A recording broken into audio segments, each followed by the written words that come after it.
on the continent of Asilio. Date, December 9th, 5165 of the Aulon calendar, January 1st, 3288 of the Vallaire calendar. Location, Xuxia region of the Western Sea Empire, formerly the Kingdom of Xuxia. A hazy consciousness began to awaken. Fragmented images flickered in the mind, yet nothing was clear. Only the sensations of war's smoke, bloodshed, and slaughter, the roar of steel weaponry. A faint sense of unwillingness, a dim guiding light, and a certain indistinct belief. Who am I? Boom!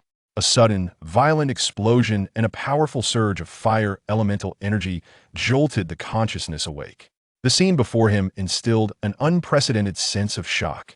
A colossal earth dragon beast, standing at least 30 meters tall and measuring around 100 meters long excluding its tail, emerged, its ice-blue scales and bizarre, horn spikes drenched in flames. It charged forth from the explosion with ferocity, exhaling an icy breath toward the front. A massive humanoid figure, moving with such terrifying speed that it was barely perceptible, closed the distance and dodged the icy breath, arriving in front of the earth dragon.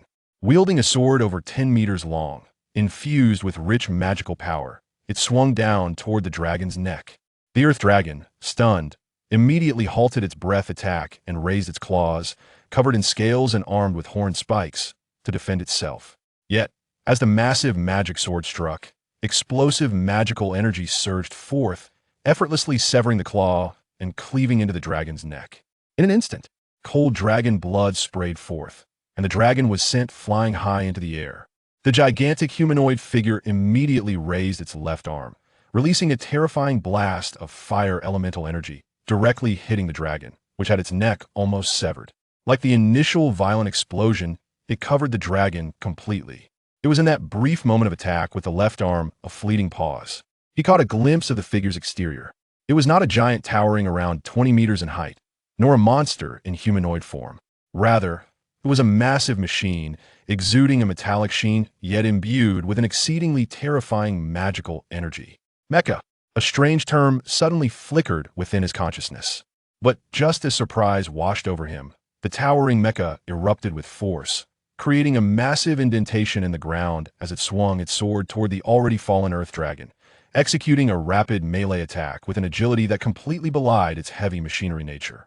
Each strike of the colossal sword resembled that of a powerful warrior adeptly wielding its weapon. Yet this was achieved by a machine standing roughly 21 meters tall. One could hardly imagine the formidable materials required to withstand such rapid mobility and explosive power, while simultaneously accommodating such overwhelming magical energy. The fierce clash between the colossal beast and the mecha accelerated, with both combatants moving faster and faster. Though the dragon boasted a significant size advantage, it found itself in a passive position against a mecha that was supposedly cumbersome. No matter whether using its sharp fangs, claws, or tail strikes with spiked joints, none could land a hit on the mecha. In the frenzy of close-quarters combat, the dragon's bulk rendered it a cumbersome mass. In the eyes of ordinary observers, the dragon moved at a speed that was nearly imperceptible, yet it still failed to deliver an effective attack against the mecha. Sonic booms erupted from the fierce exchanges of strikes. The earth dragon was at a complete disadvantage. Even its attempts at ranged breath or unique magical attacks were thwarted by the mecha's pale, golden magical shield, unable to inflict significant harm. Conversely, the massive sword in the mecha's grasp seemed specifically designed to combat the earth dragon. Its sharp blade easily cleaved through portions of the dragon's magic, as well as shattering its resilient scales and sturdy horn spikes. The front paw, previously raised in a defensive posture, was severed alongside its hard skeletal structure during the initial onslaught. The battle began to reveal a one-sided suppression. The combat raged on. A minute? 2 minutes? It was so fierce that it was easy to lose track of time. Yet the outcome was clear report from the 3rd Aerial Carrier Battle Group. This is the divine mechanism Firebird. The targeted magical beast type, the reviving old deity, has been successfully slain. No additional beasts or dragon-type old deities in need of support are expected, requesting to return with the spoils. While maintaining vigilance, the mecha called out to the airborne carrier battle group hundreds of kilometers away via wireless communications. Continual magical detection and radar scanning confirmed the surrounding conditions. Aside from the magical fluctuations from minor nearby beasts, no anomalies were found. Please confirm coordinates. Coordinates confirmed. Subsequently, a massive spatial gate appeared to the left of the mecha, approximately 70 meters tall and 50 meters wide. Once the surroundings were deemed secure, the mecha held the massive sword in one hand while using the other to exert tremendous force, dragging the Earth Dragon's corpse and tossing it into the spatial gate before stepping back in, sword in hand, maintaining a defensive posture, just as it was about to completely enter. "Who goes there?" The mecha suddenly called out warily, pointing its sword in a specific direction. "Did it discover me? Wait, Amidst the chaos of the intense battle, there had been no moment to pay attention to its own condition. It then noticed that it was merely a faint, indistinct shadow, suspended in midair, right opposite the direction of the sword's point. Yet even in this seeming state of ethereality, the mecha, despite perceiving an anomaly, appeared blind to its presence. Strange. Although the mecha's pilot had detected an anomaly through the safeguard system of the machine, upon rainforging the scan, nothing was found. "What's going on, Firebird?" inquired the carrier battle group, still awaiting the successful passage through the energy-draining spatial gate. "It's nothing. Perhaps some old deity has used long-range observation magic on me. You'll return right away." After confirming no issues aboard the Firebird, it re-entered the spatial gate. The massive gateway swiftly sealed shut as it completely vanished, seemingly economizing on every bit of magical power consumed, or rather, precisely calculating the minimal value of magical expenditure.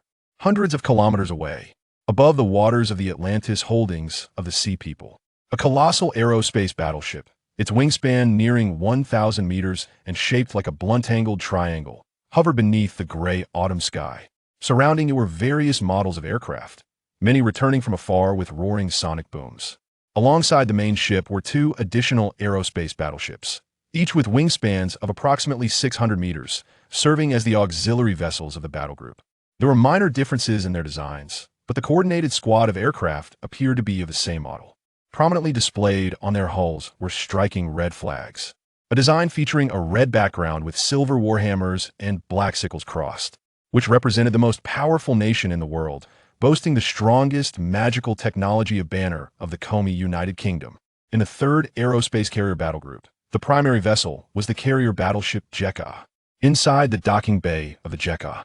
"Damn it, Firebird, you absolute fool. The docking bay is only this large, and you brought the corpse of an old deity in here like that." Just as the Firebird returned, it was immediately bombarded with reproaches. As the hatch of the Firebird opened, a young man clad in a damp combat suit floated out, releasing a sigh of relief before removing his helmet.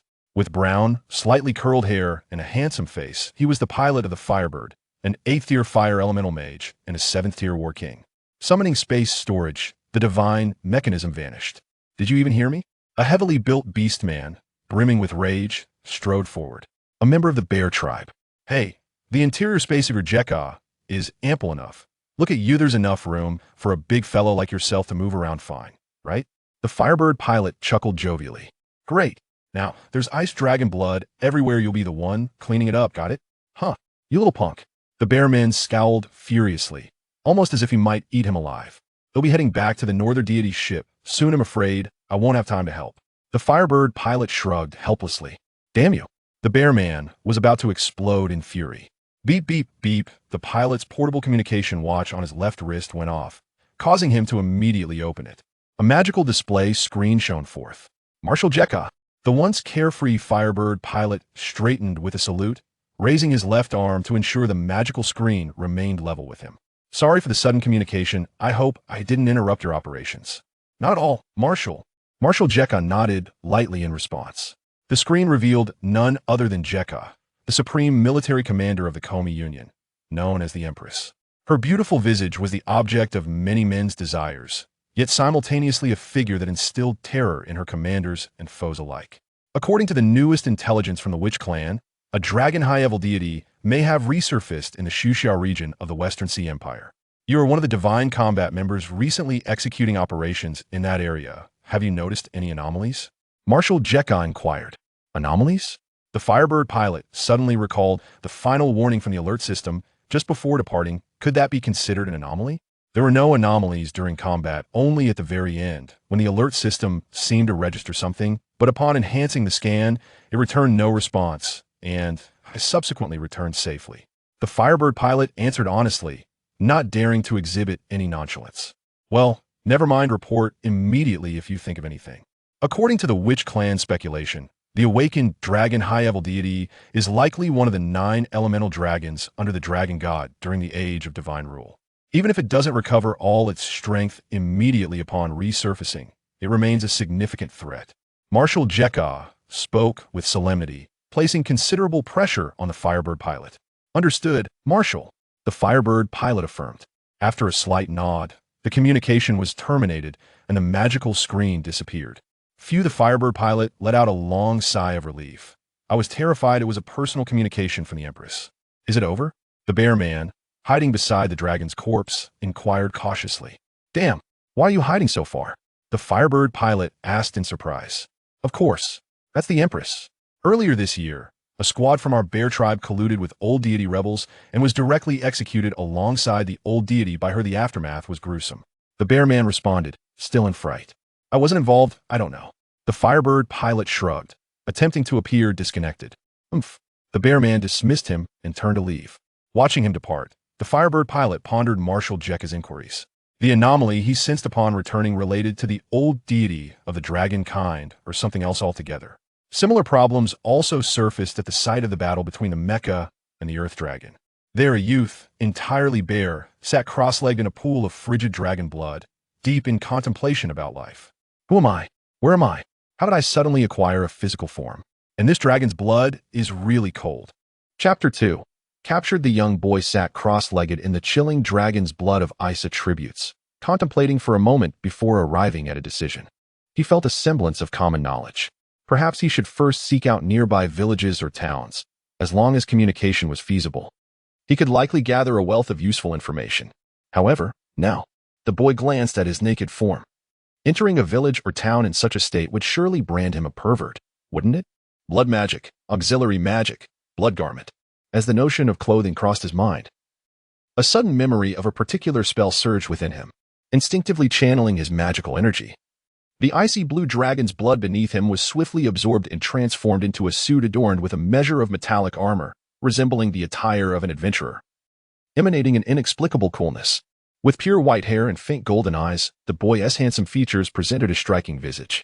Standing approximately between 5'7" and 5'9", he might not captivate the hearts of thousands, but he was undeniably an attractive young man. Blood magic, he murmured, examining his new attire with a hint of confusion. According to his common knowledge, such magic was typically reserved for those of the bloodline. If he were not of that lineage, it was plausible that he might inadvertently drain his own blood uncontrollably. Could I wield this? Am I of the bloodline? That seemed incorrect. After all, I did not use my own blood. Never mind, it was futile to dwell on this. Aside from fragments of common knowledge, the only other memories that surfaced were inexplicably related to magic and combat techniques, leaving him with no recollection of anything else. To continue pondering these matters would only plunge him into a quagmire of uncertainty and fear, yielding no fruitful outcome. The boy surveyed his surroundings once more. The remnants of dragon blood from the earlier battle lay scattered about. Some had begun to seep into the ground. Yet, in the uneven patches, there remained a considerable amount that could still be gathered. Could I perform space-related temporary storage magic? Space system, Tier 3 magic, spatial storage. A corresponding memory flickered in his mind. With a simple invocation of magical power, he utilized a magical pull to draw in a significant quantity of dragon blood within his mental grasp into a makeshift storage space. This temporary storage required a continuous expenditure of magical energy to maintain, the cost of which depended on the size and duration of the space. After collecting roughly half a cubic meter, he ceased. Not out of concern for magical depletion, he felt capable of absorbing several times more, but because most of the blood had already penetrated the earth, and the blood spilled during battle, tainted by various combat magics and energies, held little value. Gathering it would merely suffice to exchange for some currency. Subsequently, he extended his mental perception, detecting no nearby villages or towns, but sensing a narrow path. He hastily ran towards it, choosing a random direction to leave, hopeful that he would soon arrive at a village. After approximately 10 minutes of running, a small town with earthen walls rising about 10 meters appeared at the end of the path. He conjured a mask to conceal his face while also altering his hair color to a conventional shade of gold, as pure white was rather conspicuous. Though he remained unaware of his identity, it would be rather amusing to be apprehended upon entering the town as a wanted criminal. Hello. The boy attempted to communicate in his language, Yet the well-dressed middle-aged man, appearing to be of at least middle-class standing, stared at him blankly, perplexed by his words. After a moment's thought, the boy conjured a simple fireball in his hand and touched it to himself, indicating that he was a magician and inquiring about the whereabouts of the local mage guild or any magical establishments. Those capable of learning magic typically hailed from better circumstances, perhaps even nobility, thus increasing the likelihood that they would understand other languages. With a bit of luck, he might engage in coherent dialogue. The man seemed to comprehend and promptly summoned the guards. The boy, now bewildered, found himself ushered into a small, dimly lit room. Did I appear overly threatening? Surely they did not mistake me for a robber? Outside the iron bars of the small room, several guards maintained a vigilant demeanor, primarily wary of the boy's identity as a magician. Throughout the ordeal, they had indeed treated him politely, without resorting to forceful measures, leading the boy initially to believe they intended to escort him to meet the town mayor or some such figure who might converse in other languages. Thus, he offered no resistance. About half an hour later, a rotund man clad in opulent attire entered, casting a glance at the obedient boy within the small room. He appeared to be a minor local noble.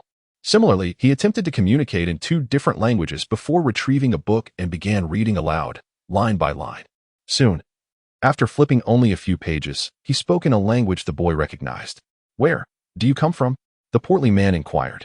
The boy immediately focused his mental energy, perceiving the text on the page, and indeed, the words matched what he understood. The language noted was secondary common tongue of the Eshadi Empire, Avisu language. Eshadi Empire, adventurer. Utilizing his magical power, the boy traced the corresponding words in reverse, presenting them before the portly man.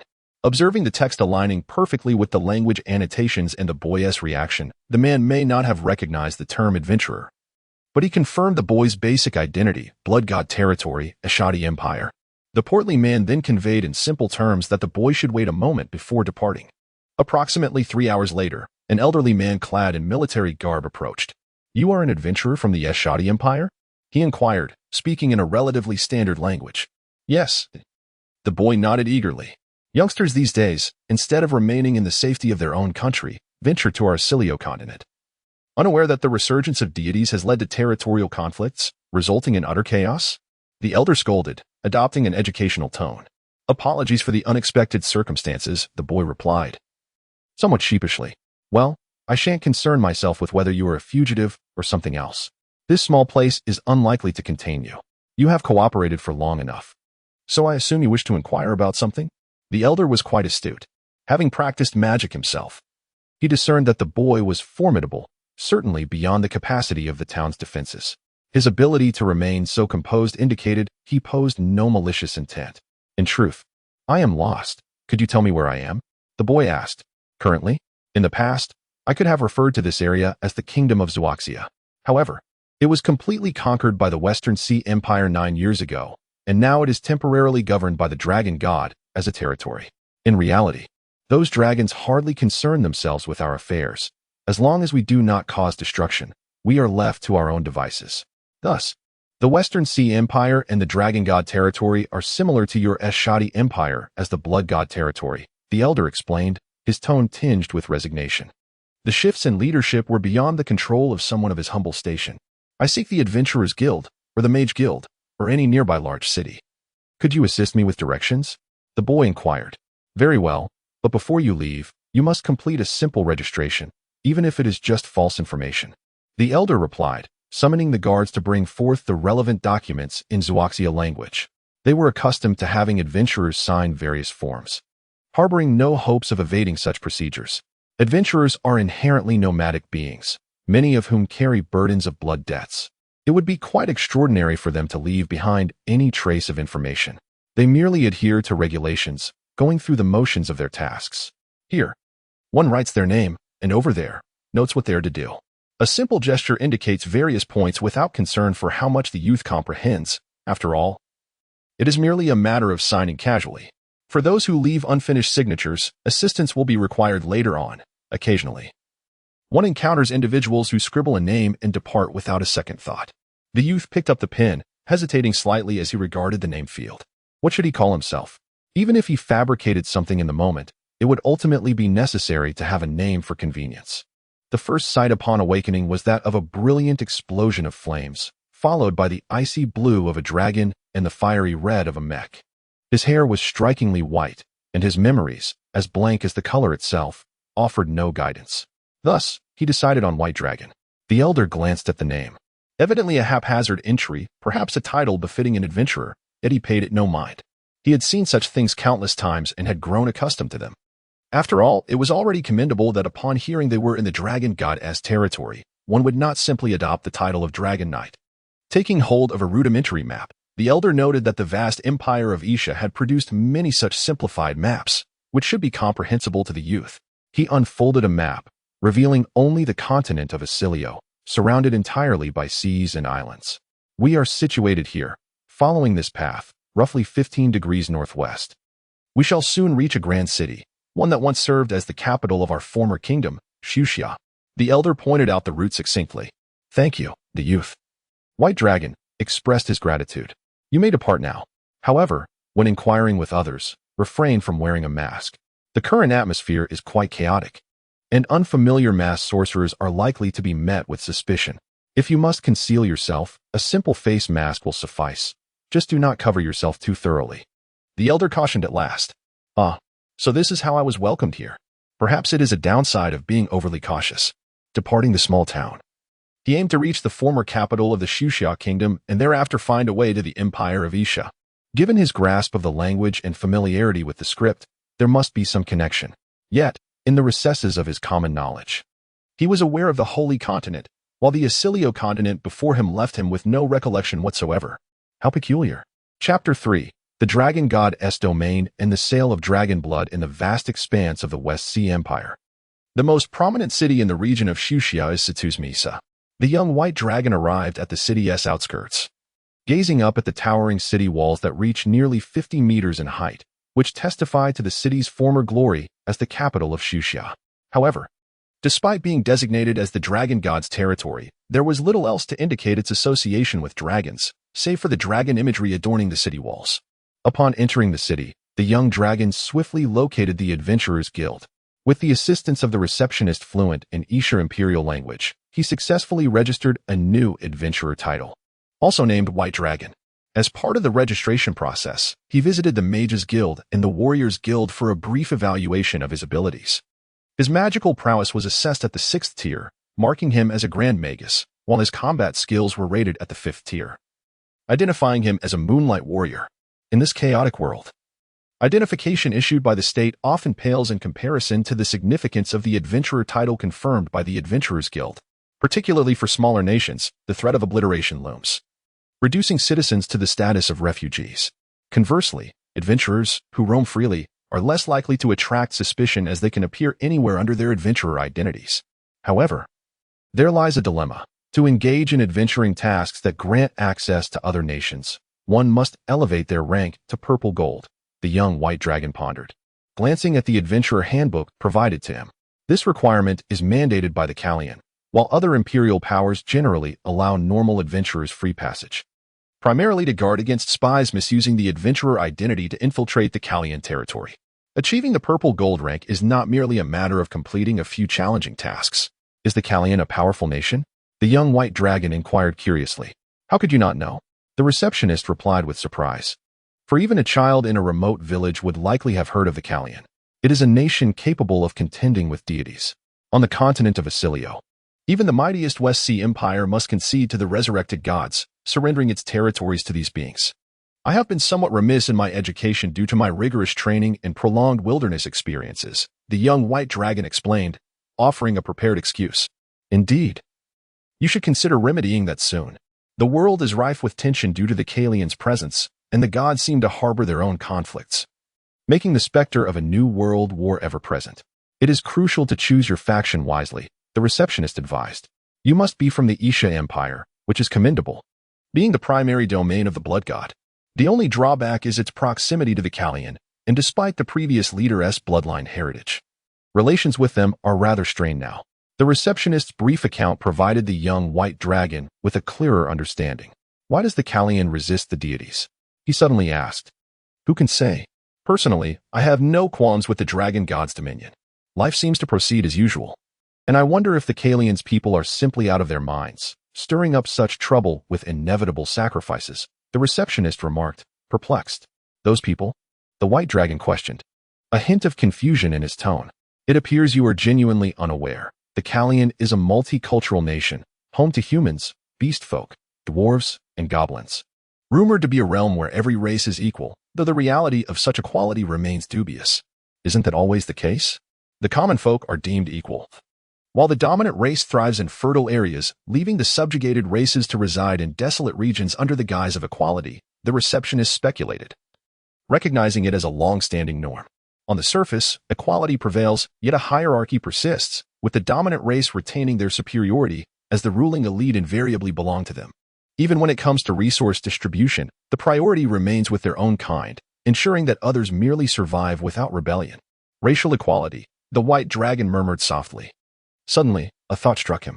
Now that our powers are nearly equal and the world is so vast, why can we not contemplate a harmonious coexistence? We have no reason to engage in conflict, for our relations should not resemble that of wolves and sheep or sheep and grass. Why? His pale golden eyes flickered with a faint luminescence, and an unsettling pain surged within his mind. What's wrong? The receptionist noticed something amiss. Nothing at all.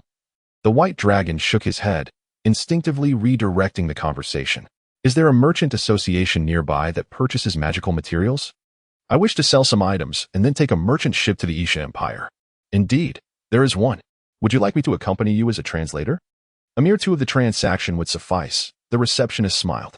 As an adventurer's aide, facilitating trades was a primary source of income for them. Is it truly that inexpensive? For foreign visitors, shouldn't it start at 10?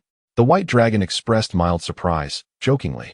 You are a grand magus, 6th tier, even without funds. You possess the means to venture elsewhere. Shall I starve instead? The receptionist lamented, acknowledging the difficulties of their trade. Approximately 20 minutes later, at a merchant association for magical materials, the receptionist and appraiser, their faces pale with terror, huddled in the corner, staring in disbelief at the white dragon. Dragon blood? You intend to sell dragon god-level blood? This is the dragon god's territory. The receptionist exclaimed in horror, while the appraiser was rendered speechless. This was not a mere matter of their willingness to accept the item. It was a situation fraught with peril for their very lives. Even the blood of a mere earth dragon would pose a significant risk. Is that a problem? I obtained this from a colossal mech that hunted a divine earth dragon. Surely, this war spoils should not be overly scrutinized? The white dragon queried innocently. A mech? An earth dragon? The receptionist's head spun in disbelief. You just received news of the Kalians' hunt for the old gods, and you claim to be a witness. Are you truly sane? The appraiser, unable to comprehend their conversation in Isha imperial language, could only gauge by their expressions and tone that the situation was indeed extraordinary. Is that truly the weapon of Colin?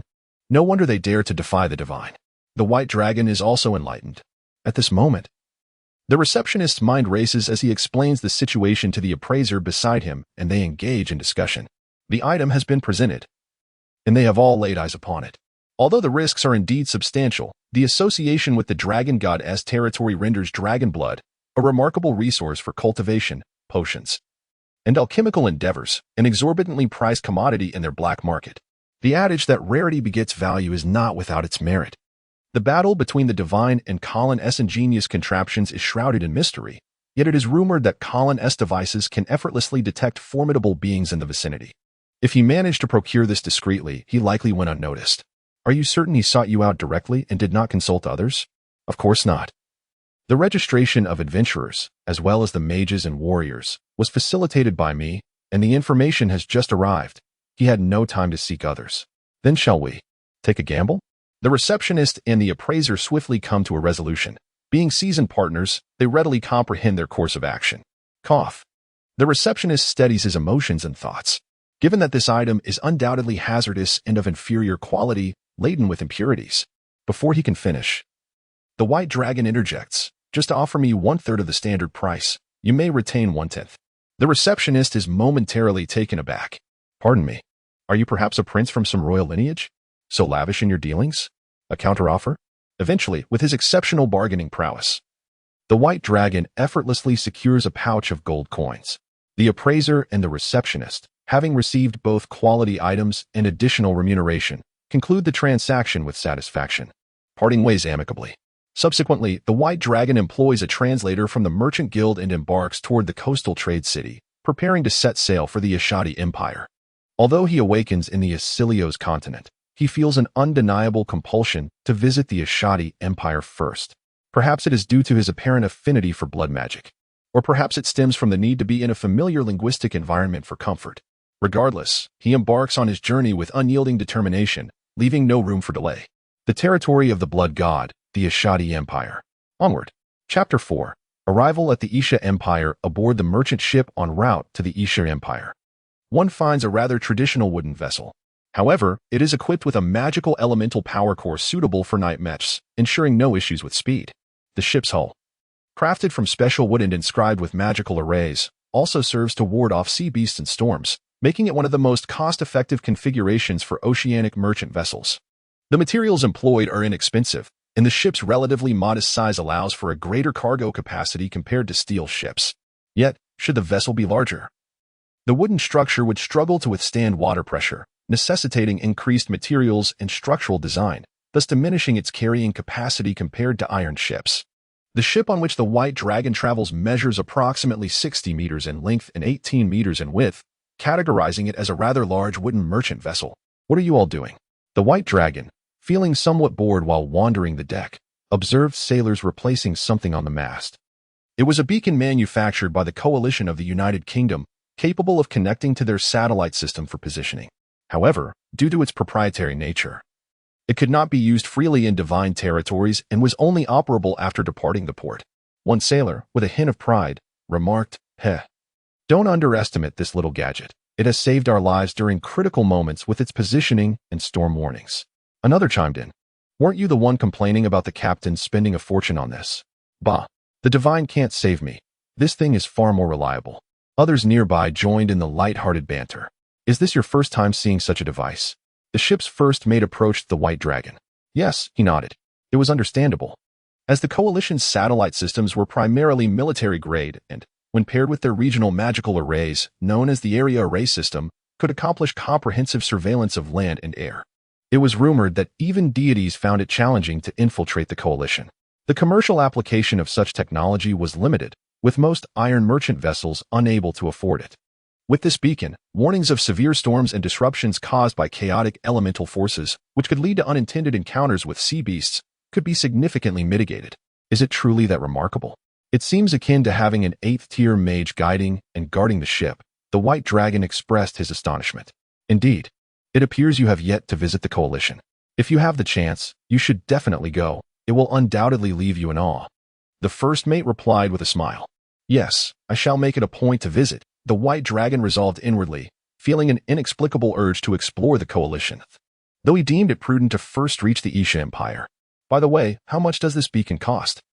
I've heard that even large merchant ships might refrain from purchasing it," he inquired curiously. "You might not grasp the value in coal yuan, to put it simply. The cost could buy outright 3 of our wooden merchant vessels, and that might still fall short," the first mate estimated. 3 vessels. The White Dragon was taken aback, beginning to understand the sailors' grievances. The price was indeed exorbitant. Logically, with such funds, one could purchase a steel merchant ship instead of this unknown contraption. Although both steel and wooden hulls would succumb to the might of formidable sea beasts once the magical protection from their cores was depleted, the overall safety performance of steel vessels surpassed that of wooden ones. As the White Dragon embarked on his journey, the Coalition of the United Kingdom was bustling with activity. Towering buildings adorned with various magical arrays loomed over the landscape, while flying machines patrolled the skies. Numerous aerial weapons, resembling airships, hovered above, safeguarding the immense city. Among the high rises, exposed gun barrels hinted at their formidable power, fueled by surging magical energy. This was the capital of the Coalition, Whitewood City. In the administrative center, the Wolf's Den building, a report was being delivered to one of the Coalition's highest authorities, Prime Minister Yashai Belda. A hybrid of long-lived races. She perpetually appeared around 15 years of age, her true age unknown. Her pale golden hair cascaded straight down to her waist, tied back at the end with small braids framing her face. Her complexion was as soft as that of a child, with a faint blush enhancing her delicate features, while her bright eyes and gentle demeanor masked the immense power she wielded over the world's most formidable nation. "Come in," she permitted, and a rabbit-folk secretary, visibly excited, entered the office. Prime Minister, it seems the witch tribe has detected news of a divine resurrection. The fluctuations indicated is a hybrid deity. She exclaimed with enthusiasm. Can we confirm it is he? Yashai immediately inquired, rising from her seat. Not entirely certain. The source is from the direction of the Isilio continent, seemingly close to where we recently hunted the Earth Dragon deity. The secretary responded promptly. I see. Yashai's expression fell slightly. Hybrid deities had existed even in the age of divine rule, but their powers were often limited. Should we dispatch a team to verify this information covertly? The rabbit folk's secretary proposed. Are there any available trump cards? No. Is the God-slaying team available? Yashai asked. I have checked. The 7th God-slaying team currently has no missions and can infiltrate for reconnaissance. Good. Inform the military's Empress Jekka and mobilize the 7th God-slaying team to proceed. If no useful leads are found, they may as well undertake the task of hunting the dragon deity within its territory, Yashai commanded. Understood. I will arrange it immediately. If the dragon deities were to learn of this plan, they would undoubtedly be furious. What does that have to do with me? Meanwhile, the white dragon remained unaware of the situation in the coalition, having just departed the Isilio continent. After a lengthy journey of over 10 days, he docked at several island nations, further experiencing the world's transformations, which differed from his conventional memories. The increasing number of steel ships suggested a rise in the global steel production and related capabilities, an enhancement of industrial capacity. Through casual conversations with fellow crew members and passengers, he learned that this overall boost in productivity had begun over 30 years ago, coinciding with the establishment of the Isha Empire in the year 3252 of the Vayair calendar. Now 36 years later in 3288. However, the initial advancements primarily relied on the magical elemental power cores that had been accumulated, manufactured, and reused over the past 4 centuries, providing enduring magical power to mines and factories, thus improving productivity and developing auxiliary machinery equipped with magical cores to enhance efficiency. The true leap forward was represented by the technology of magic pump stations, which allowed for the most efficient conversion and utilization of magical energy. The hydromagic pump stations, wind magic pump stations, and thermomagic pump stations. Numerous models of these magical pump stations have been extensively constructed and put into operation by Kulian and the Isha Empire. The associated magical transportation network enables all factories across the nation to receive an unending supply of magical energy. Notably, Kulian's capabilities in the planning and construction of magical pump stations significantly surpassed those of the Isha Empire. At the outset of mass deployment, it was reported that the actual magical energy output from Kulian was already 3 times that of the Isha Empire. To elucidate this in terms of industrial capacity, a specialized term introduced by Kulian over 2 decades ago, with its relatively advanced infrastructure and efficient utilization of magical energy. Kulian possessed approximately 70% of the world's total industrial capacity at that time. Presently, with its highly developed magical technology, Kulian continues to maintain such capabilities. It seems there is indeed an opportunity. A visit to Kulian is warranted. As the white dragon gazed upon the approaching commercial port, a decision crystallized within. The Isha Empire, in the Li Rue region, formerly the Li Rue Kingdom, is home to the commercial port of Kadert, in contrast to the Isiliu continent's Suxia region. Characterized primarily by ordinary rocks and wooden structures, the port here boasts elevated platforms for cargo transport, large loading machinery, and even highly flexible industrial mechas. The buildings surrounding the port soar nearly to a height of 100 meters, all seemingly made of rock, at least on the surface. They appear to be composed of stone, yet it is evident, even without the use of mental perception, that mere stone constructions would struggle to achieve such impressive load-bearing heights. This, after all, is merely the Isha Empire's remotely Rue region, which ranks second in magical technology to Kulian. Upon entering the commercial port, the white dragon encountered a new dilemma. Should I seek temporary employment to understand the current situation, or should I enroll in an academy for further education? The white dragon hesitated. Surely, I cannot truly become an adventurer, wandering aimlessly like a vagabond? As an adventurer, one would need to attain considerable strength to have the opportunity to engage with higher echelons, thus gradually uncovering the truth of my identity. Regarding employment, the avenues to connect with influential figures would likely be limited to military affairs or perhaps the top merchant guilds. Otherwise, enrolling in an academy might be the quickest route, especially with the university deans who possess extensive networks. The white dragon was in a quandary. It was not that he had arrived without any plan. Rather, He had come to gain a foundational understanding of the Isha Empire's circumstances before deciding. At the very least, communication here is seamless, and the Isha Empire is undeniably formidable, making it a commendable choice. Chapter 5. The Half-Blood Youth. Imeha. The adventurer's route is rather slow, and there are few perilous magical beasts to hunt on the continent. The ocean harbors its own dangers. The military's identity verification is exceedingly strict, and the elite merchant guilds are unfamiliar territories, leaving one uncertain as to which guild would be suitable and convenient to approach. It seems that only the academy appears to be a viable option. The qualifications for enrollment are relatively lenient, accepting orphans with potential. However, now that he has the appearance of a 15-year-old youth and possesses the power of a grand mage, it would be inappropriate for him to be a teacher or a student. Lost and adrift, the white dragon mused to himself. He had to admit that he could not find a suitable choice. The crux of the matter was that he had no leads whatsoever. There was no particularly strong obsession, nor was there any crucial information. Nothing at all. Stop. Don't run. A sudden voice shattered the white dragon's reverie. Turning his gaze, he beheld a mixed-blood youth with wolf or canine ears, being pursued by armed guards. Were it not for the bustling crowd at the trading port, which posed a risk of collateral damage or public disorder, they would likely have fired a warning shot. I haven't stolen or robbed anything. So why are you apprehending me? The mixed-blood youth shouted as he sprinted. Damn it. I've endured your incessant promotion of Colin ideals for long enough. The guard shouted in pursuit. I'm a Colonite. Why can't I express that? The mixed-blood youth continued to run.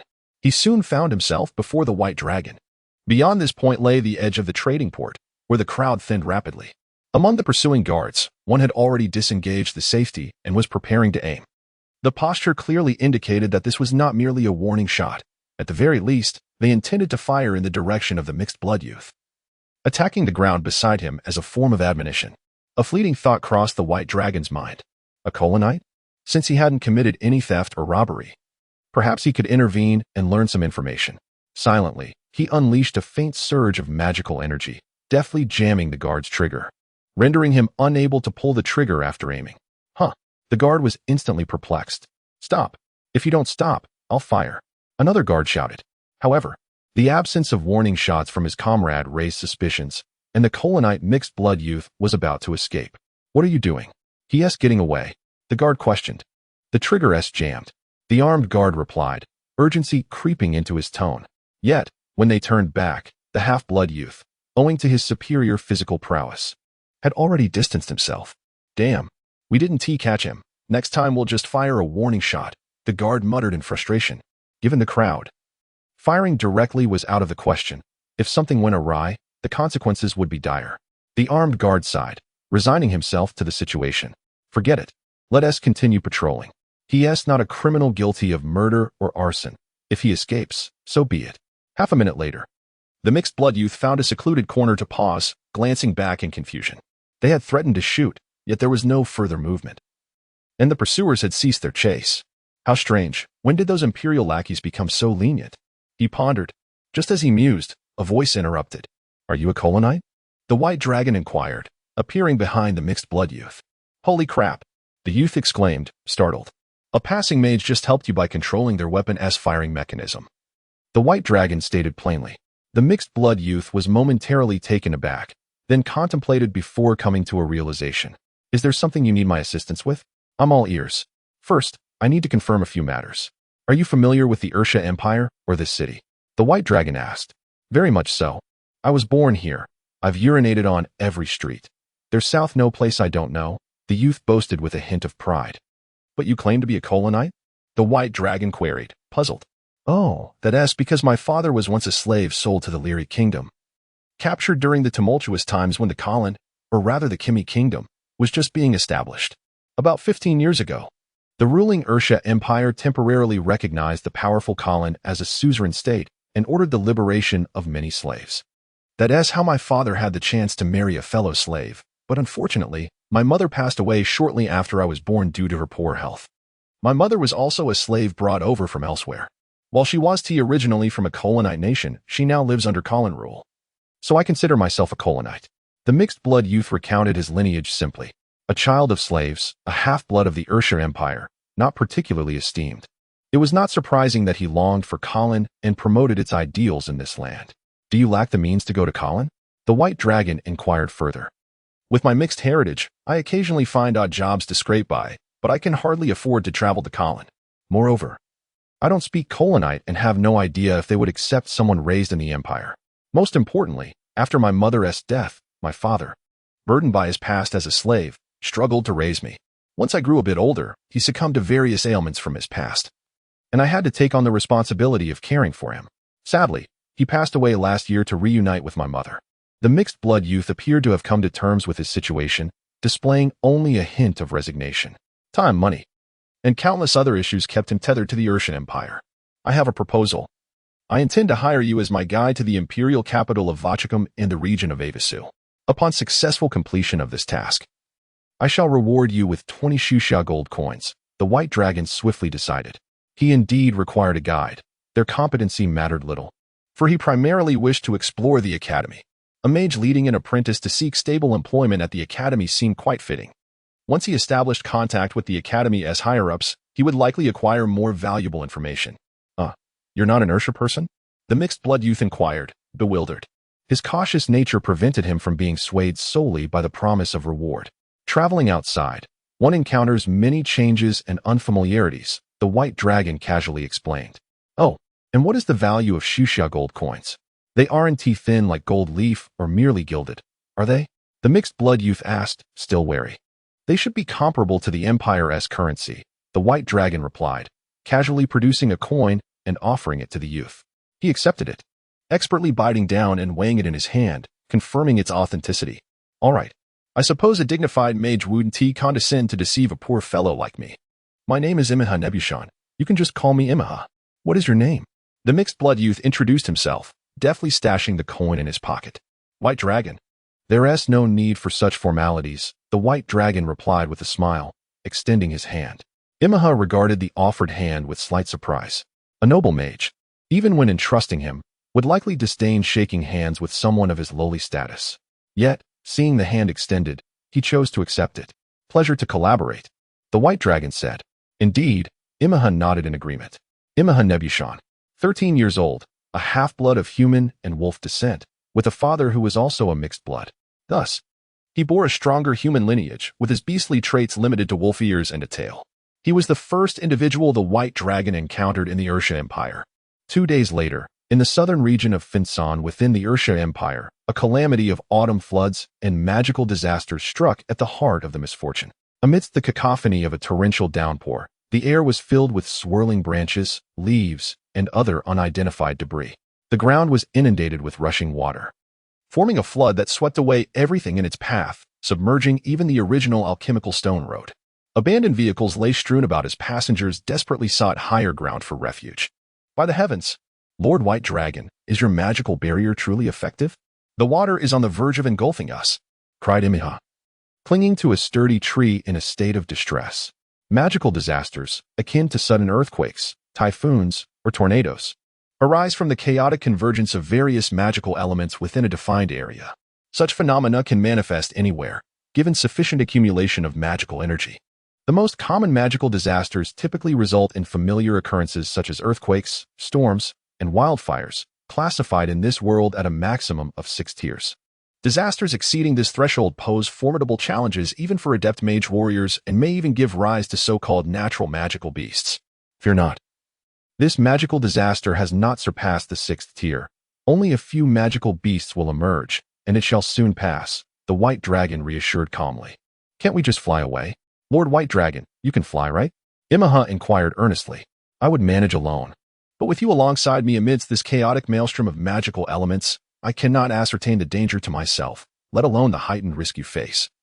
The white dragon responded with gravity. Then let's simply endure. It will pass. Imeha conceded with a resigned tone, suddenly feeling the resilience of the tree she clutched. Help! A voice cried out from the floodwaters. Upon noticing, the white dragon swiftly employed his magical prowess to rescue the drowning individual, guiding them to the nearby shore, leaving the rest to fate. However, the more he rescued, the more he realized the alarming number of people in peril, compounded by the relentless rain. Has no one from the academy or any strong individuals come to assist? The white dragon pondered.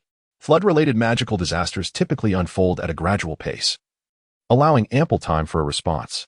In the midst of such tempestuous weather, one would expect preparations to be underway. They've prioritized safeguarding factories and the possessions of the esteemed nobility. Who would bother to protect us? Imeha remarked swiftly, to which others clinging to trees nodded in agreement. The white dragon soon grasped the sentiment. However, a question lingered in his mind. What exactly did esteemed nobility entail? Why the emphasis on esteemed? Was there something particularly significant about it? Chapter 6. After the disaster, fortunately, the recent flood was not particularly severe. The timely intervention of the Earth Mages from the Academy in reinforcing the riverbanks significantly mitigated the subsequent flood's impact, leading to the standard disaster relief efforts. The industrial capabilities and magical technology of the Ursa Empire ranked just below those of the Colin. Consequently, the aerial deployments and army reinforcements arrived swiftly, ensuring that search and rescue operations, as well as the delivery of supplies, proceeded with relative promptness. However, it was evident that priority was given to the cities and the esteemed noble factories before any aid reached the smaller villages and towns. "I am quite displeased," said Imeha, her frustration palpable as she observed the passing town. They had just traversed a nearby small city where military support was exceedingly prompt, yet here, in this town merely 5 kilometers away, the residents were left to their own devices, with no sign of the imperial forces. During their journey through the small city, many troops were bustling around the noble factories, seemingly anxious to avert any delays. Surely, they prioritized the safety and stability of areas with larger populations, By Long interjected casually. "One can only hope," Imeha replied with a hint of skepticism. By Long, attuned to his surroundings, sensed several severely injured residents and employed a basic water-based healing spell to alleviate their suffering. His actions drew the attention of the townsfolk. Disguised as an ordinary blond man and eschewing any suspicious masks, he wore a pair of enchanted glasses that suggested an air of sophistication. Beside him, the mixed blood Imeha further obscured their identities, leaving the residents uncertain of their true natures. Nevertheless, their assistance was welcomed without reservation. "Thank you, esteemed mage." A man of apparent stature approached, expressing gratitude. "It's merely a small effort," By Long replied, gesturing towards 2 unconscious individuals approximately 300 meters away. "We should still have time to save them." "Thank you. You all, go check on the directions the mage indicated," the man instructed his companions hastily, continuing with their assistance. By Long gleaned further insights into the situation. The Ursa Empire was established less than 50 years ago, founded by the current emperor, Suman Ursa, a former prince of the Avis kingdom. With his family's invention and mass production of the magical rail system, they amassed considerable wealth and promised to transfer transportation rights largely to the royal family after a decade, temporarily stabilizing their initial profiteering from trade. Subsequently, through gold mines, insurance, and trading exchanges, they gathered initial capital from various nobles and merchant guilds to facilitate rapid development. Ultimately, they leveraged their innovations in tanks and aircraft, utilizing the magical railways to swiftly penetrate the defenses of the Lanwu kingdom, capturing its capital in just 2 days. In the aftermath, they distributed food stockpiled during the reign of the Avis prince to the populace of Lanwu, providing land and sustenance to stabilize their spirits and liberate a portion of the labor force. The wealth of the Lanwu nobility was extensively redirected towards the nation's infrastructure, expanding roads, factories, and developing modern weaponry. While it may seem that the populace was treated well, By Long noticed the absence of rescue operations. It has changed. The situation now is merely a slight improvement over the previous military dictatorship, one of the rescued individuals sighed. Military dictatorship? By Long recalled hearing about such regimes during conversations on merchant ships, where the term referred to certain nations under military rule on the continent of Shesho. The Finken region of the Ursa Empire was formerly known as a powerful military dictatorship. Initially, the Ursa Principality had no nobles, only the citizens who had fought alongside Emperor Ursa. However, due to miscalculations in the warfare situations, they were eventually crushed by the Ursa Principality's collaboration with the then Kinrumii Empire. It was during this turmoil that Emperor Ursa sought assistance from the Avis kingdom, which he had already come to control, merely needing a pretext to engage in war. An elderly man approached, sitting beside the injured. "Many may not understand, but I was once a high-ranking militia officer in that military dictatorship and have some knowledge of the past." Afterward, Emperor Ursa conferred the title of honorary noble upon the Avis nobles who had aided the Ursa Principality. Though they held no lands or real power, they were prioritized in the establishment of merchant guilds and the distribution of various interests.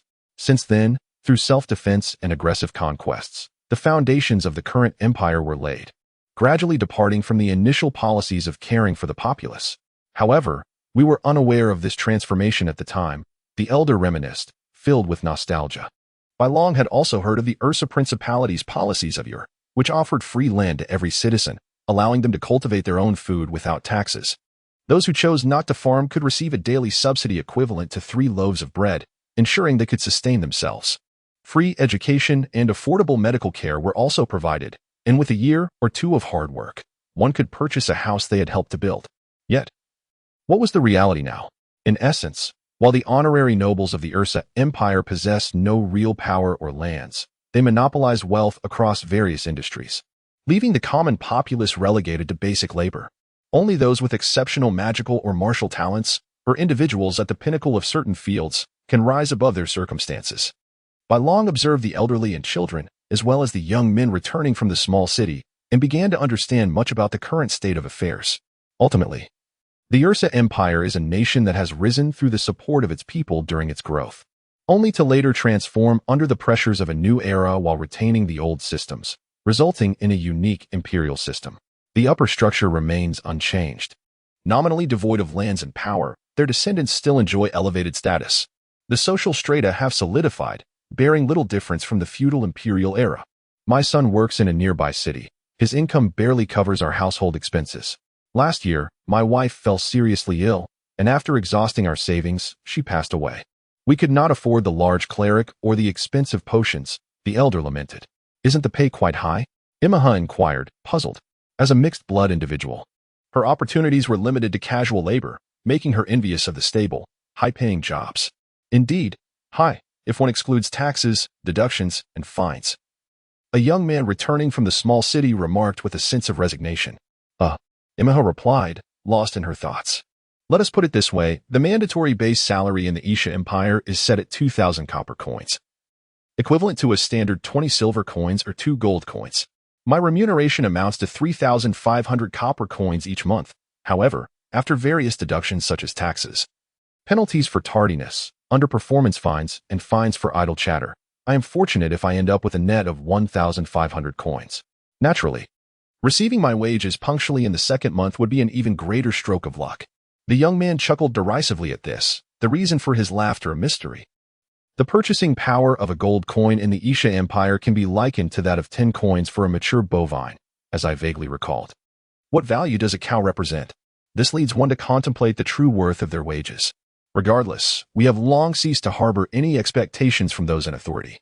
And now, with the protection of the blood god, we shall simply live our lives in peace, provided they do not wish to feast upon us or drain our blood.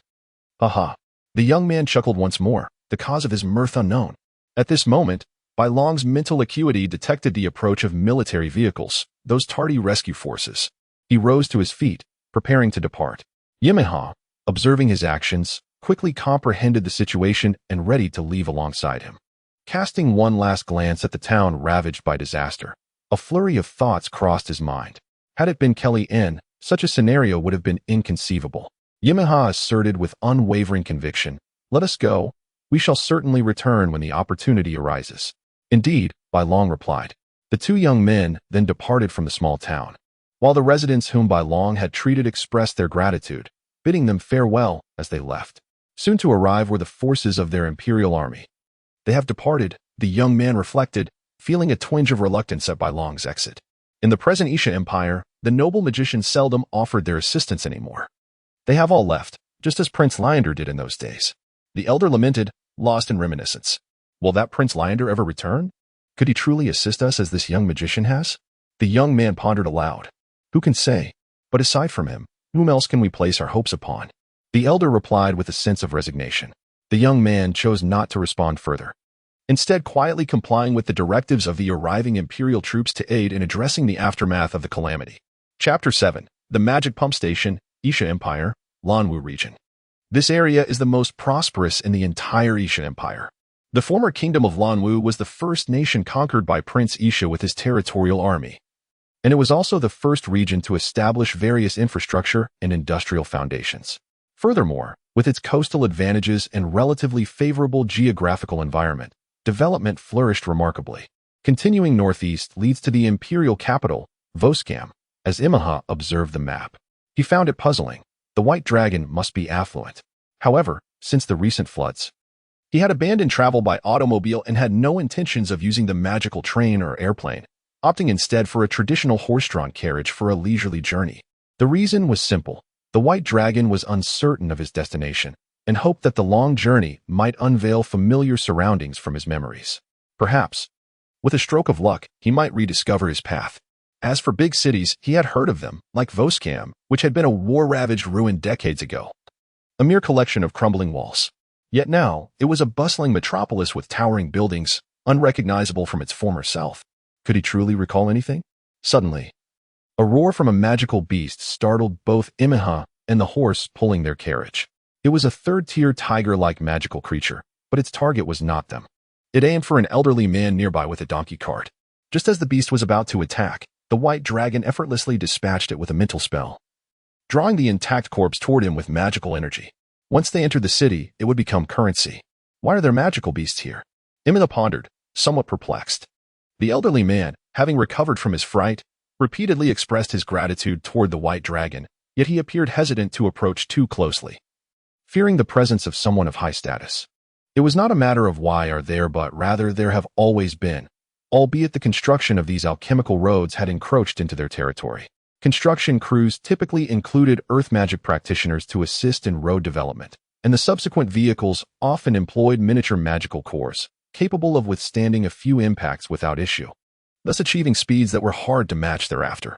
Had it not been for this young man being a Grand Magus 6th tier, I would never have accepted this job. The carriage driver succinctly replied, "Do gods and mortals encroach upon the territory of magical beasts when they grow powerful?" The white dragon seemed to sense something profound, a vague, ancient memory stirring within him. What? That old man is transporting goods this way, how dangerous? Imeha expressed his concern. For survival, the driver replied calmly, leaving Imeha momentarily speechless. At that juncture, a powerful surge of magical energy caught the white dragon's attention. What is that? A large military installation? Oh, it is a hydromagic pump station, primarily supplying magical energy to nearby cities and factories, which magical beasts detest, as it causes the surrounding elements to become persistently diluted, the driver explained, displaying considerable knowledge. I have always wondered, with the pump station continuously drawing magical energy, won't it eventually deplete it? Imeha inquired, puzzled. Ah, I see you haven't been educated. Here. The machinery is driven by hydraulic power, extracting surrounding free magical elements to generate energy, which is then transported elsewhere for consumption. The system remains balanced. Free elements continuously flow to replenish the depleted areas, much like air, the driver succinctly clarified. Oh, Imeha nodded, partially understanding. Can we take a look around? The white dragon asked. That should pose no problem. This is a civilian pump station, and the technology is largely public. However, the success of construction depends on the nation's overall technological capabilities, the driver responded. Just ahead lay a small path, and they turned the carriage onto it. Along the way, signs indicated they were entering the pump station area, a zone deemed hazardous for ordinary people, as a site for the substantial pumping of magical energy. The surrounding environment would indeed experience a certain degree of elemental dilution. Yet, the closer one approached the pump station itself, the more the diluted elements transformed into chaotic magical energy. Prolonged exposure to such an environment was detrimental to ordinary individuals, and even mages typically preferred to avoid it. Only within the well-protected confines of the pump station could a stable working environment be maintained. After a short while, Imeha exclaimed, "Is this truly the legendary magic pump station? It looks just like an ordinary dam." A large dam spanned across a small river, obstructing a substantial flow of water. Above the dam were various unfamiliar structures and machinery of unknown purpose. Does it not create a height differential to efficiently drive the machinery? Waiting for ages like a water wheel to turn? The driver remarked. Why not construct it beneath a waterfall? Imeha inquired curiously. Because it would be unstable, potentially running dry in winter or being swept away in summer, the driver explained. Ah, I see. Imeha suddenly felt his question rather foolish. Sir, were you a soldier before? The white dragon had already noticed. One could say I was at the centurion level of the Imperial Army, but I grew disenchanted with the Empire's ways, prompting my early retirement. Especially 15 years ago, when the Peter Holy Territory faction and the Newborn faction allied with Prince Lendl. The entire imperial army became fully subservient to the royal aristocracy. The driver responded with indifference. I have heard of Prince Lindel. He was the former secondary heir to the empire. Was he not? The only son of Prince Polly, Imeha said, a hint of excitement in his voice. In the stories his father had shared, Prince Lindel was regarded as second only to the pioneer of the coalition. Indeed, many noble honors labeled Prince Lindel a traitor to the empire. In our eyes, however, it is the current empire that has betrayed its principles, forcing the prince into exile, including the emperor himself, the driver candidly stated. Is it permissible to speak of such matters openly? The white dragon expressed his surprise. I doubt there are many commoners in any era who do not secretly curse the king, the driver scoffed. Imeha nodded in agreement. Having grown up among the lower echelons of the Isha Empire, he felt no trace of its benefits. By the way, do you wish to continue observing, young man? I am not particularly comfortable here, the driver queried. The closer they approached the pump station, the more chaotic magical energy would prevail, causing discomfort to ordinary beings. Let us depart. There are strong protective detection magic arrays in place, and I cannot sense anything with my mental energy. A mere glance will suffice, the white dragon nodded. Uncomfortable? What discomfort? Imeha was puzzled. The driver looked at Imeha with slight surprise, further deepening the latter's confusion. Because you possess an innate talent for magic. Though you are unaware of it, the white dragon elucidated. What? Me? A talent for magic? Imeha was taken aback. Otherwise, do you truly believe I would have chosen you as my companion? The white dragon chuckled lightly. Imeha felt entirely stunned. The white dragon could guess the situation. As a liberated child of a slave, possessing the mixed blood of a beast man, he was evidently overlooked by the empire's various policies for its subjects. For instance, he never had the opportunity to partake in free assessments of magical and martial talents. However, upon first laying eyes on him, the white dragon had already sensed through his mental prowess that Imeha might possess both magical and martial gifts. After a closer encounter, his conviction only grew stronger. A casual application of relevant testing magic in secret would likely confirm that he was not lacking in talent. Thereafter, a visit to an academy equipped with specialized testing arrays and magical instruments would ultimately ascertain the strength of his abilities. After all, without some degree of magical aptitude, how could he possibly be considered as a candidate for the White Dragon's apprentice in magic at the age of 12 or 13? Embarking on the study of magic was not considered too late. The coachman nodded gently, appearing to have thoughtfully assisted in this matter. At that moment, Imeha unexpectedly regained his clarity. Lord White Dragon, can I truly become a mage like you? He earnestly inquired, a hint of pleading in his voice. Why not? I can directly perceive your magical talent. With diligent study, becoming a third-tier advanced mage is undoubtedly within your grasp. As for how powerful you may become thereafter, that depends on your innate abilities and efforts, the White Dragon estimated. It seems you are quite fortunate, little one, the coachman remarked with a smile, a note of reassurance in his tone. And then, if you truly master magic and become a grand sorcerer like me, what will you do? The White Dragon curiously asked. Of course, I will immediately go to Colin and, like Colin, assist in liberating the oppressed and discriminated slaves of the world. Imeha exclaimed with fervor.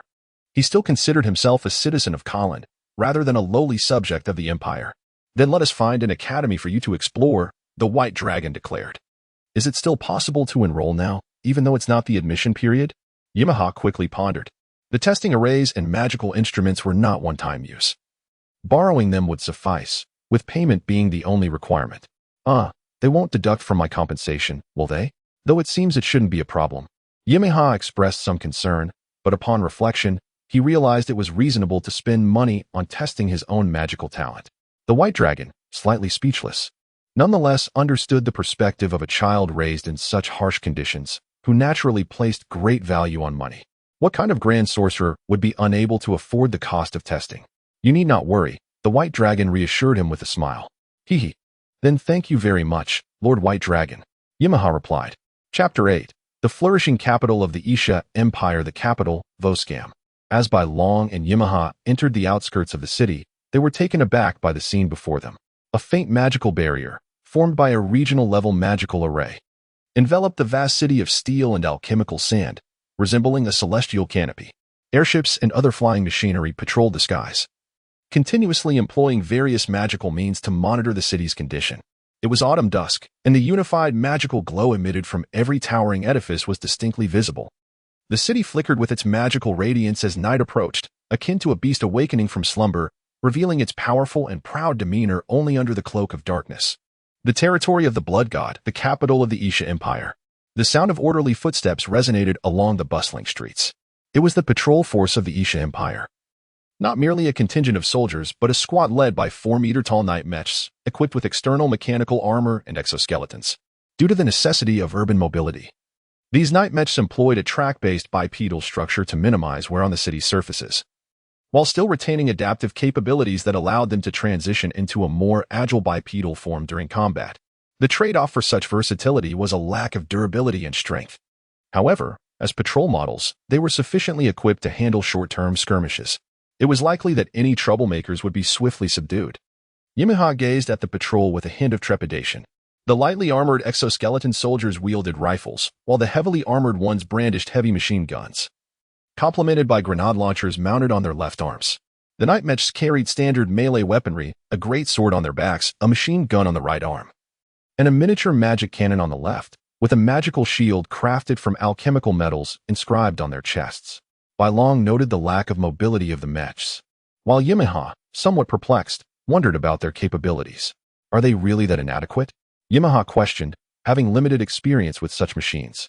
Bai Long reflected on the towering 20-meter mech he had encountered upon awakening, a name he did not know, the Kolian divine mechanism, Firebird. As a machine capable of hunting the ancient dragon gods, 9th-tier low-tier deities, its formidable combat stance lingered vividly in his memory. That was a true embodiment of power. The magical technology of the Isha Empire was astoundingly advanced, in contrast to the West Sea Empire's Xuxia region, which still relied on traditional stone walls to protect its low-rise wooden and stone structures, with patrolling soldiers primarily armed with rifles and limited magical technology capabilities. The Isha Empire exhibited a one-sided dominance, although Bai Long had not witnessed the magical technology of the West Sea Empire firsthand. He sensed its inadequacy through the merchant vessels bearing its flag. Have you ever seen Kolian mechs, Lord Bai Long? Imeha inquired, excitement tinged with disbelief. Years prior, Kolian had ceased exporting their night mech weaponry, citing high military confidentiality, leading to a halt in the export of many Kolian magical core machines. Rumors suggested that Kolian had mastered a form of highly advanced magical technology, computers, by utilizing unknown mechanical structures combined with specific alchemical materials and powered by light and dark elements. They produced truly cutting-edge magical technology. All of Kolian's new magical core weapons were said to have been integrated with the latest computer systems, resulting in a transformative leap in their magical technology and military weaponry. Are Kolian mechs truly so rare? Bai Long mused, puzzled. Indeed, Imeha responded eagerly. It was said that Kolian's most powerful mechs could effortlessly hunt deities, and their first-generation divine machines had already possessed the strength of mid-tier gods over a decade ago, securing victories in imperial-level wars. Their standard models, even those intended for industrial use, were among the finest in existence. I have always believed that they represent the pinnacle of Kolian magical technology. All right, I understand. Please calm down, Bai Long said, startled by Imeha's enthusiasm. He quickly cast a soundproofing spell to shield their conversation from prying ears, lest they attract unwanted attention. However, Imeha's animated demeanor still drew curious glances from those nearby. What tier of mech is that? 7th, or perhaps 8th? Could it be a divine machine? Imeha whispered, suddenly aware that their conversation might be too loud. Yet, he failed to realize that Bai Long had already cast a soundproofing spell, and his hushed tone only heightened suspicion. It must be a divine machine. It is incredibly powerful. Bai Long replied, what does it look like?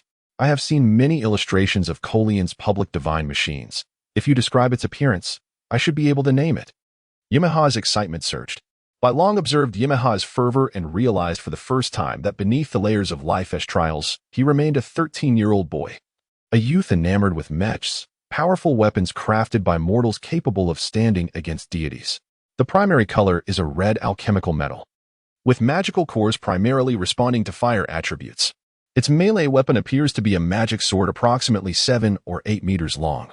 Not the broadsword of the patrol mechs, but a more slender, conventional longsword. As for its ranged capabilities, Bai Long began to recall some details when Imeha interrupted. It has to be the Firebird, Kolian's fire attribute, red exterior, and the only model that wields a longsword. Imeha exclaimed, I recently heard reports that Kolian deployed the Firebird to hunt down a newly revived ice element dragon deity in the territory of Acilio continent. They say the corpse was completely taken, leaving hardly any dragon blood behind, clean and efficient. Imeha's excitement overshadowed even the thrill of discovering his magical talents and the opportunity to further his studies in magic. However, Bailong quietly critiqued the claim about the minimal dragon blood left behind, pondering the Xuxia gold coins he had compensated Imeha with. Once Imeha's excitement had subsided, they sought a modest interest for the night. Upon entering the city, darkness had already descended. After finding an inn and asking the proprietor, who happened to speak Avisu, a few questions, they learned that remnants of the original war ruins still existed in the capital Voskam, located directly north of the Imperial Palace. A simple taxi ride, costing a few copper coins, would suffice to reach the site. However, the innkeeper recommended they use e-yuan or the not yet completely phased-out ku-yuan for transactions, as these were the primary currencies in the prosperous areas of the empire, featuring high-security paper currency produced with the assistance of divine races. Paper currency? Bailong mused, encountering this form of currency for the first time. Although he had heard about it during his travels on merchant ships, he had also been informed that metal coins such as gold were still in circulation, yet he paid little heed to it. Primarily, it is due to his common knowledge that paper currency, in the hands of a magician skilled in alchemy, is an easily replicable entity. The currency known as Ia-In was crafted with the assistance of our Blood God clan, while Kun was produced with the aid of the Witch God clan behind K-Lien, utilizing a unique alchemical paper and ink that is utterly impossible to duplicate. The innkeeper stated with a smile, "I see. It appears you hold a high acceptance of the Blood God." Bailong inquired in turn, "What choice do we have? We are already deeply rooted here. Even if the Blood God were to demand blood and flesh, our population exceeding 100 million would suffice to offer a mere token." The innkeeper seemed unconcerned about such matters. It was not a matter of resignation, but a genuine indifference. Being in the imperial capital, the innkeeper had little worry regarding these issues. Upon finding a place to rest, Bailong prepared to continue his exploration. Upon hearing this, Yimi swiftly rose from the bed, ready to act as Bailong's guide, despite having previously stated it was unnecessary. Yet, Yimi insisted on accompanying him, citing her fluency in other common languages of the Isha Empire, of which Avis was but one. Soon, they hailed a taxi and arrived at a relatively renowned site in the imperial capital, the Ruins of War. The Ruins of War, once known as WCKM, was a border city between the Lanwu Kingdom and the Sibai Kingdom. Throughout nearly a century of historical conflicts, it had been occupied and ruled by the Wen Kingdom. The FNK military state, and the Kain-Ru-Mi Empire, suffering severe devastation from war as a small city. By the time the Isha Duchy was established, this place had already become a desolate ruin, filled with crumbling walls. Yet, these very ruins have become the present-day Isha imperial capital. At this moment, all that remained of the site were scattered stones, entirely discordant with the surrounding towering edifices. Even the tallest building had nearly collapsed. Did the citizens of the imperial capital not maintain this area at all? "Well," Yimi exclaimed, "is that flag on the small building truly the imperial banner? I had thought it was merely a stick." Observing the dimly lit ruins, she could not help but utter words of lament. "Bailong, why did you wish to see this?" "Theres." "Bailong?" It was only then that Yimi noticed Bailong, lost in thought, gazing intently at the dilapidated structure. His eyes were drawn to the tattered little building, where a flag, long neglected and shrouded in dust, hung heavily and forlornly from its pole. In the gentle autumn breeze, it seemed to strive to flutter, yearning to wave as it once did. Yet at this moment, when war erupts around you once more, and the beleaguered soldiers flee before the war machines, as the towering night mechas are shattered into fragments, take it, and let it fly high above. The non-existent nation shall personally come to greet you. I vow not to betray the wisdom of any sentient being that waves this flag. Whose memory is this? Chapter 9, The Little Which the White Dragon murmured softly, recalling words from a distant memory. There seemed to be a name associated with those words. Yet it eluded him. Lord White Dragon? Imeha called out, a hint of concern in her voice, for the White Dragon appeared to be uttering strange and incomprehensible words. "Oh, it's nothing," the White Dragon replied, snapping back to the present. "Are you truly untroubled?" Imeha persisted, still worried. Indeed, the White Dragon nodded gently. At that moment, a youthful voice pierced the air. "Hey, little one, what did you just say?" The voice, sweet and innocent, caught even the great sorcerer off guard. as he failed to detect its source. "How adorable!" Imeha exclaimed, turning to see who had spoken, oblivious to any danger. However, the white dragon was on high alert, his fur bristling and blood pressure soaring. For the newcomer was. "Imeha, step back," the white dragon commanded, positioning himself protectively in front of her. "What is it?" "Lord White Dragon?" Though confused, Imeha sensed the gravity in his tone and understood the seriousness from his expression. "She is a goddess of the witch clan." The white dragon replied solemnly. "What?" Imeha gasped in astonishment. This was the capital of the blood goddess territory. From what she had gathered, the relationship between the witch clan and the blood clan was not entirely hostile, yet neither was it amicable. The sudden appearance of a goddess from the witch clan could not be deemed safe. How rude, even as a divine being. "I am met with such wariness when I pose no threat," the little witch said, a trace of dissatisfaction in her voice. "My apologies. Nobility cannot view matters through a conventional lens. Appearances do not dictate age or power." The white dragon maintained his vigilance. At this moment, they were afforded a chance to scrutinize the young witch before them. She appeared indeed quite youthful, resembling a child of merely 7 or 8 years. Her pale blue hair cascaded down to her calves, adorned only by a few strands woven atop her head. Her fair and endearing visage was complemented by deep blue eyes that shimmered like stars in the night sky, exuding a sense of maturity that belied her apparent youth. She wore a simple, cool-toned dress, standing firmly on the ground rather than hovering like most witches, which initially led Imeha to perceive her merely as an ordinary girl. "All right. I confess my intentions for being here are not entirely pure, but rest assured, I shall not resort to silencing you simply for discovering my presence," the little witch declared. The white dragon's wariness eased slightly, while Imeha, facing a goddess for the first time, remained hidden behind him, too intimidated to show herself. "Why did you suddenly utter that phrase earlier?" the little witch inquired anew.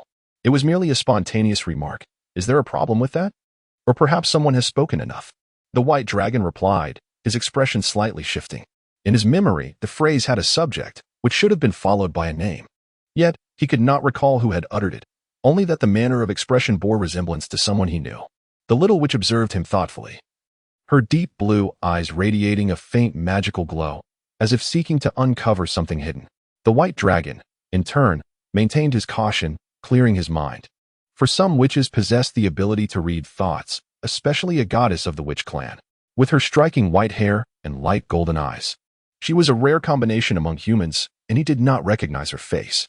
The aura of her bloodline, she seemed an ordinary human. Yet her prowess was that of a formidable sorcerer. "Flatter me more," the white dragon responded with a nonchalant air. "You all do not seem to be from the Empire, do you? Otherwise, at this hour, there would be scarcely a few souls wandering the ruins," the little witch remarked, glancing at a prominent small building amidst the debris, her gaze drawn to a flag. "Why do you say that?" the white dragon inquired, puzzled. "In a bustling capital, there is no need to dwell upon a barren past. In truth, this place has not been entirely razed and rebuilt. It retains enough remnants to astonish," the little witch elucidated. "Is that so?" the white dragon contemplated. Through his limited understanding of the past and present of the Isha Empire, it became evident that these ruins, representing a bygone era, were not essential to the current Isha Empire. The younger generation, having grown up in the capital, would merely glance curiously at the remnants while passing through. Perhaps the remaining significance of these ruins was merely to serve as a stark contrast to the Empire's prosperity, showcasing the strength of development from nothing to something. "So, what exactly do you wish to see here?" the little witch asked, fixing her gaze upon the white dragon. The white dragon could not help but marvel at the keen insight of these witch goddesses. Just a simple excursion, after all. What ulterior motives could a grand sorcerer have while accompanied by a magical apprentice? He retorted, "If you choose not to share, so be it. Since you are here, you ought to properly observe," the little witch said, suddenly leading the way. After a moment's contemplation, the white dragon followed, guiding the apprehensive Imeha along. They entered the ruins, arriving at the base of a dilapidated small building, where an unassuming stone tablet lay. It resembled a gravestone, yet held no burial. Only inscribed with one language, the language of Avasu. "What does it say?" Imeha, unable to read, asked. The little witch casually cast a spell, and before Imeha could react, meanings flooded her mind. The inscription read, "Born in the kingdom of Kinrame, schooled in the kingdom of Wino, wed in the federation of Finkum. Thrived in the kingdom of Spy, spent my twilight years in the kingdom of Lanwu, yet throughout it all, I never departed from my homeland, Vachicum. This city ravaged by war. Today, I shall be laid to rest here." Wayfield Friedman. Does this mean? Imeha gasped in astonishment. This elder had spent his life in this city, yet his identity shifted through various nations due to war, and this was his ultimate resting place. A life consumed by war, only to find tranquility in the end? Imeha pondered, incredulous. There is nothing strange about it. Over 4 centuries ago, the core of magical elemental power was invented by the Goblin clan, leading to the creation of controllable magical puppets, known among humans as night mechas. These war machines, which could be mass-produced through alchemy and mechanics, marked the onset of continuous wars across the world for over 400 years. One might say this elder's fortune was slightly lacking, the little witch explained, though whether her words were directed at Imeha or the White Dragon, she alone knew. Very well. Imeha conceded, feeling like merely an observer, uncertain of the situation and hesitant to pass judgment. Meanwhile, the White Dragon remained silent, lost in contemplation. After a brief pause, he asked, why did he leave no name for his country? Which name should he have left? The Isha principality that once brought him hope, or the subsequent Isha kingdom? Or the Isha Empire? The little witch countered. It appears his descendants harbor little fondness for their current nation, the White Dragon quickly surmised. Discontent is an inadequate description. Over a decade ago, the infamous imperial purge of the Eshadi Empire saw this elder's grandson as a principal executor. On the eve of the final purge, he vanished without a trace. The little sorceress continued, the imperial purge? I believe I have heard whispers of it. Allegedly, the number of noble families, merchant guilds, and generals condemned to death is unfathomable, with estimates reaching into the thousands, not to mention the numerous high-ranking individuals entangled in the aftermath. Imeha seems quite intrigued by such matters. Why share this with us? Inquired the White Dragon. Nothing of consequence, merely observing your presence here. As a sorceress dedicated to the collection and dissemination of knowledge, I thought it prudent to enlighten you, responded the little sorceress casually. Thank you, said the White Dragon. You're welcome, she replied. At that moment, the little sorceress produced a metallic box and illuminated the screen to check the time. It is nearly time for me to depart, she announced. May I ask your name? Queried the White Dragon. Imeha felt a jolt at the casual inquiry directed at a divine being. Was it customary to forego honorifics? Sevia Hamarita, she replied nonchalantly, her figure gradually fading into the dim glow of the magical lights, an unsettling display of spatial magic. Marita. The White Dragon echoed thoughtfully. His knowledge suggested that a witch's surname is derived from her associated magical tree, yet he could not recall any tree bearing the name Marita. The middle name Ha denoted the witch's lineage, not necessarily indicating mastery over a specific attribute, but serving as a mere identifier to prevent confusion. Has she truly departed? Imeha asked, a hint of trepidation in her voice. Uncertain. Her spatial magic is formidable. She perceives us from a distance, while I cannot sense her presence. The White Dragon replied, shaking his head. Indeed, these divine beings are remarkably powerful, Imeha mused. Divinity, to ordinary mortals, represents an absolute supremacy. Even the most mundane low-tier gods, rank 9, remain beyond reach, merely objects of reverence. The mid-tier, high-tier, or even transcendent deities render ordinary individuals no different from ants.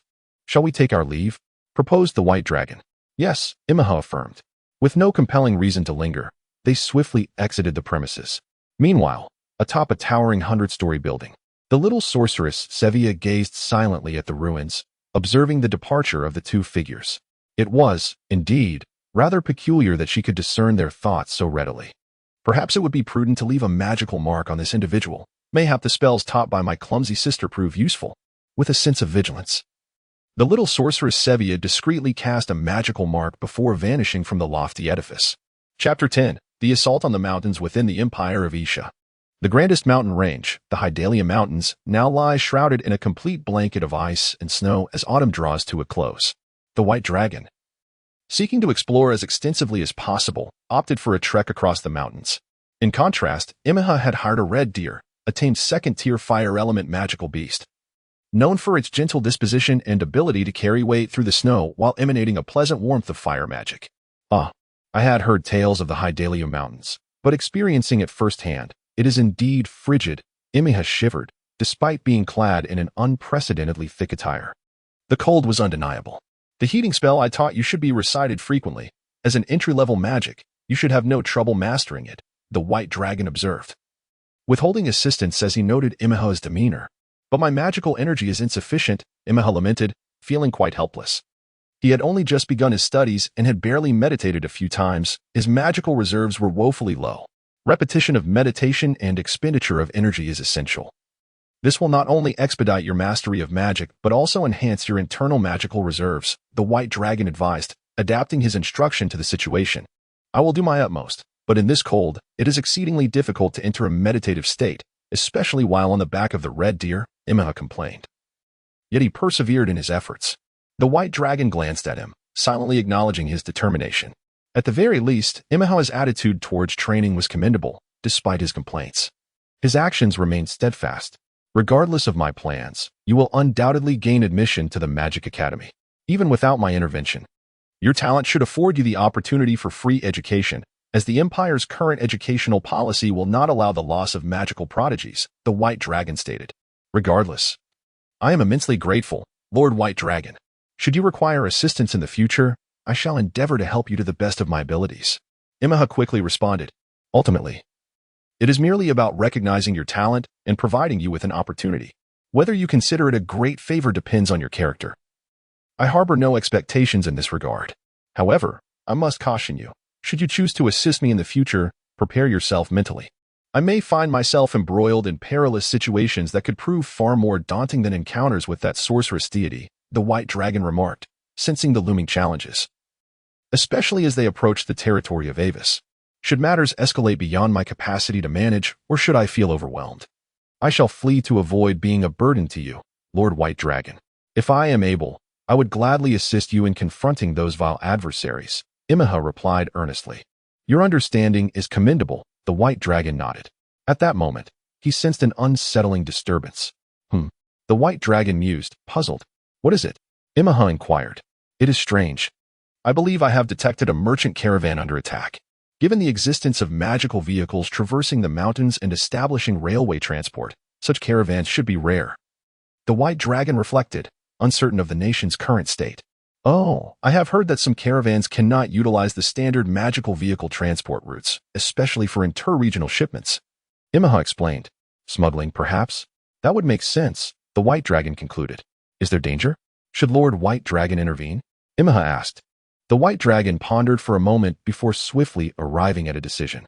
Meanwhile, at the besieged merchant caravan, luck was decidedly against them. It was far too early for the pack of snow wolves to be active in this area. Protect the cargo. Do not engage alone. The captain of the hired adventurers commanded, maintaining a defensive stance.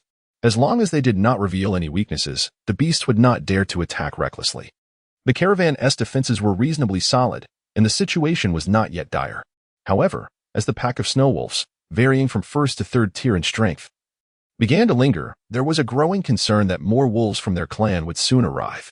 The most alarming possibility was the arrival of a wolf king, typically a fourth-tier beast, or even stronger, in which case they could only pray for a successful escape. Yet, amidst the raging snow of the mountains, the chances of evading a pack of wolves were slim. Boss, it seems we must prepare to abandon the cargo and flee, the captain, a fifth-tier warrior, assessed the grim scenario. Are you joking? Losing the shipment would mean my bankruptcy, if I cannot repay the loans from the private gold firm. What difference is there between that and death? The boss protested, unwilling to concede. Living as a debtor is still preferable to death. The captain, tense and focused, pressed on, not concerned with the appropriateness of his words. As the snow wolf pack approached, now nearing 20 in number, not a single one was a weak first-tier wolf. They were all at least second-tier.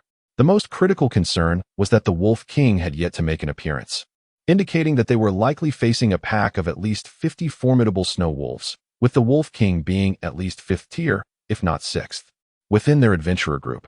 The strongest member was the captain, a fifth-tier moonlight warrior. The vice-captain was a fourth-tier great mage, while the weakest among them was merely a third-tier novice. Breaking through the encirclement of 20 snow wolves would already be a daunting task. A howl echoed from nearby, the magical resonance sending a chill down the captain's spine. The Wolf King is likely approaching with sixth-tier power. We must flee now, the captain decisively proclaimed. If the Wolf King arrived with another pack, they would all be doomed. At that moment, the surrounding wolves seemed invigorated, executing probing attacks on the caravan, their collective demeanor indicating they were not inclined to let them escape easily. They're charging. Head downhill. We must find a cave or some defensible location and prepare for rescue. Get away. Get away. The new recruits and ordinary transport workers began to panic. "Boss, we need to move now. The cargo cannot be saved," the captain shouted. But the boss hesitated. A wolf lunged at him, and if not for the captain's quick reflexes in striking it away, he would have perished on the spot. "Go, now." The boss was frightened into compliance, realizing that survival was paramount. "Abandon the cargo. Everyone, maintain a defensive posture and retreat." The captain ordered immediately. They did not flee chaotically, demonstrating their experience as adventurers. Yet, the Wolf King's howl grew ever closer. Ugh! The captain internally acknowledged the grim reality. If no one remained behind, they would be quickly surrounded. It was evident that not even the ordinary transport workers could outrun the wolves in the snow, let alone the novices in their ranks. Moreover, with 20 wolves surrounding them, they could not afford to flee with their full strength. "Boss, it seems only a few of us can lead you to safety. I hope your workers have adequate insurance," the captain whispered. "Insurance for being killed by magical beasts? They won't reimburse anything." The boss was acutely aware of the situation. "Then we have no choice." The captain prepared to unleash his fighting spirit and lead the boss to safety. Just then, a 6th-tier fire magic, glassy fire serpent. Suddenly, 7 ferocious fire serpents emerged, launching a brutal assault on the surrounding snow wolves. Aside from a few astute individuals who managed to evade the attack in time, 5 snow wolves were directly devoured by the serpents, their charred remains falling into the snow. Immediately following this, a 6th-tier summoning spell was cast, Fiery Crystal Giant Bear. A colossal bear, towering 6 to 7 meters, emerged, enveloped in flames and resplendent crystal shards, and unleashed a thunderous roar at the remaining pack of wolves. This soundwave, infused with fire elemental magic, not only delivered a mental shock but also inflicted searing burns, exerting a formidable intimidation effect. For the pack of wolves, which were merely 2nd to 3rd tier, this constituted a devastating assault. Among them, 6 weaker snow wolves were directly struck dead by the roar. The few that remained fled in panic, dashing towards the Wolf King without daring to look back. A woo! The Wolf King's howl resounded in the distance. Roar! The fiery crystal giant bear responded ferociously, instantly suppressing its momentum. Thereafter, the Wolf King's voice fell silent, clearly having retreated with the remaining wolves, showing no intention of launching further attacks in this direction. Have they departed? The leader remained momentarily dazed. Indeed, when the beast horde assesses danger, they exhibit no inclination towards sunk costs or emotional decisions. Their priority lies in timely loss mitigation to preserve greater survival potential, as the seasoned captain noted. Wonderful, wonderful. The leader patted his chest, still shaken. Several other transport workers and novice adventurers collapsed onto the ground, evidently shaken by the encounter. "Thanks to our esteemed archmage friend for the timely assistance. We are the Pyaki adventurer team from the Avisa region of the Empire," the captain stated, bowing slightly in gratitude towards the source of the magic. The term Pyaki refers to a classification within the Avisu region, consistent with the adventurer ranking system employed throughout the entire Ashar Empire. Pyaki is classified as 5th tier, akin to the purple gold rank in the Western Sea Empire of the Asilio continent. "An archmage!" exclaimed the novice adventurers, astonished. In their earlier panic, they had scarcely registered the nature of the powerful magic that had just saved them. How foolish! Did you neglect your foundational studies? Do you not recognize the natural magical beast, the fiery crystal giant bear? Such a creature can only be summoned through a 6th-tier summoning spell. A teammate retorted with exasperation. Oh. The novice adventurer scratched his head sheepishly. Magical beasts can be categorized into natural and reproductive types. Natural beasts are born from the congealment of elemental forces and often arise during magical disasters, making them the preferred targets for temporary summoning spells. In contrast, reproductive beasts, like regular wildlife, grow through breeding, requiring prior subjugation and contract signing for summoning. By the way, are you all headed to the Avisu region? It happens to be on my way, the white dragon said with a gentle smile, stepping out from the shadows of the trees. Thus, they beheld a rather unique duo, a half-blood youth of modest strength riding a red deer, while the young and noble archmage, the white dragon, traversed on foot. Chapter 11. Prince Lagu. After a brief acquaintance, the white dragon grasped the general situation. This trading caravan was engaged in the smuggling of raw materials for magical potions, specifically certain plants endemic to the regions of Lanwu and Sibai, which were monopolized by the esteemed noble guild of the Ashar Empire. Ordinary merchants seeking to trade these materials required permission from the guild, and the costs associated with obtaining such permission far exceeded the risks involved in smuggling, leading to their current predicament. Additionally, the caravan also dealt in the illicit trade of expensive timber, alchemical ingredients, and more. So, you are affiliated with the Halifax Family Merchant Guild. How did you fall to such a state as to resort to smuggling? Imeha expressed her astonishment. The Halifax Family Merchant Guild, once one of the 10 largest guilds in the Empire, primarily dealt in timber, magical potions, and alchemical materials, achieving a scale of industry monopoly. Alas, it was nearly a decade and a half ago when the Empire's purge occurred. Under the guise of this purge, Emperor Isha seized many of our family's assets, entrusting them to the obedient noble guilds. Many members of my family were captured, killed, or exiled. Presently, the principal members of my family conduct overseas trade under the leadership of Patriarch May Weiss, primarily collaborating with the 10 Nations Alliance, particularly with the coalition of Ku. Thus, the Empire has refrained from further actions against them. As for me, I am merely a peripheral member of the family, not even bearing the surname Halifax. I escaped the purges and remained disconnected from the past. The owner spoke with a sense of acceptance, as if long reconciled to the events of years gone by. Indeed, it is commendable, for many aspire to your trade yet lack the foundational capital and connections. The captain of the adventurers remarked with a chuckle. Sigh, had it not been for this esteemed little magician, I would have faced bankruptcy today, the owner lamented. The white dragon merely smiled, appearing reluctant to elaborate further. How can I express my gratitude to the esteemed little magician? I fear all I can offer is monetary compensation. The owner continued. Consider me an adventurer tasked with escort duties. A modest additional reward for my efforts would suffice, as it was merely a fortuitous encounter. The white dragon replied with a smile. Such matters are easily arranged. I will also notify my family of your assistance, esteemed little magician. Should you require aid in the future, seeking the Halifax Family Merchant Guild will undoubtedly prove beneficial, the owner assured. Is that truly possible? Imeha inquired, surprised, given that the owner had previously claimed to be merely a peripheral member. Of course, the Halifax family has always been one of gratitude and reciprocity. For instance, our family continues to support the legitimate empire, being loyal to Prince Lionel, who once aided us, rather than to the current Prince Lagu. The owner elaborated earnestly. Prince Lagu? The white dragon questioned, puzzled.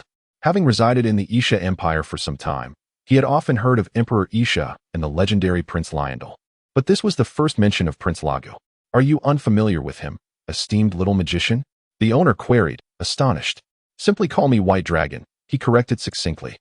Very well, allow me to briefly recount the situation regarding His Majesty the Emperor's family. The Emperor has but one wife, the noble Samanphalamina.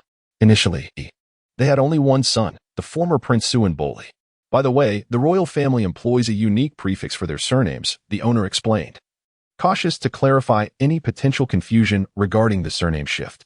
Although Prince Boli has not distinguished himself with particularly remarkable achievements, he is without fault in all respects.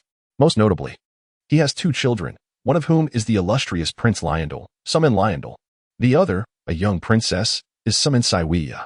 However, this princess has played no regent role. Apart from her portraits, she has little impact on the populace. As the owner spoke about the princess, both the White Dragon and Imeha paused momentarily. Suman Saiwiya? That name. The White Dragon mused, recognizing it as the name of the young sorceress he had encountered previously. What a coincidence. Is there a problem?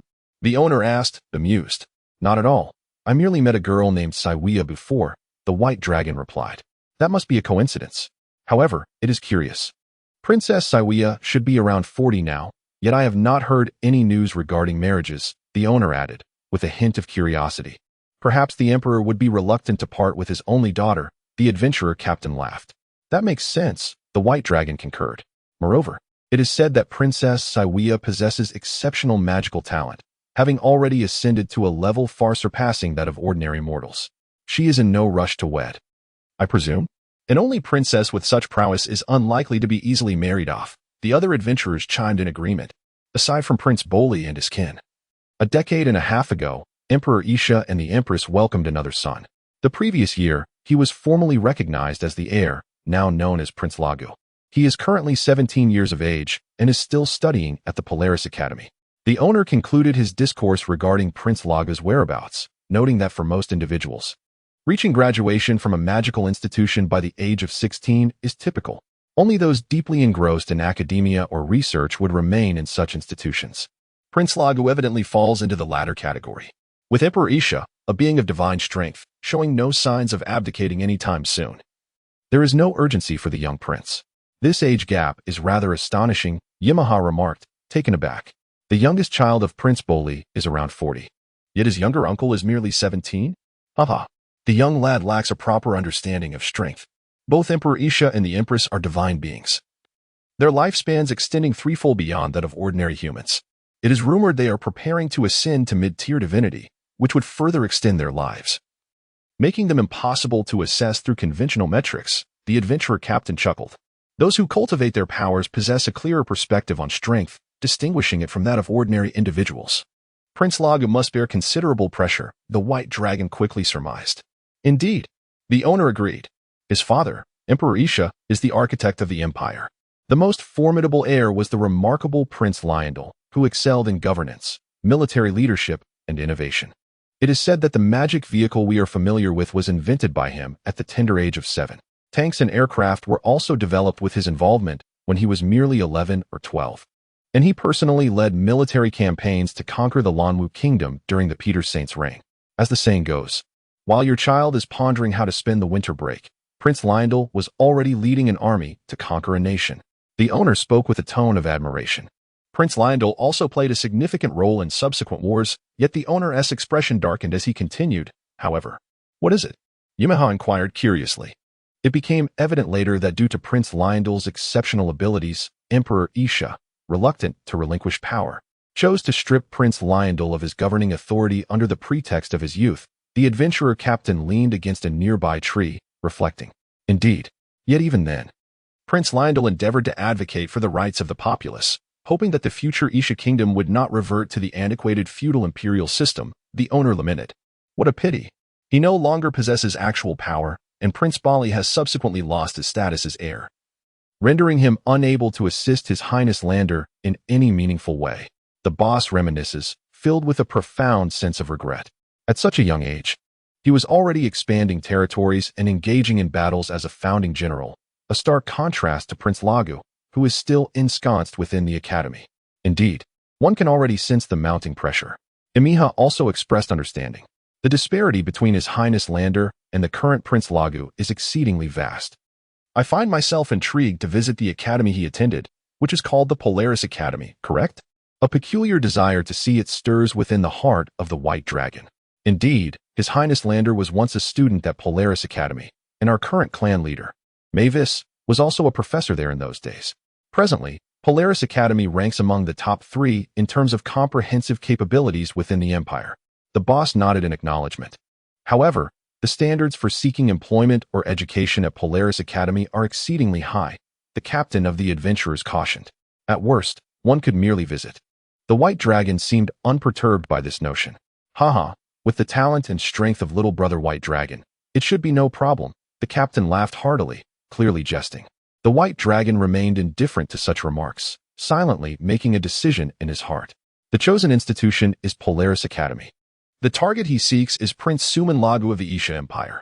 As they continue traversing the Black Dahlia mountain range, the presence of the 6th-tier Archmage White Dragon, with his formidable mental prowess, allows them to evade numerous troubles. The journey became considerably more manageable, though the sudden onset of blizzards proved somewhat troublesome.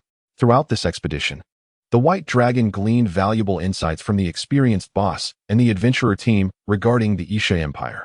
He gained a foundational understanding of the history of this small kingdom, which blossomed from its modest territories in the northwest of the Holy Continent, Avisu, to its current stature. He also came to comprehend the terrifying existence of the Komai United Kingdom, which has the audacity to hunt deities. In less than 20 years, they unified the entire Holy Continent from nothing. This further solidified the White Dragon's resolve to journey to the Komai Union after exploring the Isha Empire. However, the immediate objective remains to visit the initial territory of the Isha Empire, the St. Peter's Domain. Chapter 12, Peter's Holy Land, the Izar Empire. Avisu region, the realm of the Izar Empire, during the princely era of Avisu, boasted a population that never exceeded 1 million. Before the advent of magical vehicles, Peter's Holy Land was merely one of the many ordinary territories of the kingdom, lacking the benefits of a railway transport network. In fact, to maintain certain privileges for the common folk, the then Prince of Izar had to seek economic support from the royal family, rendering the territory seemingly harmless. Yet, is this truly Peter's holy city? It rivals even the imperial capital. Imeha gazed at the towering buildings of Peter's holy land, and even from a high hillside, the boundaries remained elusive. According to the previous smuggler's account, Peter's holy land was once a modest town, entirely landlocked. However, due to urban development, it has now seamlessly connected with the coastal fishing port, evolving into a grand coastal metropolis. Bailong could not help but marvel at the developmental prowess of the Izar Empire. 50 years ago, when Suman Lienda was born, Peter was still a small town. Today, it has flourished into an expanse so vast that its smallest diameter is estimated to be around 20 kilometers. As a city in the northern continent, which becomes frozen over in winter, it has grown remarkably. Look at all those vehicles bustling in and out of the city. Are the inhabitants truly that affluent? Imeha exclaimed, astonished by the traffic flow, which seemed even greater than that of the imperial capital, Voskam. Let us enter the city, Bailong said. Indeed, Imeha's expression mirrored that of an ordinary 12 or 13-year-old child, his curiosity towards the grand city evident. Bailong, however, felt little excitement. Instead, he worried that the rapid development of the city would obliterate too many remnants of the old era, potentially thwarting his quest for something specific. Fortunately, upon entering the city, they discovered that the old town of Peter remained ensconced within the new urban landscape, serving as a designated core area. Acquiring an old-style residence there might cost more than an entire building in the outskirts. What? No referrals? We cannot enter the old town? Imeha expressed his dissatisfaction. He quickly realized that if one were an honorary noble, such trivialities would not hinder their access. Esteemed mage, as a grand mage, if you possess a commendable academy certification, you may be recommended for a visit. The representative of the old town smiled. Her smile suggested that without displaying proof of mage rank, they might not have received any attention at all. Without such documents, let us explore elsewhere, Bailong casually suggested. Please, take your time. The representative of the old town replied. Bailong led Imeha away to seek other attractions. Perhaps the remnants of the small towns and villages that once comprised Peter's holy land, if they had not yet been razed to make way for skyscrapers. They also intended to visit the renowned magical vehicle manufacturing plant, the first of its kind in the world. Although the Izar military industry behind it was off-limits for visits, the surface-level manufacturing facility was still a noteworthy tourist destination, frequented by many outsiders. Today, the global railway network owes its existence to the magical vehicles pioneered here, making it significant from a commemorative standpoint. Lord Bailong, how do you plan to gain entry? Imeha inquired. Why do you assume I will definitely go in? Bailong retorted. Well, though I do not fully grasp it, I sense that you have a certain fascination with these renowned old sites. Perhaps an obsession of sorts, which you would not easily abandon. Imeha struggled to articulate his feelings, yet they were unmistakable. Is it that apparent? Bailong questioned. Not overtly. I cannot pinpoint anything specific.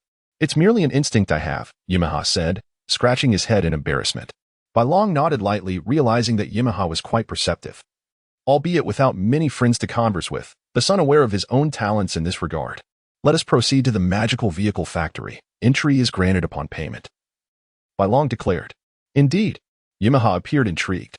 As they traversed the Black Dahlia Mountains, they had hunted numerous magical beasts, selling them for a substantial amount of Izar yuan. This led Imeha to question whether Bailong was short on funds, deliberately seeking to hunt magical beasts for money. However, he quickly dismissed this notion. A young grand mage, provided he was not extravagantly spending, would naturally accumulate a considerable sum. Throughout their journey, Bailong had not displayed any inclination for lavish expenditure, suggesting financial woes were not the issue. In truth, Bailong was indeed low on funds. After selling dragon blood at a bargain, he had spent nearly all his resources on necessities in the cross-continental journey to the Izar Empire. The magical vehicle manufacturing plant. Was this truly the original factory? It appeared rather ordinary, Imeha observed. Meanwhile, Bailong stood transfixed, gazing at the factory's entrance. The street leading to the entrance was flanked by new steel-reinforced, alchemical stone structures, forming a lively commercial avenue where various goods were offered in the shops lining both sides, resembling a typical tourist district. On the opposite side of the entrance, through the ornate iron gate, he could glimpse the older, lower factory buildings and some well-maintained tracks. Yet, In Bai Long's eyes, it all appeared as a different scene altogether. The path beneath his feet was no longer the smooth, rock-solid surface of alchemical stone, but rather a common muddy lane, scarcely 10 meters wide.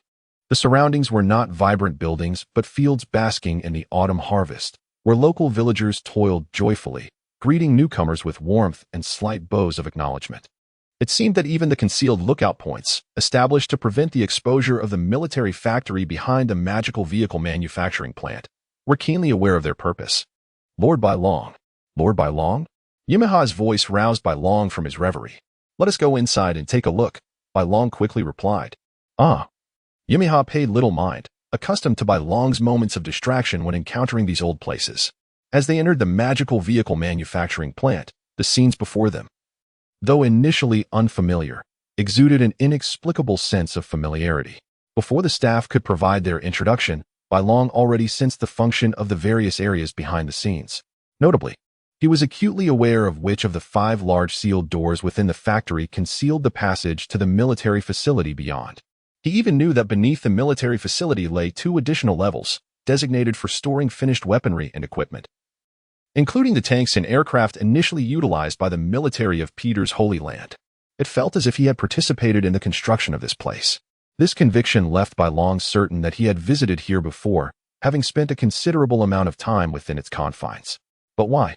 After awakening in the distant region of Suxia on the Dragon God's territory in the Asilia continent, did he feel as though he had lived here? Or perhaps, those memories did not belong to him.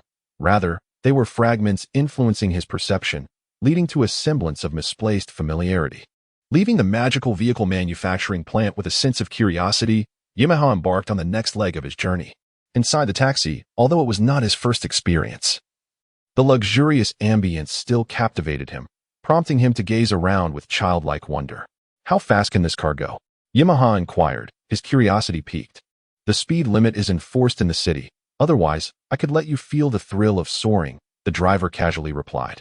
Wow, that's impressive, exclaimed Imeha. What's wrong? Don't believe me? Before the speed limit laws were enacted, I was a member of a street racing club in my youth, the driver boasted. Imeha responded. Hey, you little rascal, how can you doubt me?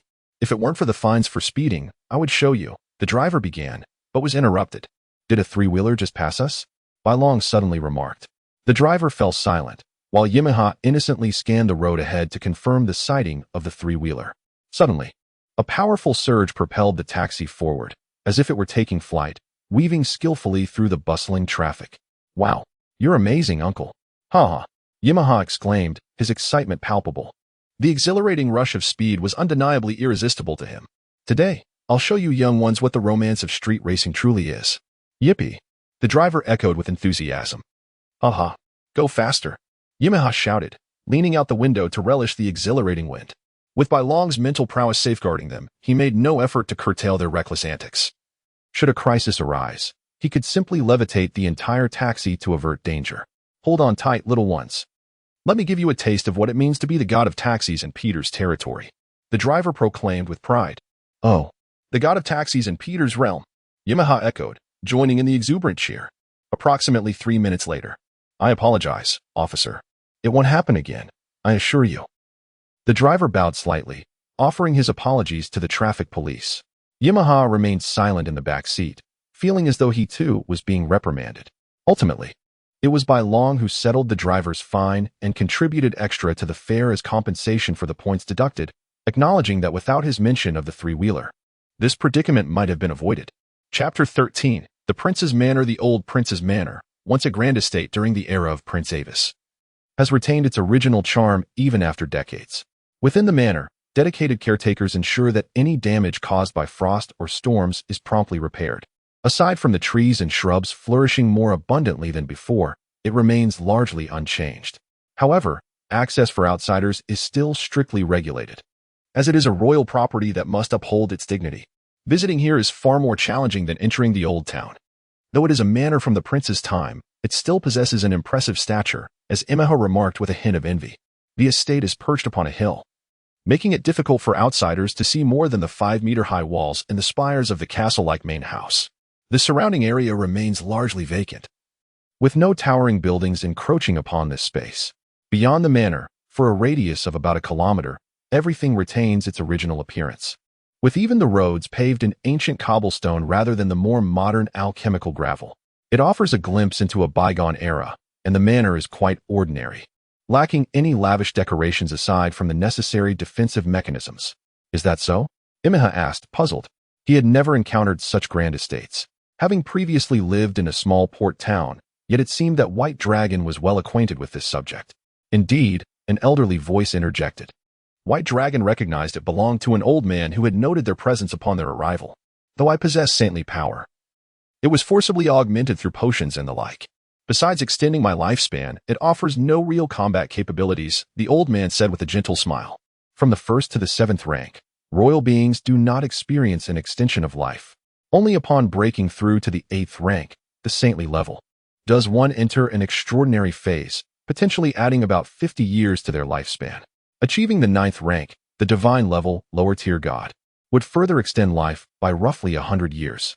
Considering the average lifespan of humans is around 70 years, a divine being could be said to possess 3 times that of an ordinary person, truly deserving of the title deity. The old man before them clearly lacked the innate talent for cultivation and had relied on the aid of the nobility to forcibly enhance his strength and prolong his life. My apologies. I hope I am not intruding, White Dragon said politely. Not at all.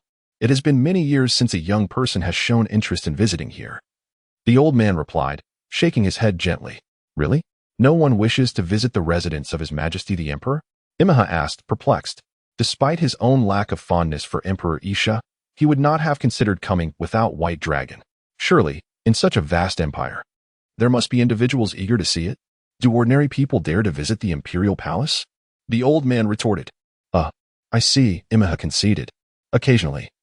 A few journalists might come, but their intentions are rarely genuine, and they are seldom permitted entry. Institutions like academies do not allocate special visiting opportunities either. In truth, many young people show little interest in such antiquated establishments. The bustling imperial capital or the nearby extravagant New St. Petersburg offers far greater allure. Moreover, the so-called majesty of the emperor further deters visitors. Though it sounded like the lamentations of a lonely elder, one could sense his disdain for uninvited guests wandering about, especially those with ulterior motives. Sir, you must be the steward of this place. My name is White Dragon, an adventurer. White Dragon introduced himself. Ah, accompanied by a magic apprentice? That does not quite resemble a student, and your teacher appears too young, truly a unique pairing, the old man observed before quickly adding. I am called Ryan. Although I have reached an advanced age, I still prefer to be addressed as Uncle Ryan. Uncle Ryan. White Dragon murmured, repeating the name.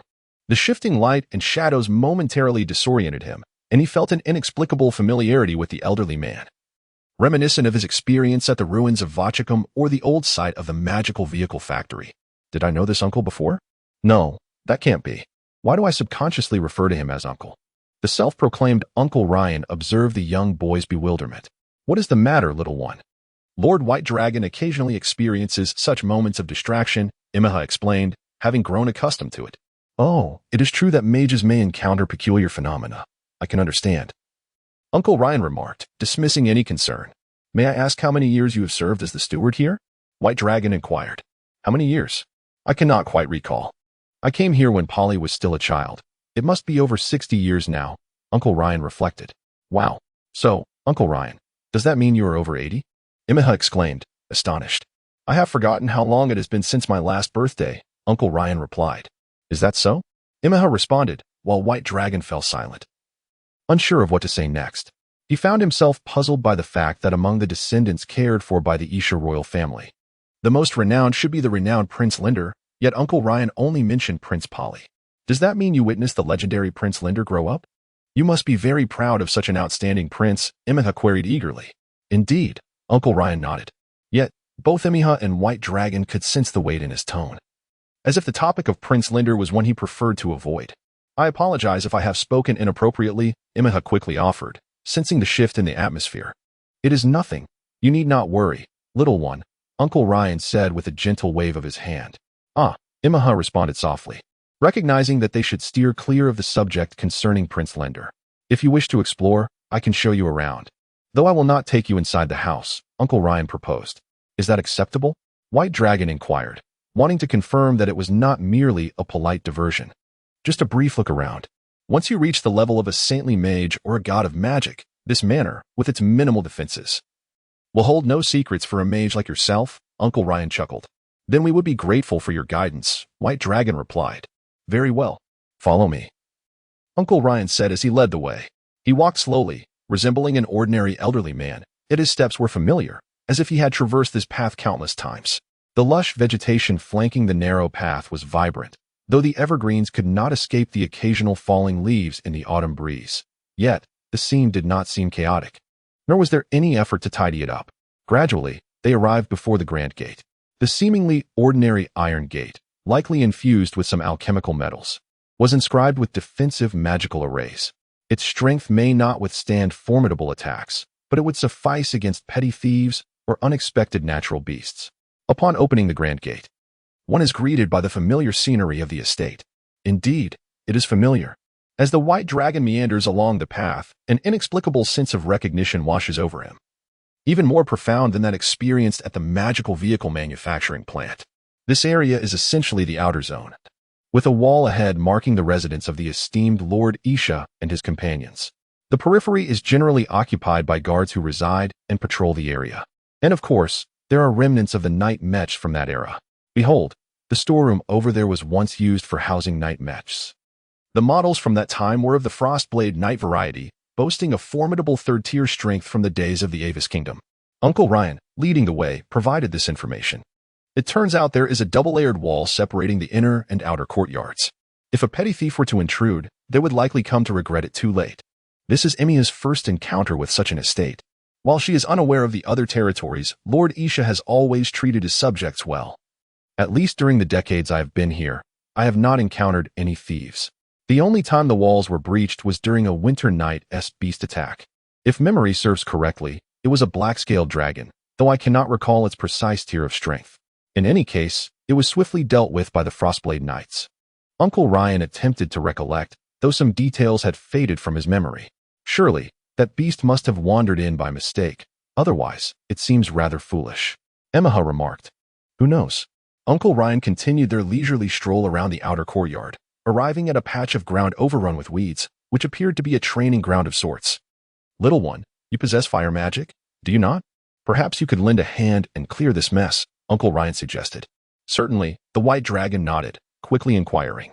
Would you like me to employ dark magic to eradicate the roots? It would save considerable trouble for the following year. Not necessary. Bare ground is also unsightly. Let us treat it as maintenance, Uncle Ryan replied. The White Dragon nodded gently. With a flourish of fire magic, third tier, the spell of ground fire spreading, and wood magic, third tier. The spell of spring breeze, the flames danced over the weeds, reducing them dash. The infusion of wood elements invigorated the roots and seeds, ensuring a more robust growth come spring. Indeed, with the wood magic, the revival next year will be splendid, Uncle Ryan remarked with a faint smile. Everything will revive, the White Dragon affirmed. Indeed, Uncle Ryan replied, lightly nodding as he turned to continue leading the way. Come this way, little one. It's an excellent opportunity for you to assist with your magic. Is this what one might call a reward for the tour? Imeha finally realized. Haha, one could say that, Uncle Ryan chuckled. Thus, the trio, an elder and two youngsters, wandered through the estate, akin to a neighborly boy assisting his grandfather with various tasks, employing their convenient magic to address the chores around the estate. There was no sense of awkwardness. Rather, it was a delightful experience. Chapter 14 Mastery of All Magic? Peter Saint Territory, near the central square of the old town. Uncle Ryan has such a good temper. It seems only someone like him could serve as a royal steward, Imeha remarked. Their current opportunity to explore the old town was indeed granted by Uncle Ryan's recommendation. Although Uncle Ryan had lived a rather ordinary life at the Prince's Manor, the burgeoning elite of the Peter Saint Territory dared not disregard him. For any significant events or banquets, he was always sent an invitation.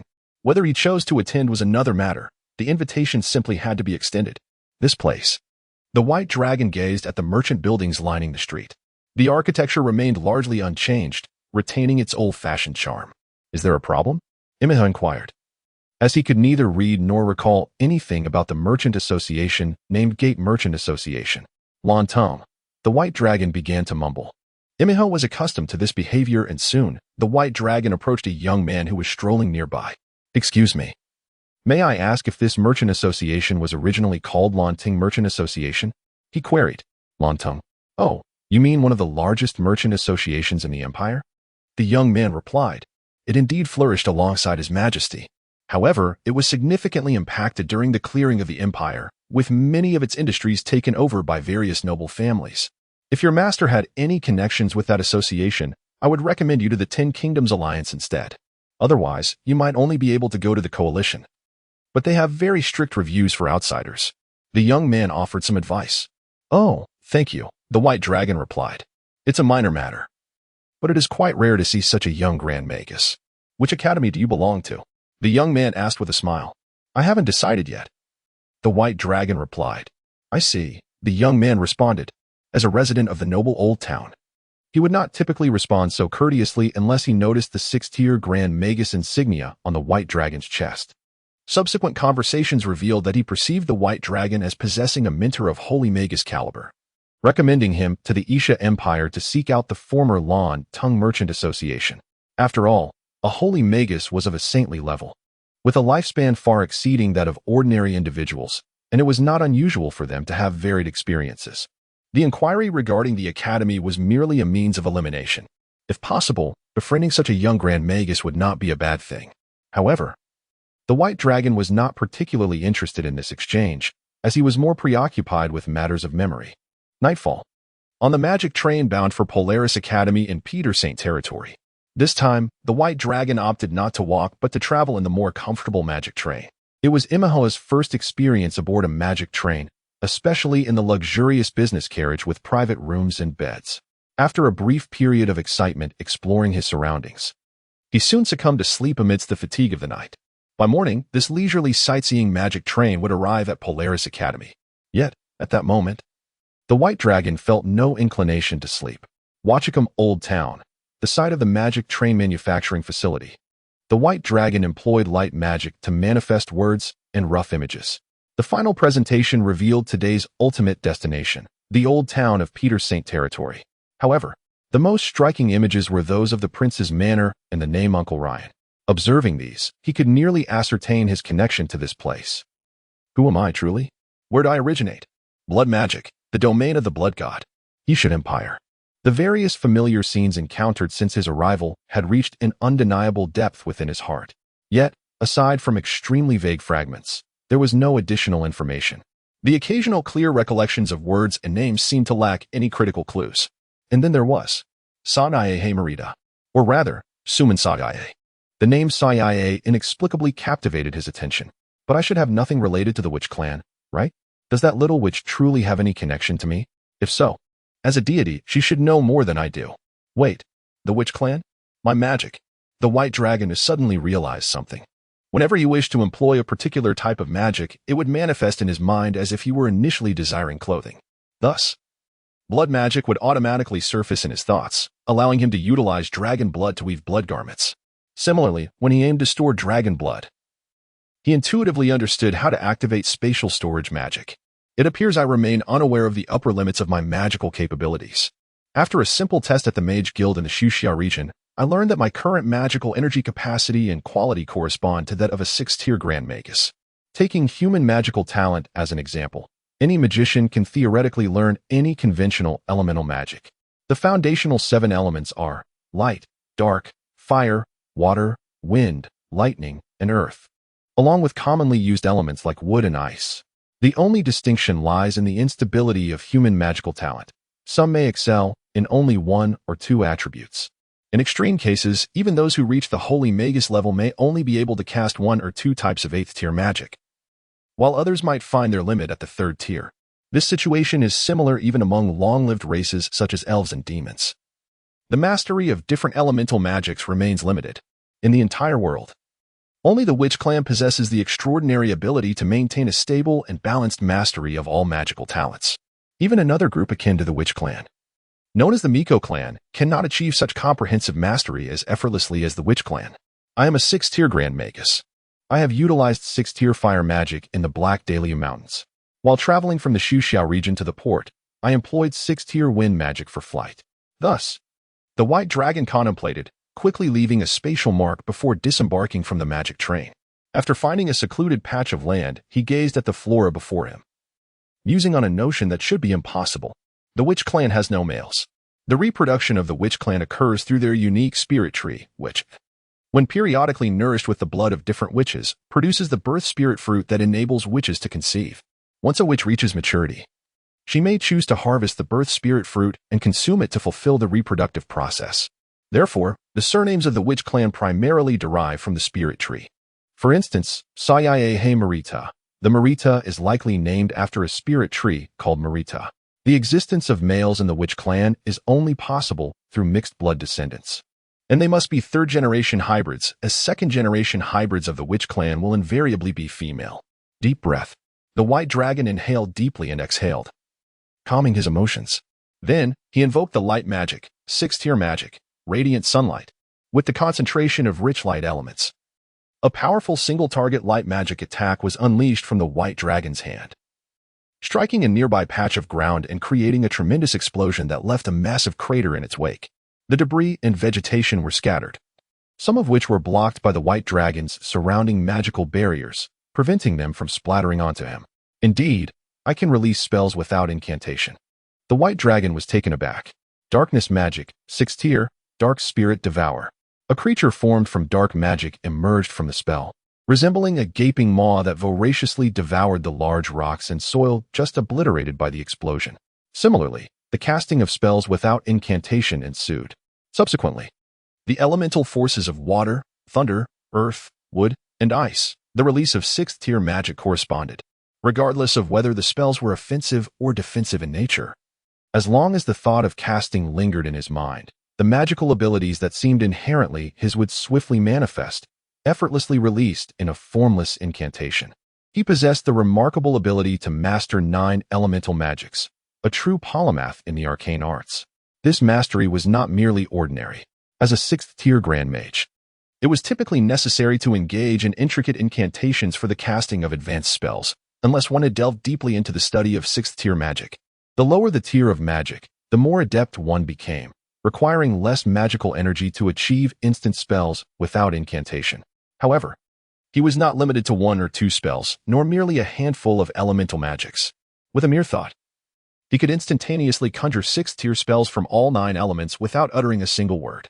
To attain such a level of proficiency, theoretically, one would need to be of the sacred witch lineage to achieve such effortless, incantation-free spellcasting. Even a 7th-tier royal witch might manage to release several 6th-tier elemental spells without incantation, but to encompass them all, the white dragon mused, ultimately astonished and unable to continue. At this juncture, he could ascertain one undeniable truth. He might indeed share a connection with the witch lineage, not merely a superficial acquaintance, but potentially a bloodline connection. And furthermore, the white dragon concentrated magical energy in his hand, continually mobilizing and compressing his inherent power. He sensed that his reservoir of magic did not diminish as he released it. Instead, with each casting of various 6th-tier elemental spells, his magical capacity seemingly augmented, akin to an endless abyss. The sensation was as if his magical reservoir was several dozen or even 100 times that of an ordinary individual. Until now, he had not encountered a situation demanding sustained magical expenditure and had not experienced any concerns regarding the depletion of his magical reserves. Overall, both his memories and powers resembled a treasure trove yet to be unearthed, only revealing their riches as he became cognizant of them. The current mastery of all elemental magics and the seemingly inexhaustible magical reservoir represented the strength he had yet to discover. And who, possessing these memories and powers, was he truly? Chapter 15, Polaris Academy, Isha Empire. Reception area of Polaris Academy. Setting aside the fact that it is not currently the enrollment period, the identity proof of the young lad named Imeha, even if authentic, could warrant his admission into primary school for foundational studies in literacy and mathematics. However, his identity poses a challenge for the reception teacher. Imeha is indeed a citizen of the Empire, and although his identification bears the mark of liberator, denoting a formerly enslaved individual, this was a requirement during the brief period when the Isha Empire recognized the coalition as its suzerain. The Empire has essentially liberated all slaves within its borders, a process that has proceeded relatively smoothly given its commitment to abolishing the inefficient institution of slavery. Imeha's identity is one that is often forged, yet as long as its authenticity can be confirmed, it remains unproblematic. However, the case of the White Dragon is quite different. Aside from proof from the Adventurers Guild in the region of Xuxia on the continent of Asilio, there exists no other form of identity verification. Not even a counterfeit document typically obtained on the streets, rendering him a veritable stateless wanderer. Moreover, the Adventurers Guild proof itself was acquired in less than a month. Such an individual is not one that Polaris Academy would dare to enroll lightly. Shouldn't I simply be regarded as an orphan taken in by a wandering mage? What position could such a background secure within your esteemed academy? Or perhaps I possess an interest in mechanics and seek the possibility of studying, provided it does not involve core technologies. The White Dragon seemed prepared, evidently aware of the difficulties associated with his identity. In this era, truly powerful wandering mages are a rarity. The reception teacher found herself at a loss. Why is that? Imeha inquired, puzzled. Aren't there a multitude of tales about wandering heroes taking in gifted children, embarking on adventures together? Does it not represent freedom, individuality, and strength? Ultimately, wandering adventurers are merely travelers at heart.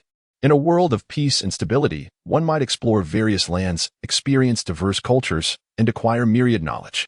Thus, it is prudent to avoid nations embroiled in conflict, especially when accompanied by children. Yet, in the decades past, were there any relatively peaceful regions? Even the unified coalition must periodically contend with remnants of past turmoil. The reception teacher, with professional diligence, provided Imeha with a detailed explanation. Oh, I see. Imeha scratched his head, feeling somewhat embarrassed, yet quickly posed another question. Surely such scenarios must still exist, right? It wouldn't be too strange for someone like Lord White Dragon? The issue, however, was that he had not provided a definitive response himself, leaving the reception teacher at a loss for words. Imeha realized he had said as if I were rather than definitively claiming he was raised by that mage. Otherwise, verifying the mage's existence could serve as a form of identity validation. So, is there any possibility for a position or study? The White Dragon inquired once more. I cannot provide an answer to that. Further discussion is needed. However, even if there were positions or study opportunities, they would likely be limited to roles such as training partners, guards, or special exchange student statuses with no formal recognition of identity, the reception teacher preemptively stated. I understand. I will await your news patiently, the White Dragon responded calmly. Since you are together, it would be best to wait together. We will provide you with a response by tomorrow at the earliest, and no later than 3 days. Please leave your contact information or your current lodging address. The reception teacher then produced several forms and handed a pen to the White Dragon, knowing that Imeha would not be able to read or write. After completing the forms and answering a few questions, the White Dragon and Imeha departed temporarily. That evening, their application forms were submitted from the director level to the office of the Academy's president. In theory, a 15-year-old 6th-tier archmage of such genius would not typically warrant the attention of the president of one of the Empire's 3 foremost academies, Polaris Academy. However, the abilities listed by this archmage indicated mastery over fire, darkness, lightning, wind, wood, and spatial magic. Not merely an understanding, but true mastery. Even excluding the wood element and the uniquely difficult spatial element, he was proficient in 4 of the foundational 7 elements. The broad understanding of mastery in the world posits that one must be able to cast at least 3 spells of equal level to their own, corresponding to each element, without incantation. This implies that the youth named White Dragon can release 6th-tier spells in fire, darkness, lightning, wind, wood, and spatial magic without incantation, and at least 3 of each, summoning a minimum of 18 6th-tier multi-element spells, an achievement that even a select few 8th-tier holy mages might find challenging. Could he truly accomplish such feats? Did the reception teacher inquire about him? The president asked, confirming whether the understanding of mastery in the Xuxia region differed from theirs. The president of Polaris Academy, Brown Nehemiah, a blood god's vassal of low-tier divine strength, 9th tier, had only recently attained godhood at nearly 200 years of age. As a member of the human race, achieving such an age is exceedingly rare, leading to speculation about his identity as a blood god's vassal. When the Isha Empire declared itself a territory of the blood god, the old president openly acknowledged his status as a vassal of the blood god, not merely an ordinary blood clan member. He indeed inquired and was informed that should verification be necessary, it could be arranged at any time. The director of the magic department noted. However, such a genius voluntarily seeking admission to Polaris Academy raises further suspicions, President Brown pondered. What about the investigation into his movements? He asked. Here, replied the director of the magic department. The movements of this suspicious outsider within the Isha Empire were deemed a worthy subject for investigation. Entering through the port of Liri, registering at the Kurdart. Traveling via transport merchant and encountering flood damage, renting a carriage and staying a day in the imperial capital of Vachicum. Renting a red deer and traversing the Hydaelita mountain range on foot, and ultimately, just yesterday, visiting the old city of Peter's Holy Land. Recommended by the steward of a prince's estate. This trajectory. President Brown furrowed his brow, sensing something amiss. What could possibly drive someone to traverse such a path? The investigation revealed no records of visits to the universities in the imperial capital of Vachicum or the Peter's Holy Land Academy. However, if the objective was Polaris Academy, it would make sense to enter from the southern Liri region and travel north through the capital. Yet, why venture to the northwestern Peter's Holy Land only to return southwest to Polaris Academy? Is there an issue? The two largest modern cities in our empire are indeed the capital and Peter's Holy Land. It is not unusual for outsiders to visit them, is it? The director of the magic department seemed unfazed by the visit. Visiting is certainly acceptable, but the concern lies in the fact that the visit coincided with a tour of the prince's estate in the old city of Peter. At last, the designated arrival at our Polaris Academy has occurred. Dean Brown, however, harbors an entirely different perspective. This is rather perplexing. The head of the magic department remains puzzled. That is simply due to your youth, Dean Brown. Inquired the head of the magic department, who was relatively young himself. Barely in his 40s. You have heard of His Highness Lander, I presume? Dean Brown questioned. Indeed, I have heard of him. I once regarded him as an idol. It was one of the reasons I chose Polaris Academy, the head of the magic department admitted, somewhat bashfully. His Highness Lander, born in 3238, is now 50 years old in the year 3288, older than the head of the magic department. Then you must be aware of how closely his path aligns with this individual, Dean Brown. It must be a mere coincidence, perhaps? Replied the head of the magic department. Regardless of whether it is coincidence or not, I shall personally meet with him tomorrow. Please arrange a time, Dean Brown instructed. Understood. Replied the head of the magic department. Additionally, notify Lord Blood God, just in case there are any immortal beings present, even if there are disguises. They can be easily discerned, Dean Brown prudently planned. Understood. I shall attend to it right away, the head of the magic department affirmed as he departed to make arrangements. Dean Brown, meanwhile, scrutinized the forms in the latest investigative documents regarding the individual in question, his mind still in contemplation. As the head of the academy, he would certainly not overlook the opportunity to welcome such a prodigy. Yet, as a leader responsible for supplying talent to the empire as a vassal of the blood god, he could not afford to ignore the potential for infiltration by foreign spies. Moreover, the possibility that this individual bears a connection to the Kellen is not to be dismissed. However, it is likely an over-anxious coincidence. If this were indeed a spy from Kellen, they would not resort to such clumsy disguises. Even an underground member of the society would execute infiltration with greater finesse. Perhaps the resurgence of the gods has rendered me overly vigilant, Dean Brown mused to himself, subsequently reclining in his chair, attempting to ease his tension. Yet, this subconscious act of relaxation was something he was unaware of. The mere thought of a potential connection to that His Highness Lander was enough to render one of the three esteemed deans of the empire in such a state of apprehension and gravity. Chapter 16. The Magic Instructor. White Dragon. The following day at the martial arts arena of the Polaris Academy, White Dragon gazed at the elder introduced as the dean, his mind filled with confusion. Was it truly necessary for the dean of such an esteemed institution to personally attend to a simple request for an external instructor or an ordinary student? Although the magical abilities he had listed seemed somewhat exaggerated, it was merely an attempt to enhance his chances of acceptance. Are you White Dragon? Dean Brown inquired. Greetings, Dean. White Dragon replied courteously. This was the first time Imeha encountered such a prominent figure, and she timidly echoed White Dragon's greeting, feeling a stark contrast to the amiable royal steward, Uncle Ryan. There's no need to be anxious. I merely happened to see your application and had some spare time to personally review your abilities. You may proceed to demonstrate your proficiency in magic as you usually would. Dean Brown said with a smile. May I freely cast 6 spells? White Dragon asked.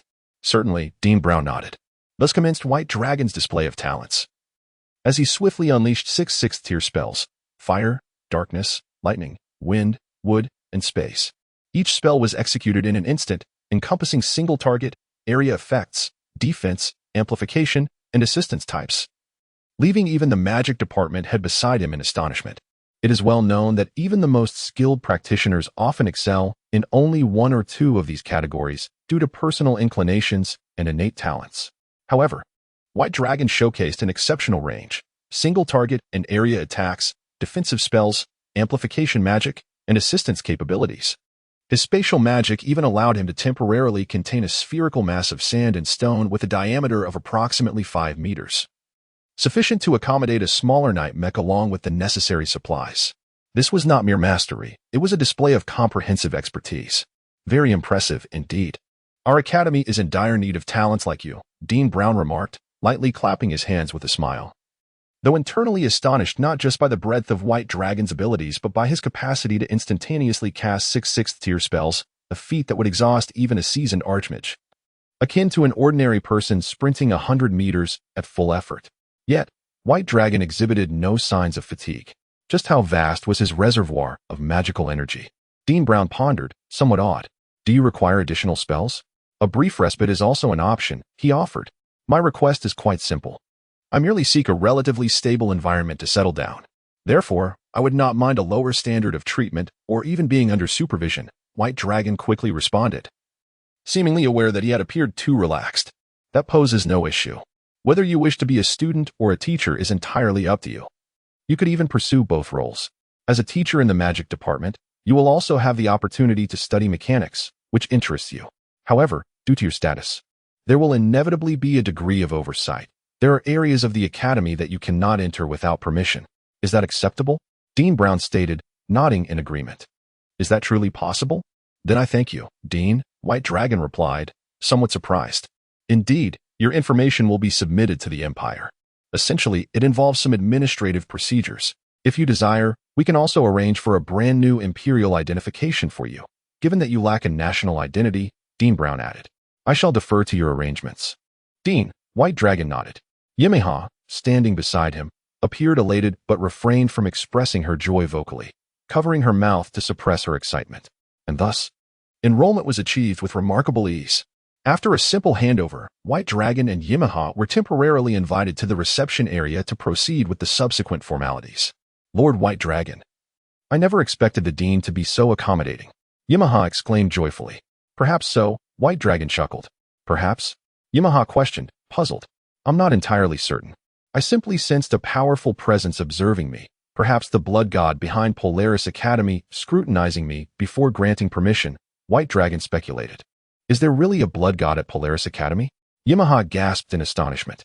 Though she had encountered the witch clan's deity before, the young witch, Sevilla, had not instilled any sense of dread. Imeha held a profound reverence for deities, especially for one of the bloodline. Naturally, Polaris Academy, being one of the Empire's most important institutions, serves as a hub for cultivating key talents, necessitating oversight by the blood god. Even without intentions to manipulate the gifted, it is crucial to prevent spies or malicious individuals from infiltrating, particularly with the presence of Prince Lagu, White Dragon remarked, unfazed. Thinking that way it does seem quite normal. Imeha mused. But soon, a thought struck her. By the way, Lord White Dragon, despite your status as an archmage, why do you seem devoid of any fear or reverence towards deities? She suddenly realized. Is that so? White Dragon paused, momentarily taken aback. Indeed, Imeha affirmed with a nod. White Dragon then pondered seriously. Indeed, from the moment he awakened and encountered the divine creation, the firebird, which hunted the dragon god, he had felt no fear. The violent confrontations of such magnitude seemed rather mundane to him. Subsequent information regarding deities, including his encounter with the young witch Sevilla, merely evoked a sense of caution due to his relatively weaker power. Fear? Reverence? He realized he felt none whatsoever. Meanwhile, in Dean Brown's office, the esteemed Dean, who stood tall before others, was now kneeling before a strikingly handsome man with an unnaturally pale complexion. The two youngsters posed no issues.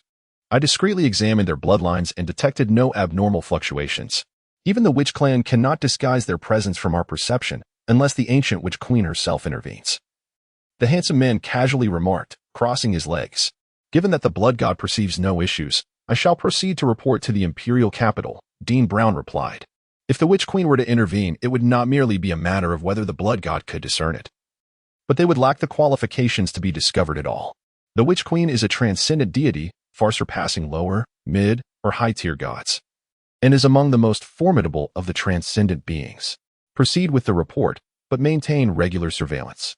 While we have ruled out the possibility of infiltration by long-lived beings, ordinary geniuses, particularly those from the Godslayer squad, should still be approached with caution, as we have previously apprehended such individuals from the imperial capital. This young lad cannot be entirely ruled out either, the handsome man cautioned. Understood, blood god, Dean Brown acknowledged. As soon as the words left his lips, the handsome man vanished from Dean Brown's presence, leaving behind a small vial of blood, a vital essence that Dean Brown, as a subordinate, was required to consume regularly. Thank you, blood god, Dean Brown said, following suit. Thus, White Dragon and Imeha successfully enrolled in Polaris Academy in the year 3288 of the Valerian calendar. On the 30th day of the 13th month, 5165 in the Alouan calendar, on the 8th day of the 13th month, at the Polaris Academy, a new magical instructor was appointed. At merely 16 years of age, deemed an adult by the Academy's standards, this prodigious teacher was well versed in 6 branches of magic and tasked with imparting knowledge to the lower grade students. The apprentice magical instructor was known as the White Dragon. As for Imeha, he joyfully set off to the Academy's affiliated primary school, where he would primarily engage in the study of foundational literacy, numeracy, and other essential subjects. Coupled with a 4-month winter break for additional tutoring, it was reasonable to expect that, with the wisdom of a 13-year-old, he would grasp these fundamentals quite adeptly, provided he applied himself diligently. For the time being, he was unconcerned with the intricacies of magic.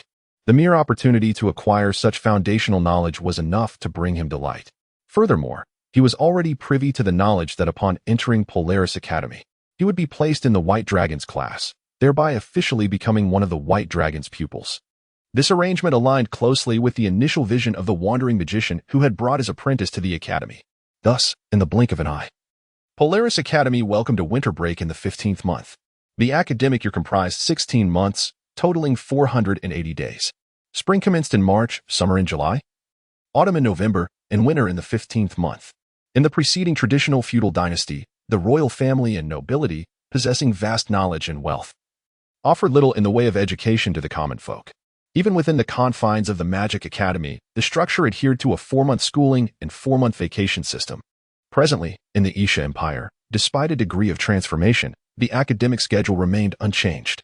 During this period, the White Dragon completed his internship at the semester's end and observed the winter break on campus, while Imeha finished his foundational teaching phase and engaged in private tutoring over the break. Together, they anticipated the arrival of a new year and a new semester. On the first day of March in the year 3289 of the Valerian calendar, spring heralded the reopening of Polaris Academy. This year's cohort was somewhat special as Prince Lagu, who was furthering his studies at the Academy, would continue his education there. One of the subjects he would undertake this year was spatial magic. The young instructor, the White Dragon, faced the daunting task of teaching the Imperial Prince, who was even a year his senior, in the office for the new semester. The teachers could not help but jest about the youngest teacher among them. They hoped for a harmonious rapport with His Highness, Prince Lagu. The White Dragon smiled in response. The lesson plan for spatial magic was set, aiming to instruct the class attended by the prince. Chapter 17, Classroom of Spatial Magic Instruction. In the Grand Lecture Hall of the Polaris Academy, the design features a fan-shaped, tiered seating arrangement. The expansive grounds of the Academy eliminate any concerns regarding the construction of such an elaborate classroom. This opulent architectural style ensures that the finest classrooms are available for any course at any time. The classroom is equipped with various convenient magical structures. For instance, the teacher's voice can be transmitted clearly to every corner through wind magic. The lesson plans displayed on the blackboard can be projected anywhere nearby using light magic. Thanks to the malleability of magic and the presence of mana stations that continuously supply magical energy, everything becomes remarkably convenient. Greetings, dear students. I am your instructor from the Department of Magic, and I shall be your teacher for spatial magic this semester. My proficiency in spatial magic is at the 6th tier. As a Grand Magus, I am well versed in offensive, defensive, and functional magic, with over 10 instant cast spells of the 6th tier by long began. Therefore, he added, I kindly request that you do not concern yourselves with my age. By Long modestly introduced himself. After all, if it were not for his teaching uniform, no one would perceive him as a teacher. He appeared decidedly youthful. Oh, I've heard of you. You are the youngest teacher proficient in 6 schools of magic at the Academy, including spatial magic? How impressive. Is it true? Proficient in all 6 schools? All at the 6th tier? That's astonishing. No wonder you can be a teacher. My father, a 5th-tier magus, sometimes struggles to cast 3rd-tier spells instantly. Besides casting a 5th-tier fireball, he cannot manage anything else instantly. Is the teacher truly that powerful? Am I the only one who finds our young teacher incredibly handsome? White hair and golden eyes, how captivating. The students erupted into animated discussions, although the direction of their chatter took on an odd tone. By long, having adeptly navigated similar situations during the previous semester's internship, remained unperturbed. This is my name, By Long. My white hair was named so due to the powerful dragon-type magical beasts found nearby upon my discovery. He continued, as for your names, I shall call them out one by one to prevent anyone from mistakenly entering the wrong classroom or having difficulty locating this one. By Long wrote his name and summoned the roster from his lesson plan using spatial magic, although he possessed a magical ring for storage provided by the Academy. Retrieving items from it felt sluggish, akin to opening a backpack, whereas his own spatial magic was far more direct and convenient. The only drawback was the continuous consumption of mana, yet it proved quite handy for temporarily storing lesson materials. This demonstration of spatial magic also served to deepen the students' impression of their spatial magic instructor. The roll call did not take long. It was not that there were few students eager to learn spatial magic, but rather that the number of those with the ability and talent to do so was exceedingly limited. Before enrolling in the elective course on spatial magic, students were required to undergo a test of spatial awareness, akin to fire element perception or water element perception. The ability to sense space alone eliminated 90% of candidates. What followed was the simplest lesson on microwarping magic, where students attempted to learn on the spot. If one could not even manage microwarping, the subsequent various spatial-related spells would be entirely unattainable. Simply put, if one cannot kindle a spark, why attempt to learn fire magic? It would be better to purchase a lighter. Sumanlagu. By Long finally called out this name in alphabetical order. Present. A young man with a distinctly unique aura and appearance raised his hand calmly. With silver hair and deep blue eyes, his strikingly handsome and chiseled features exuded an air of sternness and resolve. His neatly cropped hair and upright posture made it difficult to perceive him as merely a student. This was none other than the current prince of the Isha Empire, Sumanlagu. I sincerely apologize for addressing your highness so directly by name, By Long said. Leaning slightly forward, recognizing the gravity of the imperial system, the distinction between teacher and student could not easily alter the disparity between ruler and subject. Not at all. Please proceed with your lesson as usual. It is a rare opportunity for the Academy to recruit an exceptional instructor in spatial magic. Prince Laga replied with a gentle wave of his hand. Very well, your highness, By Long responded with a smile, feeling positively about the initial impression. Prince Lagu exhibited no signs of being a frivolous aristocrat. Rather, his demeanor and eloquence revealed a person of discernment. After 3 more students were called, normal instruction commenced. The foundational knowledge of spatial magic was something all present students had already studied, allowing them to bypass this segment. Most students, like Prince Lagu, had first pursued their preferred magical disciplines or other subjects before selecting the spatial magic course. Thus, the foundational knowledge could be overlooked. As per convention, offensive spatial magic would not be prioritized for these newcomers, so the lecture would begin with assistance-type magic. For example, one commonly used item, the magical ring. Does anyone know why our magical rings typically have a capacity of only 1 cubic meter? By Long employed a typical question-and-answer teaching method. A student raised their hand, and By Long gestured for them to speak. It pertains to the issue of spatial load. Man-made alchemical materials generally cannot meet the demands for internal space or constructed space to achieve infinite expansion. The conventional limit is around 1 cubic meter, the student explained. To enhance capacity further presents increasing difficulty, approaching exponential growth. As a result, both civilian and military-grade magical rings seldom possess capacities exceeding 100 cubic meters. Magical rings of over 10,000 cubic meters are nearly akin to artifacts. The student articulated the fundamental principles of magical rings with remarkable clarity. This also elucidated why the military had not equipped itself with magical rings for storing large weaponry such as aircraft, tanks, or mechs. A magical ring with the capacity equivalent to a 5-meter cube would already be classified as 100 cubic meter grade. Excellent. It is clear that those who have chosen to enroll in this course have come prepared. By Long indicated for the student to take their seat. He then projected the lesson's materials, commencing the day's lecture on Introduction to Spatial Magic, Storage Magic. The study of magic is a lengthy endeavor. Magic is never merely an incantation followed by the automatic generation of power from within. Magic, its incantations serve merely as guiding conditions or commands, akin to the order attack given to an army. The specific soldiers, or the manipulation of magical energy, involves a complex process that requires the mage's direct control. Mages commonly refer to this process as magic weaving or magic construction. During the chanting of incantations, the mage channels magical energy and directs it to complete the specified weaving and construction, ultimately manifesting the desired spell in a particular form. When this process can be executed swiftly and with finesse, the mage has mastered the spell, achieving what is known as instant casting. After approximately half an hour of theoretical instruction, I long began to demonstrate practical application.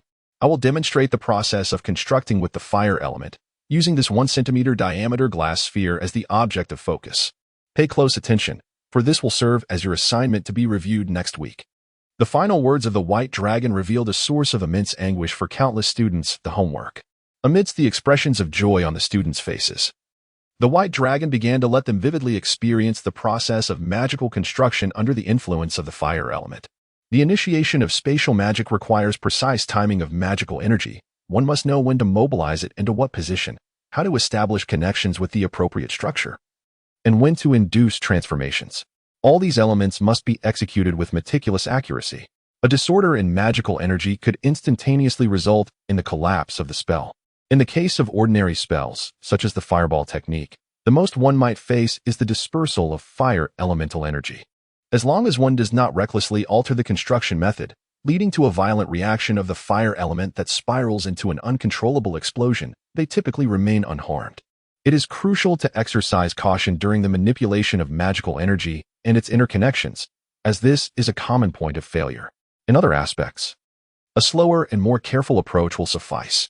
The white dragon demonstrated step by step, and gradually the glass sphere was swallowed by the constructed spatial magic, vanishing completely before the eyes of the onlookers. With a flick of his hand, the glass sphere bounced back into view, eliciting a collective gasp of astonishment. The sensation of spatial magic captivated them, akin to the wonder they experienced upon first witnessing ordinary elemental magic. At that moment, a student eagerly raised their hand, prompting the white dragon to acknowledge them. "Teacher, what happens if the construction of spatial magic fails?" The student inquired with curiosity. "Simply put, if failure occurs here," the white dragon swiftly demonstrated again, as he had become adept at instantaneous casting. He seamlessly unfolded the construction process to illustrate the desired stage. If the interweaving of magical energy fails, it would manifest as follows. Accompanied by the white dragon's erroneous demonstration, the spatial magic collapsed, and the glass sphere shattered with a sharp crack, startling the students. If I were to place my belongings inside and it failed, would that not result in a significant loss? They pondered. The subsequent assignment would involve the distribution of specially crafted glass spheres, with higher grades awarded for minimizing breakage during the practice of storage magic. The white dragon smiled as he conveyed this. The students responded with delight. Chapter 18. Campus Life. The first weekend in the small building designated for faculty at the white dragon's residence, Imeha, who had hurried over from the student dormitory, was sharing a takeout lunch with him. The portable wireless communication device, a mobile phone, was an invention of Callan and in the technologically advanced Ashar Empire. It was produced in mass quantities. In Polaris Academy and the surrounding city, mobile phones had become quite ubiquitous, allowing students to save various restaurant numbers for convenient cash-on-delivery orders. "How is your magical studies progressing during the first week?" inquired the white dragon. "It's all basic knowledge that you, my lord, have previously imparted. Even though I'm still not entirely proficient in reading and writing some characters, I find it quite manageable," Imeha replied with a smile. "That is reassuring," the white dragon responded. "However, I do feel somewhat uncomfortable. The 3 daily cultural classes are dominated by the teachers extolling the glory of the empire, which invariably makes me drowsy." Imeha expressed his dissatisfaction. He was eager to learn the foundational cultural subjects, as evidenced by his rapid progress from being functionally illiterate to achieving basic literacy in a matter of months. It's entirely understandable. This is the Empire's premier academy.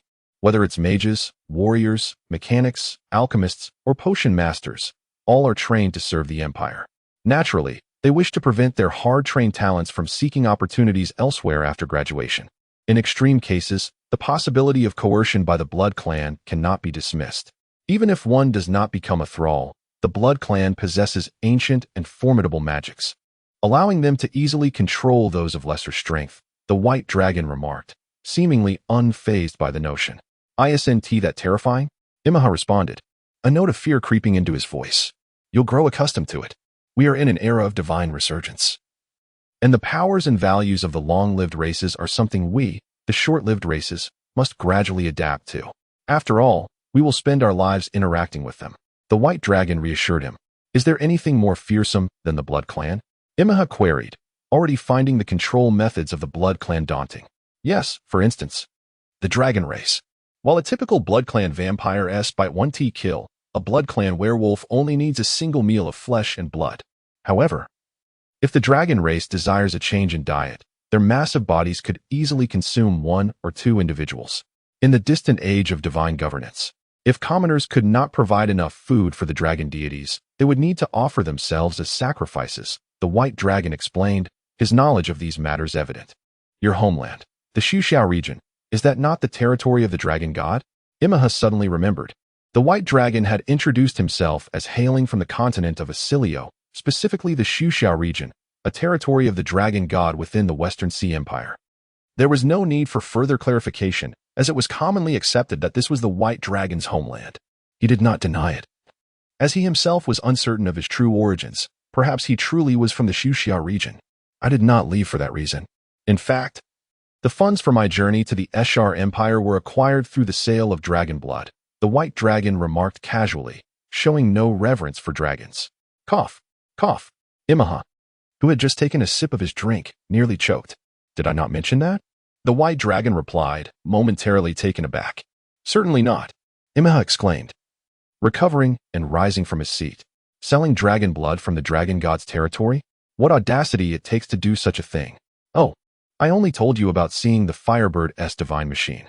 The reason I encountered it was that I was nearby when hunting the isotribute Earth Dragon deity. The dragon blood I collected was tainted by the powers of battle and scattered with impurities.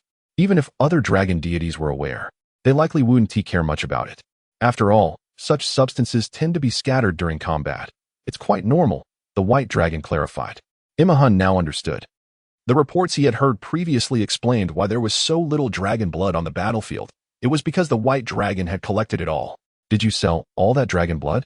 Imeha asked, his curiosity piqued. Indeed, it was dragon blood, blood of the dragon god. There was nothing worth keeping, especially since it was merely earth dragon blood, equivalent to a magical beast bearing draconic lineage that had merely ascended to divine power. Nevertheless, its revival from the ancient age of divine governance to the present is commendable among its kind, the White Dragon concluded with a note of praise. That was all thanks to Kellen's Firebird. Imeha replied, taking pride in the accomplishment. Why do you sound as though you were the one who hunted it? The White Dragon teased. That was Kellen, a divine machine. It's something I admire. Imeha exclaimed, growing more animated. Indeed, but you should temper your enthusiasm during your studies. Do not forget that our identification documents label us as citizens of the Ashar Empire. Be cautious of treason, the White Dragon reminded him. Rest assured, I will not, Imeha affirmed. Seeing this, the White Dragon chose not to press further. After all, even if the Academy or the Blood Clan were to discover Imeha's inclinations, they would likely refrain from taking drastic measures against a 13-year-old with ample time for correction. At most, he would simply be expelled from the Academy. Moreover, the White Dragon had never intended to remain at Polaris Academy for an extended period. As night fell, on the outskirts of Dekang City, the city where Polaris Academy was located, the area had expanded significantly over decades, with some parts still under planning. It was unusual for the White Dragon, who was ostensibly under surveillance, to appear here, seemingly waiting for someone. Remarkably vigilant, the Academy is beyond standard surveillance. They've even infused a trace of Blood Clan blood into the food. Fortunately, I possess some blood magic, the White Dragon noted, finding the blood magic surveillance techniques tedious. The Blood Clan's inherent ability allowed them to bestow their blood upon other races, utilizing their unique blood power to achieve thrallhood. When a small quantity of blood is ingested, its owner can easily sense the movements of the consumer, making it an effective means of surveillance. This method is difficult to detect and even harder to counteract. Most individuals would not know how to deal with a small amount of blood from the Blood Clan within their bodies. even if one were to know. Any attempt to purge it would immediately alert the blood's owner. Only through blood magic can one extract the blood that has transformed into blood power and implant it into another host, such as a small magical beast, thereby nullifying its surveillance effects without detection. As a bonus, one could disguise oneself with blood magic, as the white dragon did now, adopting the appearance of a new, older man. A strange sound suddenly pierced the surroundings, which could easily be mistaken for ordinary ambient noise. "Come out. It's just me," the white dragon called, recognizing it as a rendezvous. "Here's what you wanted, money." A figure, wrapped tightly in dark clothing, emerged like a large black rat. The white dragon handed over half of the prearranged gold coins, and the figure presented the items for inspection. Once confirmed, they collected the remaining half of the coins. The necessity of conducting transactions solely in gold coins as hard currency was a nuisance for the white dragon. With the transaction complete, he quickly departed and returned to his faculty building. Skillfully, he drew the infused blood power back into himself from the bloodthirsty crow beast he had raised. "Blood magic is truly useful. I wonder whom I learned it from. I hope I express my gratitude adequately," the white dragon mused, acknowledging the benefits of his abilities. The methods of stealthy infiltration are remarkably effortless, particularly under the veil of night. Even within the confines of the prestigious Polaris Academy, which is home to formidable beings, he can discreetly slip out and return undetected. Today, he unfolds a trove of documents that lay before him, a considerable stack that pertains to the development of the Polaris Academy, some of which contains sensitive information. A smaller portion concerns the Empire of Ashar. The original intent of the White Dragon was to leverage the Polaris Academy, one of the most esteemed institutions within the Empire, as a foundation to covertly engage with various factions and acquire the intelligence he desired. However, his efforts have yielded limited success thus far. After all, throughout the entire winter break, he has been under meticulous surveillance during this observation period. Given my probable connection to the Empire of Ashar and my peculiar affinity for the Polaris Academy, it is time to conduct a thorough investigation. The White Dragon rolls up his sleeves, enveloping himself in a shroud of concealment magic, which he had previously prepared, before casting light magic to facilitate his reading. Tonight promises to be a battle of sorts. The following day, the weary White Dragon awakens to the now familiar ceiling above him, involuntarily exclaiming, "Damn." After an all-night vigil poring over the documents, the outcome cannot be dismissed entirely. However, the findings are scant at best. The information broker has provided little of value beyond a handful of crucial documents, with the remainder being little more than transcriptions of historical reports, essentially a detailed account of the Academy's history. Such information would be readily accessible after a couple of years of teaching here. Patience is indeed a virtue. The White Dragon yawns and rises. With a flick of his wrist, he conjures fire magic to incinerate the documents he had forgotten to burn in his fatigue the previous night. He then employs water magic, combined with wind magic, to gather the ashes into a dark orb, which he casually dispatches to a desolate area dozens of kilometers away using spatial magic. Lastly, he employs earth magic to bury the remnants, leaving no trace behind. Following this, he brushes his teeth and washes his face. The icy water of early spring in the northern lands invigorates him, gradually rousing him from his lethargy. He hangs his towel on a nearby rack and gazes into the mirror, confronted by a reflection that still feels foreign. Indeed, it is imperative to locate the key individual. The White Dragon muses to himself. But whom should he seek? Chapter 19, The Quest for Mastery. On Monday, once again the class focused on spatial magic. But this time it was primarily about collecting assignments. Each student had been tasked with creating 20 glass orbs. It appeared that most students had performed admirably. Aside from a few, like His Highness Ragu, who had only 5 orbs left, or just 1, the loss rate was surprisingly low, with most students having broken no more than 5. Teacher Bailong chuckled. "It seems everyone has done quite well." The students internally groaned, realizing that so many had resorted to cheating like themselves. "And Your Highness, is it not embarrassing to have practiced so diligently only to lose that many?" It was evident that the orbs had been earnestly utilized in practice before meeting their fate, considering those with less than satisfactory assignment results, such as those who have completely exhausted their orbs. Might there be anyone willing to demonstrate their skills? Bailong inquired with a smile. Instantly, many students averted their gazes, fearful of being called upon, praying that a well-prepared classmate would step forward. Yet, is there truly no one willing to volunteer? Bailong asked, still grinning. Volunteer? Please. We all know how many pieces we broke during practice. Let's just proceed with the class demonstration.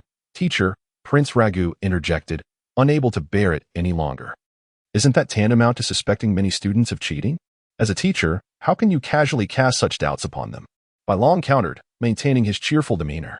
Some naive students felt a glimmer of hope, wondering if they could evade scrutiny. However, only the older students who had opted to study spatial magic understood that Bai Long, appearing similar in age to them, was quite deliberate in his approach. Surely you know whether your suspicions are justified, teacher? The success rate of initial magic learning is meticulously documented by the Academy, Prince Ragu calmly remarked. Bai Long chuckled, sensing that Prince Ragu was particularly earnest. Typically, students exhibit a desire to please their teachers to gain attention, but as a noble prince, he had no need for such antics. In a broader sense, the emergence of talented spatial magic practitioners would benefit the Empire. Thus, it warranted serious consideration. My apologies. As a novice teacher, I completely overlooked the need to assess the student's mastery of magic.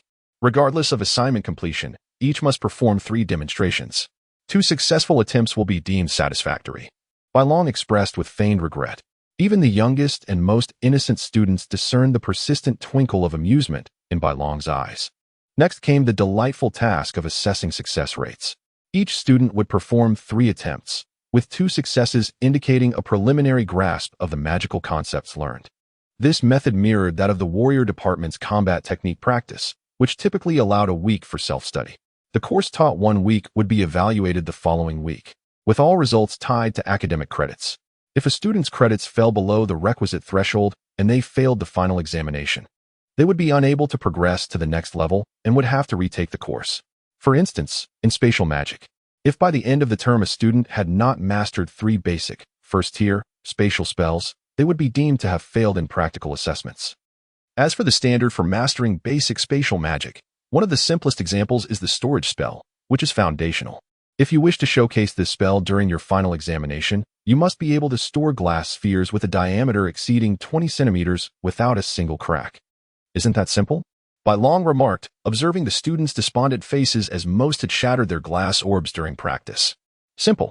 My math skills are lacking. Can someone calculate how much the volume increases when the diameter of a sphere is increased by 20 times? The difficulty of spatial storage is related to volume. And I can't even guarantee the integrity of the current glass orbs. Isn't that 8,000 times? The last student to exclaim in astonishment had his tone shift dramatically as he processed the information. Isn't it simple? Watch. Bai Long smiled as he effortlessly demonstrated the storage of a 20-centimeter diameter glass sphere, making it appear as though he was effortlessly achieving the required outcome for the final examination. He not only stored the sphere swiftly, but also promptly retrieved it from the opposite side, repeating the process. For the first time, students realized just how large a 20-centimeter orb was. Teacher, you must be joking. To be able to store an orb of this size without any cracks and be deemed proficient in the basics? Bai Long, with an air of benevolence, presented the glass orb as a tool for their semester's learning, leaving the students bewildered. Most of them were merely taking spatial magic as an elective, not as a major focus of study. Using glass orbs is already quite forgiving. In my time, we practiced with soft clay orbs, ensuring there were no dents during the storage process. Bai Long feigned innocence while secretly pondering why he suddenly recalled his own experiences learning spatial magic. Teacher, how long did it take you to master the storage spell, ensuring no dents with soft clay? A curious female student inquired. Perhaps 1 or 2 weeks. I don't recall precisely. Bai Long attempted to recollect, his memories hazy. He only remembered that he had not practiced for long, possessing an exceptional talent for spatial magic. 1 or 2 weeks. You must be joking, teacher. Yet here you are, a grand sorcerer of spatial magic. The students were left in awe, questioning their own abilities. If the teacher had achieved mastery with clay orbs in mere weeks, their struggles with fragile glass orbs seemed insurmountable. 8,000 times? Even Prince Ragu furrowed his brow, clearly dissatisfied with his own progress in mastering this fundamental storage spell. He couldn't help but think, if only his older, now deceased nephew, Linder, were here. You ask about his spatial magic capabilities? That boy was exceptionally gifted, though he always felt it was insufficient. The magic instructor we hired taught him for less than a month, and he became a novice spatial magician, including mastering the foundational theories. This was the response Ragu received from his father, Emperor Isha. Suman Linder had learned spatial magic and transitioned to a novice spatial magician in under a month. The definition of being a novice magician required mastering at least 3 basic spells and being able to utilize at least 6 others. totaling 9 basic spells to qualify as a novice magician. The same criteria applied to any specific discipline. Humph. Lago instinctively emitted a sound of discontent, though it was so faint that the other students seated several places away could not hear it. Do not be overly disheartened. Aside from a few classmates who are newly acquainted with magic, most of you are already third-tier magicians or above. You should all be well aware of your proficiency in manipulating magical energy and the pace at which you have grasped the fundamentals of magic. Bai Long reassured them. As a teacher, one must not simply undermine the confidence of students. Noticing a slight improvement in the students' expressions, Bai Long nodded, believing that this would likely discourage a few from continuing their indolence. Now, let us proceed with today's lesson, which will focus on a new elementary space magic, microspace pull. Bai Long resumed his lecture. The semester spanned 18 weeks, with a new elementary magic introduced each week, and occasionally two, ensuring that 18 spells were covered throughout the term. Those who excelled could master half of them, thereby qualifying as elementary magicians. Exceptional students could complete their learning objectives within half a semester, mastering 9 elementary spells and achieving the rank of elementary magician. As a prestigious academy with an established curriculum, such arrangements were meticulously crafted. Upon the conclusion of the class, Bai Long gathered his teaching materials, preparing to retreat to his office for a brief respite before heading to his next class on fire magic. At that moment, a student called out to him. "Teacher Bai Long," Prince Lagu exclaimed. "What is it, Your Highness?" Bai Long replied. "It was customary within the academy for students to address each other in such a manner. I would like to request you as a private tutor after class. I wonder if you have the availability?" Prince Lagu inquired. "I do have the time, but Your Highness, if you require a private tutor, surely you can find someone more qualified? I am but a 6th-tier magician." Bai Long expressed his confusion. The academy offered a comprehensive foundation with a systematic curriculum, making it far superior to seeking an unstable private tutor amidst various subjects. However, for individual needs, particularly those of a noble prince, it would be prudent to seek out a more formidable instructor. There is no space magic deity in the Empire, and while the saint-level magicians 8th tier are preoccupied with their own affairs, seeking a king-level magician 7th tier seems less advantageous than approaching you directly. Since we are merely studying low-level space magic for now, Prince Lagu clarified. Indeed, it would be wise to seek a saint magician once you have mastered the first 3 tiers, Bai Long acknowledged. Then let us schedule a time, Your Highness, he continued. Very well, I shall be quite free after class, Bai Long replied with a smile. Perhaps Prince Lagu could prove to be pivotal? Chapter 20. The daily life of teachers. Following the events of the previous chapter, it was only natural that the White Dragon became Prince Ragu's private tutor after class, dedicating approximately an hour each day to instruct him in spatial magic. Naturally, the White Dragon was quite pleased, as the remuneration offered by the prince was the highest in the market. Imeha, however, was utterly astonished. In his understanding, imperial princes were exalted figures, hardly ever encountered. And yet the White Dragon was able to serve as a private tutor for one? Moreover, the White Dragon himself appeared remarkably unperturbed, showing no signs of anxiety or pressure in the presence of such a noble figure. Had he fought in a world war? How could he remain so composed? Meanwhile, as the White Dragon continued his teaching duties this semester, another scene unfolded in the Asilio continent, in the Western Sea Empire, in the region of Shuxia. 7 young individuals clad in specialized combat attire arrived at the site where the Firebird had previously hunted the ice elemental Earth Dragon. The remnants of the battle were still evident, and being a beastly deity, the death of such a creature had significantly chilled the area compared to others. They were not newcomers to this place. Are we to continue searching, Captain? There is no trace of the supreme leader here, one member lamented. Not even a hint of the predicted hybrid deity has been found. It seems the witches have erred this time, another member concurred. They were members of the 7th God-slaying team, dispatched months ago to carry out reconnaissance and seek opportunities to hunt several target dragon deities. The dragons, having become wary due to the slaying of the Earth Dragon, had evaded their attempts at finding a suitable opportunity. Do you want to return empty-handed to face the Empress? The one referred to as the captain inquired. Then let us continue searching, the first speaker replied. Sigh. After finally receiving some seemingly credible news about the supreme leader, to return with nothing is already foreseen to elicit her icy demeanor. Take it easy. Last time, because you referred to a witch elder as an old woman, we nearly perished in her training duel. I distinctly called her a grandmother. The 2 members nearly erupted into a brawl had it not been for the intervention of their companions. By the way, do you feel that something is amiss? A female member, a fox of the beast folk, suddenly posed the question. What do you mean? The captain immediately pressed. We have been here twice before. The beastly deity had not long perished, and with the winter season, the surrounding ice elemental concentration felt quite normal. However, now, try to sense it. Does it feel lower?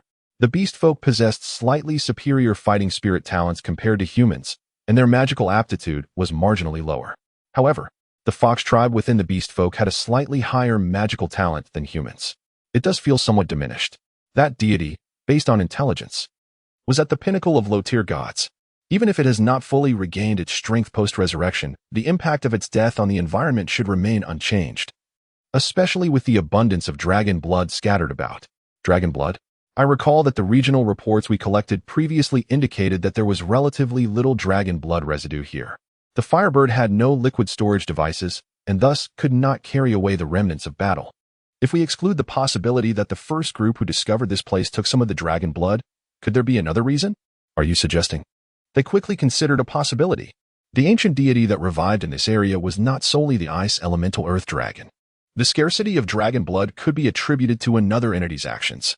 If it is a hybrid deity, particularly one with beastly or vampiric bloodlines, it might indeed require residual dragon blood to assist in its recovery. The supreme leader also possesses vampiric bloodlines. Could it be him? This possibility cannot be dismissed. Indeed, considering our prolonged reconnaissance with no results, it is plausible that the other revived deity is too weak to allow us to detect further under the influence of the earth dragon. Thus, it may have clandestinely collected some residual dragon blood, even if it is impure. Whether for personal restoration or to trade for other resources, it is conceivable. They swiftly contemplated various possibilities. After exchanging glances, they promptly decided their next course of action. You three will continue to lower the detection devices provided by the witches, limiting them to a range of 5th to 7th tier, and search the nearby concealed regions. The remaining three will accompany me to the surrounding villages and towns to gather information regarding dragon blood. However, be prepared. This is currently the territory of the dragon deities, and any information about dragon blood will likely be vehemently denied, especially in underground trading venues where sources may be unreliable. The captain of the 7th god-slaying team immediately made the decision, and the other members nodded in agreement. Let us commence, the captain proclaimed. They vanished from their location using spatial magic and quickly contacted their external team members to assist in their subsequent reconnaissance and investigations. The beast folk members would venture into hidden areas such as deep mountains, while the human members would investigate villages and towns. If the original direction proved unfruitful, they would simply change their approach, as long as the objective remained in the Asilio continent. On the 1st of June, in the year 3289 of the Valor calendar, the Polaris Academy was in the midst of the final month of the first semester. However, it was now a joyful evening, devoid of evening classes, and the teachers began to indulge in their nighttime activities. 3 of a kind, 4 of a kind, full house. I explode. Not so. Royal flush. At this moment, the White Dragon was engaged in a fierce battle with 2 teachers over the dignity of their weekly salary. The playing cards they used were said to have been introduced by His Highness Lander during leisure hours with his officers. Originally, there were no such cards in the Avisu region or throughout the entire Isha Empire. Blast it, lost again. White Dragon, you aren't using any magic to cheat, are you? One teacher lamented. Luck is my magic, replied the White Dragon. Ugh. The 2 teachers simultaneously raised their middle fingers. Why are you even playing cards with White Dragon? Even if he isn't cheating, how could someone so young remember so much magical knowledge and become a 6th tier mage proficient in 6 elements? Memorizing a mere 54 cards must be a breeze for him. Exactly. The fact that he has a bomb in his hand suggests he likely deduced from the cards played and the order you played them. It would be better to play dice next time. Trash dice. I'd rather not play. Betting on 6 out of 6 or 1 out of 1 is already a loss. Don't even get me started on the 50-50 odds. One teacher scoffed, prompting a wave of laughter, especially among the onlookers. As a form of entertainment, they played to some extent, but none among them were addicted gamblers. If there were, they had likely been expelled from the academy long ago due to their conduct. After all, the Empire had abolished gambling establishments since the Principality era. High-stakes gambling was illegal. Speaking of which, the semester was nearing its end. How did our young teacher feel about his first term of teaching? A female teacher inquired with concern. Not bad. I have successfully transitioned the student's address for me. From White Dragon teacher to Black Dragon teacher, White Dragon remarked with satisfaction. A sudden change in test questions, no problem with spot-checking magical proficiency. If I were a student, I would also change your title. Ha ha ha, it's a matter of teaching style. As long as the students are well taught, that suffices. Indeed, if punishment is warranted, it must be administered. I suddenly feel that White Dragon teacher has become much gentler. What? Do you aspire to be a formidable warrior, yet still expect us to teach them in soft, gentle tones? Without rigorous training that challenges the body and spirit, growth is unattainable, the warrior teacher asserted solemnly. The magic teachers were accustomed to this. It is a matter of practical training. White Dragon teacher also serves as a private tutor for His Highness Lego, correct? How is that experience? Another teacher inquired. Myself or His Highness Lego? White Dragon retorted. Either is fine, replied the questioning teacher. I certainly do not have much to do. Aside from privately instructing that little rascal, Imeha, I am mostly unoccupied. As for His Highness Lego, his learning attitude is exceptionally commendable. He is already an intermediate space magician now, which is quite impressive, White Dragon answered. However, His Highness Legu is already a Grand Magus, 7th tier. Does learning basic magic truly require so much time? The warrior teacher was somewhat perplexed. Space magic is exceedingly difficult to master, with a much higher requirement for innate talent compared to conventional magic, and many aspects carry a significant risk. For instance, with space transfer magic, it is not uncommon for an inexperienced magician to accidentally transfer only half of themselves. White Dragon shrugged. I suddenly feel that flight magic seems considerably safer, right? Most magic cast upon oneself that goes awry results in at most severe injury, while space magic likely leads to death, remarked White Dragon. Understood. From now on, I shall invest in expensive space magic items for self-preservation, the warrior teacher stated earnestly. Ahem. In truth, items that are available for sale have typically undergone practical testing. The key is to avoid purchasing new ones, White Dragon cautioned. If the old ones are intact, they are generally reliable. New ones, however, require careful consideration. Afterward, there was a knowledge exchange among the teachers. Even if not used for personal training, it is immensely beneficial for broadening one's horizons. As for collaboration in teaching students, unless they are of the same discipline, inquiries are typically not made among each other. White Dragon gradually adapted to life here amidst these daily interactions. It seems that this tranquil existence is rather pleasant. If only it could remain peaceful indefinitely. Chapter 21. Alarm, Magical Catastrophe. Year 3289 of the Valar calendar, June 20th, late spring. As the Holy Continent and a nation situated further north in the world, the summer in the Isha Empire arrives later and is shorter. Typically, during this time, the Isha Empire still experiences the usual aspects of spring. Extreme weather conditions are rare, except in specific regions. However, the piercing sound of an alarm echoed from various academies across the empire. Resembling an air raid siren but with slight variations in frequency, the seasoned educators could instantly discern it as a warning of a magical disaster, indicating at least an 8th-tier event or one nearby. Given the currently stable climate surrounding the Polaris Academy, only one possibility remained. What does this alarm signify? What has transpired? It did not seem to originate from our academy. In the classroom, students engaged in final exam preparations were thrown into disarray. In the spatial magic class, the novice instructor, the White Dragon, was unfamiliar with these alarms.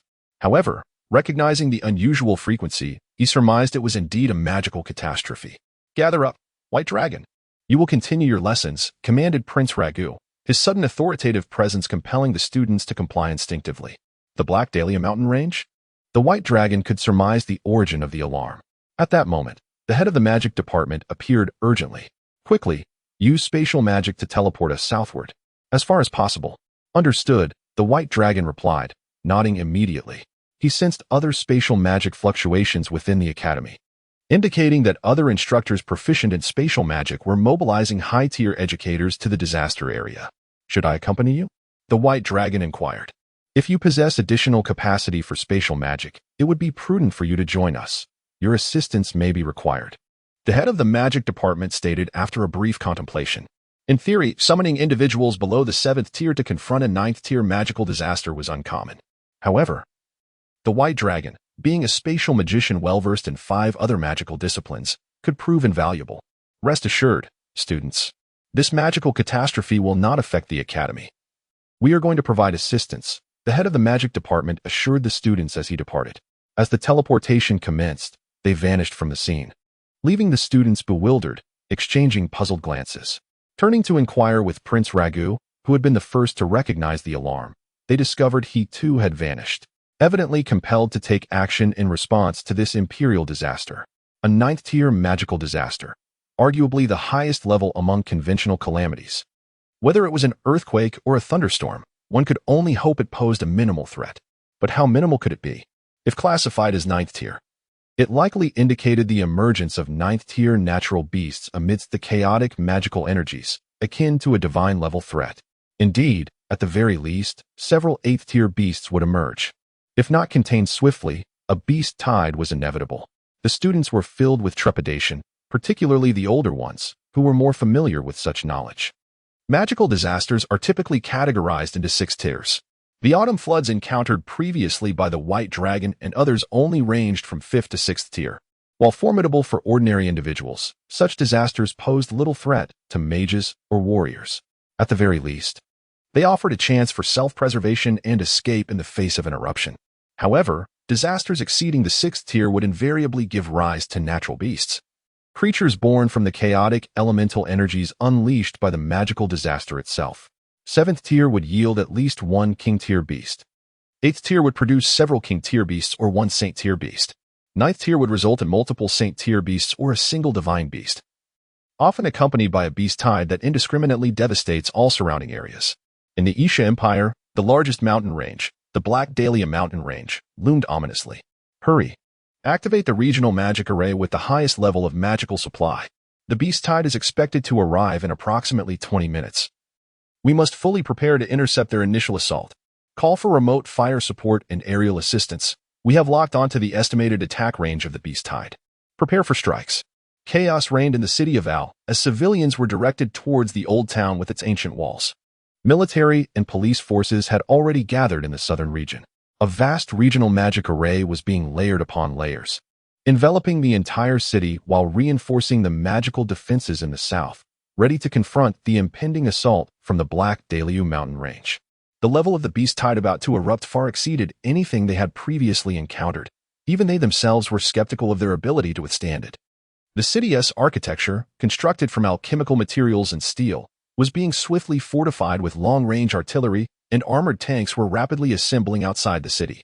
The night mechs and external mechanical armors, typically reserved for patrolling and maintaining order, along with skeletal troops, were arriving, seemingly forming an effective defensive network.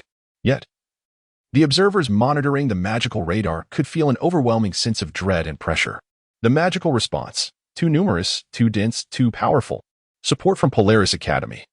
Report your situation. Upon the arrival of the head of the magic department, he immediately presented his credentials and inquired about the developments. Report, esteemed mage. The magical disaster has commenced, and the scale of the beast tide is still expanding. We have yet to pinpoint the core of the eruption, however, nearby. Lord Blood God is on his way to investigate the cause of the beast tide's emergence. What type of disaster is it? The climate should be stable. The head of the magic department asked again. Mountainous shifts. The possibility of an ancient deity's revival cannot be ruled out. The assembled mage instructors were taken aback. Including the White Dragon, mountainous shifts could be classified as earthquakes. However, unlike typical earthquakes, they usually do not have a wide-reaching impact, occurring primarily in mountainous or hilly regions, where the Earth's elemental forces interact under various influences, leading to natural geological changes. Such phenomena could result in landslides, elevations, or splits in the terrain. Hence, they typically do not cause high-tier magical disasters, nor do they possess significant destructive potential.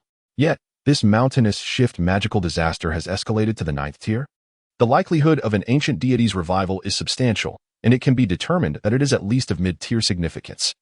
Prince Ragu suddenly appeared beside the head of the magic department, a shadow of blood accompanying him, a manifestation of reserved blood magic. Clearly, he too had arrived swiftly, aided by another hidden blood deity. His assessment must be accurate.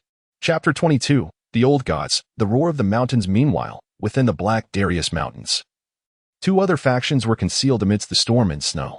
The 1st, 2nd, and 5th god-slaying squads of the Kolian, along with their auxiliary members, were lying in wait. As predicted, the eruption occurred.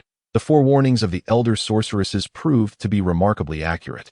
Preparations for action commenced, targeting the old gods.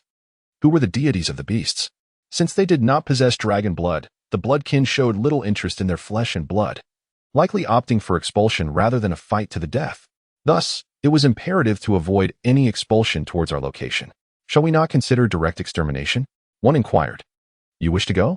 Based on the data, the mid-tier divine beast resembling an armadillo had reached a breakthrough in growth, and without a military-grade arsenal, it would be nearly impossible to slay it while it stood. Then let us forego that. I prefer to engage the humanoid old gods. Through wireless communication, members of the three squads swiftly exchanged thoughts.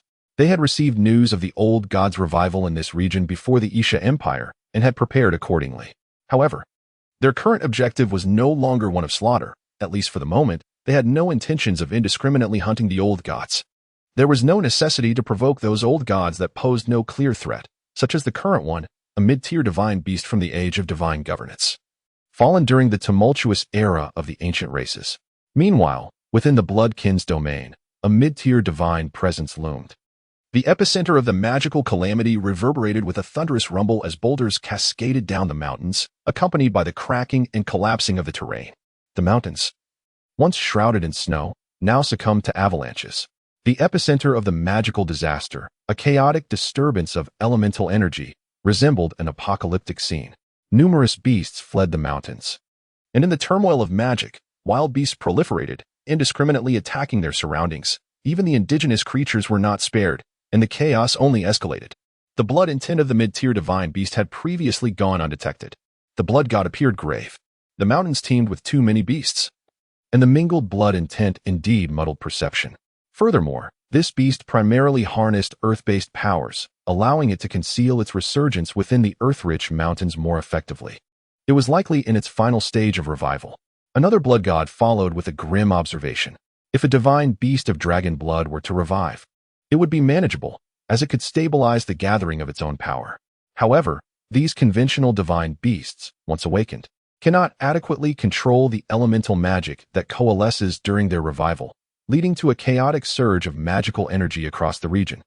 A phenomenon beyond the capabilities of standard forces to contain. Could we summon a high-tier deity? The blood gods found themselves in a predicament, as the higher beings were preoccupied with restoring their own powers. Moreover, it was a situation they could handle. There was no way they would interrupt their recuperation to assist. The mid-tier blood god, utilizing communication magic, posed a question to His Majesty Isha. Your forces will require several hours to assemble, correct? As a vampiric bloodkin, his formidable blood magic enabled him to reach the imperial capital of Vachicum even within the heart of the calamity. Surrounding troops could arrive within an hour. But even if other station forces mobilized immediately, their magical vehicles and aerial supply transports would be limited in both quantity and speed. Until then, we must ask you to prioritize defense. This is not an issue. The crux lies in how to handle the awakened old god. The mid-tier blood god responded. Generally, when a divine being awakens, it redefines its territorial boundaries. If the revival site is already within the dominion of a deity, one must contemplate either conflict or negotiation. The former is straightforward combat. The latter involves allocating part of the resurrected old god's territory for it to regain its strength, allowing it to seek new lands or, through direct negotiation, to be expelled elsewhere. It is prudent to prioritize expulsion, ensuring it remains in the Black Darius Mountains, a region rife with beasts. Amassing a formidable force there would be challenging to manage. If communication proves impossible, we must prepare for battle, but please exercise caution regarding the Kolian. The Emperor Isha replied. Understood. I have sensed an unusual elemental resonance. It is likely their wireless communication device, and it seems they may have already infiltrated our ranks.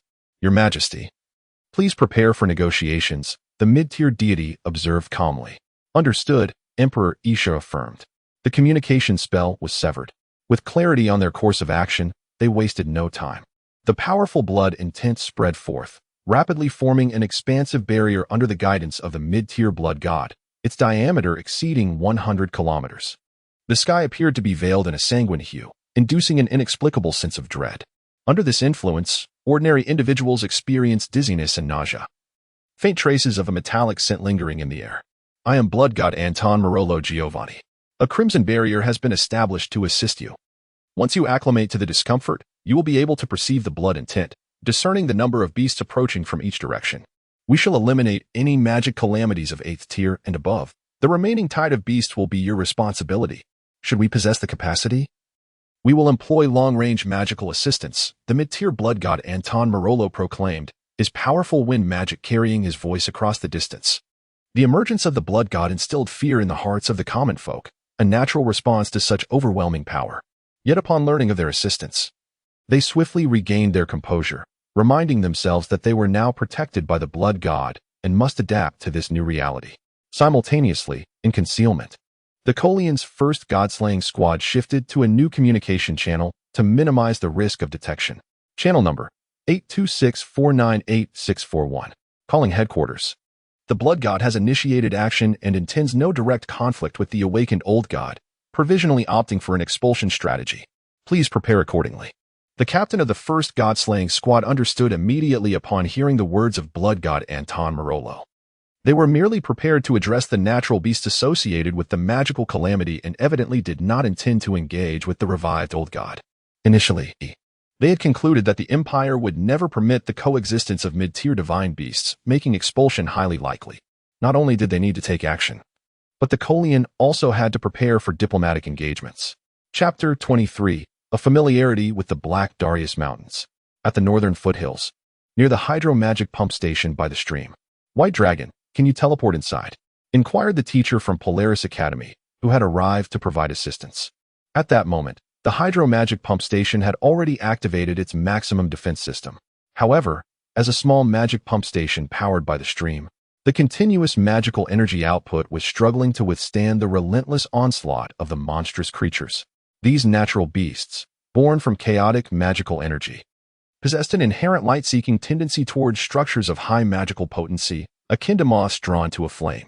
You need to disable the spatial magic restrictions inside, otherwise. I cannot get through, the teacher urged.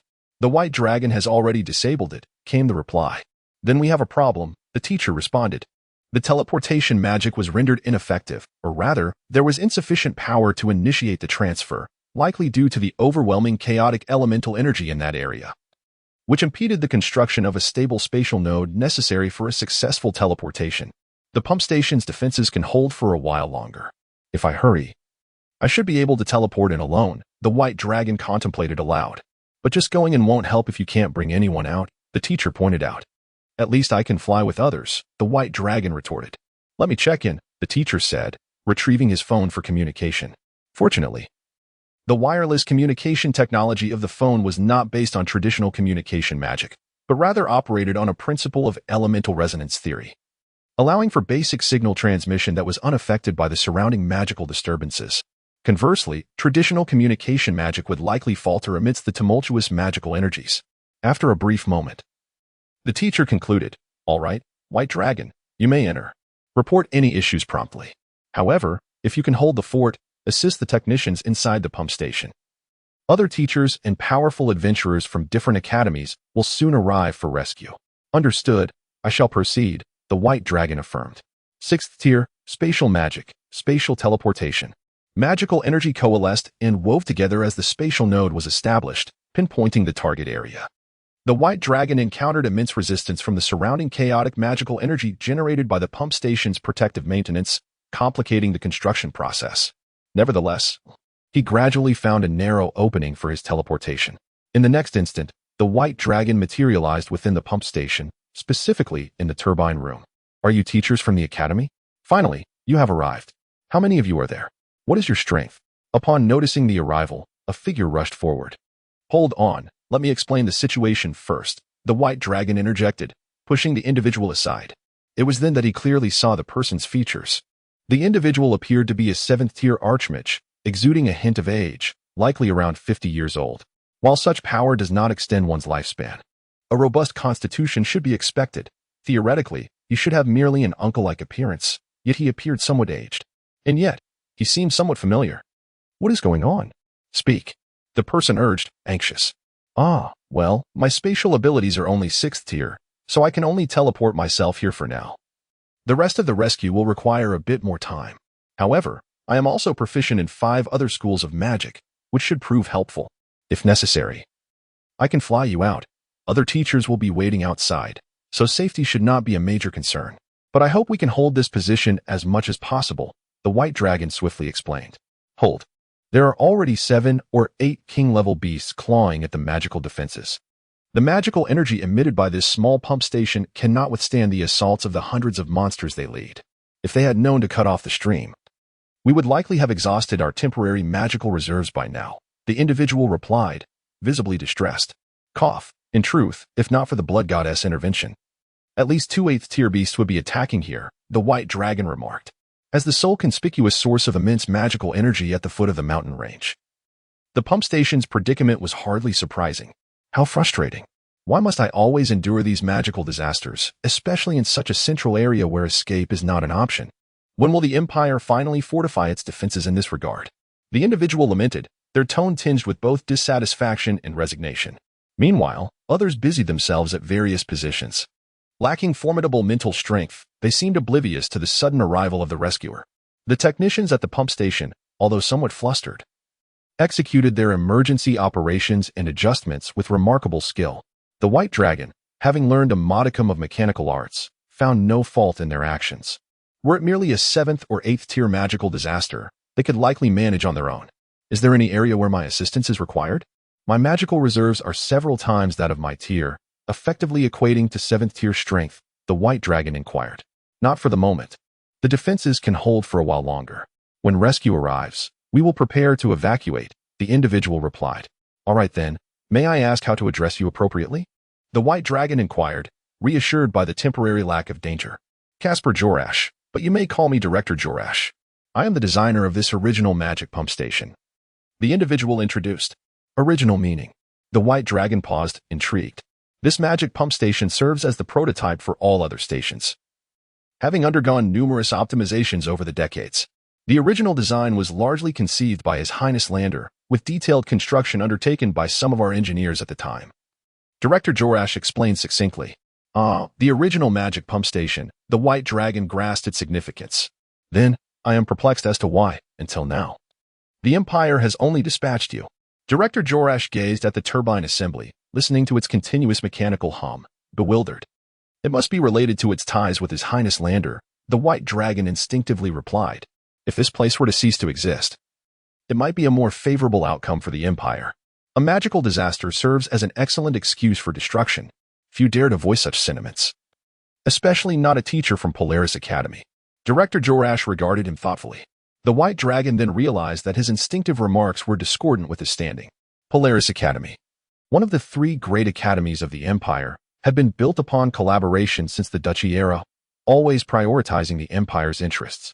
For the Empire, His Highness Lander was a traitor. So, your connection with His Highness Lander is the reason you have not been utilized effectively and thus returned here? The white dragon continued to inquire. Since it has been brought to light, there is no need to fabricate excuses. Related? I was his senior at Polaris Academy, one of the first technical staff to follow him. Were it not for certain peculiar circumstances and the fact that my family and friends reside in the Empire, I would have departed from this place over a decade ago. Speaking of which, I too experienced the magical disaster incident in the Saji Forest, a common training ground for Polaris Academy. Director Jorash reminisced. The white dragon reminisced about the words of Director Josh, who had mentioned that they would inevitably experience magical disasters. It seemed indeed to be true. Apologies for the solitary presence, but I cannot help but express my grievances. At this moment, Director Josh realized he might have spoken excessively. I understand, replied the white dragon with a gentle nod. Having once rendered significant service to the Empire and possessing top-tier technical skills, it was disheartening to endure such treatment. Was it really sufficient to dispatch a mere academy instructor, whose strength was even inferior to his? If he had a more volatile temperament, he might have already begun to berate the situation. Suddenly, a series of beeping sounds shattered the temporary tranquility. Hello? Director Josh answered the phone.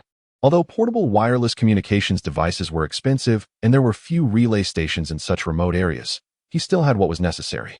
Have you brought the team over? Good. Good. What about the situation here?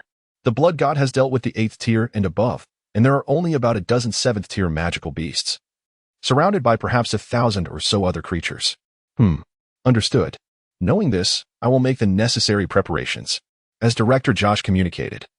His initially irritated expression gradually transformed into one of relief. He ended the call and turned to the technicians at the magical pump station, informing them that additional reinforcements would soon arrive, powerful allies from the imperial capital, and they needed only to hold on for another 10 minutes. Upon hearing this, the White Dragon understood that reinforcements were indeed on the way, seemingly acquaintances of Director Josh. From the Imperial Academy? The White Dragon inquired. Sort of. Along with some military personnel. However, due to a lack of capable spatial mages, they could only arrive by emptying the bomb bays of supersonic bombers and teleporting once they were close enough. The Empire possesses supersonic bombers? The White Dragon asked, slightly perplexed. A few were sent by the Coalition before. They can perform repairs themselves, replied Director Josh. I see, said the White Dragon. 10 minutes later. With a wave of spatial magic, a stunning golden-haired woman, a saint mage clad in administrative attire, arrived at the modest hydraulic magic pump station, accompanied by a team of formidable allies from the imperial capital. Upon arrival, the accompanying warriors immediately engaged, swiftly dealing with the magical beasts assaulting the station. Most of them were of saint or king tier strength, making the task relatively easy. Only the beautiful golden-haired woman remained behind. You finally made it. If you had delayed any longer, we would have had to abandon our post, Director Josh exclaimed with a smile as he approached her. What about the Polaris Academy? Did they only send you? The golden-haired beauty looked at the White Dragon with some confusion. The scope of the beast tide was too vast. We are temporarily short-handed. And my spatial magic allows only my entry, the White Dragon explained. Understood, Drosindi and Amissi, the golden-haired beauty nodded, extending her hand politely. Hello, I am the White Dragon. She responded as they shook hands. After the polite exchange, the golden-haired woman began discussing the current state of the magic pump station with Director Josh, contemplating whether they could fully secure the location. The White Dragon listened in, though she paid little heed to the content, for the name was strikingly familiar. Chapter 24, The Foolish Sister for the White Dragon. The aftermath of the magical disaster held little concern for him as a grand sorcerer. He merely sensed a palpable tension between the resurrected ancient deity and the god of blood, an intensity so potent that it left even him, an ordinary mortal, breathless from afar. However, upon encountering Josh, along with the enchanting blonde and having felt the power of a mid-tier deity, an inexplicable stir arose within him. Or perhaps within the essence of his own powers. 7th tier, Grand Sorcerer. A successful breakthrough. 6th tier, Sunlight Warrior. A successful breakthrough. Without secluding himself. He awoke on the morning after returning to the academy post-disaster, acutely aware of the refinement in his abilities. He felt a burgeoning assurance that even with 7th tier universal magic, including spatial spells, he could master the vast majority with instantaneous precision. The magic and energy swirling within him resembled a tranquil lake concealing a tempestuous ocean beneath. It seemed poised to erupt with overwhelming force, a power that instilled fear even within himself. His body seemed to yearn for the infusion of such strength, craving restoration. The White Dragon instinctively uttered the word in his chambers, longing to reclaim his once mighty prowess and restore everything he had lost. Yet, what had he truly been? Alas! He remained bewildered by the situation, realizing he must seek the key to understanding. After much contemplation, all he achieved was a headache. Regardless, he resolved to prepare for the upcoming final examinations of his students and spend the summer wandering the Avasu region. The White Dragon quickly regained his composure. A breakthrough was indeed a positive development. After all, his current strength was rather ordinary. Even if he uncovered some useful clues, they likely would bear little significance. And there was no need to rush. He resolved to focus on the present tasks. Where did I put the written exam papers? The White Dragon soon faced a new dilemma. On July 3rd, year 3289 of the Valor calendar, the final assessments commenced at the Polaris Academy, where students of various types would undergo different examinations over the course of 7 days. Following this, a lengthy summer break of nearly 4 months awaited them. The 9th tier magical disaster in the Haidar Mountains had little impact on the students of Polaris Academy. Only a few teachers had tragically perished during rescue efforts. A fate not particularly uncommon, and after the customary period of mourning, life at the academy resumed its usual course. The magical disaster had indeed caused significant casualties. Yet such occurrences had become all too familiar. In a world brimming with magic, martial prowess, magical beasts, and deities, the overwhelming majority of its inhabitants often felt helpless. Mortals found it challenging to save themselves. Later, the White Dragon learned that the resurrected ancient deity, known as Mountain Roar, had opted to exit the territory of the Ash Empire following negotiations, but was subsequently intercepted by the preemptively assembled god-slaying squad of the Coalition, resulting in a temporary agreement to reside within their borders. While the specifics of the accord remained shrouded in mystery, whispers suggested it was decidedly unfriendly towards the mid-tier deity. This piqued the White Dragon's curiosity. Even within the coalition, which housed the witch, ghost, and fairy races, containing a mid-tier ancient deity of beastly nature seemed no simple task. Confusion lingered, and comprehension eluded him. As the final assessments concluded, Polaris Academy welcomed the summer break. Teacher White Dragon, are you planning to embark on an adventure? Can I accompany you? Imeha eagerly inquired. Dream on. First, you must catch up on your cultural studies. I've arranged a comprehensive summer tutoring program for you. You must acquire at least a foundational knowledge. Otherwise, if you grow powerful, you'll merely be a formidable illiterate, the White Dragon firmly declined. All right then, Imeha said, somewhat disheartened. Here, take this new phone I purchased for you, a quality product made by the coalition. The White Dragon handed Imeha the latest mobile device from his magical ring. From the coalition? Imeha's face brightened instantly. The basic operation should be intuitive enough for you. However, when studying mathematics, do not utilize the calculator function within. The White Dragon cautioned. A calculator? Isn't that a feature only possible with the legendary coalition's magical computers? I heard the original computers were as large as several rooms. Have they really been miniaturized to this extent? Imeha asked in astonishment. I can't say for certain, but according to publicly available information from the coalition, the prototype was developed over 20 years ago, with the witch race, the epitome of knowledge, collaborating with the coalition's foundational magical technology. It shouldn't be too challenging. The White Dragon speculated casually, but has such miniaturization been commercialized? Aren't they worried about technology leaks? Imeha pondered. You can perceive it with your mental energy. You'll find that the intricate alchemical components inside are composed of materials that are unidentifiable. I suspect that even a transcendent deity lacking this knowledge would be unable to replicate it, the White Dragon remarked. After acquiring the phone, he too was curious and used his mental energy to probe it. Ultimately, aside from the basic magical transmission lines, he was utterly bewildered by the plethora of complex elements including magical inscriptions, energy circuits, alchemical materials, and arrangement principles. It truly is complex and completely beyond my understanding. Imeha attempted to delve into it with his mental energy. He found himself equally perplexed. Unable to comprehend the purpose of those minuscule alchemical components, nor could he discern the materials. Meanwhile, the White Dragon packed his belongings, primarily consisting of potions and magical artifacts. Since they were for sale, it was evident that the coalition had confidence in their confidentiality, or they believed the Empire possessed the capability to develop basic magical computing technology, rendering the embedded devices within the phone of little extra research value to the Empire. The White Dragon casually speculated. Since it was available for purchase, they must have considered all implications thoroughly. So how much does it cost? Imeha finally broached the subject. About the same as your 3-month tutoring program, the White Dragon replied. Well, Imeha exclaimed in shock. The cost of the tutoring program was something he was somewhat aware of, as he had arranged an intensive schedule to compensate for his 6 years of missed primary education. The price for a mere small metallic box, no larger than his palm, was astonishingly high. Was this the price of magical technology? Focus on your studies, and reach out if you need anything. I'm off now, the White Dragon waved. Take care. Imeha nodded, still dazed and struggling to process the revelation. The coalition. Just how advanced had they become in the realm of magical technology? On July 13th, year 3289 of the Valar calendar, in the Kingdom of Cormi, the capital, by Mu City. The Capital Academy, the largest comprehensive institution, by Mu Academy. The Department of Magic. Silly sister, what kind of intelligent magical device have you installed in my room? I can't even enter with the password. A voice filled with mild dissatisfaction echoed outside the office filled with teachers. By Mu Academy had yet to commence its summer break.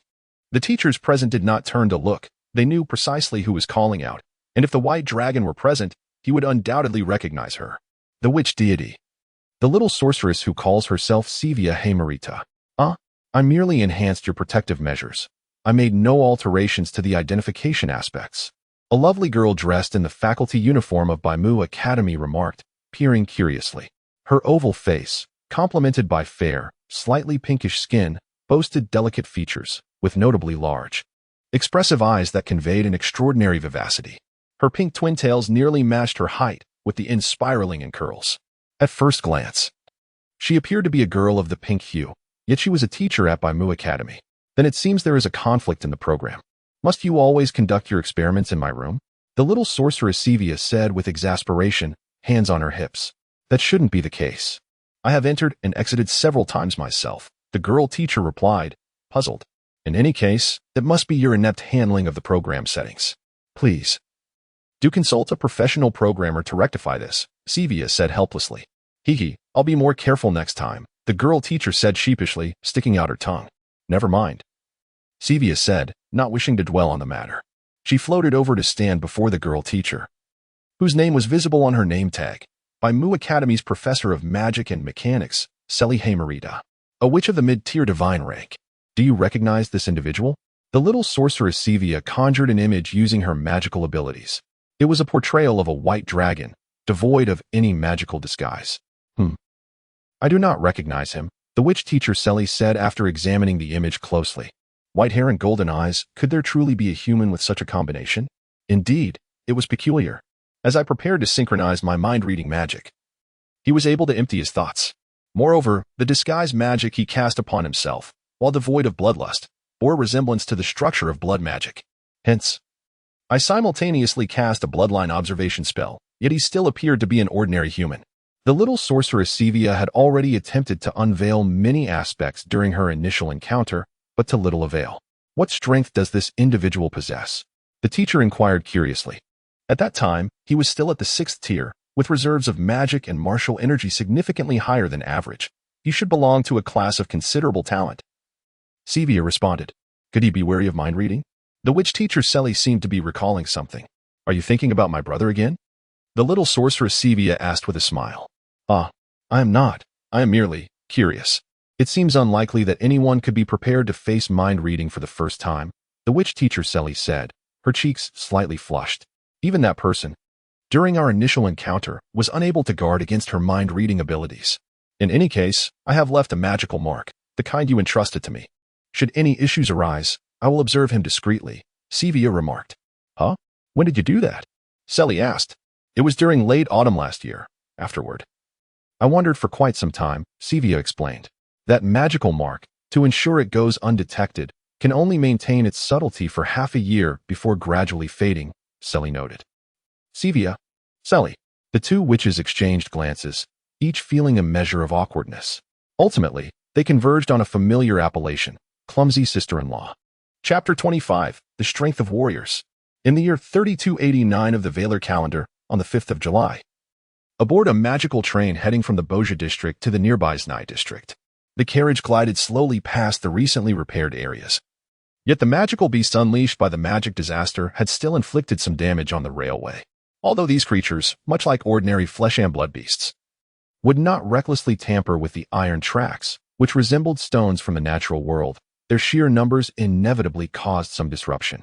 The White Dragon had accepted a hunting mission to eliminate the scattered magical beasts and was now preparing to act across regions. The task was quite straightforward. The natural beasts born from the magical disaster were primarily composed of magical crystals, temporarily solidified by magic. Thus, by slaying the core entity and extracting the magical crystal, the beasts would immediately dissipate, and these unstable crystals were relatively easy to identify. Handing over the retrieved magical crystals would signify the completion of the mission. Such undertakings were not unfamiliar even during the era of traditional feudal kingdoms, where similar cleanup tasks were often assigned with the cooperation of royal or local nobility. Unlike ordinary natural beasts, these creatures possessed no intelligence, merely the instinct to survive according to their respective forms. They either hunted continuously to absorb magical energy, stabilizing and subsequently evolving into regular natural beasts, or they self-destructed amidst the chaos of magical energy. The more powerful of these beasts often wreaked considerable havoc during their self-destruction. It was always prudent to address such matters promptly. Sigh. What to do? Inside the carriage, the White Dragon heard a voice of lamentation to his left. Few ventured out due to the magical disaster. If not for pressing matters, most preferred to remain safely within the city. What troubles you? The White Dragon inquired curiously. What troubles me? Is it not due to the magical disaster? I initially came to the Boja district on business, but the factory on the other end suffered severe damage during the disaster and can no longer collaborate with us. Now, I cannot find any alternative trading company. The loan from Jin Zhuang is due, and I have yet to pay my employees. I am left with nothing to return with. The man grasped his hair, hunched over in evident distress. After a brief conversation, The White Dragon learned that the current empire's honorable noble trading companies monopolized most industries, leaving smaller trading companies like his to scavenge the remnants. They were often bound to entire industrial chains, making it difficult to find new alternatives. Some of these remnants likely belonged to the honorable noble companies, which could manipulate the market at critical junctures, adjusting prices solely according to their interests. When disaster struck, it was akin to bankruptcy with no risk resilience. Furthermore, commercial insurance would not compensate for magical disasters, citing force majeure as the reason. In the Isha Empire, Znai district. Upon alighting from the train, the White Dragon proceeded towards the location where sightings had been reported, a small village primary school that had been closed for holidays. Is this the place? The White Dragon arrived outside the shuttered school, utilizing a 5th-tier wind detection magic, gentle breeze sight. Enhanced to a 6th-tier level, he spread his magical presence to sense the activities of the surrounding villagers and solitary homes, as well as some domesticated livestock. For the time being, he detected no signs of magical beasts in the gathering area. However, as he expanded his search radius, he finally declared, "Found it." The White Dragon opened his eyes, a fleeting glimmer of pale green wind magic illuminating them. Employing wind magic for flight, he opted for this conventional method to conserve magical energy instead of utilizing space magic for teleportation, swiftly arriving at a small thicket. He had locked onto a presence, a 5th-tier natural beast, its unstable aura indicating it had emerged from the magical disaster. Nevertheless, its current condition was significantly more stable than at the onset, or it would not remain quietly here, even in a stabilized state. A tiger-shaped beast was inherently more volatile than the ordinary flesh and blood creatures. Thus, it was prudent to address it sooner rather than later. Upon confirming his findings, the White Dragon immediately began to gather magic. But just as he was about to channel his power, an inexplicable impulse led him to draw forth a prepared melee weapon, a longsword. He felt an emptiness in his other hand and retrieved a backup short sword. Shall I test the capabilities of a warrior? Now that I think of it, since awakening, I have not encountered any substantial battle. Ordinary magic has sufficed. In day-to-day life, magic is far more convenient than martial energy, so I have rarely employed it. With my magical prowess having surged from 6th tier to 7th tier, and martial energy from 5th tier to 6th tier, the absence of real combat left me with a sense of unreality. Perhaps I should give it a try? Martial technique, Silver Moon Slash. Much like magic, as long as I envisioned the type of attack, my body instinctively sprang into action, transforming into a streak of light as I charged towards the tiger-shaped natural beast. My target was precisely locked onto its waist. Even as the beast reacted and attempted to evade, my consecutive strikes found their mark. The initial 3 slashes struck true, dispersing the concentrated magical energy within its body, akin to a mortal wound on a flesh and blood creature, rendering it nearly incapable of recovery. Roar! The beast howled, instinctively beginning to retaliate. I parried with my sword and deftly dodged. My body moved with an agility that seemed to embody the essence of battle instinct. Through my mental perception, the once agile tiger-shaped beast now appeared as sluggish as a snail. I could effortlessly block or evade its every attack. As the frequency of the beast's assaults escalated, I continued to adeptly defend and evade. For more than a minute, amidst a flurry of intense attacks, I dodged its sharp claws and magical strikes with ease, even finding opportunities to land a couple of sword strikes in return. My body feels so light. The exhilarating ease of this combat is reminiscent of possessing an overwhelming combat prowess. Was I truly this strong before? I feel as though I have yet to reach my limits. This 5th-tier beast cannot even fathom where my true potential lies. I require a more formidable foe. With a decisive slash, I severed the head of the tiger-shaped beast and extracted the irregular magical crystal from its disintegrating body. The beast's form dissolved, marking a successful hunt. The White Dragon promptly activated his detection magic, seeking out his next target, an even more powerful beast. 6th tier? No, it must be at least 7th tier. Or perhaps an 8th tier creature that surpasses my current visible strength. Perhaps engaging in intense combat is a means to recover my memories and unearth the formidable unknown powers that may lie within. Thus, I shall venture forth, slashing my way to the black Daliu mountain range. Haha. I sprinted forth, relentlessly hunting and slaying magical beasts. Even as I expended martial energy and executed swift combat techniques, an inexhaustible supply of power surged within me, as if my martial energy was boundless. As I traversed the path, every 5th-tier beast I encountered fell before my overwhelming strikes, unable to withstand my casual displays of strength. Though my martial energy was only at 6th tier, each blow maintained the full force of that 6th tier level. Yet, these beasts are still insufficient. Roar. The presence of a 6th tier beast. Let me test the limits of my strength. The white dragon, filled with exhilaration, charged forward without the slightest hesitation. A 6th tier serpentine beast, possessing fundamental poison magic. The moment the white dragon laid eyes on it, images of such creatures flooded his mind, basic information about them, knowledge he had seemingly forgotten, now crystal clear in this instant. With a fierce determination, he unleashed his blood combat technique, Crimson Barrage. His twin swords crossed, and with a sudden surge of power, he transformed into a crimson streak, hurtling towards the 6th tier serpentine beast. The creature had already sensed the white dragon's approach and prepared to retaliate. Yet, swish, swish. Swish, a series of crimson combat techniques pierced through the beast's massive form, and soon after, a cascade of blood-red blades erupted within its body, causing its magically constructed form to disintegrate, leaving behind only an irregular magic crystal. In one strike, he annihilated the 6th tier beast. Even after stabilizing in the aftermath of the magical disaster, creatures born from such chaos would still pale in comparison to their conventional counterparts of the same tier. However, the ease with which the white dragon dispatched this foe was far beyond what one who had merely just ascended to the rank of a 6th tier radiant warrior could achieve. Yet he felt an insatiable hunger for greater challenges. The white dragon was resolute. He needed stronger opponents. His gaze shifted southward, where the towering mountains began to emerge through the misty air. Within them, countless more creatures, overlooked by the blood god, awaited, natural beasts born amidst the magical calamity. 7th tier monarchs. 8th tier saints, there must be many more. Without a moment's hesitation, and assured of his ample magical reserves and the completeness of his supplies within the magical ring, he set forth towards the black Daliu Mountains, relying solely on his fighting spirit, confident in his ability to return unscathed. Along the way, he would immediately pursue and hunt any magical beast whose presence he sensed. As long as the fighting spirit surged within him and weariness did not touch his body, he would continue to battle. To reach the limits of combat was perhaps a pivotal opportunity. Roar, rumble, howl. The cries of strange beasts echoed amidst his relentless slaughter. In this tireless pursuit, he gradually discerned that these feeble skirmishes, none exceeding the 7th tier, hardly posed any threat to him. They were mere warm-ups. He craved stronger, fiercer adversaries. 7th tier beasts. Ursine forms emerged within his senses, 2 of them. Onward.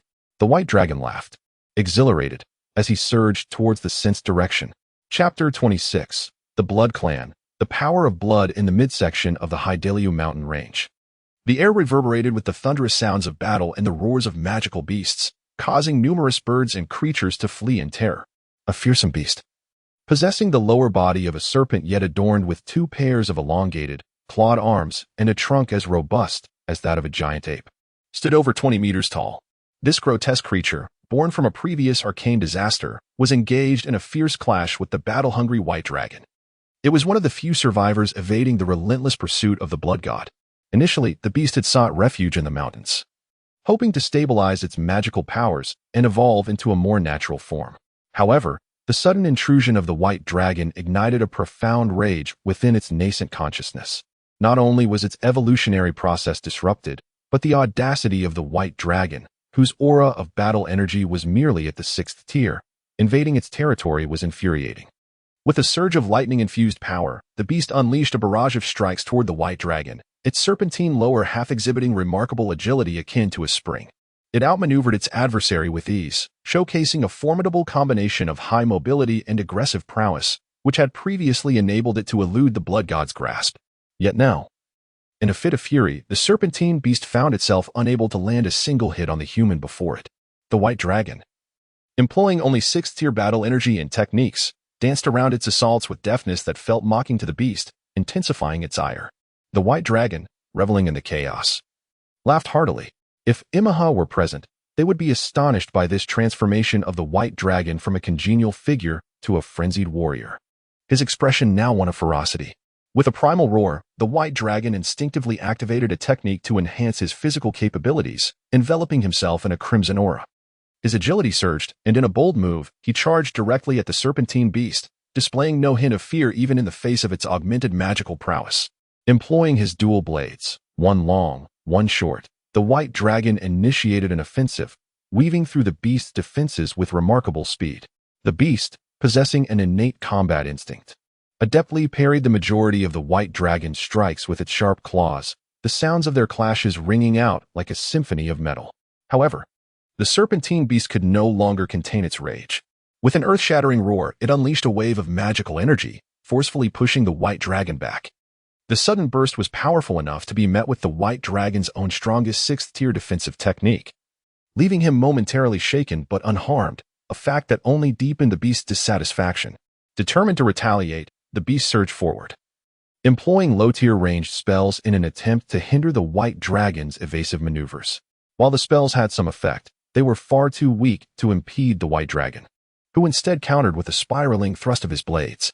In a fateful moment, the sounds of metal clashing crescendoed, culminating in the shattering of the white dragon's weapon.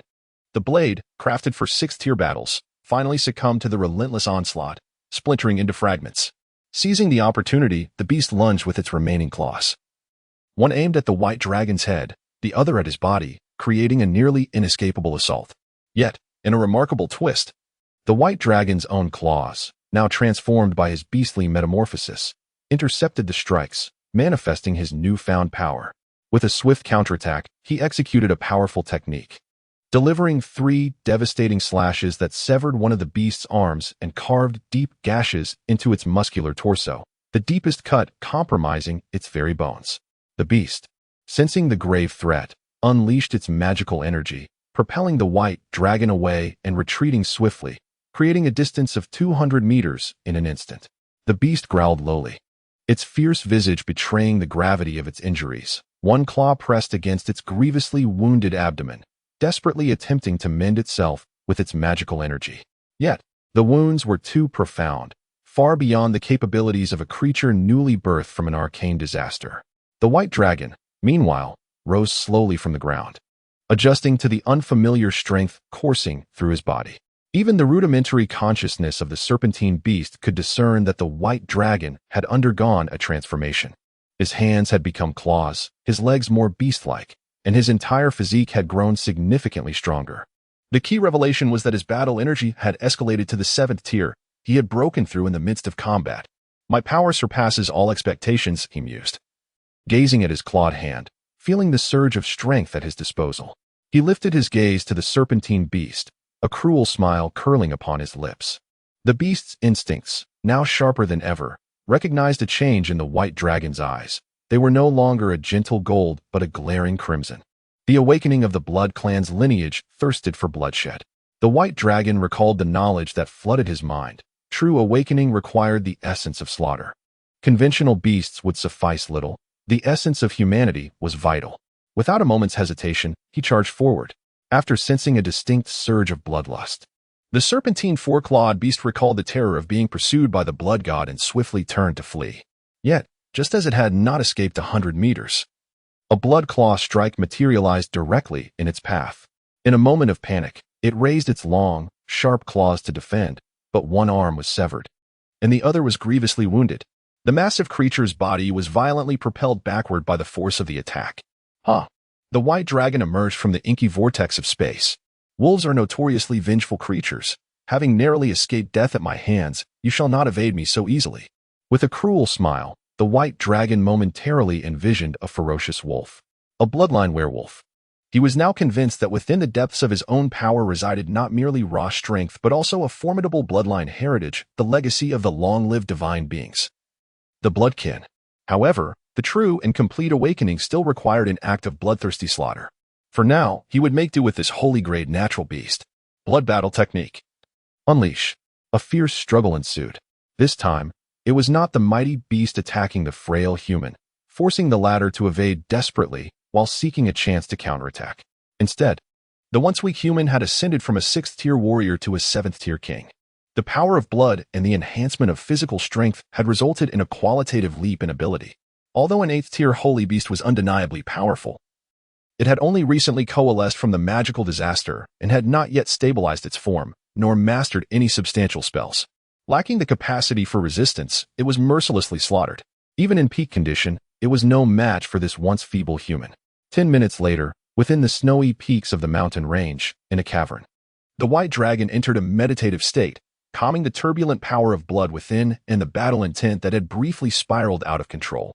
His thoughts gradually settled. Once he had fully regained his composure, he slowly opened his eyes, now a soft golden hue. It seems I too am a resurrected deity, at least one connected to the blood kin and the witch lineage. However, as a hybrid descendant of long-lived beings, bloodline conflicts are inevitable. Why am I able to wield the powers of both bloodlines so effortlessly? The white dragon used ice-based magic to conjure a mirror, gazing into it at the still somewhat unfamiliar reflection of himself, pondering in confusion. The conflicts of bloodline powers are a well-known issue among hybrid descendants of long-lived beings. Severely, from the age of 2, when a child begins to possess a rudimentary awareness and can interact with magical energy, conflicts in bloodline power may lead to immediate death. Chapter 27. Clarity of clues. After a period of rest, there was no haste to return. Throughout the prolonged battle, the white dragon maintained a commendable level of composure. His use of magic had been minimal, and now that he was fully restored, he could engage in combat without any concerns. Similarly, his fighting spirit was entirely replenished. However, rather than restoration, it was more accurate to describe the latent power within him, a boundless reservoir befitting a 7th-tier royal, as having refilled his combat energy. The only aspects requiring recuperation were minor injuries and the fatigue lingering in his body. Exhaling softly, the white dragon emerged from the cave nestled within the snowy peaks. Even though it was summer, the elevated areas of the Black Darila Mountains were still subjected to winds and snow. He extended his mental energy to sense his surroundings and gazed into the distance. It appeared feasible to delve deeper. There was no urgency regarding the complete awakening of my bloodline. At present, it seemed my body could effectively conceal the lineage of both the vampire and the witch, facilitating continued subterfuge. Prematurely awakening without a clear understanding could potentially invite unnecessary complications. Having ascertained that I should be a resurrected demigod, I merely needed to seek out records from the divine governance era and the chaotic ancient clan era to uncover my identity.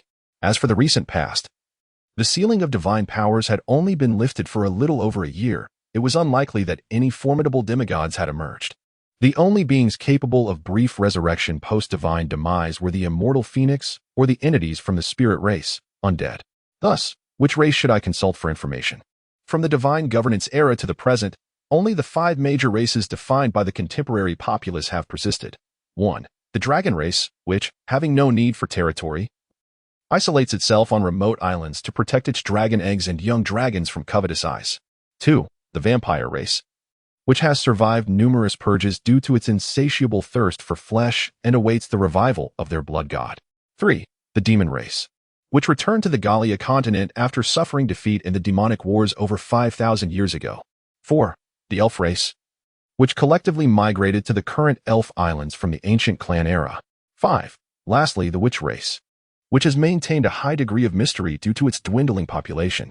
These races have endured since the divine governance era 15,000 years ago, traversing through the tumultuous ancient clan era and continuing to exist in the present. They are substantially different from races like the fairy or ghost races, which have only begun to recover in recent times due to the loosening of the divine sealing curse and have started to gradually revive their gods since the curse's abrogation. If I wish to seek information about the former deities, it would be prudent to choose from these 5 races. The white dragon contemplated amidst the biting cold winds and snow, striving to make a decision. Considering my current situation, the vampire and witch races were to be disregarded. While I undoubtedly had connections to both, the uncertainty of my allegiance posed a 50 risk of misjudgment. Both options could lead to peril. Thus, the dragon race's exclusivity and high vigilance presented a significant challenge. If I were to seek information recorded by the dragons, the application process would likely undergo rigorous scrutiny, and the resurgence of my vampire lineage could potentially be detected by the powerful dragon gods. As for the demon race, provided that interests align, there may be opportunities for beneficial exchanges to acquire the desired knowledge. The dilemma, however, lies in my lack of tangible assets to barter with, compounded by my insufficient understanding of the current status of the demon race. Therefore, the elf race emerged as the most viable option. The elves could be approached for beneficial trade. Their disposition is generally placid, making communication more accessible. Despite their own exclusivity, opportunities do exist. Moreover, if memory serves correctly, the white dragon soon retrieved the academic plan for the upcoming semester from his magical ring, a general outline devised by the Polaris Academy for the faculty to familiarize themselves with. aiding in preparations for the forthcoming term. Among these plans was a section on exchange studies, typically led by professors, powerful individuals, or teachers, who would take a select group of outstanding students to engage in cross-institutional learning. The primary destination was the distant continent of Asilio, located southwest of the Holy Continent, in the region of the Western Empire. The second option included the more remote Gallia continent to the east, where the demon race has recently returned, specifically the gnomish empire of Ziori and the dwarven empire of Mokongar. The elves also retained a limited number of spots for such exchanges. Even the Kulian region had preserved opportunities for collaborative studies, as connections between the Isha Empire and Kulian had not fully severed. The accompanying faculty were required to be at least at the royal level, with the highest being saint level, while only blood gods were permitted at the divine level. Knowledge-based instructors merely needed to attain the title of professor to lead a group, with the allowance to bring along several distinguished teachers. The White Dragon briefly reviewed the details, convinced he could secure a spot for this exchange, allowing him to explore the elf race, perhaps by adopting a learning attitude. He could visit the Forest of Knowledge within the elf domain and uncover historical accounts pertaining to demigods of longevity. If successful, this could solidify his identity and contribute to the full restoration of his memories and powers. With a clear direction finally established, the White Dragon felt a sense of satisfaction and joy as he gazed upon the majestic mountainous landscape, collecting precious ores, medicinal herbs, or hunting a few magical beasts to earn some extra income before returning to complete his tasks seemed like an excellent plan. Let us proceed. With a determined leap, the White Dragon bounded down the mountainside. Meanwhile, on another front, a pair of witches, one large and one small, were tracing faint magical fluctuations as they approached the imposing northeastern expanse of the Black Darila Mountains. The overall orientation of the Black Darila Mountains formed a sweeping arc, encircling the once prosperous Avisu region, formerly the Kingdom of Avisu, with only a frigid, flat expanse of ice to the north, its harsh environment rivaling that of the mountains. At this moment, the witches Saivia and Zillalai found themselves in the eastern region.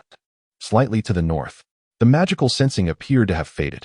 Saivia, could it be that the mountain's complex elemental magic is interfering? Perhaps the figure we sensed is an adventurer, a magic apprentice, trying to lead a student into these perilous mountainous areas for training, taking advantage of the summer season? Zillalai inquired. That possibility cannot be ruled out, Saivia replied. However, this complicates our search, and I cannot freely scan with mental energy. It would be disastrous if other blood gods detected us. Zillalai's cherubic face fell in concern. What are you afraid of? Do you think they would dare to capture me? Saivia retorted defiantly. Indeed, you are unafraid of capture, Zillalai remarked. Humph. Saivia's expression revealed that her lack of fear stemmed not merely from her mastery of spatial magic, but from other factors. By the way, why didn't you ask for his name at the time? That would have made our search significantly easier, Zillalai questioned. I don't know which foolish sister taught me magic and assured me that as long as I marked it, I could find the other person even from the farthest ends of the world, Saivia scoffed. Zillalai's cheeks flushed slightly, realizing she had forgotten to inform Saivia about the duration of the magical mark, acknowledging it as her oversight. Especially since Saivia clearly demonstrated her trust in the professor of magic, she refrained from making further inquiries. Otherwise, she would have at least asked for a name. Now, as the magical perception gradually fades, how can one possibly seek out a sixth-tier archmage across the vast empire, armed only with a vague recollection of their appearance? Perhaps it would be wiser to inform Sister Nolin and allow her to consult with the troublesome sister-in-law, to see if the spies and news agencies from the Isha Empire could assist in the search. Saivia felt a sense of resignation, deeming it unnecessary to trouble them further. Cecilia's expression appeared somewhat elusive. What if he is indeed related to my brother? You would be the first to uncover the clue, sister-in-law, wouldn't you? Saivia coldly exposed the truth. Oh, he's merely a slightly unusual magician. If there were no connection at all, that would be an overreaction. Moreover, I hardly qualify as your sister-in-law. Cecilia, having been exposed, felt her cheeks flush with embarrassment. Saivia cast a disdainful glance. Cecilia dared not meet Saivia's gaze any longer. Let's give it another try. After all, I have wandered for quite some time without finding any leads on my brother. During my 2-month stay in the imperial capital, I merely encountered him in a rather peculiar situation. The events of those years were utterly unexpected. Even he likely had not prepared extensively for contingencies. After the 12 Titans breached the divine prohibition, there have been no signs of resurgence among the divine beings, nor any trace of him. it is highly probable that the revival methods aimed at him at that time proved effective. Otherwise, the resurrection techniques left for you should have borne some fruit. Savia resolved that this, at the very least, constituted a clue. Cecilia nodded gently before asking, "Shall we wait another 2 months? Perhaps after completing his adventurer's tasks, he might return to Vachicum? That would first require a thorough search of the Hydarius Mountains, while the faintest hint of perception still lingers," thought Savia. All right. The two witches, one large and one small, concealed their divine essence and soared into the depths of the mountains. "By the way, where else have you been stationed?" Cecilia inquired. "Quite a few places, like the Alphean region where my elder brother studied at the Polaris Academy and the magical realm of Frist Island, among others." "This clumsy method of waiting is all that remains to be attempted," Savia replied. "I see, haha." Cecilia chuckled. "What are you laughing about?" Savia asked. "I just feel that, on the surface, you seem indifferent towards your brother, yet you have been diligently searching for him all along," Cecilia replied with a smile. "What choice do I have? He is my only brother. Moreover," Savia casually remarked, "I currently have no other pursuits." However, the pauses in her speech and the nuances in her tone suggested a deeper sentiment. Chapter 28, The Longevity Races and the Demon Clan, year 3289 of the Valar calendar. September 1st, nearly 2 months have passed since the summer break of the Isha Empire, and the situation in the world remains relatively tranquil. Since early last year, the sea race has worshipped their deities, and the formidable 12 titans have broken free from the seals imposed by various races thousands of years ago. At the cost of immense transcendent divine power, they have begun to lift the powerful curse that has imprisoned them for 15 millennia, the Forbidden God Curse. A year and a half has elapsed since then. During this time, many ancient deities, previously hindered by the effects of the Forbidden God Curse, have found it challenging to regain their formidable powers and awaken. Some, believing that without the removal of the curse, revival would be futile, have continued to slumber. But many old gods have begun to awaken in various ways during this era. The first to awaken, or those that had already revived, are the 5 major clans broadly recognized today: the Dragon Clan, the Witch Clan, the Elf Clan, the Blood Clan, and the Demon Clan. They not only possess revived deities or awakened gods, but each also boasts their most powerful entity, a transcendent deity. Additionally, other races have begun to revive their deities or are preparing for revival with the assistance of their descendants. These races primarily consist of other longevity races that have vanished over millennia.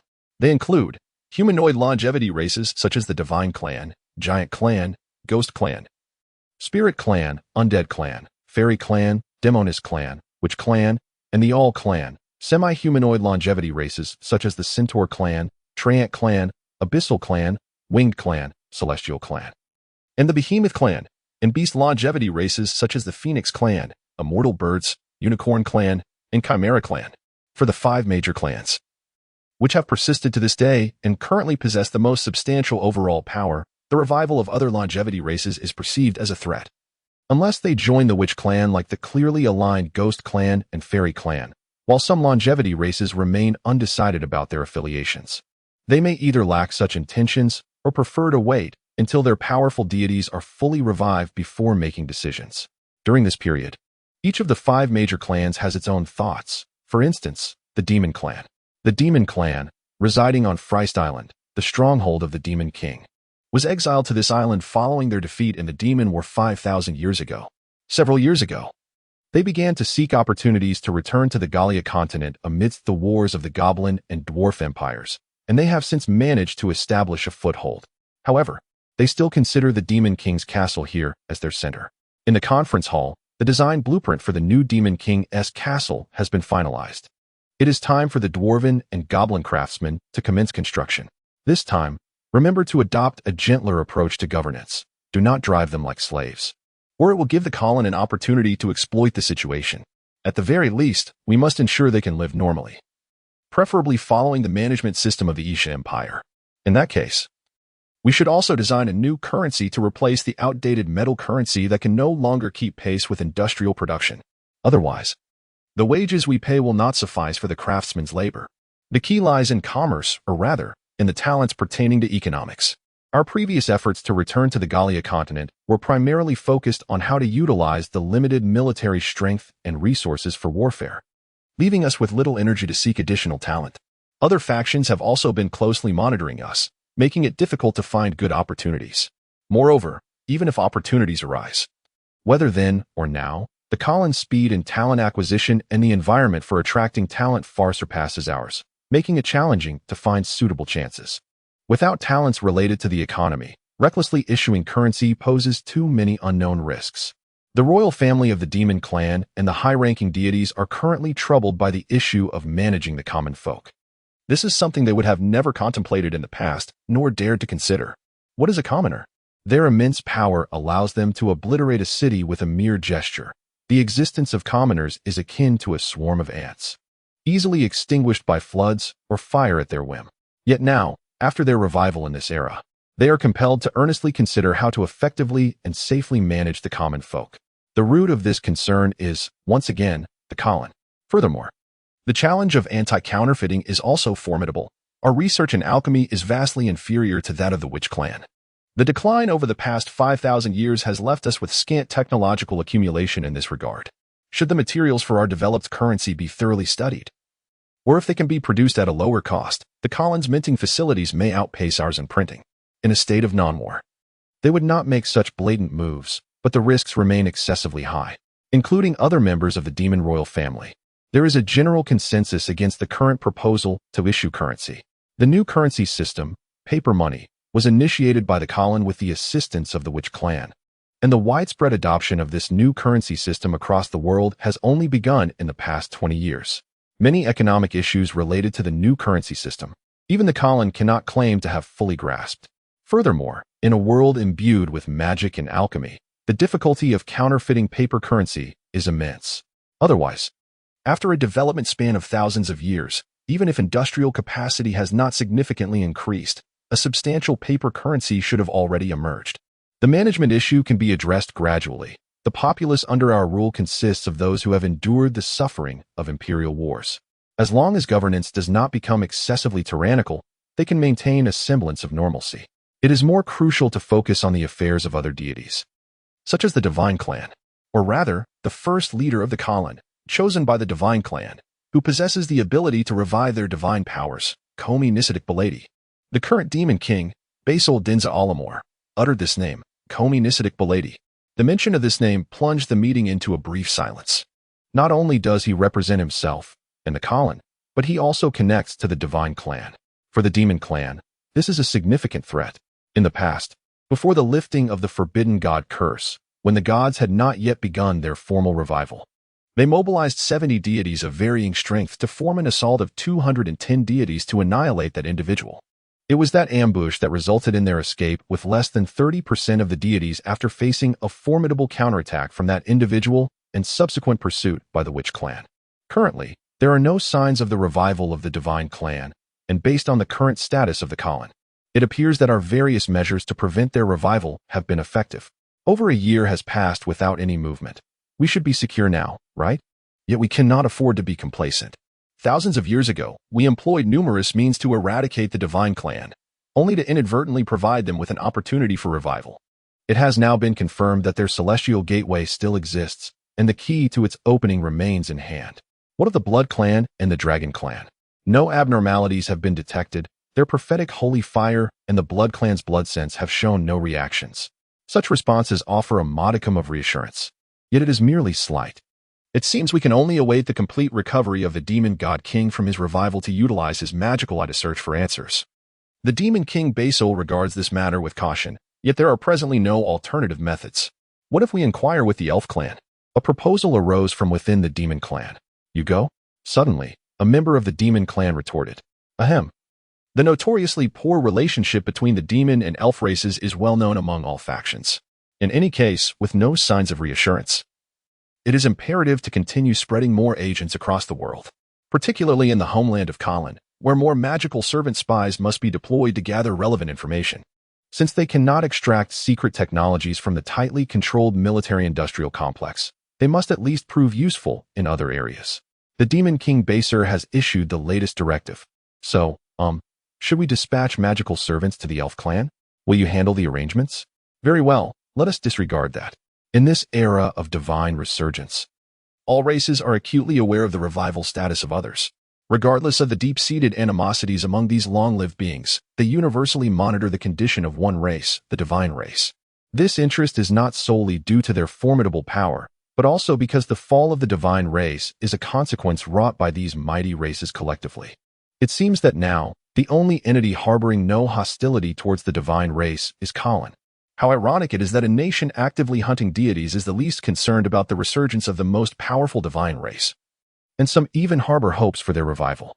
On November 1st, in the year 3289 of the Valar calendar, the summer vacation at the Isha Empire Academy came to an end. The Polaris Academy commenced a new semester, with life proceeding as usual, devoid of any extraordinary events.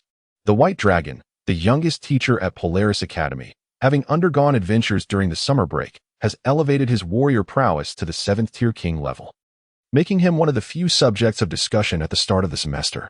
After all, at Polaris Academy, there are students who, even at 18 or 19, have yet to graduate, with their magical or combat prowess still not reaching the 7th-tier king level.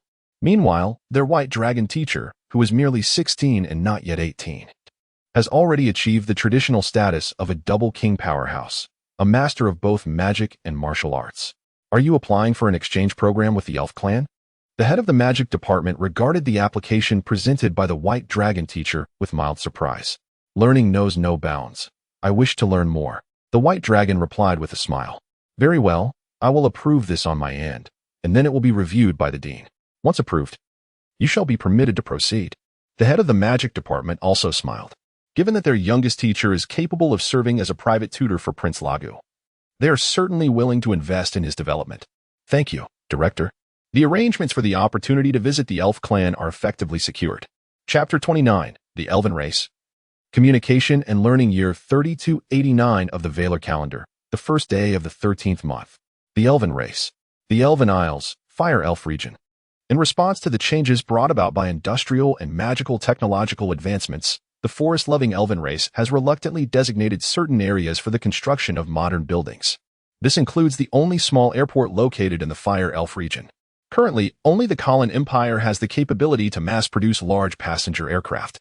However, the Isha Empire has previously manufactured top-tier large aircraft powered by magical cores. Due to issues of production cost and performance, the majority of large passenger aircraft and commercial transport planes that are prevalent worldwide originate from Colin. This airport was originally intended for Colin-S aircraft, primarily serving purposes such as technical cooperation and material transactions, with limited exchanges in other areas. Due to a myriad of historical reasons, the Elven race exhibits significant reluctance towards foreign entities.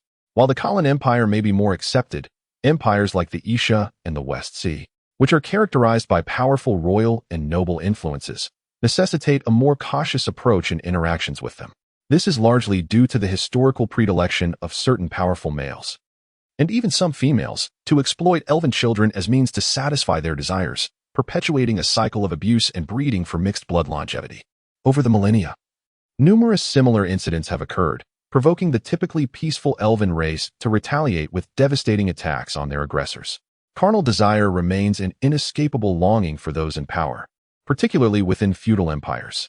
The Elven Airport, known as Brain Airport, opened its cabin doors.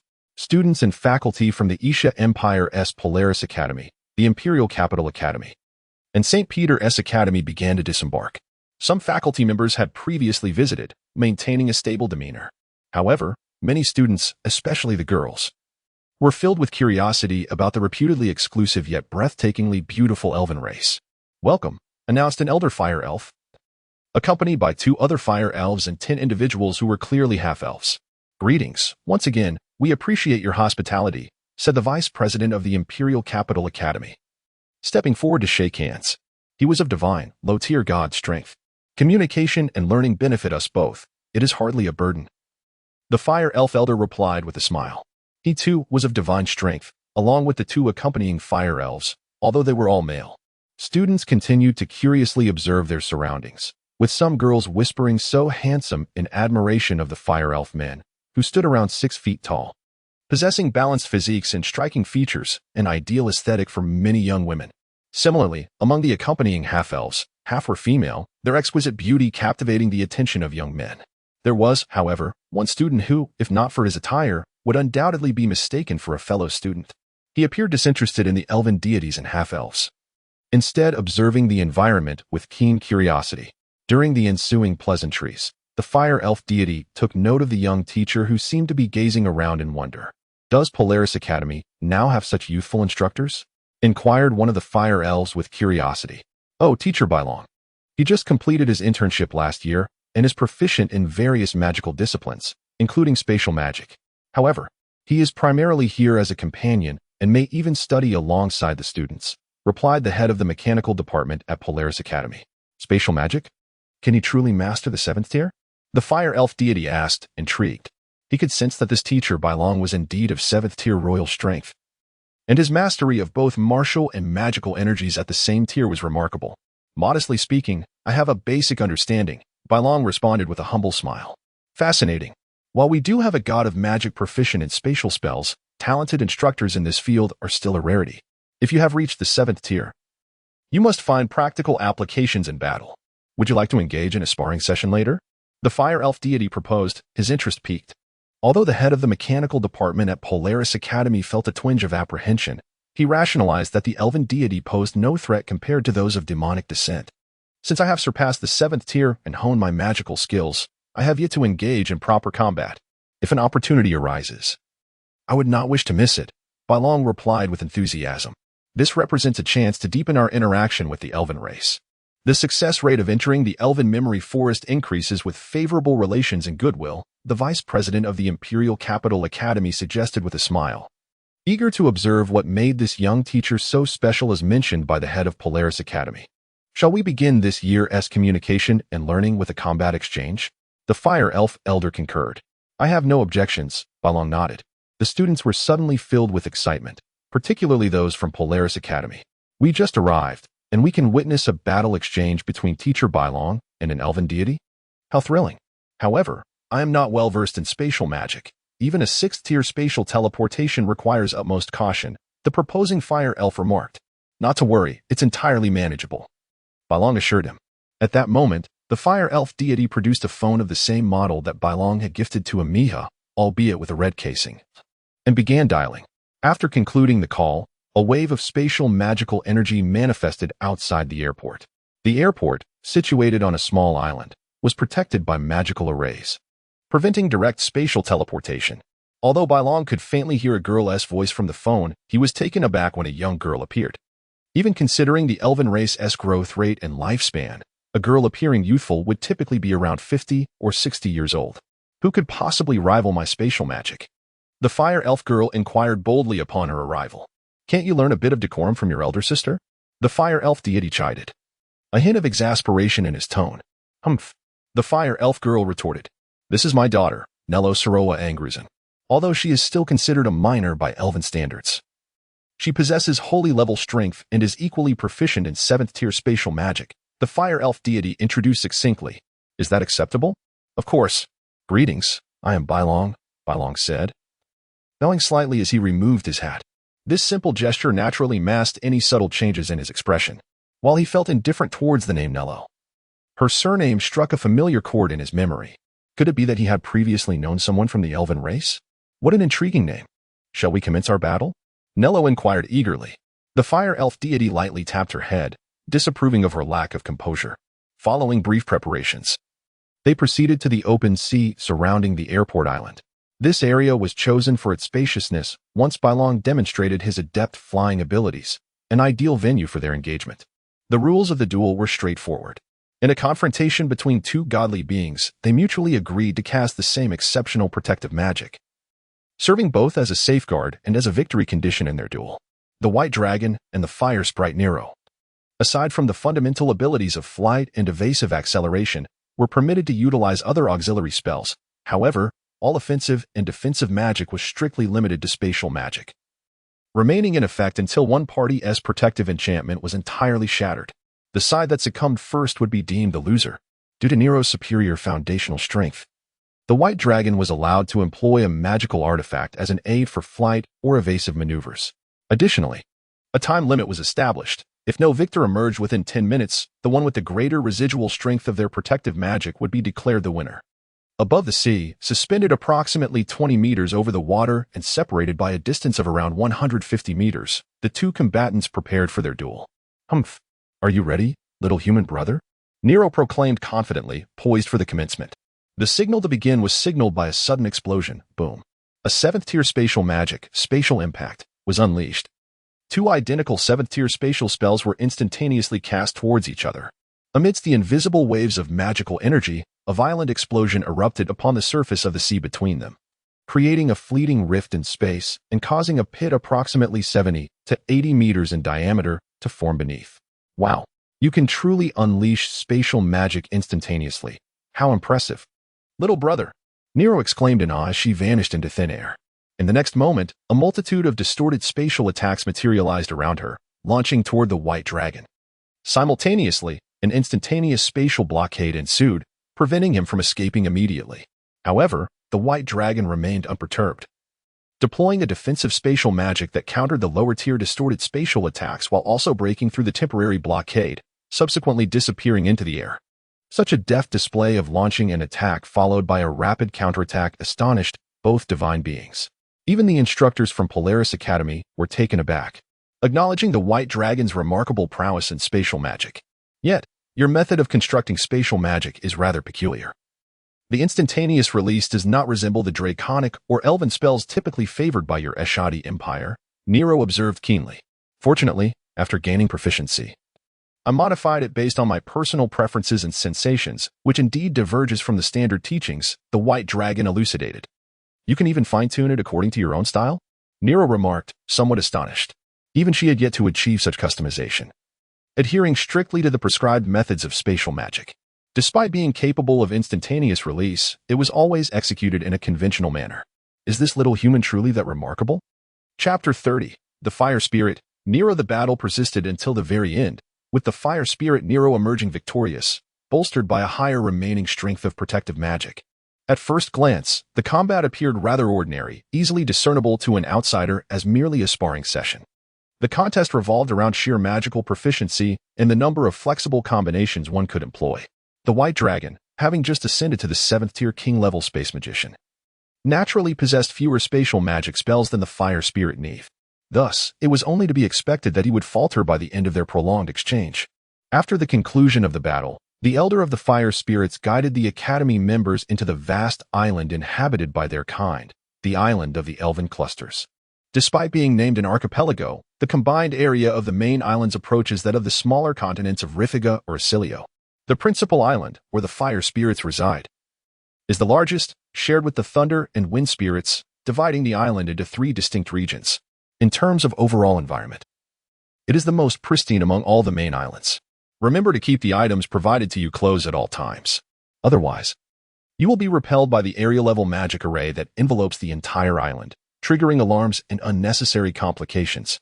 Your range of activities should ideally remain within the Academy, where resources are abundant. If you require any specific materials that are unavailable, simply request them from the responsible instructors. Should you wish to purchase souvenirs before returning, we will personally guide you through the marketplace for a day. However, only traditional metal currency or the Kun currency of Colin will be accepted. The Elder of the Fire Spirits remarked as he led the way. Must we students adhere to such strict regulations? A female student inquired curiously. The boy seemed less perturbed. But as a girl, she felt somewhat restricted and monitored. For instance, if I were to leave the supervised area and abduct an elven child using spatial magic for a hefty reward, subsequently escaping to enjoy a life of luxury, what would you suggest? The White Dragon interjected to clarify. The girl faltered, unsure of how to respond. Wow, so does that mean you, Teacher White Dragon, are currently under close observation? A boy asked. No, everyone is, the White Dragon chuckled. The boy was perplexed, because magical abilities cannot be discerned merely by appearance. Even divine methods of observation can only provide a rough estimate. Who knows if you are being cultivated by some organization specifically to capture long-lived children? The White Dragon elucidated. Is it really possible? The boy appeared astonished. To achieve their goals, they would resort to any means necessary, the Elder of the Fire Spirits remarked with a faint smile. I occasionally enjoy studying historical topics, such as the Blood God clan from our region or the Witch God clan from Colin, the White Dragon explained. Very commendable. The Elder replied with a smile. The White Dragon felt a flicker of joy within, as deliberately sharing historical knowledge would facilitate his future request to study in the Memory Forest, thereby slightly enhancing his chances of success. The process of exchanging knowledge was quite commonplace. The Isha Empire brought forth advancements in mechanical science, physics, and alchemy, chemistry, while the Elven clans reciprocated with studies in potion-making, biology, and mathematics. As a long-lived race with a relatively large population, the Elves often had ample time to delve into various subjects. Aside from magic-related potion-making and alchemy, mathematics was a significant area of study. The Isha Empire, having pioneered basic education over the past few decades, produced numerous foundational mathematicians. However, the number of top-tier mathematical scholars still paled in comparison to the Elves, who thrived in stable environments and enjoyed extended lifespans for research. Nevertheless, with the sudden onset of the Industrial Revolution and global warfare, a plethora of new technologies in mechanical science and alchemy emerged, causing a temporary setback for the Elves in these fields. Colin, having amalgamated mechanical, alchemical, potion-making, and mathematical sciences, established a substantial gap with the rest of the world. After the advent of magical computers, the disparity became stark. The Elves found themselves in urgent need of further learning. Yet, 16 years ago, when Colin's founding leader, Colin Chancellor Communist Tic Baladi, was slain by the gods of the three races, the Elves, as passive observers of the god-level agreement, failed to extend a helping hand or even express their stance. Consequently, they have been unable to forge a deeper cooperation with Colin, as technological exchanges could never reach the core of magical science. The White Dragon thus gained a clearer understanding. Really? You were unaware of this? Nero remarked, puzzled. Now, during their leisure time following the exchange of spatial magic, the White Dragon engaged in conversation with Nero. I only vaguely know, as many instructors in the Empire refrain from discussing Colin, and information in the public sphere is quite restricted. For instance, I only recently learned the name of Colin's legendary founding leader, who established an imperial-level power, the White Dragon admitted, somewhat resigned. I see, Nero acknowledged. While she was still a juvenile of the Elven race, her mental maturity lagged behind her physical growth. However, the knowledge she had acquired allowed her to comprehend the situation. The imperial-level powers strictly censored all information related to Colin. Colin represented a harmonious and progressive new political system devoid of hereditary nobility, archaic class remnants, or exploited slaves, standing in stark opposition to feudal imperialism. It also clashed with the concept of divine governance. What sort of existence is Colin, really? The White Dragon inquired with curiosity. Although he had yet to visit, having awakened less than a year ago, his understanding remained limited. Nevertheless, he was aware that Colin occupies nearly 80% of the continent of Holy Land, the largest in the world. Should their banner's colors mark the map, it would be dominated by a striking red. I do not know much about that, as elves of my age primarily focus on acquiring knowledge and abilities suited to themselves. My second sister is more informed in this regard. She visited the former empire for exchanges decades ago and handled some diplomatic matters with Colin. Nero gently shook her head. Your second sister? The White Dragon inquired. Yes, her name is Neve, and she has reached a low-level divine strength. However, since the death of the Colin Chancellor, she has not engaged in any further affairs concerning Colin, Nero replied. Speaking of which, Nero paused. I recall my father and others discussing the possibility of sending my sister back to Colin for negotiations, as it seems there are matters that only she can handle. Neve. The White Dragon softly murmured the name, feeling an inexplicable familiarity. What's wrong? Nero noticed the White Dragon's slight peculiarity. Nothing. I just feel like I've heard that name somewhere before. Perhaps it's a common name, the White Dragon casually explained, half-truthfully. That's quite normal, Nero responded. They continued their conversation on various topics, though the White Dragon yearned to delve deeper and perhaps meet Nero's sister, the fire spirit deity Neve. However, if it is too conspicuous, it will inevitably be perceived as unusual. The matter at hand remains of utmost importance. The fewer requests made, the higher the likelihood of success. Are you interested in learning about our recorded history, Nero?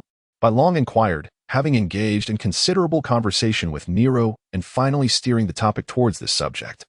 I'm quite curious. Do you have something akin to a library? Long asked deliberately.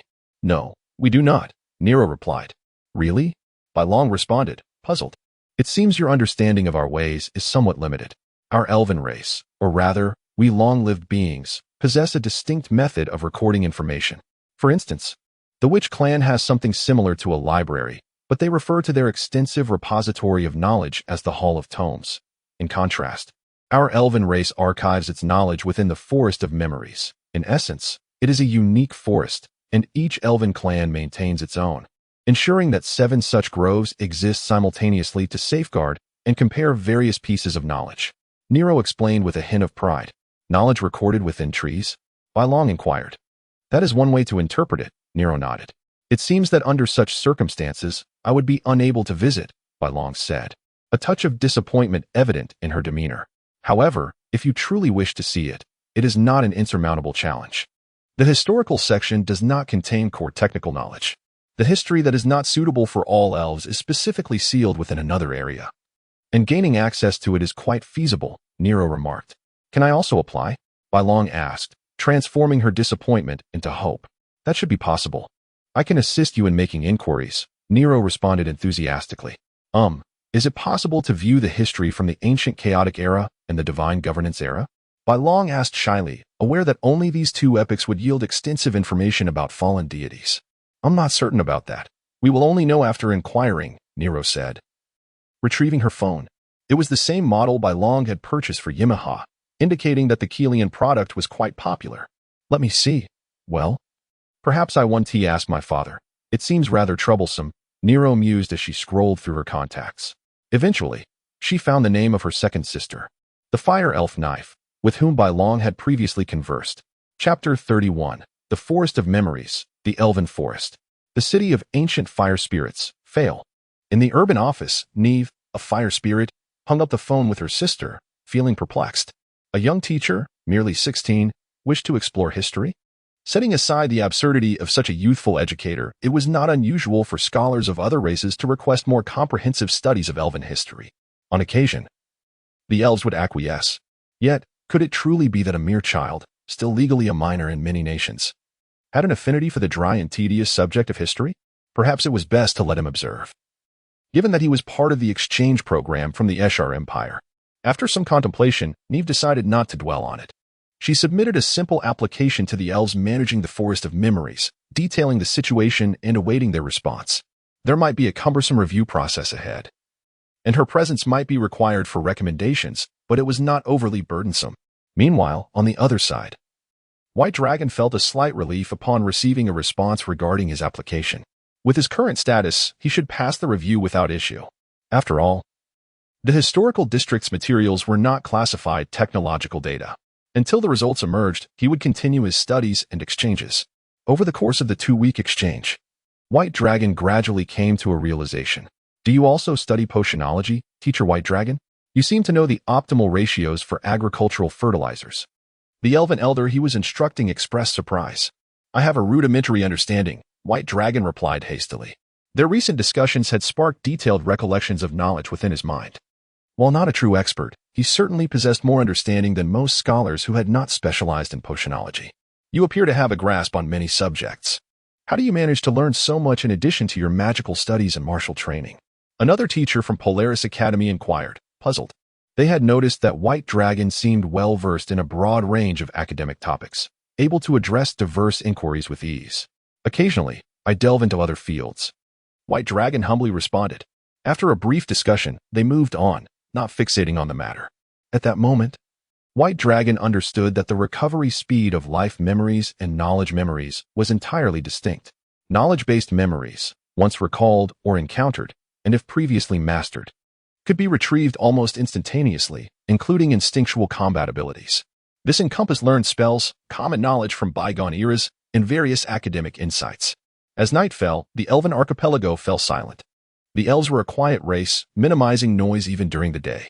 At night, they seldom lit torches or glaring magical lights, relying instead on naturally luminescent materials for illumination. Only in the larger cities were magical lights more prevalent, while the academy area was illuminated by fireflies and accompanied by the gentle sounds of nature. In White Dragon's room, he pondered the extensive knowledge he had recently compiled during the exchange. There was indeed a considerable amount, aside from the mechanical arts he had encountered at Polaris Academy. He had absorbed knowledge on alchemy from the Ashar Empire's instructors and potion techniques and mathematics from the elves. As soon as the academic terms or formulas were mentioned, they would come rushing back to him. Remarkably, all this knowledge appeared to be practical, especially in the realms of warfare and agriculture. White Dragon was taken aback by this realization. His various common-sense memories encompassed a wealth of information from long-lived species and even from the age of divine rule and the chaotic times of the ancient clans. This led him to speculate that if he were a resurrected deity, it would likely be as a half-blood god from those bygone eras. Possibly due to his incomplete awakening of divine bloodline powers, preventing any conflicts from arising.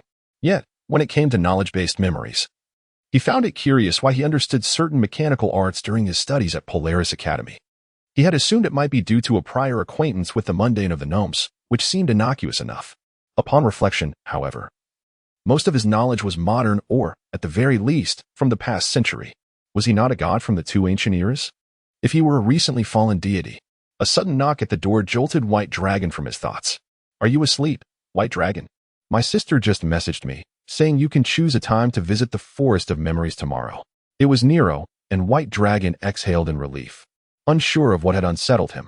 "Not yet," he replied, using magic to open the door while discreetly stowing away his notes. "It seems I managed to secure you 6 hours of study time, which should be ample to absorb centuries of detailed history," Nero informed him. "Is it really that simple?"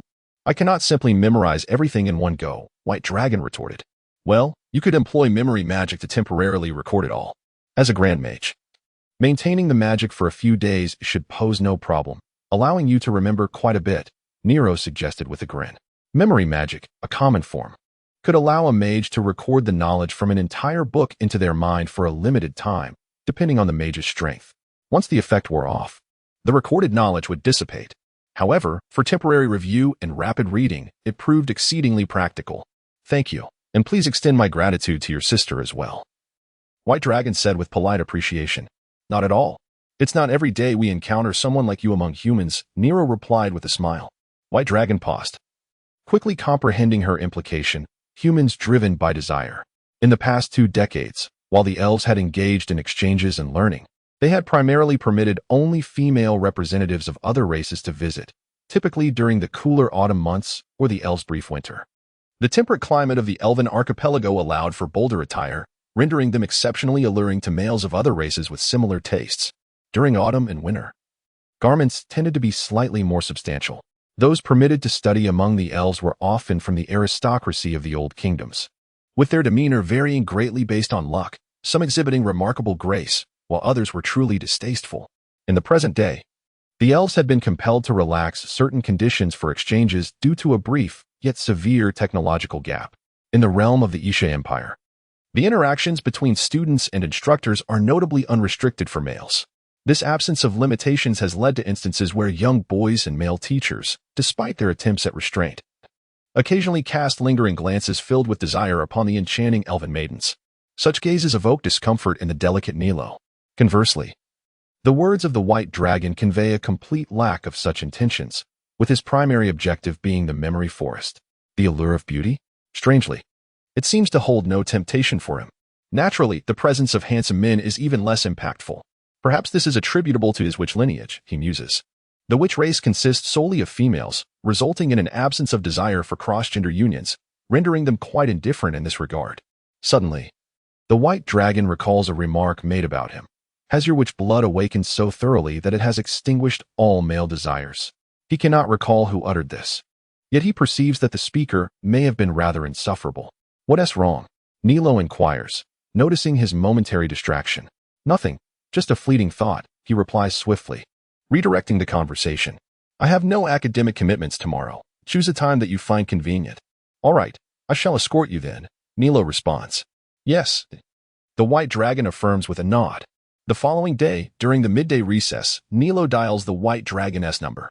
Utilizing the Colian communication satellites and devices manufactured by Colian, their communication is seamless. Accompanied by the White Dragon, Nilo, adorned with specific magical artifacts, leads him through the ancient city of the Fire Elves, Fire. Upon beholding the towering, majestic trees, the White Dragon feels a subtle sense of awe, although it quickly dissipates. It seems familiar, diminishing his astonishment. "Greetings, and welcome to Fire," a beautiful fire elf approaches, smiling warmly. "You must be Miss Nilo's elder sister." "I am the White Dragon." He bows simply, refraining from offering a handshake unless she initiates it. "Yes, like Nilo, you may call me Nif." The fire elf Nif replies with a nod. "I also extend my gratitude for the learning opportunity you have arranged for me," the White Dragon says politely. Following a brief exchange of pleasantries, they proceed under Nif's guidance. The memory forest lies approximately 10 kilometers to the south of the ancient city of Fire Elves, ensconced within a vast expanse of magically sealed woodland. To enter this realm, outsiders require the accompaniment of an elven deity, such as the powerful Fire Elf Nif. As they traverse layer upon layer of magical defenses, they encounter trees that emit a soft, emerald glow, resembling graceful willows. These towering giants stand around 50 meters tall, their canopies spreading broadly to cover the area. The ground is devoid of shrubs, only a carpet of moss and lowly grasses, harmoniously colored and also radiating a gentle luminescence. The prevailing sentiment here is one of tranquility, a profound serenity that seems capable of soothing even the most agitated of spirits.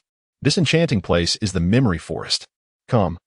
The historical zone is this way, Nif beckons. Nilo swiftly follows, while the white dragon lags slightly behind, maintaining the same altitude. Which era of history piques your interest? Nif queries as they proceed. I am particularly intrigued by the comparison between the divine governance era and the ancient clan turmoil, as well as the recent century. The white dragon adds, the recent century? Nif turns, slightly puzzled. Even with the Isha Empire's restrictions on certain Kolian information, it seems unlikely that records from the past 100 years would be entirely inaccessible, Nilo candidly remarks. I am also curious about Kolian, perhaps a rebellious inclination. The white dragon chuckles. I see, Nif nods, understanding the youthful curiosity that often accompanies such restrictions. However, due to our collaboration with the Isha Empire, I must report your interest in Kolian history, Nif adds. That is acceptable, but I would be studying the history of the Orlan's empire, which was absorbed by Kolian, correct? The white dragon jokes lightly. If you think that excuse will deceive our leaders, Nif chuckles softly. I never knew such a method existed. I've learned something new. Nilo responds, appearing quite enlightened. Do you believe you can outsmart our father and the others?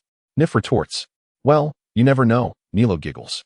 After a brief interval, they arrive at the designated historical area. Nif halts, observing a small wooden sign inscribed with unfamiliar elven texts. The white dragon surveys the surroundings and soon notices a figure in the distance.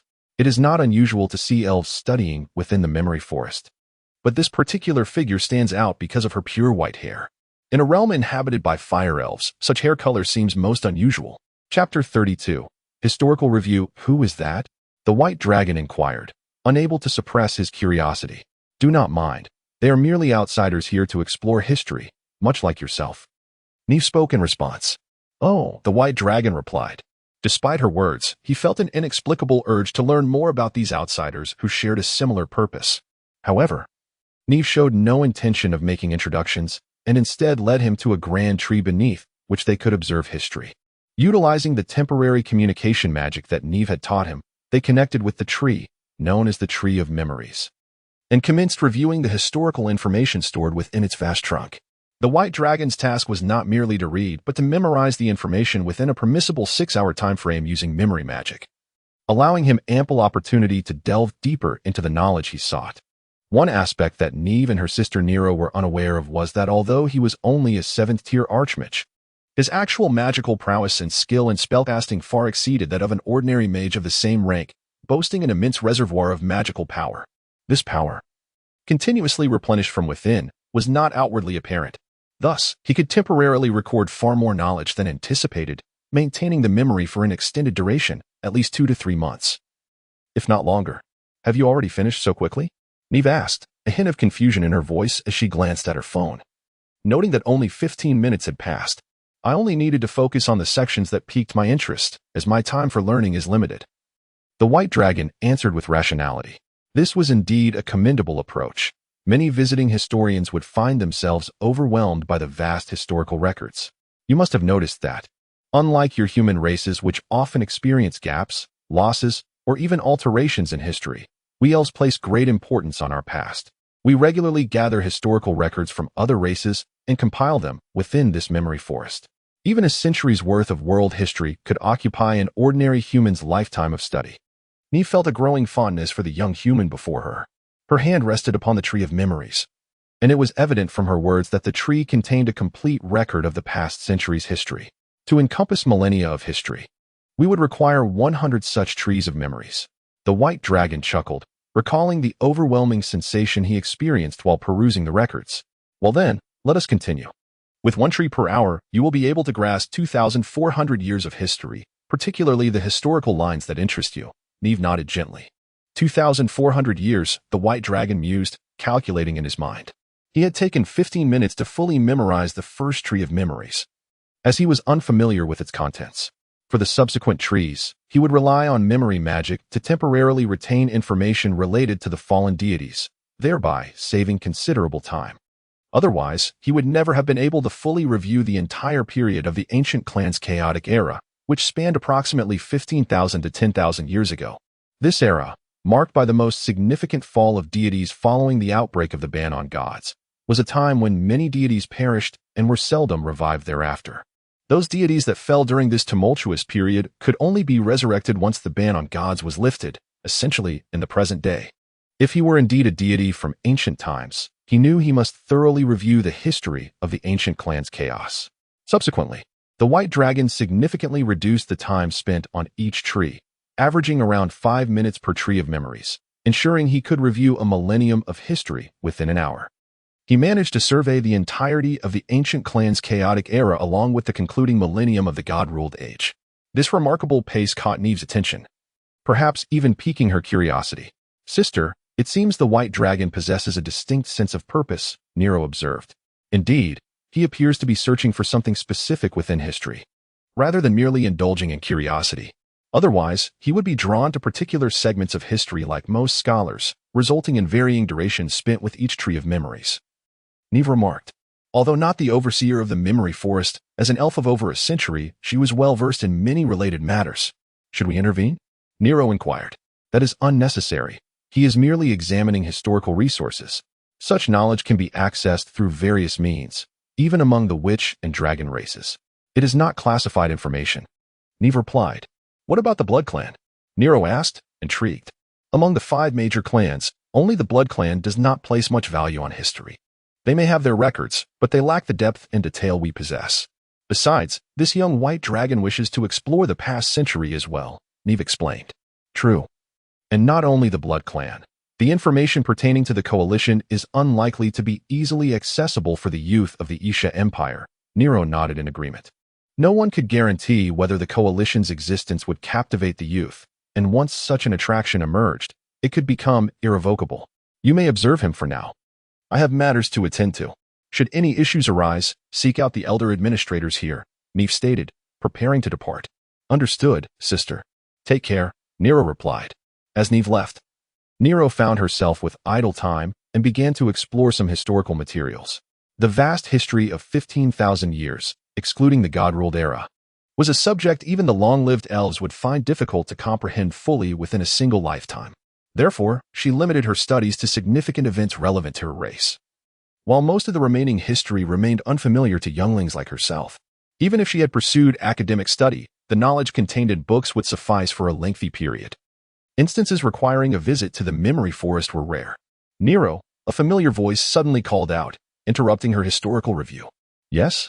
Nero turned around. The voice belonged to a striking beauty with white hair and crimson eyes, standing at least 175 centimeters tall, her figure alluringly curvaceous. Should a common elf encounter her, they would likely express confusion and a subtle disdain for the typical appearance of white-haired, red-eyed, or black-haired. Red-eyed individuals was a hallmark of the long-lived demons.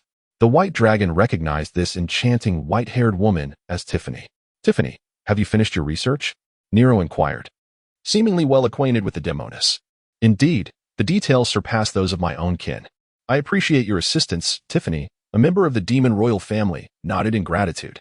The enmity between the elf and demon races ran deep, and typically, demons were prohibited from entering the elven territories. The fact that Tiffany could access the memory forest to conduct research implied a significant amount of bureaucratic approval. It was unlikely that her experience mirrored the white dragon's simple application process. "It's no trouble. You're my sister's friend. Though we harbor animosity towards your kind as a whole, we bear no ill will or prejudice toward you." "Tiffany," Nero replied with a smile. Tiffany shook her head. "As a member of the demon royalty, I must adhere to certain protocols." "I see. So, Tiffany, are you leaving now?" Nero asked. "Finally, I will go greet Nive before departing. She must have visited recently, right?" The demoness Tiffany. "Indeed, She brought along an exchange student from the Ashar Empire who shares a keen interest in history, much like yourself, and is currently engaged in historical inquiries. However, it seems she is searching for something specific within history. The time allocated for each memory tree's examination is quite fixed. Nero quickly remarked, "Is that him?" The demoness Tiffany glanced in another direction. At that moment, the white dragon was seated cross-legged beneath a memory tree, temporarily absorbing the historical information contained within through memory magic. Yes, his name is rather distinctive. His full name is simply White Dragon, Nero stated. White Dragon. It must be a name given by someone who took him in, Tiffany swiftly deduced. Since he possesses white hair like hers and lacks a clear surname, it's highly likely that the name was bestowed upon him based on his characteristics. I'm not entirely certain, but he is actually a teacher at the Empire's Polaris Academy. I've heard he is well versed in all 6 schools of magic, with only a slight deficiency in spatial magic compared to myself. His talent is quite impressive, Nero continued. Mastering all 6 schools, including spatial magic? Tiffany was taken aback. Indeed, what's the matter? Nero inquired, puzzled. Did your sister not conduct a thorough review of him? Tiffany did not respond, but instead posed another question. No, she didn't review anything, Nero replied, even more bewildered. Is that so? Never mind. Tiffany's eyes shimmered with a hint of disappointment. If it were him, Nive would surely have noticed. Perhaps he is merely a remarkably gifted young human. However, gazing at the distant figure of the white-haired youth, Tiffany pressed her lips together and clenched her fist, advancing forward. Nero observed Tiffany with some curiosity but did not intervene.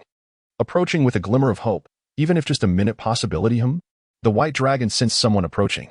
Withdrawing from his state of inquiry and turning with curiosity towards the newcomer, their eyes met, a striking beauty with white hair and red eyes, and a young man with white hair and golden eyes, each gazing at the other with distinct expressions: disappointment, confusion. At that moment, they simultaneously realized something significant: the matching colors of their hair and eyes. Could it be? Are you a demon? Are you of divine lineage? Both spoke in unison, expressing their mutual astonishment. Chapter 33. The divine offspring. Both parties instinctively became wary, almost simultaneously reaching for the backs of their right hands, poised to draw their combat weapons from the magical rings on their fingers. Yet, they were equally puzzled. Why had the demonkin appeared here? What did she mean by calling me divine offspring? Why would a being of divine lineage be present in this locale? Besides the long-gone divine offspring, it seemed improbable that any other race would share such a striking combination of white hair and golden eyes, did it not? Wait, hold on. Nero, employing a spatial magic, materialized between them. What are you two up to? You look as if you've encountered an enemy. Nero inquired hastily. Enemy? The demoness, Tiffany, expressed her confusion first. Did the elves lack any records regarding the divine offspring? Historically, there had been only a scant few instances of the divine lineage intermixed with mortals, and the continuation of such unions was strictly forbidden, resulting in an almost complete absence of documentation about the divine offspring. Yet, surely they should not be entirely ignorant, right? The divine races typically possessed golden hair and blue eyes, blue hair and golden eyes, or white hair and black eyes. However, the divine offspring was uniquely characterized by white hair and golden eyes. The elves ought not to have overlooked this detail. The white dragon, too, was fixated on Tiffany, harboring an additional layer of doubt after Nero's arrival. His earlier apprehensive stance was not solely due to Tiffany's initial display of hostility. Rather, he instinctively reacted with caution upon confirming the demon royal's white hair and red eyes, defaulting to wariness upon recognizing her as a demon. This led him to ponder. Was my instinct warning me against the demonkin? Why? Moreover, Tiffany's reference to me as divine offspring suggested a connection to the divine lineage in my appearance. Was my instinctual caution towards the demonkin tied to my relationship with the divine? The term divine offspring appeared to refer to the progeny born from the mingling of divine races with those of similar appearance, such as mortals, beastkin, and the now extinct barbarian races. Did my physical traits align with those of the divine offspring? There may have been a misunderstanding, the white dragon quickly interjected. Regardless of the reasons, stabilizing the situation is paramount. Indeed, I apologize. I may have been engrossed in my research for too long and momentarily lost my focus. Tiffany replied promptly. Honestly, you startled me. Nero exhaled in relief. She had been some distance away and had felt no immediate concern. She was preoccupied with interfacing with the information from the memory tree and had not been attentive to their initial exchange. She had only sensed the magical energies stirring between them and hastily interrupted her scholarly pursuits to investigate. Thankfully, it was merely a misunderstanding. I am truly sorry. I had just been reviewing historical records related to warfare, making me somewhat sensitive to the approach of strangers, the White Dragon added quickly. That's all right. You can continue your research, and I will escort Tiffany out, Nero suggested. Very well, the White Dragon smiled. What did you say her name was? By the time the White Dragon processed this question, Nero had already turned to lead Tiffany away. He instinctively moved his fingers as if to call her back, but ultimately relinquished the thought, as if some inexplicable resistance dwelled within him. Meanwhile, in the ancient elven city of Fale, within the heart of the sacred tree palace, are you certain she possesses white hair and golden eyes? And that it is not an illusion crafted through blood magic or similar means? A stunning female elf, her figure alluring and her attire minimal, exuded an air of formidable authority. She was the contemporary Fire Elf clan leader, Manselu Fale Engrisen. Indeed, I took extra time to confirm this. Secretly seeking records through the memory tree, utilizing magic for clandestine remote information exchange. I am certain her physical traits are genuine, as I ultimately employ divination magic for verification. The fiery elf, Knife, reported. I also examined the materials presented by the Isha Empire during this exchange learning event.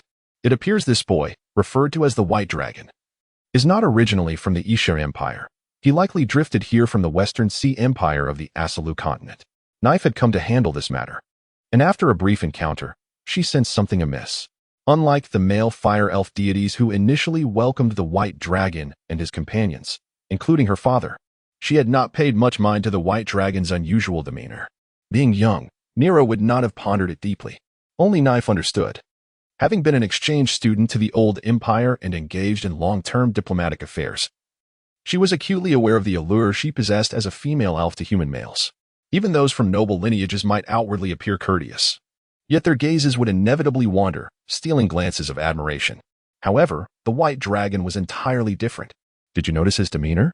The Fire Elf clan leader, Manselu, inquired again. He exhibits no apparent desire towards our kind, and his reaction upon arriving at Fale and witnessing our ancient tree was remarkably subdued. Furthermore, his interactions with the memory tree were brief, about 5 minutes for each entry, suggesting he was searching for something specific, displaying a clear intent. Given the White Dragon's distinctive appearance of white hair and golden eyes, Knife began to harbor suspicions, leading her to seek information related to these features from the memory tree. Is that so? Manselu mused. The White Dragon is indeed intriguing. If he comprehends his true identity, he would not linger in a place where he might encounter the blood god, nor would he present himself so openly among the elves. All his actions suggest a profound ignorance of his own nature. In light of this, we have two hypotheses. First, he may simply be a human possessing such physical traits, coupled with a personality that diverges from the norm, thus exhibiting a unique demeanor towards our women and curious phenomena.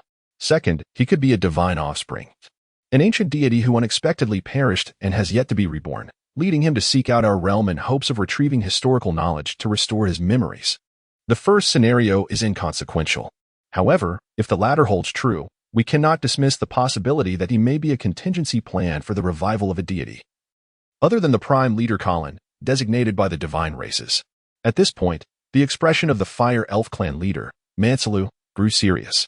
What shall we do next? Knife inquired. They intend to remain here for a few more days, correct? The exchange learning program still has 5 days left. However, given his strong aptitude for spatial magic, we could provide him with relevant justification to extend his stay, Knife responded. Manselu pondered, pacing thoughtfully. Since he had originally wandered from the Western Sea Empire to the Isha Empire and managed to gain entry into the Astral Academy as an instructor, it was evident he had undergone scrutiny by the blood god. The bloodkin were distinct from us. Their enthusiasm for historical records was markedly subdued, and information regarding the divine offspring had always been scarce. During the twilight of the divine era and amidst the chaos of the ancient races, the divine offspring had never manifested. Therefore, neither we nor the more concerned demon race had ever contemplated that the divine lineage would be utilized by the divine clan to assist in their revival.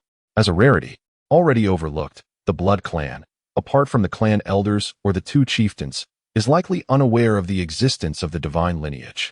The Fire Elf chieftain, Manselu, quickly deduced that, at least for now, the blood clan had indeed not made any discoveries. Otherwise, even adopting a reckless attitude towards potential casualties, the White Dragon could not have remained unscathed and still serve as a teacher at the Polaris Academy. The divine lineage, even during the distant divine governance era, was scarce. The reason is simple. The divine clan lacked means and attempts to intermarry with foreign races. Furthermore, due to bloodline conflicts, they would not proactively seek marriage with other long-lived species, thereby risking the birth of unstable offspring. The essence of love between mortals?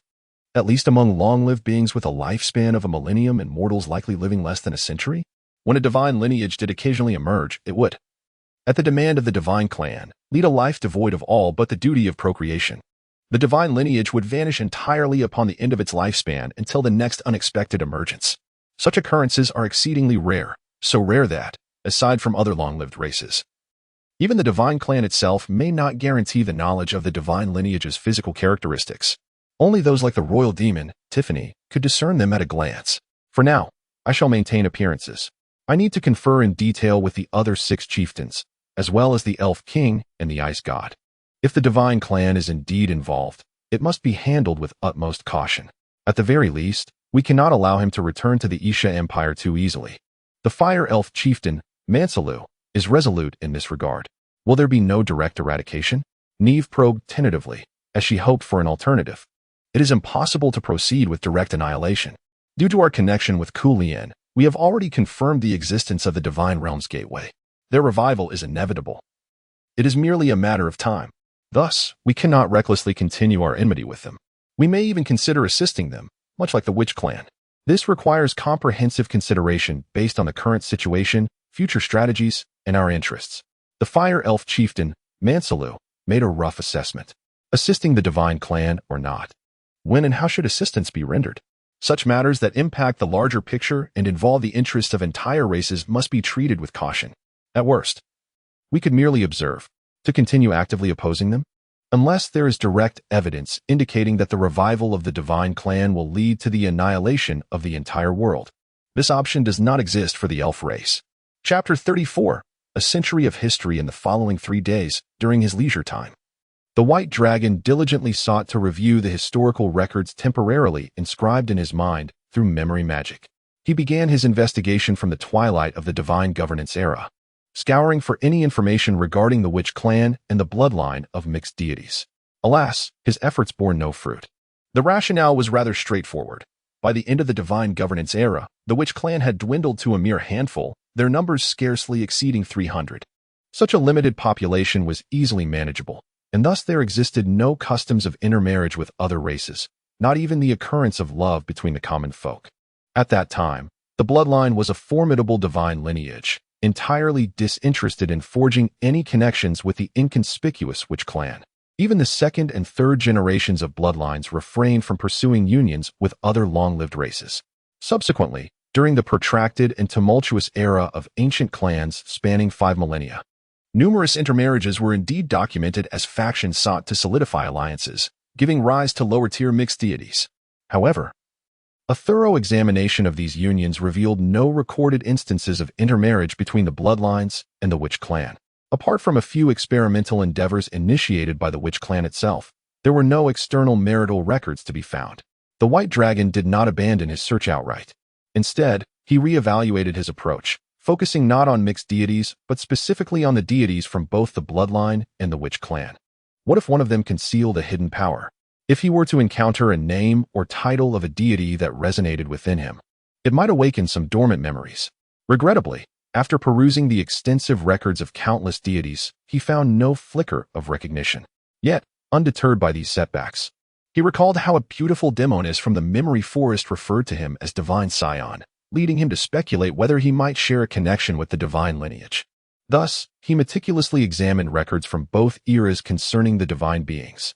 Strangely, whenever he began delving into the records of the divine lineage, he found himself anticipating the subsequent information as soon as he glimpsed the headings. For instance, upon encountering the terms supreme deities of the Divine Clan, his mind was instantly flooded with foundational details. Information, at the end of the Divine Governance era, 3 supreme deities existed within the Divine Clan: the Radiant Sky God, Vlasar, the Wise Sky God, Baruki, and the Throne Sky God, Snularodo. The position of the Divine King was held by the Radiant Sky God, Vlasar. I do indeed have ties to the Divine Clan. The White Dragon's conviction solidified swiftly. Whenever he unearthed information, basic memories would emerge in his mind, eliminating the need for temporary memory magic. With this, he could reasonably ascertain his connection to the divine clan, spanning thousands of years. However, regarding the divine scion, he continued his inquiry, attempting to recollect relevant memories. Despite his ability to swiftly recall pertinent information related to the divine clan, he found no mention of the divine scion. Instead, amidst the records of the last millennium of the divine governance era, he finally stumbled upon a reference to the divine scion. The divine scion, among mortals, is most reminiscent of the divine race in appearance and aesthetics, typically born from the bloodline union of the divine clan and humanity. They can inherit the divine bloodline's power. Regardless of the parent traits, first-generation divine scions exhibit fixed physical characteristics, akin to how a second-generation which born from a union with humanity must be female. A divine scion, being a second-generation deity, must possess white hair and golden eyes. White hair and golden eyes. A chill surged through him. Although the white dragon had yet to investigate the recent century of history, he had already reviewed the latter part of the divine governance era and the general history of the ancient clan turmoil. He understood that the divine clan was ultimately besieged by various long-lived races, leading to its downfall. The revived long-lived races, including the traditionally peaceful elves, harbored no desire for the resurgence of the divine clan. It was impossible to ascertain how the reawakened divine clan might retaliate. And now, he found himself in the very heart of a prominent clan within an elven university. What should he do? Flee? Where could he possibly escape to? Would returning to the Isha Empire be feasible? How could he explain his sudden retreat? Moreover, the Star Academy housed the Blood God. Perhaps the Blood God remained oblivious to the exceedingly rare characteristics associated with the divine scion, yet the risk of being discovered still loomed. If he chose not to return to the Isha Empire, where else could he go? To the Western Sea Empire, the domain of the Dragon God? The outcome would likely be the same. Wait. Taking a deep breath, the white dragon sought to calm his racing thoughts. Reflecting rationally, he realized that having successfully taught at the Star Academy for an entire semester without incident indicated that he had likely been under the watchful eyes of the resident Blood God, who had not yet taken action against him. Furthermore, his swift departure from the Dragon God's territory, coupled with his deliberate alteration of hair and eye color, had likely gone unnoticed. He had already spent over 10 days learning among the elves, and with 2 days remaining before he was scheduled to return to the Isha Empire. If any suspicions had arisen, action would have been taken by now. For the moment, was he safe? Yet, that initial encounter with the elven deity, who had pitted him against her daughter Nero, felt like a test. Allowing him into the memory forest could have been part of a broader scheme. Regardless, the worst-case scenario seemed to be that he had already been discovered. The reason for their restraint might be that the elves suspected he had not yet attracted the attention of the Isha Empire or the Blood God. Thus, irrespective of whether he represented the divine clan or had any affiliation with them, the most pessimistic assessment suggested that they would likely choose to keep him around. To remain. The white dragon whispered this supposition. Although he was still unaware of the current geopolitical landscape, it was likely that the elves held the most moderate stance against the divine clan's revival. Staying here was, at the very least, not the worst outcome. If an opportunity to depart arose, his next destination appeared to be the Khalan Empire. While he had yet to peruse the recent century of history, he was aware that Khalan was a nation opposed to the divine beings. Furthermore, it was rumored that Khalan supported the various long-lived races in their opposition to the legendary resurgence of the divine clan. The specific reasons seemed to involve Khalan's inaugural leader, known among them as the Khalan Chancellor. If this intelligence were accurate, traveling to Khalan might indeed be his best option, even if he were a mixed deity. The acceptance of the witch clan behind Khalan remained uncertain. However, theoretically, Khalan would offer greater safety than the elves. Overall, Khalan was the primary choice. The elves were a secondary option, and all others, including the Isha Empire, were to be disregarded. Let this be the foundation of his considerations for now. He would examine the recent century of history and make a final decision thereafter. The white dragon exhaled deeply, feeling considerably lighter after clarifying his thoughts. It was now late at night, and if the elves harbored any intentions, it would likely manifest tomorrow or the day after, coinciding with his imminent return to the Isha Empire alongside the Academy's exchange delegation. Before this, there remains ample time to reflect upon the recent century's history, with hopes of gleaning some insights. The enchantment of memory and the art of rapid reading beckon. In examining the past century, the elven race offers a most vivid appraisal. The first 50 years were marked by global strife, the latter 50 by warfare, culminating in a transformative destiny reserved for legendary individuals. To simplify, the initial 50 years witnessed escalating conflicts and intensifying contradictions, merely serving as the precursor to a world-scale war, rather than a genuine turning point. The prophecies of chaos began in the 50th year, when 8 among the kings of prophecy emerged within the sacred tree of the elves. The first king of prophecy, humanity, the reborn sovereign of the Orlon's empire, Dansu db Mu. The second, humanity, the remnants of a former hero from the Western Sea Empire, Asami. The third, elves, nurtured by the ancient elven tree, the all-encompassing elven king, Aluth. The fourth, dwarves, the newly arisen emperor of the Mokong Empire, Abak Daguro Tefalil. The fifth, goblins, the newborn ruler of the Shiyu Empire, Ingawali Teasun. The sixth, humanity, the legacy of ancient sages from the Sibo Empire, Yashai Belda. The seventh, beasts, the new emperor of the Agu Empire, Samilo Amon. The eighth, merfolk, preordained by the sea deity from the Atlantisy region, Tiz Slat. These figures represent diverse regions and races across the world, becoming the harbingers of chaos and the global conflict, absent any unforeseen events. The 8 kings of prophecy would determine the outcome before the resurgence of the deities, thereby delineating a new power structure for the world. With their longevity-imbued divine patrons establishing stable realms akin to the blood god's dominion over the Isha Empire. For the majority of the kings of prophecy, they are perceived by the long-lived races as mere instruments. Then, in the year 15612 of the Gadan calendar, Elven Reckoning, on a summer-s night, the 9th king of prophecy emerged, heralding a new prophecy beyond the predetermined. The 9th king of prophecy, a hybrid, the master of transformation. From the Komi United Kingdom, Komi Nisik Baladi, this new king of prophecy brings forth an unprecedented transformative destiny, instigating a revolutionary shift in the entire world's structure, a metamorphosis in magical technology, national frameworks, and racial compositions. With singular resolve, he galvanizes the oppressed masses to liberate themselves from the decaying rule of the old kingdoms, forging a formidable imperial force. He confronts the 7th king of prophecy of the Agu Empire, subdues the blood god's realm of the Isha Empire to the west, and vanquishes the 1st king of prophecy of the Orlon's Empire to the south, triumphing in a grand imperial war against 3 foes. Ultimately, through an alliance with the 6th king of prophecy of the Sibo Empire, later known as the Sibo Kingdom, he solidifies the foundation of the Komi United Kingdom, which is now the present-day Komi Alliance. Chapter 35, Awareness in the United Kingdom of Komi, within the Whitewood Academy's residential area. Protected by a multitude of magical arrays and automated patrolling mechanical puppets, a weary witch named Sivia returned to her room, yearning for a relaxing bath. However, as she activated the magical defenses of her abode, she was taken aback. Seated upon the sofa in her living room was a familiar figure, one of the highest authorities of the Komi Alliance, the Prime Minister, Yashai Belda, who was also a former king of prophecy and the spouse of the Alliance's leader. Bad sister-in-law, when did you arrive? Why didn't you announce your presence? Sivia inquired, her curiosity piqued by the extended absence of the teacher, Miss Killalai, from the academy. Isn't it a coincidence that her leave coincided with your last return? Prime Minister Yashai asked with a gentle smile. Perhaps she has grown weary of teaching. It's quite normal for my foolish sister-in-law to think of odd things, Sivia replied calmly, maintaining her usual demeanor. Yet, inwardly, she cursed, suspecting that the academy's faculty had reported her sister-in-law's behavior.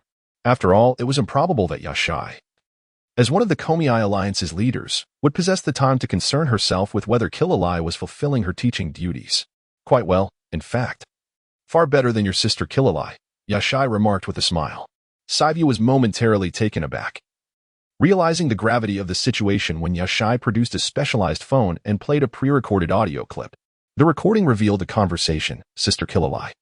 Where have you been during this time? Nowhere special, just wandering outside with Sivia. Oh, did you bring us any gifts? Oh, I forgot this time. No worries. You should be heading back to the academy, so I won't keep you.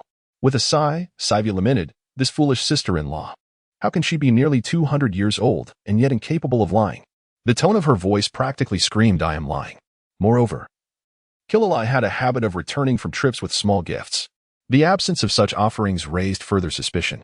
While I was stationed in the imperial capital, I encountered a peculiar young man.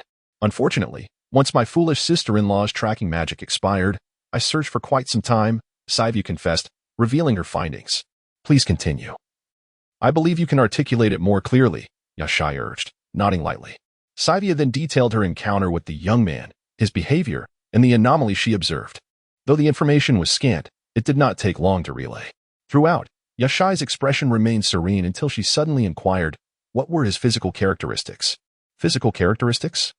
White hair and golden eyes. Is there a problem? Saivia questioned, puzzled. Are you certain you used piercing magic to unveil his true appearance? Yashai pressed. Yes. Could there be anything particularly unusual? Saivia's confusion deepened, as she had previously shown Killalai a magical representation of the young man's image, which contained no oddities. Can you recreate his magical image? Yashai asked. It would be somewhat challenging. Too much time has elapsed, but I can attempt it, Saivia replied, concentrating to manifest the boy's authentic visage.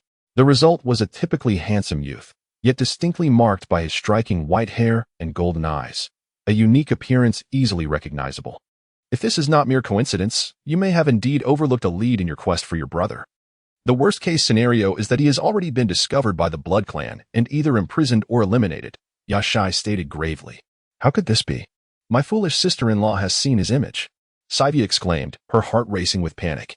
Had she truly missed the opportunity? Despite her studies in history, her youth had previously barred her from accessing ancient records, leaving her ignorant of many matters concerning the divine race. Yashai was aware of Killalai's circumstances. She possessed a remarkable aptitude for learning and had indeed delved into history, albeit limited to a few millennia. Is the divine race's appearance not as you described? Saivia queried. The divine race typically is golden hair and blue eyes, blue hair and golden eyes, or white hair and black eyes, Yashai clarified. What of the divine offspring? She countered. Saivia faltered, lacking knowledge on the subject. Certain long-lived hybrid progenitors possess distinctive traits, such as the fact that the initial hybrids of your witch lineage are invariably female, while the initial hybrids of the divine race are always characterized by white hair and golden eyes. Have Killalai report to the Witch Queen. I shall consult with Narleen to see if we can infiltrate the Ash Empire and uncover some leads. If it is confirmed that he is of divine descent, it will be our sole lead, Yashai decisively proclaimed. Understood, Saivia nodded, her demeanor slightly easing. Furthermore, Yashai interjected suddenly. Yes? Saivia replied. Do not blame yourself. Even the divine race cannot guarantee complete knowledge of the appearance of their offspring. If you were to trouble me or Narleen over a mere peculiar boy, that would truly be making a mountain out of a molehill. It is perfectly acceptable to consult your sister Killalai, Yashai added. Indeed, Saivia acquiesced, her expression softening. In the Komiai Alliance, within the central military headquarters, the supreme military leader, Grand Marshal Jekka Jirig, also revered as the Empress, commanded significant respect. The 3rd Airborne Carrier of the Alliance was named in her honor, while her true name was Narleen Setides. Is it possible that a divine offspring has appeared in the Ash Empire? Grand Marshal Jekka expressed her surprise. What is your perspective? Yashai had come to consult her directly. What is the likelihood that the divine beings have experienced memory loss since their revival? Grand Marshal Jekka initially inquired. While the probability is low, it does exist. You should be aware that prophecies concerning the witch race or other races often contain a recurring phrase. It is not the prophecy that gives rise to the king, but rather the king that generates the prophecy. Thus, it is plausible that the divine beings may have anticipated this and intentionally allowed their offspring to awaken in a weakened state, thereby evading prophetic scrutiny, which is why the witches currently lack clear prophetic information. The same applies to the concealment of bloodlines, Yashai elaborated. Having contemplated many scenarios on her journey, the weak presence of a divine offspring might have inadvertently manifested in the blood god's territory, the Ash Empire, for such a reason. Alternatively, it could just be a common individual with white hair and golden eyes, she concluded. Grand Marshal Jekka pondered deeply. I shall immediately deploy 70% of our spies in the Ash Empire to seek any information related to white-haired, golden-eyed youths or great magicians, and above, she swiftly made her decision. The Isha Empire, regarded as a principal imperial force by the Kulian, demonstrated a rather imprudent approach with the excessive actions of its spies. However, both women were acutely aware that nearly a year had elapsed since Sevia first discovered the boy suspected of being a divine offspring. Under the circumstances where delay was no longer an option, even with the inherent risks, action was imperative. Before proceeding, it was essential to ascertain why this boy, if indeed a divine being, had ventured into the territory of the blood god, particularly given that he communicated in the standard Avisu language. Yashai calmly articulated. If he has also returned to the celestial gate, what do you envision his strategies to be? Marshal Jekka retorted. This divine offspring could very well serve as the most enticing bait. Yashai responded, if he is indeed bait, he must manifest in locations most conducive to luring in his prey.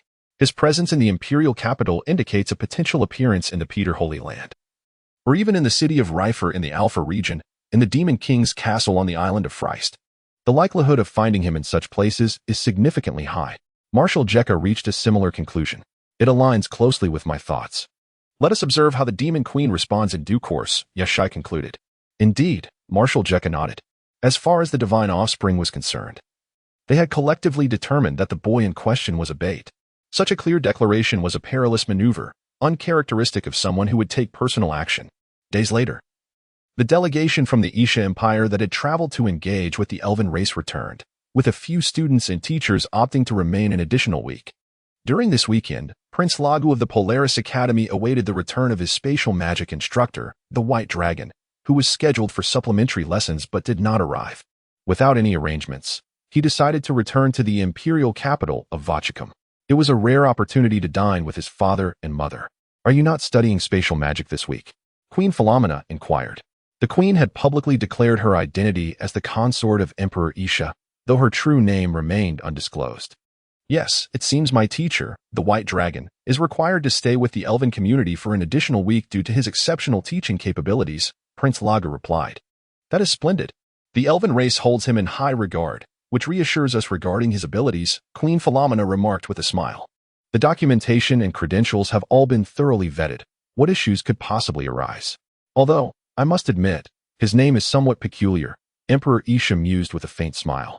The Polaris Academy has conducted their review, and the Blood God has also approved it.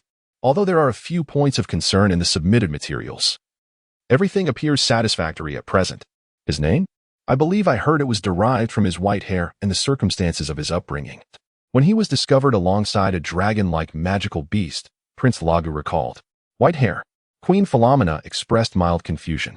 It was uncommon for humans to possess white hair, typically. It was only silver at most. It is merely a bit unusual, not akin to the white-haired, red-eyed combinations of the demon race. He possesses golden eyes instead. Prince Lagu casually remarked. That is indeed quite unique, Emperor Isha noted without much concern. However, suddenly, he interjected, you mentioned he has white hair and golden eyes? Queen Philomena's expression shifted dramatically. It was rare for Emperor Isha to witness such a reaction from his wife, and he immediately recognized the gravity of the situation.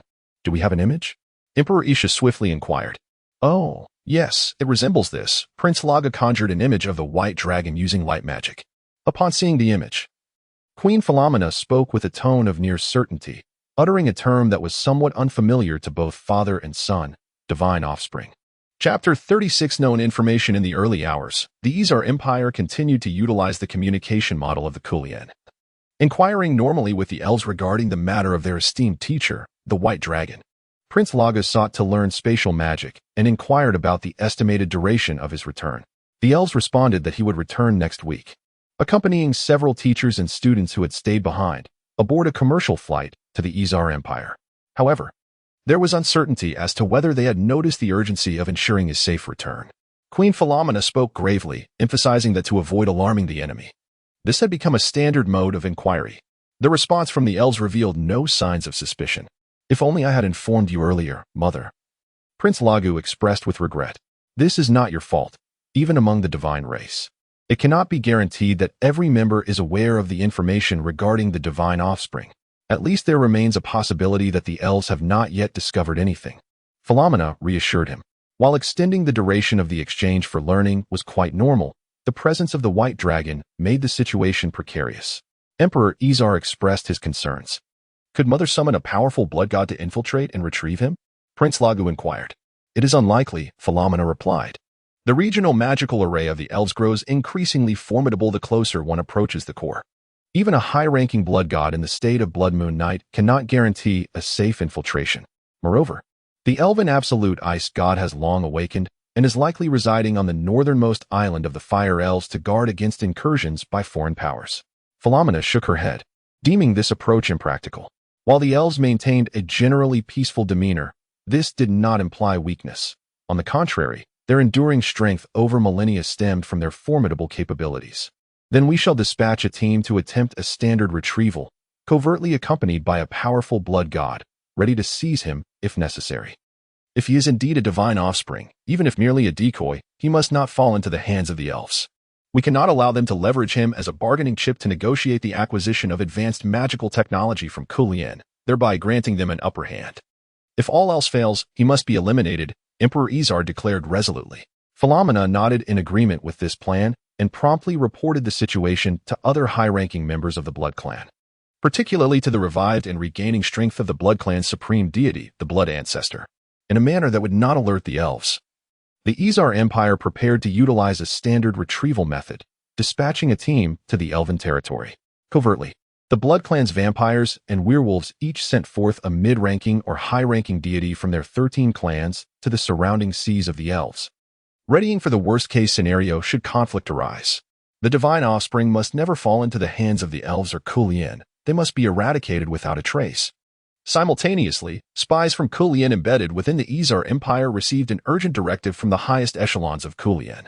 They were to proceed to the imperial capital, Peter Holy Land, and the Polaris Academy to locate a boy possessing a singular image, gifted in both magic and martial arts, and ensure his safe return to Kulien. Concurrently, the god-slaying teams of Kulien, comprising elite members, infiltrated the Izar Empire in batches, preparing for combat.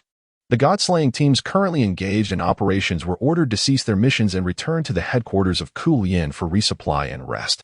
All aerial aircraft fleets entered a state of readiness, while surveillance satellites and area systems were activated to closely monitor the movements of the Blood Clan and other divine beings. Within a mere day, the name White Dragon was delivered to the heart of Kulien's capital, within the Wolf Den building of Whitewood City. Comprehensive details regarding the White Dragon's status in the Izar Empire over the past year were meticulously documented, including significant individuals he had encountered, such as Casper Josh, the head of the magic pump station beneath the Black Dahlia Mountains, and Swasandiani Misai, who had gone to provide assistance during the magical disaster. Even the administrator of the former prince's manor, Uncle Ryan, was mentioned. In the second-largest city of the Izar Empire, Peter Holy Land, within the prince's manor, Uncle Ryan remarked, "Your infiltration capabilities remain formidable, arriving before Lord Izar could find me." He prepared tea with ease, seemingly unfazed by the arrival of the god-slaying team member brought by Saivaya. In the room, aside from Uncle Ryan and Saivaya seated in the living room, numerous members of the god-slaying team concealed themselves among the shrubs both within the room and outside the manor, vigilantly observing their surroundings and remaining ready for combat. "Uncle Ryan, do you?" Saivaya suddenly grasped the implications. "I may be old, but I am not senile. I cannot discern his identity, but I can certainly detect his unusual demeanor." "He bears a resemblance to your brother," Uncle Ryan replied with a gentle smile. "Then why did you not inform us?"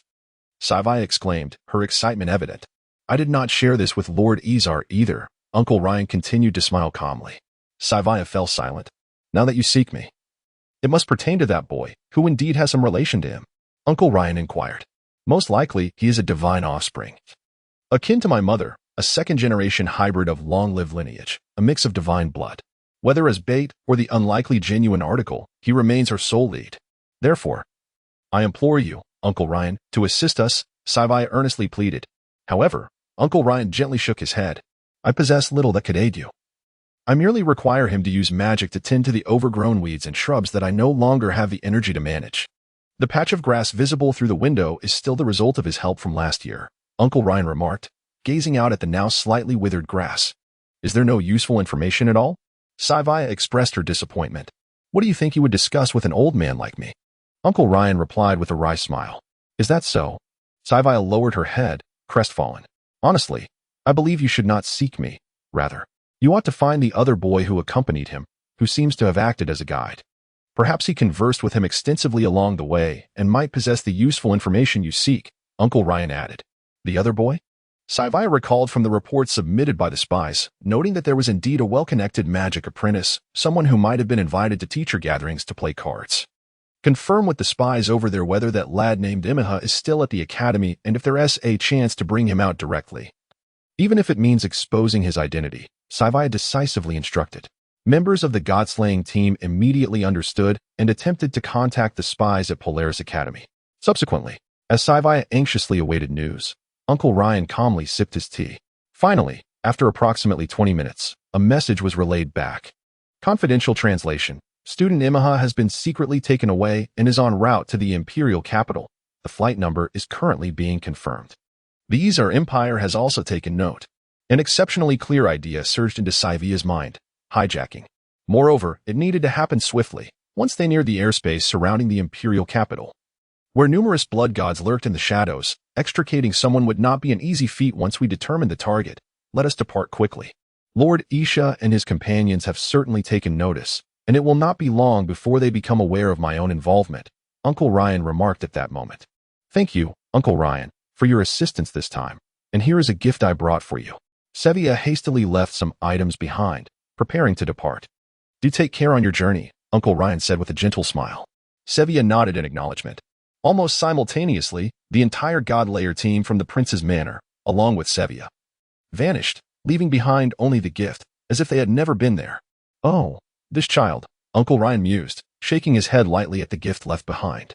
I have mentioned numerous times that there is no need for you to bring so many things each time. I hardly require anything. He rose, tidied up the tea set, and put away the gift.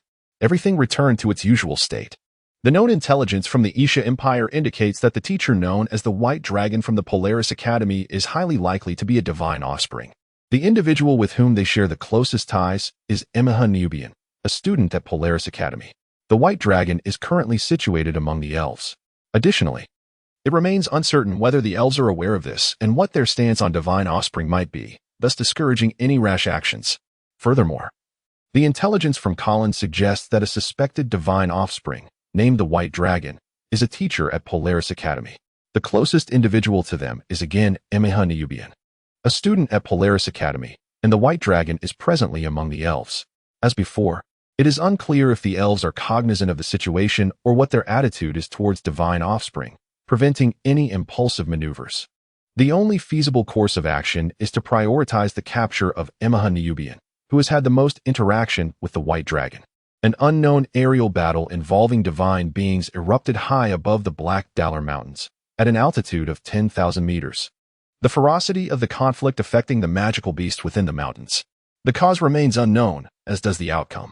The Empire itself has disclosed no information regarding this, leaving only nearby residents and practitioners with a vague sense of something amiss.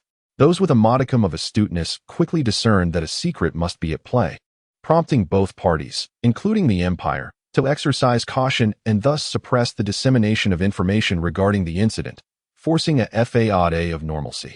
Until the 19th of the 13th month in the year 3289 of the Valar calendar. 3 full days have elapsed since the conclusion of the exchange program. A delegation from the Isha Empire, under the pretext of Prince Lagu requiring private tutoring, ventured to the Elven lands in an attempt to retrieve the White Dragon teacher, who had been delayed there. The result, however, was that the White Dragon had vanished. Chapter 37. Disappearance? Disappearance? The Emperor of the Asha Empire, Asha, were a grave expression within the imperial palace. What reason did the Elven race provide? Asked Philomena, in response to Her Majesty. The Elven race detailed that the esteemed White Dragon had requested access to the historical archives of the Forest of Memories, and they did not deny this request. This included a subsequent inquiry, which they also permitted. However, following this second inquiry, the White Dragon vanished from the Academy of Exchange and Learning. The signs at the scene indicated the use of spatial magic, suggesting that he employed a long-range spatial spell to breach the Elven region's magical barriers, utilizing a temporary pass granted to him, and subsequently departed the Elven Isles. The subordinate reported the Elven response. The rationale seems plausible. Based on the accounts from the returned faculty and students, the White Dragon indeed secured 6 hours for historical research during the exchange period.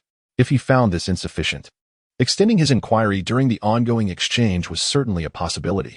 Their conjecture suggests that he might have required historical knowledge to restore memories and strength following his revival.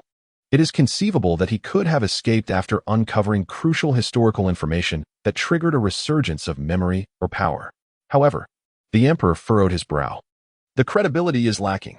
If the initial request for historical inquiry went unnoticed by the Elven race, they should have recognized the anomaly after a second request. If they did not, they are either foolish or they consider us to be so. The Elven race is likely lying, Philomena stated coldly. There is another matter, Your Majesty. Another subordinate interjected. We have confirmed signs of mobilization from the Colin starship fleet. A small portion of their monitored war machines has received orders to vacate their original positions. It appears Colin is preparing for significant action. This complicates matters. Asha pondered. In the eyes of mortals, Colin is a formidable nation capable of standing against the legendary resurgence of deities. Likewise, within the realm of the long-lived races, Colin is perceived as a powerful and formidable entity. Not only do they possess the capability to challenge deities, but with the discovery of more talents. Their magical technology continues to evolve rapidly with the aid of computers. Various advanced magical technologies are poised to erupt within the coming decades, coinciding with the period when their revived deities will fully regain their peak powers. Whether the resurgence of the gods can keep pace with Colin's technological advancements remains uncertain. Remarkably, in the mere decades since the demise of Colin's leader, the production and potency of new war machines and starships have reached an incomprehensible scale. Recent reports indicate that, through the joint efforts of the witch race and Colin's engineers and alchemists, an 11th tier, high-tier god, war machine has successfully passed its combat testing phase. It only awaits the final selection of a rider to unleash its true high-tier combat potential. Yet, this is not the most pressing concern. Colin's pinnacle magical technology cannot entirely counter the formidable high-tier deities or even greater transcendent beings. However, their strength lies in sheer numbers. The magical technology armaments that Colin can now mass-produce empower ordinary individuals to possess at least the strength of a third-tier practitioner, with some even reaching fourth or fifth-tier capabilities. The lingering influence of Colin's leader has yet to dissipate, and should war break out, it would not bode well. Emperor Asha understood that the time for conflict had not yet arrived. Colin seeks additional development time to further iterate their magical technology. Similarly, the deities of the Asha Empire, who have only recently awakened and have not fully restored their powers, do not wish to provoke Colin, which remains shrouded in animosity. If war were to erupt, the remnants of Colin's leader's era would ignite the entire nation's war fervor. In the realm of revival, deities have already sensed the looming threat. We must prepare for the worst. Colin undoubtedly knows the white dragon is within the elven race. Their most likely course of action would be to exert pressure, compelling the elven race to negotiate terms, exchanging benefits in return for the potentially detained white dragon. Only under extreme circumstances would war become a possibility. As a neighboring power to Colin, we must brace ourselves for potential repercussions. Philomena quickly assessed the situation. If we can ascertain the identity of a divine offspring, we may uncover clues leading to the resurgence of the divine lineage, as well as the potential revival of Colin's former leader. The possibility of such circumstances igniting a fierce reaction among the deities of various races remains uncertain. Meanwhile, the Colin, having received the same disappearance response, harbored suspicions akin to those of the Ashar Empire. This narrative seems to explicitly suggest that they are being held captive, awaiting negotiations on terms. Prime Minister Yasai immediately deduced, it is not entirely incomprehensible for the elven race to act this way. Even if the divine lineage seeks vengeance upon revival, their initial targets would certainly not be the elven race. If they utilize this as a bargaining chip to procure more magical technology from us, it could prove to be a wise strategy. Grand Marshal Jekka also expressed her understanding. If this is the case, it may not be too bad. As long as we can negotiate effectively, let us send someone over. If they are amenable, I shall personally accompany the Witch Queen. Yusai quickly resolved. Hold an urgent meeting on your end to deliberate. I will coordinate our military here. The deities of other races may also have taken notice, and we must remain vigilant at all times. Jekka stated cautiously. Although both the Asha Empire and Colin had previously maintained a facade of calm to avoid alarming the elven race, the latter's explicit declaration of disappearance came close to a revelation, suggesting they may no longer conceal anything. The deities of other races are far more sensitive to the revival of divine beings than the elven race. Colin is preparing for negotiations and war simultaneously. At this moment, the elven race was not entirely at ease. There was a palpable sense of unease. How could he escape the Academy's barriers? There were 3 mid-tier and 1 high-tier deity surveilling him, yet he could vanish despite the strongest spatial containment? The Fire Elf leader, Mansalu, expressed profound confusion. Others, including several late-arriving leaders and the current Elven King, the all-encompassing Elven King aloof, shared the sentiment of bewilderment. This was not merely the elven race's narrative. The disappearance was indeed real. The secretly cast marking magic had also failed, clearly indicating that he had detected it and countered it with powerful dispelling magic. It was indeed due to his inquiries into history that he regained some memories and powers, enabling him to sense our intentions and flee. to escape from the Academy. Protected by an extensive magical array covering the entire island, under the vigilant eyes of 3 mid-tier and 1 high-tier deities, indicated an extraordinary level of strength. Could he have originally possessed high-tier divine power? What a jest! In the annals of divine lineage history, such beings have appeared but rarely. And the strongest among them was merely a mid-tier deity, with most lacking even divine status. What if, perhaps, the appearance of the divine offspring is but a facade of the divine race? A moment of silence enveloped the hall as one of the leaders posed this question. If the appearance of the divine offspring is indeed a disguise, he is, in fact, a powerful deity of a divine lineage, having evaded the myriad measures devised by various races to prevent his resurrection. At the cost of his memories and powers, he has returned to the realm of the living. Moreover, to elude the scrutiny that follows his revival, he has deliberately disguised his resurrected form as a scion of the gods. The possibility of such a scenario is not entirely unfounded. In light of this, let us concoct some blatant fabrications to maintain the faade of his forced captivity. Otherwise, even if we assert that he is genuinely vanished, the Empire of Ashar and the coalition of Colin would certainly not lend credence to our claims.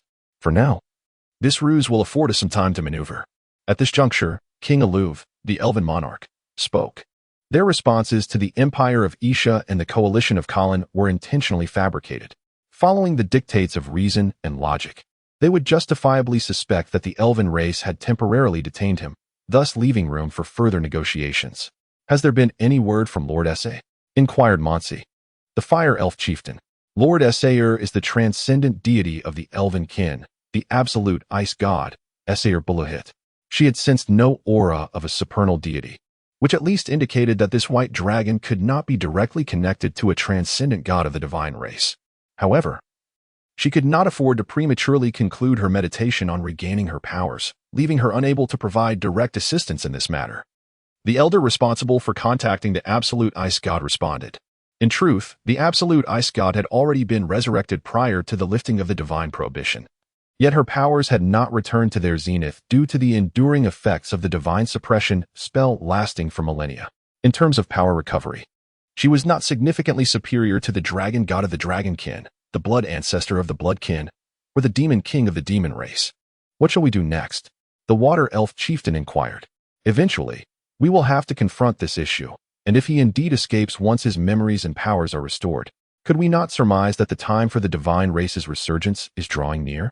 Find him, King Aluv replied succinctly, regardless of whether he has employed some form of disguise and remains among our kind, or has ventured to the coalition of Colin or some other clandestine locale to prepare for the resurrection of the divine race.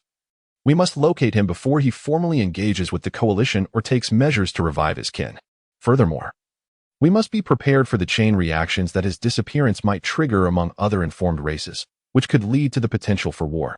King Aluv immediately made the decision and remained vigilant about the unfolding situation. Chapter 38. What is the reason? Vanished. The Ashar Empire seeks to send the bloodline deities to infiltrate the Elf clan. The Colin desires to engage in explicit negotiations, while the Elf clan aims to delay while actively searching. The question arises, where has the White Dragon gone? The islands controlled by the Sea Tribe. The Slart Archipelago. This is a group of islands governed by the Sea Tribe's Atlantis domain, also referred to by other races as the Atlantis Empire. The Sea Tribe consists of beings akin to mermaids, residing in the ocean. They possess a human upper body and a fish tail, yet do not exhibit the legendary beauty of the mermaids. Judged by human aesthetic standards, the Sea Tribe's facial proportions appear normal. However, both genders lack hair, featuring an oval-shaped head and slightly narrow shoulders, designed for an overall streamlined and low-drag physique. The absence of hair alone is sufficient to deter most humans. The image of mermaids with flowing tresses would be a hindrance in aquatic movement. Hair, an adaptation for thermoregulation among terrestrial beings, is entirely unnecessary for the Sea Tribe, who thrive in the ocean. Additionally, their skin tone resembles that of dolphins, predominantly light gray, with variations including light gray-blue, charcoal gray, white gray, dark gray, and pinkish hues. The only group that somewhat aligns with human aesthetic preferences is the white dolphin-colored Sea Tribe, characterized by their pale complexion. Previously, there were also black and brownish-black Sea Tribe members, but they were exterminated during the civil strife among the Sea Tribe. Why do the Sea Tribe control the islands?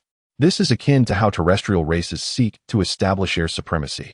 They require a cluster of islands as a foundation to secure control over the vast ocean surface.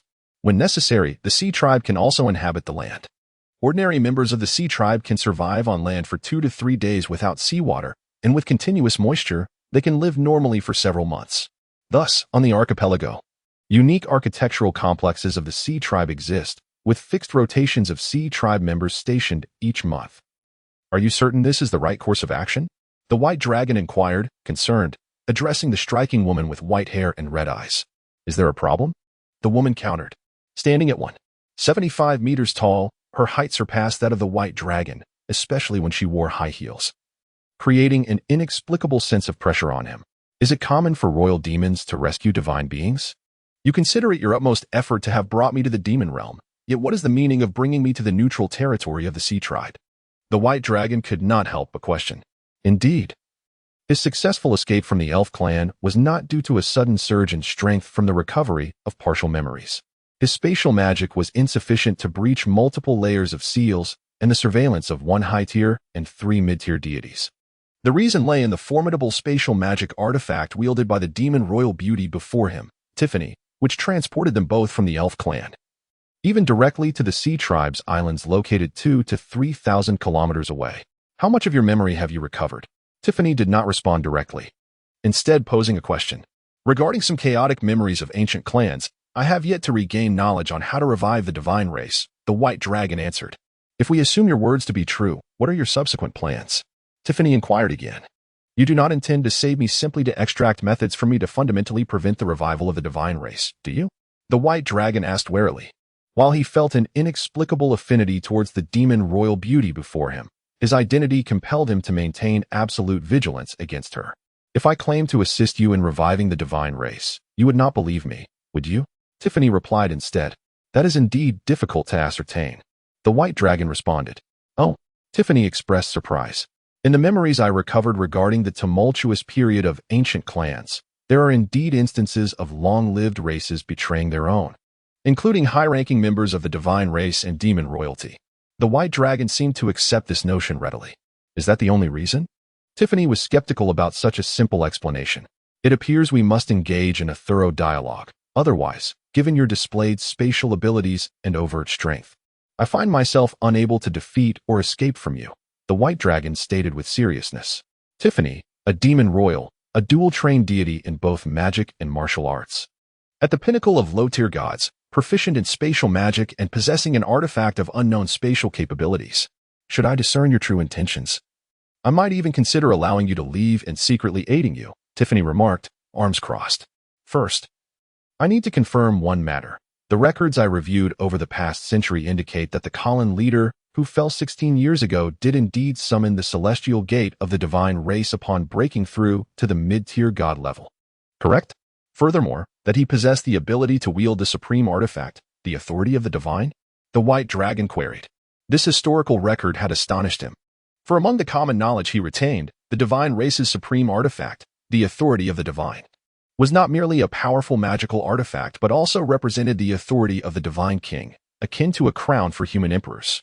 What was granted to that Colin leader was not the ability to borrow its power to open the celestial gate, but rather the capacity to utilize it directly, including but not limited to combat and support, thereby showcasing the inherent might of the artifact itself. It was akin to an acknowledgement of the Colin leader. It must be noted that, in the records of the elf clan, the Colin leader was recognized as the ultimate hybrid being, encompassing the bloodlines of humans, bloodsuckers, demon witches, and a faint connection to the undead, the phoenix. Indeed, when he broke through to the mid-tier god level, my father was present and attempted to intervene, but ultimately failed. Tiffany admitted candidly. Her father was, in fact, a witness? According to the records, the demon royal present at that time should have been the current demon king Basil's younger brother, a demon royal named Sriga. He was acknowledged as the strongest spatial magic deity before the revival of the gods. No wonder she possesses such formidable spatial artifacts. The white dragon quickly sorted through his thoughts. Delving deeper into this matter, you seem to have some internal dissent regarding the decisions within the demon race? The white dragon quickly deduced. Yes, Tiffany admitted without hesitation. Indeed, gaining authorization from the elf clan to access the memory forest is nearly impossible without some extraordinary demon royal credentials.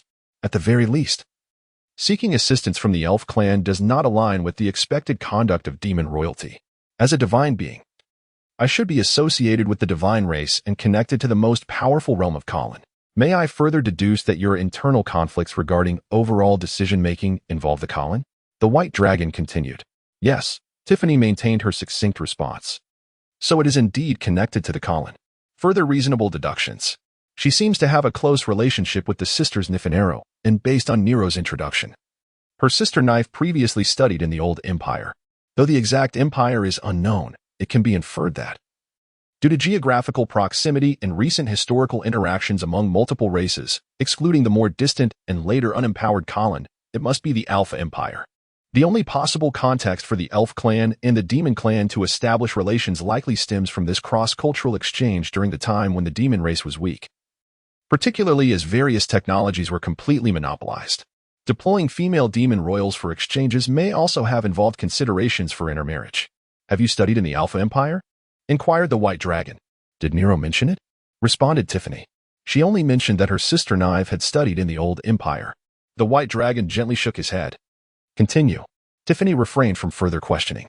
Such matters could be inquired about with Nero at a later time, and it was unlikely that the white dragon would lie about such things. In the recorded modern history of the elven race, there are portions regarding the exchange and study in the Alpha Empire that are obscured by magical barriers, rendering them inaccessible to me. Considering the elven perspective on the bloodline identity of the coalition leader, who is a hybrid of the human race rather than the acknowledged beastman, it appears that the elves possess a unique insight into the true identity or speculations surrounding that coalition leader. The coalition, emerging from a technologically barren beastman region, would require an accumulation of knowledge and initial assistance from skilled personnel. Thus, I surmise that among the foreign exchanges and studies in the Alpha Empire, there exists the coalition leader who infiltrated under the guise of a bloodline ability. And are you acquainted with him? The white dragon further speculated. He himself wielded blood magic and understood the numerous advantages it offered in various matters, making this conjecture quite plausible. If mistaken, he had merely enrolled under his bloodline identity, which could hardly be termed as infiltration. Tiffany appeared somewhat satisfied, her response no longer a simple yes. The white dragon exhaled deeply. Knowing that he truly recognized the coalition leader made things significantly easier, he remarked with a smile. So, what is my reason for saving you? Tiffany countered, her crimson eyes earnestly meeting the pale golden gaze of the white dragon. You are undoubtedly well acquainted with the entrenched hierarchical governance that has persisted for millennia among the demon race. Regarding the coalition, I have yet to visit since my awakening, but I have heard some accounts from the elven historical records of the past century. It is evident that it is not merely distinct from the demon race but stands in stark opposition to the feudal imperial system that once dominated the world, including the impending divine governance, which also presents a conflict. Your reasons for saving me could stem from two primary motivations. First, it may still be in consideration of the interests of the demon race. Second, you might believe that the coalition's governance should be attempted, including by the demon race. The white dragon asserted, raising two fingers in earnest speculation. Chapter 39. Unclear intentions. The interests of the demon clan do not solely hinge on eradicating me directly or extracting the divine race's reserved revival methods from me, aiming for complete annihilation to further demon clan advantages. Rather, it pertains to you, or what is currently acknowledged by various races. The celestial gate of the divine race remains intact, and the supreme artifact, the authority of the celestial deity, still exists as the optimal key to unlock this celestial realm. The revival of the divine race is merely a matter of time, and it is highly probable that, upon their resurgence, they will unite with the Ku Alliance and the sorceress clan behind them. This coalition will undoubtedly form an exceedingly formidable force. Unless the current races can unite as they did during the tumultuous early mid-period of the ancient clans, putting aside past grievances to jointly assault the Ku Alliance. The sorceress clan, the ghost clan, the fairy clan, and potentially other longevity races covertly allied, the revival and resurgence of the divine race is inevitable. Assisting me, therefore, under the premise of being unable to prevent the revival of the divine race, would merely be embellishing their resurgence.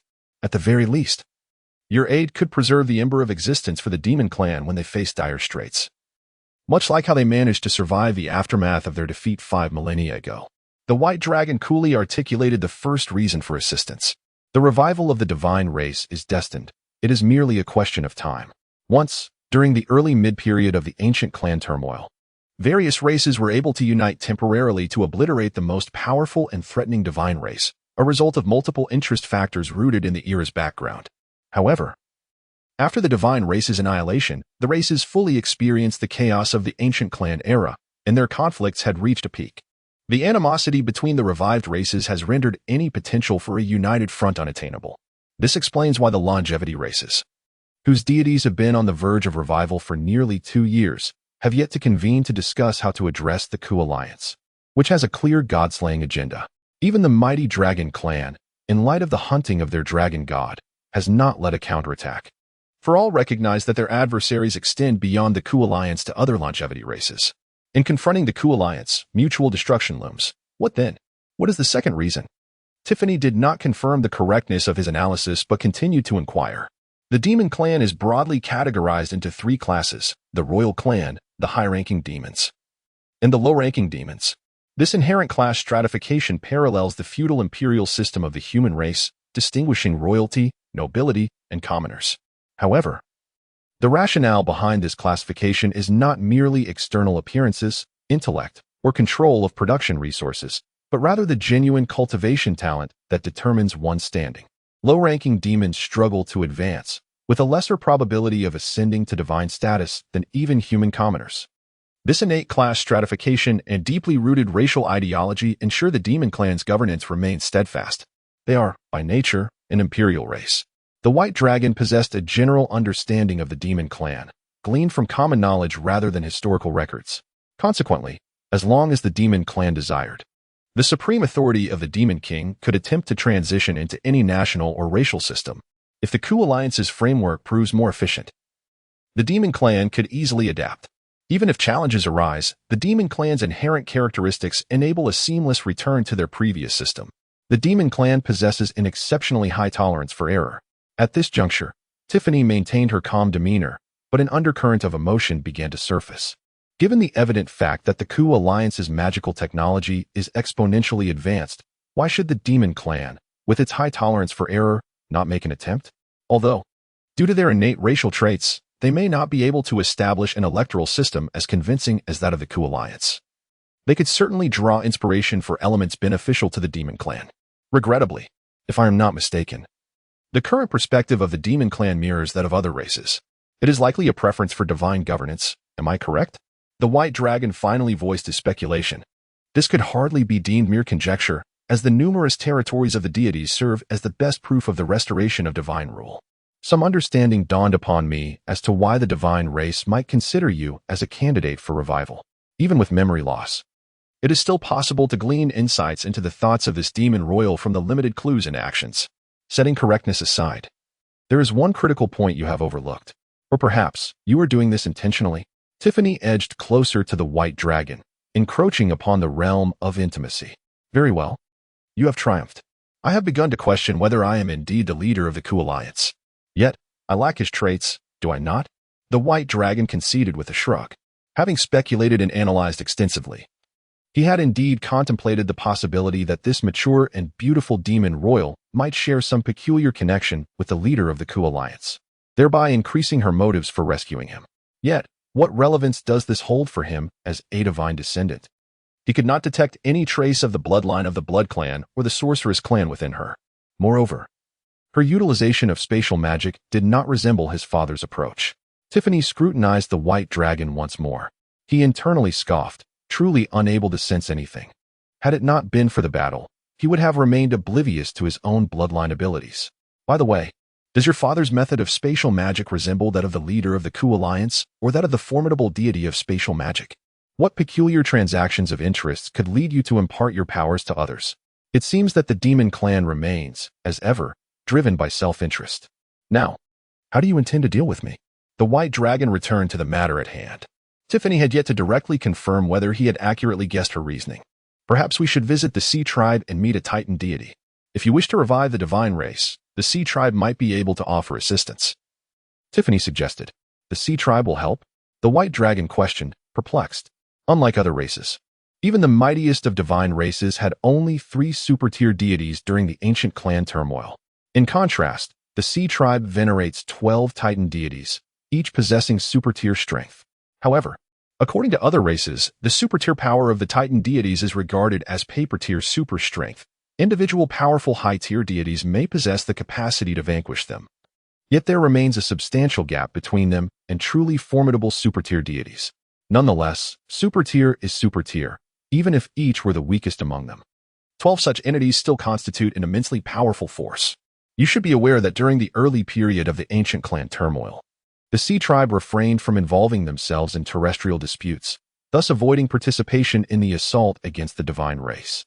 Following the divine race's downfall, the Sea Tribe began to stir, prompting the various races to unite against the 12 Titan deity ceiling.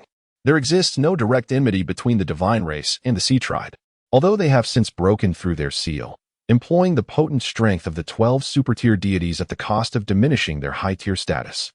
It does not imply that they will remain idle during their recovery phase.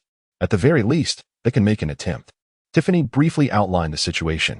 It appears there exists such an option. The White Dragon pondered seriously. It seems he could indeed make a detour before heading to the Ku Alliance. In his previous considerations during the Elven Crisis, he had indeed overlooked the Sea Tribe. In the tumultuous era of the ancient clan, the Divine Clan did not intervene in its downfall. Subsequently, when involved in terrestrial conflicts, they were sealed away by various factions, with no participation from the Divine Clan. The two scenarios are not contradictory. In fact, there is a semblance of consistency in their approach to the issues concerning the clans. Thus, the journey must commence. Where has the enchanting lady gone? No, where is the demon? The White Dragon looked up and realized that Tiffany had vanished. It suddenly struck him that when Tiffany mentioned meeting a Titan deity, she did not include the pronoun we, implying that she intended to go alone. The White Dragon fell into contemplation. With his unfamiliarity with the sea, lacking even a map of the current maritime territories, how could he seek out the Titan deity? Although he had reasoned extensively that the Sea Clan might be neutral, or even harbor intentions to assist the Divine Clan, venturing into unverified territory with his life as the wager seemed foolhardy. Now, traveling to Colin appeared to be the optimal choice, especially if he truly was the Colin leader. However, if he were not, he would merely be a bait released by the Divine Clan, tailored to the capabilities of the Colin leader.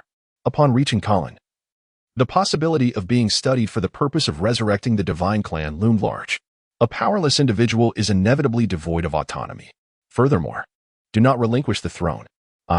Creating another empire is no great feat. Suddenly, these words echoed in his mind. He remained uncertain of their origin or whether they stemmed from his own memories. Yet, that sentiment was resolute.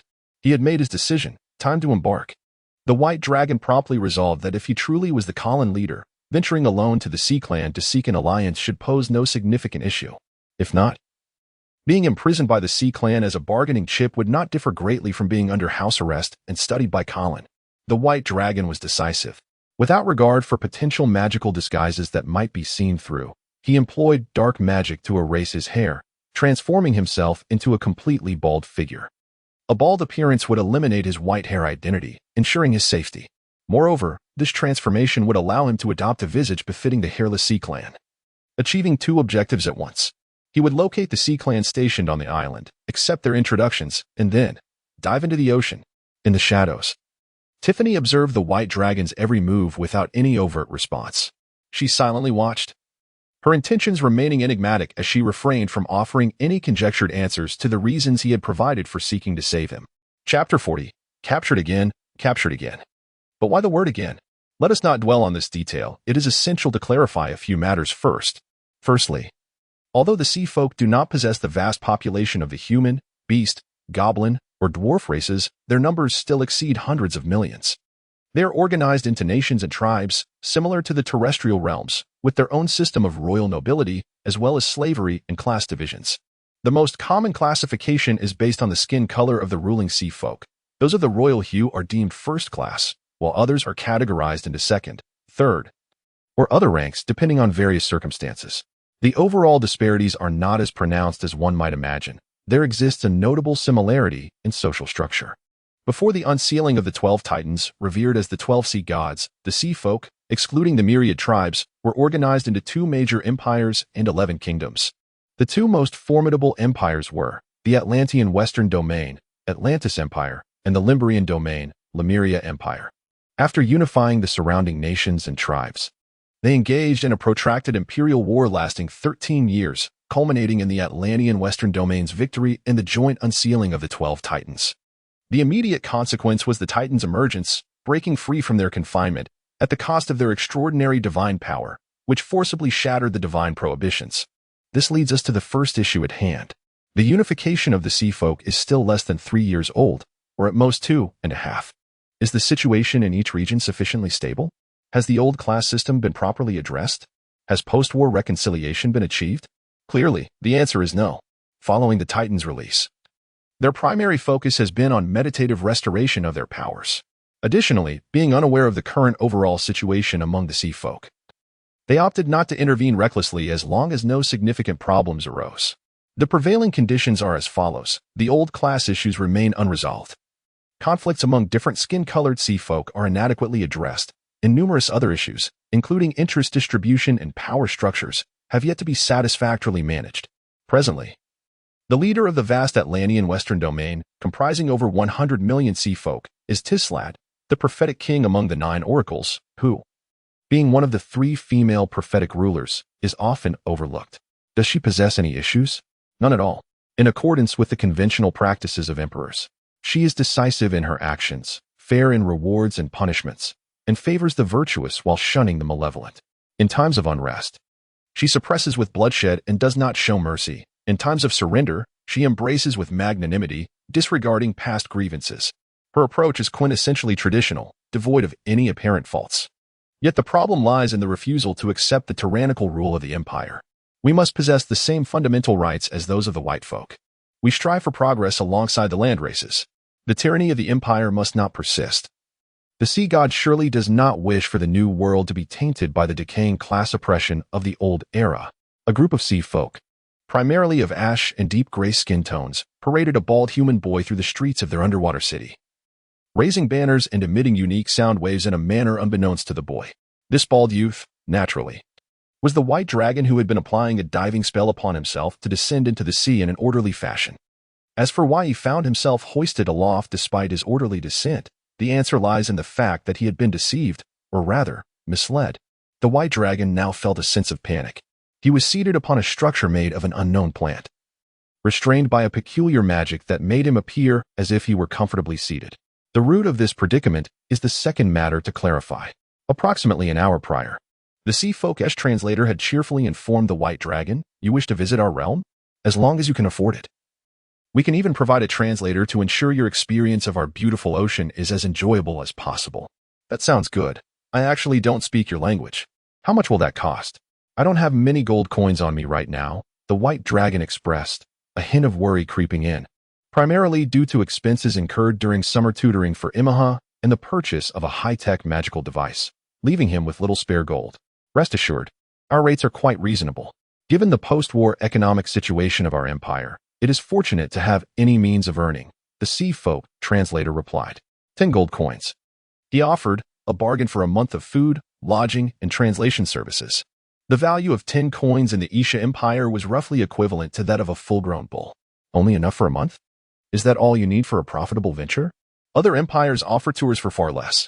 Considering the principle of you get what you pay for, the white dragon ultimately paid the fee and successfully acquired what resembled temporary entry procedures to the sea realm. His journey was uneventful until the translator mentioned that his payment included a complimentary palanquin ride, which led to the current predicament. What was meant to be a leisurely excursion had transformed into a demonstration parade.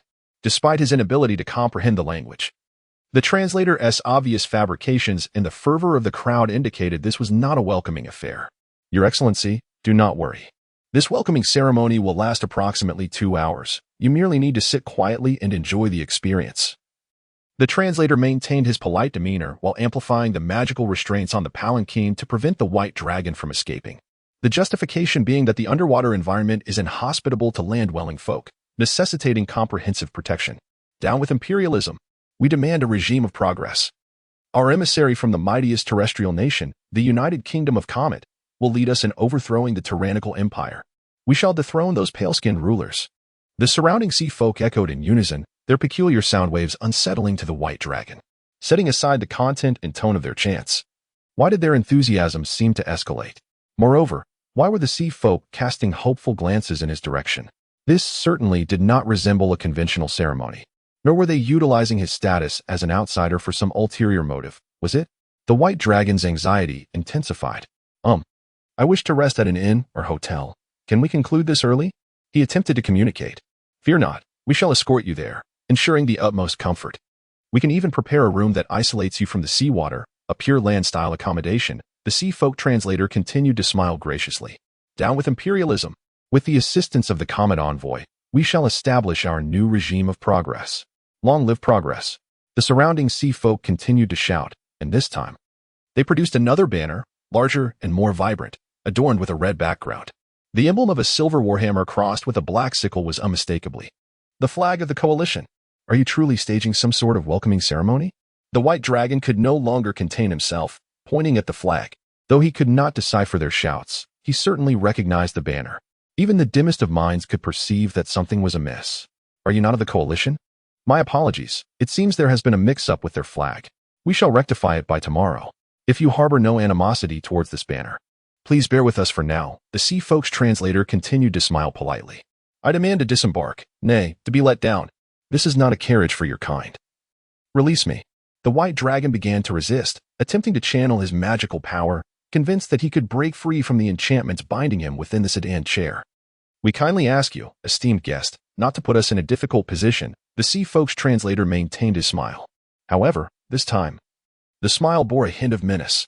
Though he was merely a 5th-tier moonlight warrior, the palpable presence of those around him hinted at 7th-tier war kings and grand sorcerers. It was clear they were well prepared, intent on ensuring that this envoy of the coalition, who at least possessed the aura of a 7th tier and was likely adept in both magic and martial arts, would cooperate with them in this parade of demonstration. Aimed at consolidating the hearts of their people, the white dragon, being the sole human visitor of matching strength in recent times, despite his youth, was the only option they had, and thus they had to make do. Young and powerful, he fit the criteria of a coalition envoy, even if it meant coercion. They had to make the white dragon play along. Ultimately, the white dragon chose not to flee, but rather to continue cooperating. It was not out of fear of being overwhelmed. In truth, if he so desired, he could easily escape using spatial magic, regardless of whether he could best the sea folk in combat beneath the waves. Here, there were no elven magical arrays or regional-level magical seals to impede his abilities, allowing for effortless manipulation of spatial magic. As for his decision to cooperate, he believed that perhaps this was his opportunity. Chapter 41. Mr. Avis is so, you intend to rebel? In the inn, the white dragon directly addressed the issue. He had likely discerned that these individuals harbored treasonous intentions, assuming he was oblivious. They sought to manipulate him for their own ends. The travel expenses you provided can be fully refunded, and I could even offer you tenfold compensation. The Sea Tribe translator calmly replied, This is not merely a matter of money. If I am caught, it would mean losing my head alongside you. The white dragon retorted, Fear not, we have no custom of executing by beheading, the Sea Tribe translator assured. The white dragon expressed his confusion. Typically, it is by dismemberment. The Sea Tribe translator clarified. The white dragon remained silent. Do you consider yourself amusing? He sighed softly. I shall be forthright and not engage in subtlety.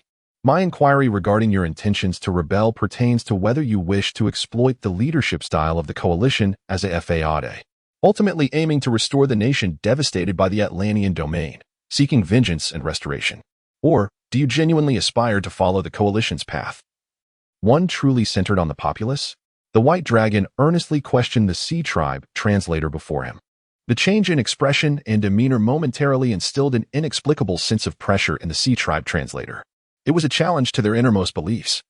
We certainly wish to pursue the coalition's path, establishing a brand new collective marine nation within the ocean.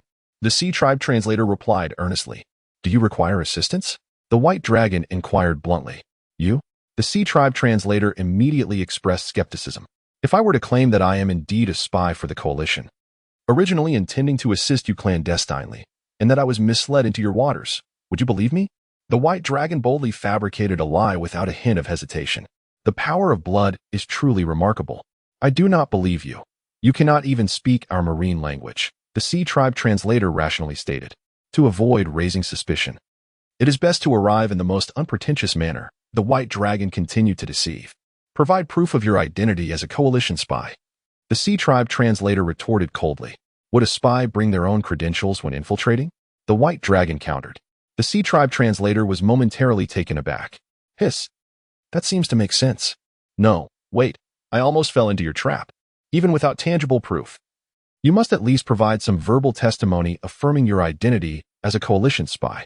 It cannot be a slogan like "the people of the coalition shall never be enslaved," a phrase known to all. The Sea Tribe translator swiftly translated. The White Dragon slightly smirked, clearly impressed by their cleverness. It appeared he needed to showcase some genuine skills, while being unable to validate my claim of being from the coalition. Let me present some insights from before the Empire's unification regarding the most prominent red faction at the time, the Leviathan Party. For instance, their established foundational core principles. The 4 core principles. In the recesses of his mind, the White Dragon vividly recalled relevant knowledge, emerging with remarkable clarity. First, the establishment of a new concept of governance, namely the governance perspective. The seizure of power by the common people is the primary value of revolution.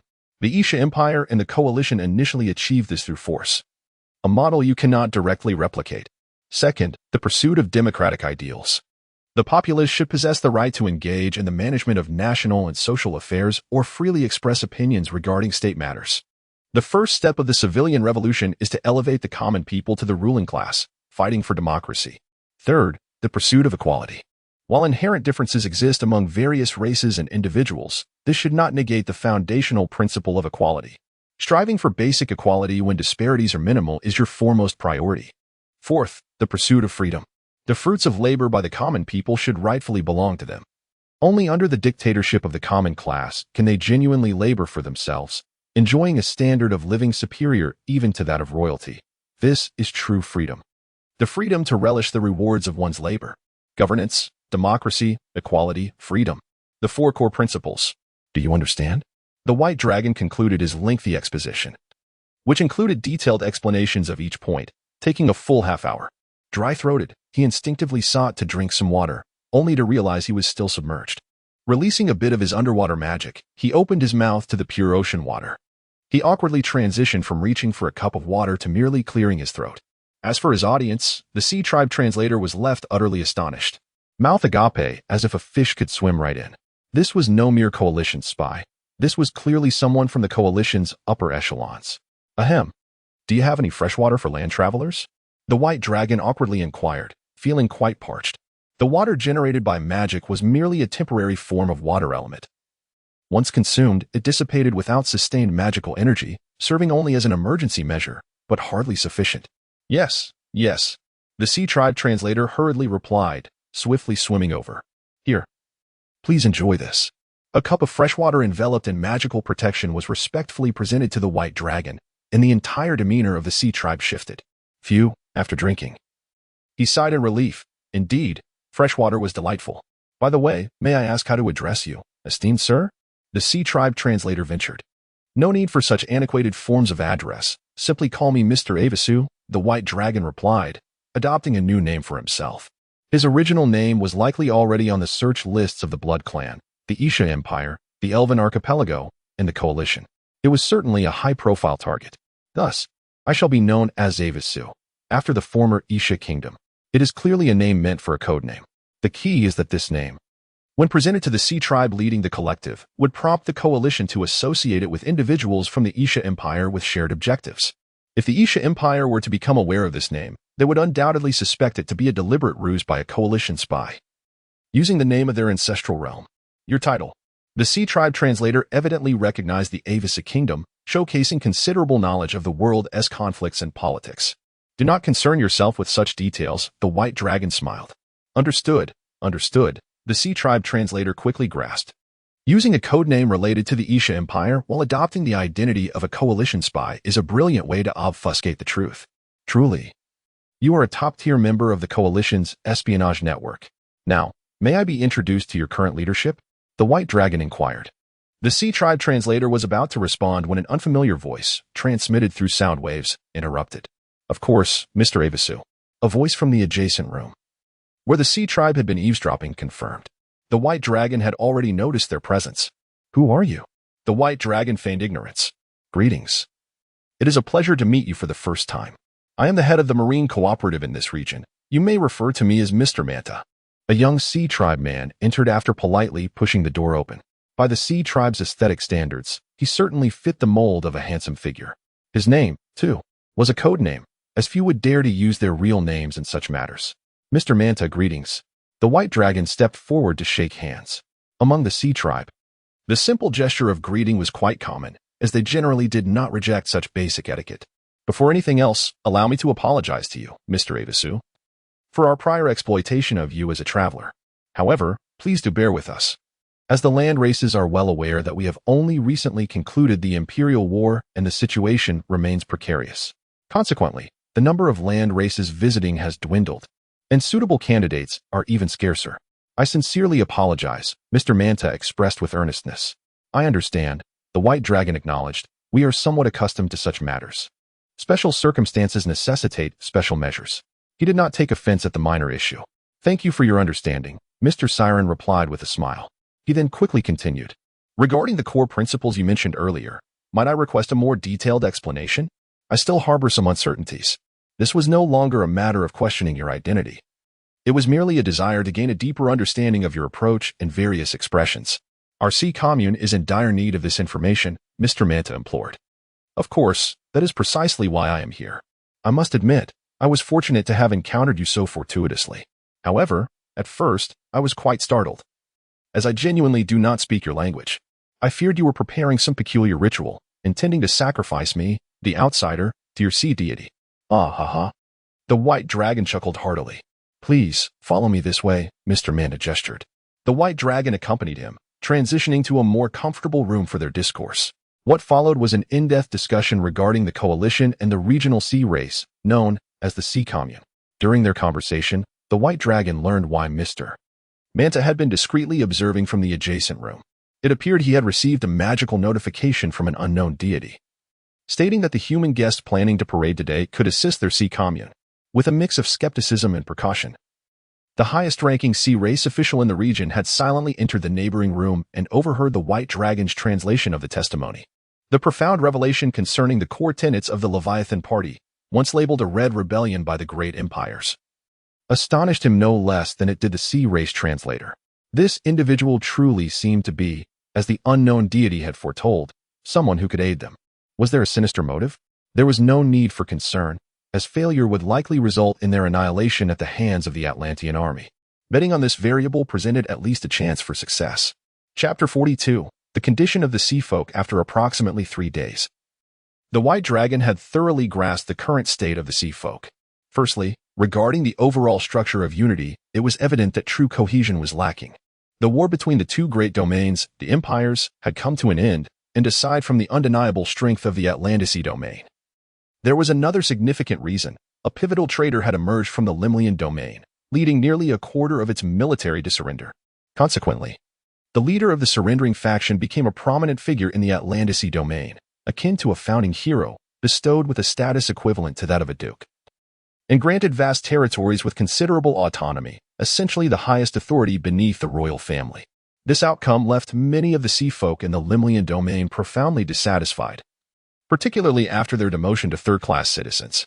Originally, citizens of the Atlantis domain were considered first-class citizens, while the conquered smaller nations and tribal citizens were deemed second-class.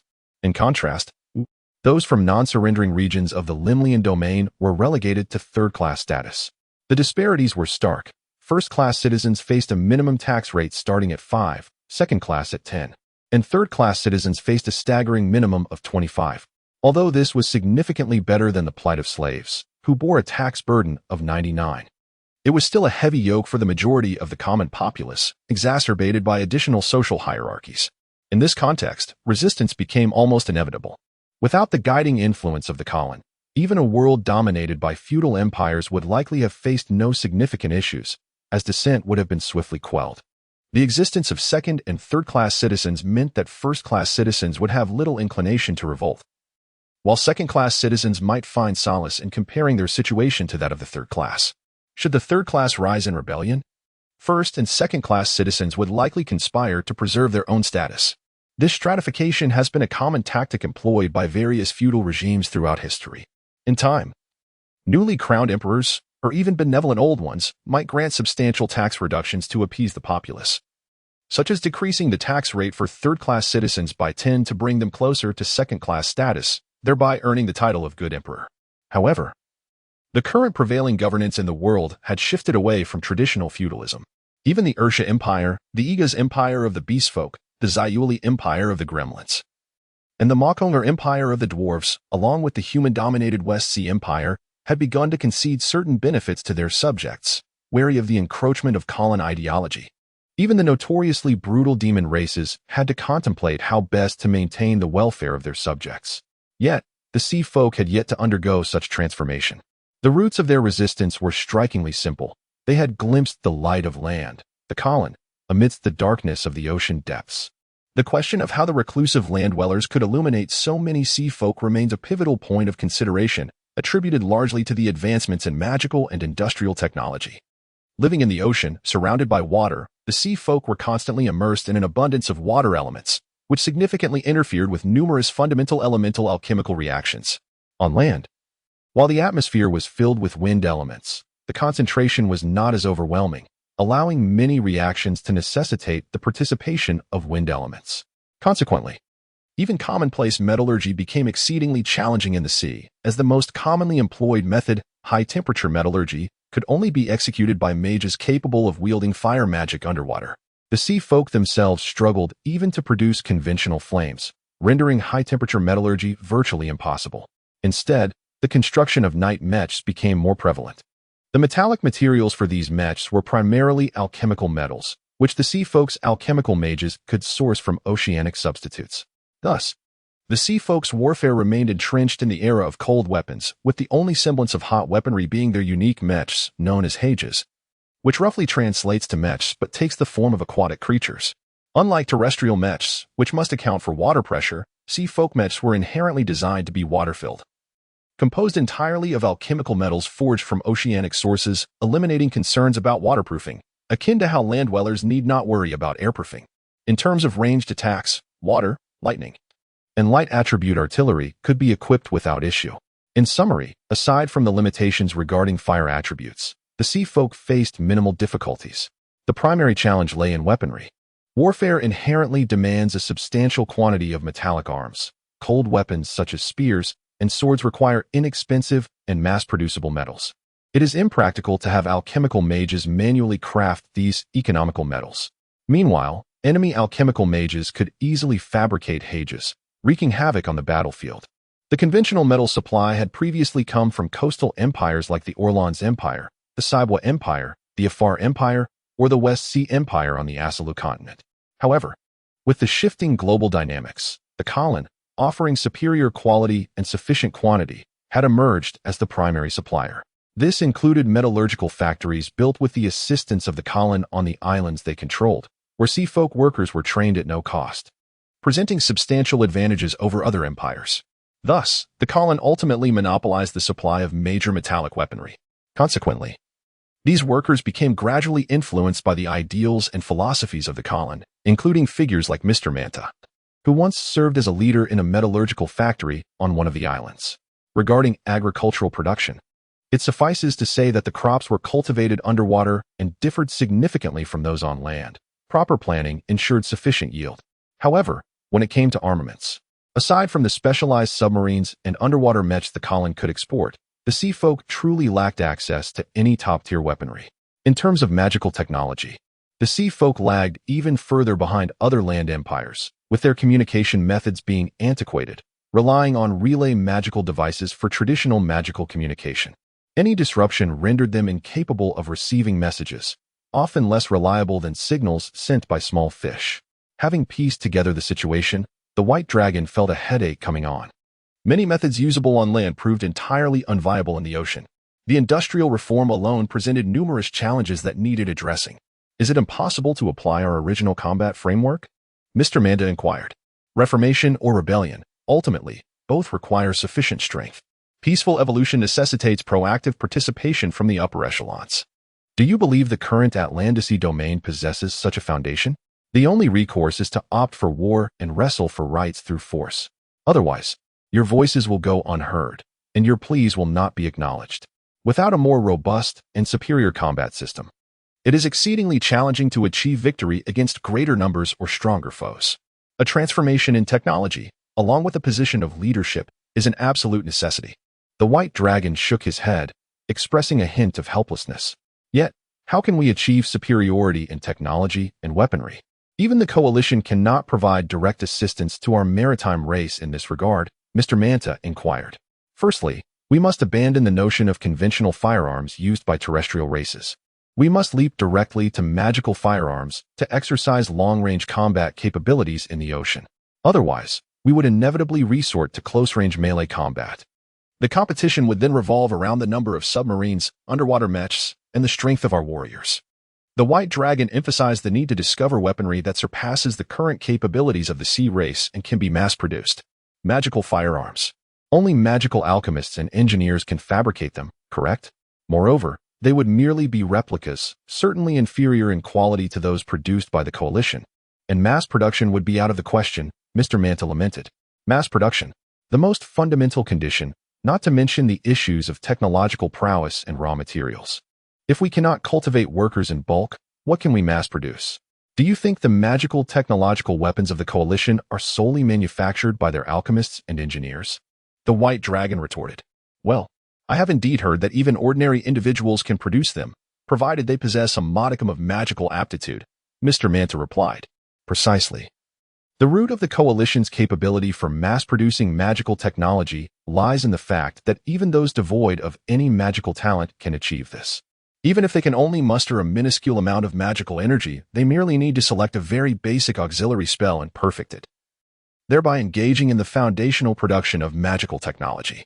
With a multitude of basic workers, combined with the continuous magical energy supply from magic pump stations, they can transform everyone into a magical alchemist or engineer. Thus, the foremost and primary objective for the sea race's transformation is singular. The White Dragon stated with clarity. Please elaborate, Mr. Manta urged. Universal education, an extensive and comprehensive system of education, is imperative, the White Dragon asserted. Without a foundational education, there can be no understanding of the principles of alchemy, mechanics, or the fundamental applications of magic among the ordinary sea folk. Consequently, they cannot manufacture magical technological weaponry, even with the assistance of magic pump stations. As for technology, we might as well seek the coalition. They may even provide such rudimentary technical data for free.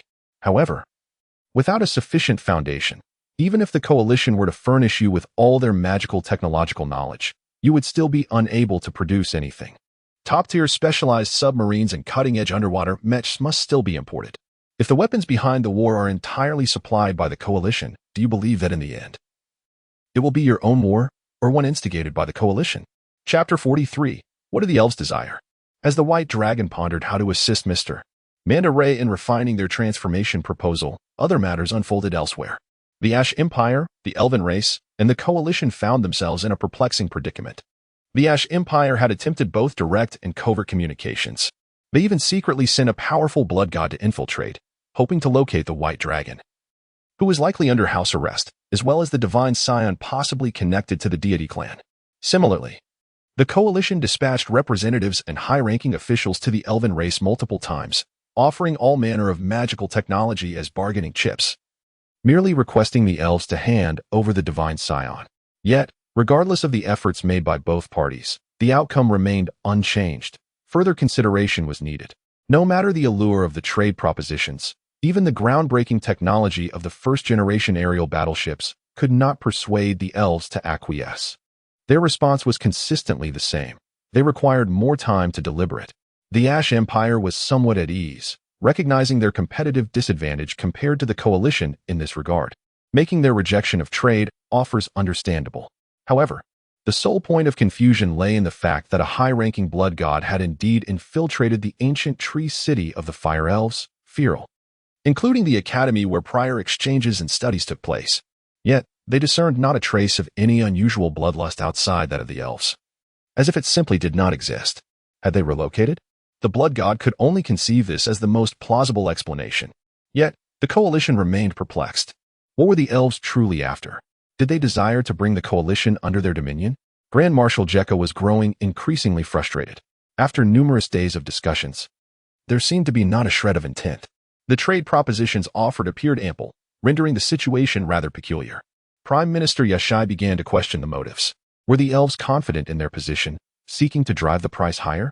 Yet the reality was that, given their industrial foundation, even if they received all cutting-edge technology, they would still lack the capability to manufacture it presently.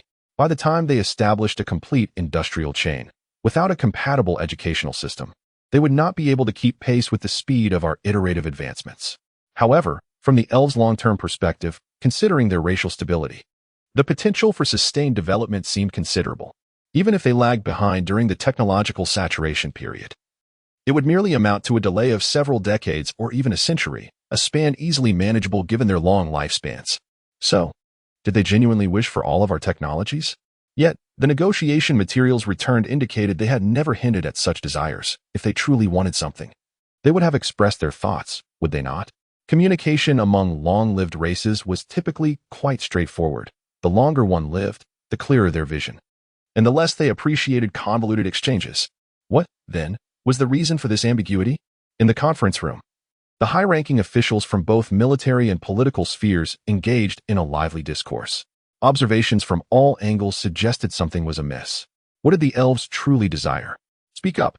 For after all this consideration, what exactly were they contemplating? Was it even conceivable that the deity's young scion had managed to escape? A deep, authoritative voice suddenly resonated within the conference room. They all recognized the voice belonged to a high-ranking deity from the coalition's backing long-lived race, the Ghost Clan. Long-lived races typically refrained from participating in the coalition's decision-making processes, even though they occupied the last 3 seats in the Central Assembly of the coalition's highest leadership. They wielded significant influence and special powers. Yet, during various meetings, their involvement was mostly as observers, rarely intervening or guiding discussions. However, the possibility was certainly there. Prime Minister Yashai mused. The records indicated he possessed only royal-level strength, even if there had been a resurgence of memory or a restoration of power during this period. It would at most elevate him to a low-level deity, right? The elves would undoubtedly have arranged for high-ranking deities to monitor the situation. How could he have escaped so easily? Grand Marshal Jekka, however, was less convinced. Who could say? The deity clan had previously maintained contingency plans even in dire circumstances. Now, with an alternative, it was entirely possible they had other methods prepared to assist a young scion in fleeing. The high-ranking Ghost Clan deity continued. At this moment, a somewhat unfamiliar female voice interjected. If it were indeed a resurgence of memory and restoration of power, utilizing the means reserved by the deity clan to escape, then from the deity clan's perspective, even if they were aware of certain matters concerning the coalition, they might not necessarily trust us. It was plausible they would seek a place to hide, preparing themselves for the resurgence of the deity clan. This voice belonged to a high-ranking witch clan deity, recently awakened from slumber, temporarily representing the last 3 seats to observe. The preparation to revive an entire powerful deity clan with individual strength was no small feat. It could not be accomplished within a few years. The high-ranking Ghost Clan deity continued, discussing potential allies. The Witch Clan deity contemplated the Sea Clan, the Titans, the Unicorns, the Divine Beasts, and the Free Beast Gods. Soon, the military and political leaders of the coalition began to consider various possibilities. The Unicorns were unlikely. Had they sought them out, it would have been known by now, Prime Minister Yashai remarked. She was a 3rd-generation hybrid of unicorn lineage, akin to the Dragon Clan. Powerful, long-lived magical beasts capable of transforming their forms to interbreed with mortal races and produce offspring. The former dragonfolk in the Undead Clan, Phoenix hybrids, were such hybrid races. The Sea Clan seemed to hold substantial potential, while among neutral races and deities, they boasted the greatest strength. However, the challenge lay in the stark contrast between the terrestrial and aquatic environments. Moreover, the current situation of the unified Sea Clan was exceedingly complex. The Titans, who had forcefully broken through the divine prohibitions, were still focused on regaining their strength. Did they truly have the capacity to assist a clan with which they had no direct ties? Perhaps inquiries should be made, perhaps searches should be conducted. There remained numerous revived magical beast deities, such as the mid-tier magical beast deity Mountain Roar who had entered their territory earlier this year. The coalition's leaders swiftly shifted the direction of their discussions. Communication with the elven race would persist, as the matter of the Scion's escape remained speculative. Thus, the primary course of action would be with the elves. Next in line would be to probe the Sea Clan, followed by seeking out those revived powerful neutral magical beast deities. After all, Reviving formidable deities necessitated a vast accumulation of power. Furthermore, reviving a deity clan with 3 powerful super-level deities required preparations beyond what a single scion could manage. Seeking collaborators was imperative. The question remained, whom to partner with? For now, they could eliminate the current 5 races, the Dragon Clan, Blood Clan, Elven Clan, and the Witch Clan, particularly the latter. On the 7th day of the White Dragon's arrival among the Sea Clan, in one of the grand metropolitan cities of the former Limlian domain, Lynx City. Beautiful lady. He addressed her, you may call me Tiffany. Oh, Tiffany, can you assist me in contacting arms dealers? The kind that trades in magical firearms. Within the Underwater City Hotel, the White Dragon was conversing with Tiffany, a member of the Witch Clan royalty. This marked his first encounter with her after a week submerged in the sea. He had been introduced to this location after arriving from the oceanic regions, while Mr. Manta Ray was engaged in discussions with those responsible for communicating with the Sea Clan. His task was merely to await in the hotel. Tiffany had approached him at this moment, providing him with a universal Sea Clan coin, crafted from magical rings, as funding. Historically, the Sea Clan utilized precious shells as currency, but after interactions with the land races, they found that durable metal coins were far more suitable for trade. The only beings capable of smelting metallic currency in the ocean are the magical alchemists, which allows for significant savings in the oversight of private affairs. Consequently, the sea folk gradually became accustomed to using metallic currency. The sole distinction lies in the fact that while gold, silver, and copper serve as the conventional metallic currency for terrestrial races, the sea folk have replaced copper coins with silver fragments. I will not interfere with your rebellious intentions to draw the attention of the Titans. Financial support is the most fundamental assistance I can offer, and nothing more. Tiffany replied candidly. As a member of the Demon Royal family, her capacity to aid was limited. The White Dragon understood this well. To attract the Titans' attention and compel them to seek him out, he would have to employ special means. Why not approach the Titans directly? Surely, inquiring with a reputable sea folk could yield results. Look at the Ash Empire, the Elves, and the bounty hunters of the Coalition. Wouldn't they keep a keen eye on those desiring an audience with the Titans? Approaching them as a terrestrial race, they would capture anyone on sight. Indeed, the primary concern is that if one could genuinely assist the sea folk in their rebellion and consequently gain the support of their commoners, it would provide substantial aid, far superior to being utterly alone. Very well. I can only hope that the esteemed Titans do not hold my disturbances among the sea folk against me, the White Dragon conceded directly. Having made your choice, you should be aware of the implications. Deities are indifferent to the turmoil of mortals, especially for the Titans. Ancient oceanic deities who regard such strife as mere trifles among the populace. Ultimately, the outcome will likely result in a temporary decline in population. But as internal animosities fade with time, the grievances will soon be forgotten and normalcy restored. What the Titans require is stability in their domains and a populace that will continue to venerate them, regardless of the chaos or tranquility present. At most, during times of excessive turmoil, they may issue divine decrees to temper the mortals' excesses, such as in the case of a war of imperial proportions.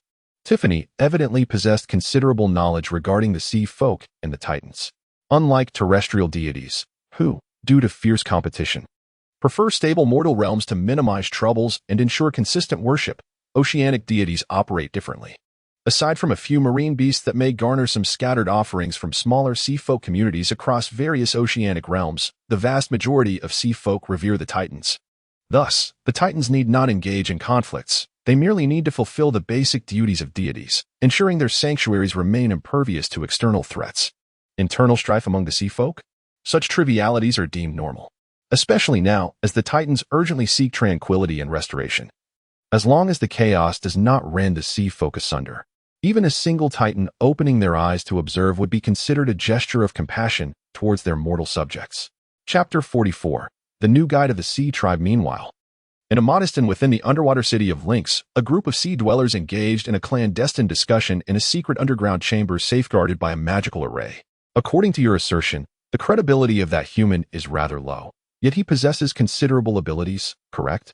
Mr. Manta nodded in agreement. Indeed, although he claims to be a Kellan spy, aside from demonstrating skills pertinent to a Kellan operative, he appears to have no direct communication with the Kellan. Even when I proposed the possibility of discreetly providing weapon assistance, he merely concocted excuses to evade the issue. If he is not affiliated with the Kellan, then who could he be? Perhaps from the Isha Empire? His codename is derived from the predecessor of the Isha Empire. That designation seems designed to obfuscate the truth. Does it not? I suspect he may be an outcast from both sides. Could it be that he hails from the Western Sea Empire? I have heard that there are humans there aspiring to emulate the Kellen, yet they were forcefully suppressed by the Empire and following the resurgence of the gods. There has been no further word from them. Are they here not only to assist us, but also to forge relationships and seek opportunities to strike back against the Western Sea Empire? This notion is plausible. Yet can they truly be so naive? Even if he aids us, it is unlikely we would engage in warfare with the terrestrial empires merely on account of his assistance. The Sea Dwellers exchanged thoughts, still unable to draw any definitive conclusions. Particularly, Mr. Manta mentioned that an unknown deity had subtly alerted him to the arrival of Mr. Avasu. If the Western Sea Empire is indeed home to numerous deities, surely they could select a more suitable territory on the Asyliar continent? Could it be a deity of the oceanic beasts, coming to the Sea Dwellers to seize mortals and maritime domains? How foolish that would be. The entire sea tribe venerates the Titan as their ocean god, and I would assert that their allegiance is at least 99 unwavering. Regardless, we must secure his assistance. Even if he or the forces behind him intend to disrupt our sea tribe, as long as it does not pose a threat to the Titan, I believe it is worth a try. After all, he remains an outsider and currently lacks substantial support. No matter how he provides us with methods or acts as a visible representative, the ultimate authority will still reside with us. Should any issues arise, we can always dismiss him under the guise of his ulterior motives. Utilizing him effectively could serve as our greatest asset. We are in dire need of a capable guide. The leading Sea Dwellers summarized their analysis. The others bore various expressions, each rapidly contemplating the situation. Indeed, as long as his guidance enables us to liberate more oppressed citizens from imperial domain and facilitates the overthrow of the decaying old regime, I believe we should proceed. Irrespective of his underlying motives, the risks and rewards coexist, and we can afford to take this gamble. The ocean god will protect us from external harm, but we must strive for our fundamental interests internally. Yes, let us place our faith in the ocean god and in ourselves. We shall take a chance on this, Mr. Avasu. The other Sea Dwellers resolutely reached a consensus. There are risks, yet when juxtaposed with the potential rewards, they are manageable. Moreover, they possess contingencies. Firstly, Mr. Avasu is, after all, a terrestrial being. No matter how much he serves as their guide, he can only be that, a guide. The leadership of the Sea Tribe can only belong to the Sea Dwellers, aside from the ocean god Titan. They retain the ability to expel him should he prove problematic. Secondly, there exists the presence of their 12 oceanic deities. As long as the deities continue to shield them from foreign aggression, they can engage in internal strife without concern, thus securing all rights for the future they envision for their race. An imperial system is certainly not what they desire, nor is it the future sought by the majority of their populace. Following their resolution, Mr. Manta formally introduced the White Dragon, Mr. Avasu, to one of the higher echelons of the Sea Tribe involved in the discussions. After successfully establishing contact, they commenced deliberations regarding future strategies. With the substantial funding recently provided by Tiffany, the White Dragon felt a surge of confidence. At least the money could be readily converted into strategic resources. The primary directive proposed by the White Dragon was succinct yet pivotal: dispersal. Complete dispersal. Aside from the primary areas responsible for the Sea Tribe, other factions must be distributed across various urban locales throughout the Adderland West region, including remote areas and islands controlled by terrestrial powers, all to be infiltrated in a highly decentralized manner. Moreover, this dispersal necessitated a clear purpose. In the suburbs of Link City, within the Polaris Mechanical Academy, a secret mechanical club hosted a speech arranged by the Sea Commune for the White Dragon, followed by discussions on future planning. Attending were high-ranking members of the Sea Commune from the Lynx region, a group willing to brave the risks for the sake of their community and kin.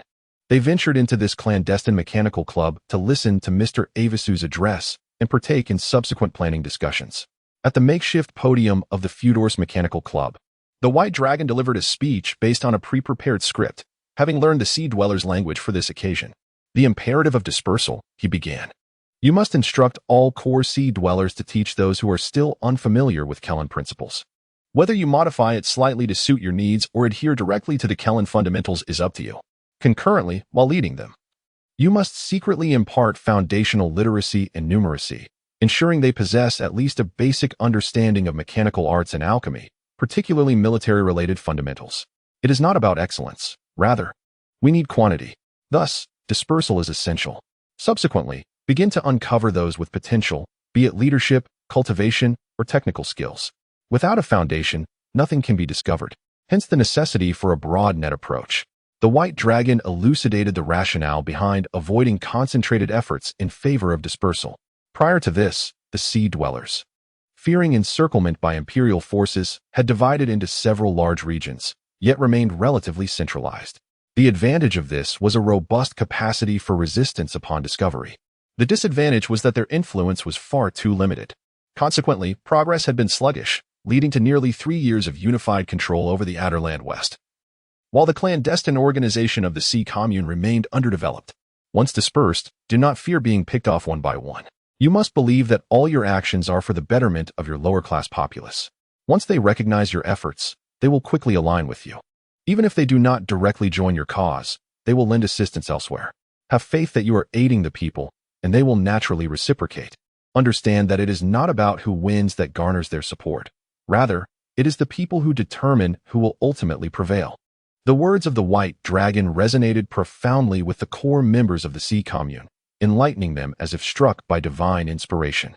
They had previously been gripped by fear that a multitude of the populace had grown accustomed to the dominion of the empire. Resigned to a life of exploitation and oppression, yet at least one of relative stability.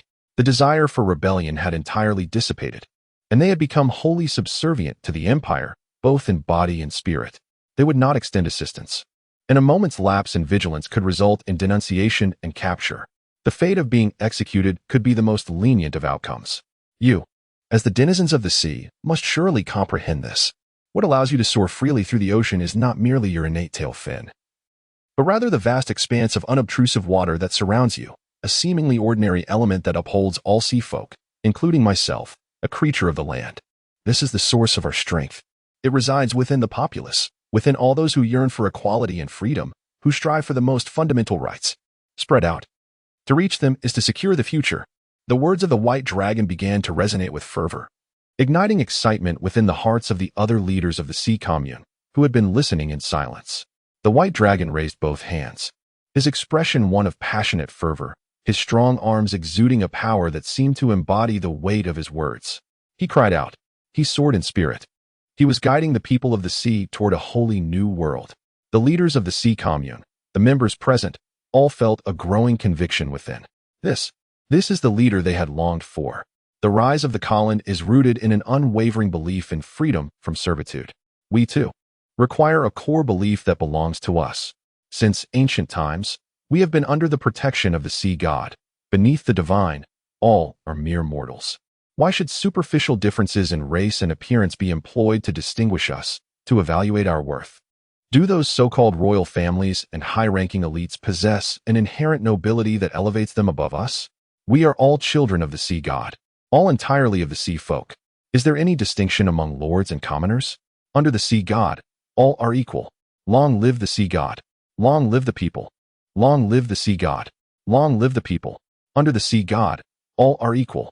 Indeed, the nobility and the powerful are not innately superior to us. We are all subjects of the sea god. The members of the Sea Commune echoed the cry, offering their recognition and affirmation. Is there any distinction among lords and commoners? Under the sea god, all are equal.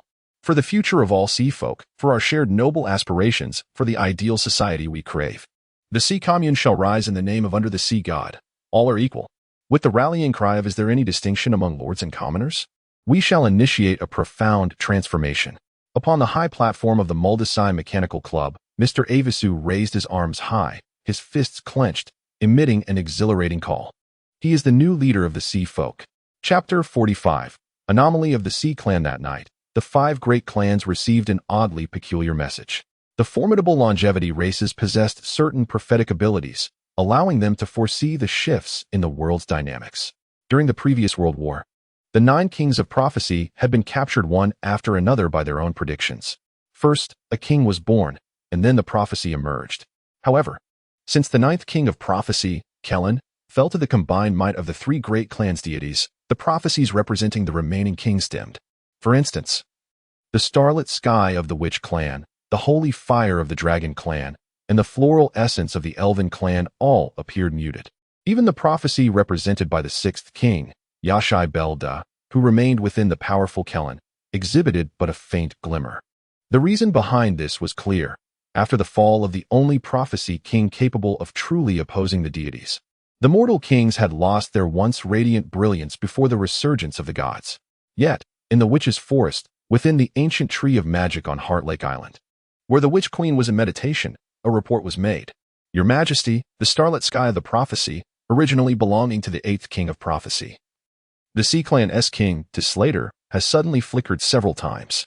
Though brief, the brilliance was exceptionally dazzling, even more so than during her previous zenith. The witch responsible for monitoring swiftly arrived to report the situation. The Sea Clan? The Sea Clan's king was one of the chosen ones, selected by the sealed 12 Titan deities, and her anomaly should signify a change among the Titans. Please contact the witches stationed within the Sea Clan, inquire about recent developments, and ensure they closely observe any subsequent changes in the Sea Clan. A voice, unmistakably that of a young girl, responded, making it hard to believe that it belonged to a powerful witch deity who had survived for at least 15,000 years. Understood. As the monitoring witch prepared to depart, the witch queen inquired, "Is the starlight still dim?" "Yes, the light of the fallen ninth king of prophecy shows no signs of recovery, nor has any new starlight emerged." The monitoring witch replied, "Indeed, it remains somewhat abnormal," the queen said. "Her innate gift, which relates to resurrection, should have manifested some response, considering she has inherited the undying fire from the Phoenix bloodline, albeit faintly. Even with numerous measures to prevent resurrection, there should be some reaction. Is there truly no other unusual phenomena across the entire star domain?" The witch held her doubts. Even without resurrection, given the brilliance represented by the ninth king of prophecy, any signs of revival should elicit a response. Yet, nothing has transpired. Apart from the minor anomalies previously reported and confirmed, there are no additional irregularities. The witch queen pressed further. Did the situation in the Sea Clan provoke any response from the starlight represented by the ninth king of prophecy? It did not. The monitoring witch confirmed. Very well. Maintain close surveillance, especially regarding any developments related to the ninth king of prophecy or a new prophecy, the queen concluded, ceasing her inquiries. "As you command, Your Majesty." The monitoring witch then withdrew, leaving the ancient tree of magic on Heart Lake Island in a tranquil state once more. However, soon after, a magical entity, shaped like a young girl, coalesced before the massive ancient tree, ultimately forming a being of intermediate divine strength, known as a magical body. With the enhancement of several spells, she adopted the appearance and attire of a normal girl, concealing her aura to approximately the 7th tier. During this transformation, she also experimented with freely switching between human and sea folk appearances, synchronizing her attire accordingly.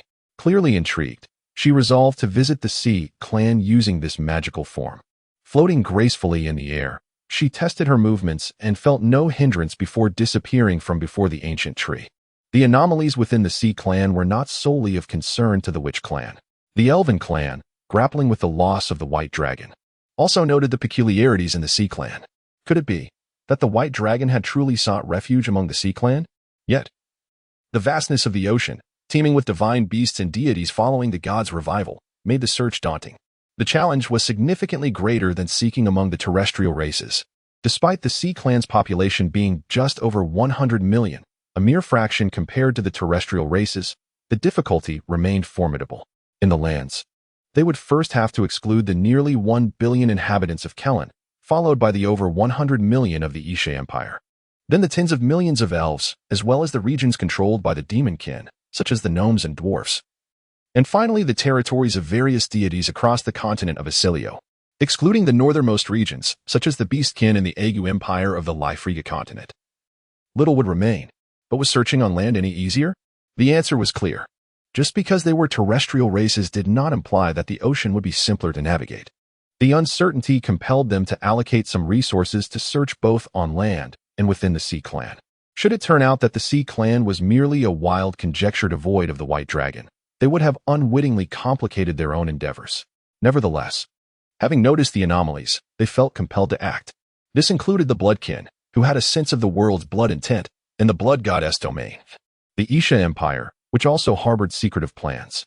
As time passed amidst various searches, even though the Elven clan refrained from adding any further commentary following the White Dragon's disappearance. Subsequent reactions from the Isha Empire and Kellen confirmed one thing: the White Dragon had likely vanished for real. The reasons remained a mystery. But pursuing further negotiations with the elves or infiltrating their ranks would be a fruitless endeavor. They thus redirected their focus to the Sea Clan. Thus, approximately half a year later, on the 1st of March, 3290 in the Valar calendar, a new academic term commenced. Since the sealing of the 12 Titan deities, the Sea Clan had undergone numerous regional transformations over the course of several millennia, resulting in a chaotic calendrical system. Particularly following the demonic war 5,000 years ago, the onset of peace did not usher in improvements to the disorganized state of affairs, and aspects of daily life, such as the calendar, remained devoid of a unified standard. However, over 3,000 years ago, the religious coalition was formed, a union led by the Witch Clan, Elven Clan, Dragon Clan, and Blood Clan, alongside the still mighty religious factions, aimed at stabilizing and unifying the global environment after the conclusion of the demonic war. They established a new calendar centered around the southern part of the Holy Continent, which is roughly the heart of the world. This became the calendar now utilized by the Isha Empire and later by Kellen, the Valar calendar. The Sea Clan, under the leadership of the 4 clans, effectively unified this calendar without significant issues, and it has been in use ever since. Consequently, the academic calendar of the academies aligns closely with this timeline. The only minor difference is that the Sea Clan refers to the beginning of the academic year not as spring, but as warm season. The Sea Clan's annual climate is categorized similarly to that of the terrestrial races spring, summer, autumn, and winter, corresponding to warm, cool, and cold. During the warm season, the global temperature rises and sunlight gradually returns. Fire elements penetrate the surface of the ocean with the rays of sunlight, leading the Sea Clan to designate this period as the warm season. During the hot season, the global temperature peaks and the intensity of sunlight intensifies. However, as the ocean is a vast conglomeration of water elements, the permeation effects of the fire element that accompany sunlight are not overly pronounced. Thus, it is merely referred to by the marine folk as the warm season. The cool season corresponds to autumn, while the cold season aligns with winter. The definitions and nomenclature are akin in rationale. More specifically, factors such as ocean currents, sea depths, and marine conditions also exert influence, resulting in additional definitions. In the realm of Atlantis, the capital city, Yoni Dors, stands as a colossal underwater metropolis constructed within depths ranging from 200 to 500 meters. The main urban area is situated on an almost entirely flat seabed plain at a depth of approximately 200 meters. Within the Academy of the capital, the Imperial Domain Academy, which is exclusively for royalty, a new cohort of students has arrived. Have they been thoroughly vetted this time? We cannot afford for any members of the Marine Commune to infiltrate. If they sway the students of the Imperial Academy, our positions will be at stake. Inquired a high-ranking member of the Marine folk, akin to a department head within the Academy. Rest assured, this time it primarily comprises the offspring of nobility. Talented commoners must undergo rigorous scrutiny, and they will be strictly managed in their daily lives to ensure they cannot easily interact with the children of the elite nor leave the Academy's confines. Assured a responsible Marine official, patting his chest confidently. Very well, the remaining concern is to monitor the faculty closely. Last time, a few were seduced, nearly leading to our own punishment, the Academy's Marine director replied, somewhat anxiously. With the previous repercussions, those timid individuals will surely hesitate to attempt further infiltration. We have also implemented new preventative measures, the responsible Marine official stated. That is reassuring. Please continue with your duties. I shall inspect other areas. The Academy director nodded with satisfaction. Indeed, in the past 6 months, the Marine Commune, which had previously caused considerable unrest, has quieted significantly. Perhaps the punitive measures of the Imperial Domain have finally proved effective, or perhaps they have internally conceded defeat. In any case, as long as there are no issues, that is the best outcome. Relishing the elevated status of the Imperial Domain Academy, the atmosphere remains delightfully pleasant. However, it is imperative that preventative measures continue to be updated. The responsible Marine official mused to himself with a semblance of earnest reflection before turning to attend to his own affairs. Yet, the fleeting, almost imperceptible glimmer in his eyes, coupled with his subject-less soliloquy, rendered the scene somewhat peculiar. Is it truly we who require this? Or is it you who are in need? Chapter 46. We are gods at the Atlantean Domain Academy. The Sorceress Queen, manifested as a sea maiden through her magical projection, was engaged in conversation with another sea maiden. One could distinctly perceive the icy magical aura she exuded, indicating her prowess in ice magic. During the tumultuous era of the ancient tribes, when we migrated to the present archipelago, we encountered the sea tribe's external expansion. The memory of the forced tsunami that ravaged our islands lingers vividly in our minds. Although the common folk of the sea tribe, having long forgotten history and having lived through countless generations, harbor no animosity, our sentiments towards the 12 titans who made those fateful decisions remain far from favorable. The ice-affiliated sea maiden spoke with a serene demeanor, despite her words reflecting bitterness. Her tone conveyed a sense of detached narration, devoid of emotional fluctuation.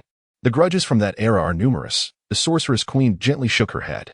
In the age of ancient tribal turmoil, after the divine prohibition spell restricted the powers of the gods, only low-tier deities remained powerful enough for the weaker races to vie for their interests, no longer content to be subjugated under the rule of weakened old gods.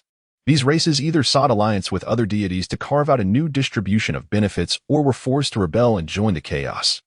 It was an authentically chaotic time, leading to the extinction of numerous races, leaving perhaps only obscure remnants of those long forgotten. Even among the numerous long-lived races, only 5 remain active post this tumultuous period. The gods now awakening are largely those who perished during that epoch, alongside other deities from long-lived races. Do you not harbor hatred? The ice-affiliated sea maiden retorted, addressing the sorceress queen who had once wielded mid-tier divine powers to obliterate several human nations during the divine prohibition spell. Naturally, there is some, she replied, but ultimately, it is merely a necessary rectification following a misguided resolution. In the aftermath of the ancient tribulations, I endeavored to integrate my people into mortal society. Yet the short-lived, long-lived races exhibited an overwhelming desire for reproduction.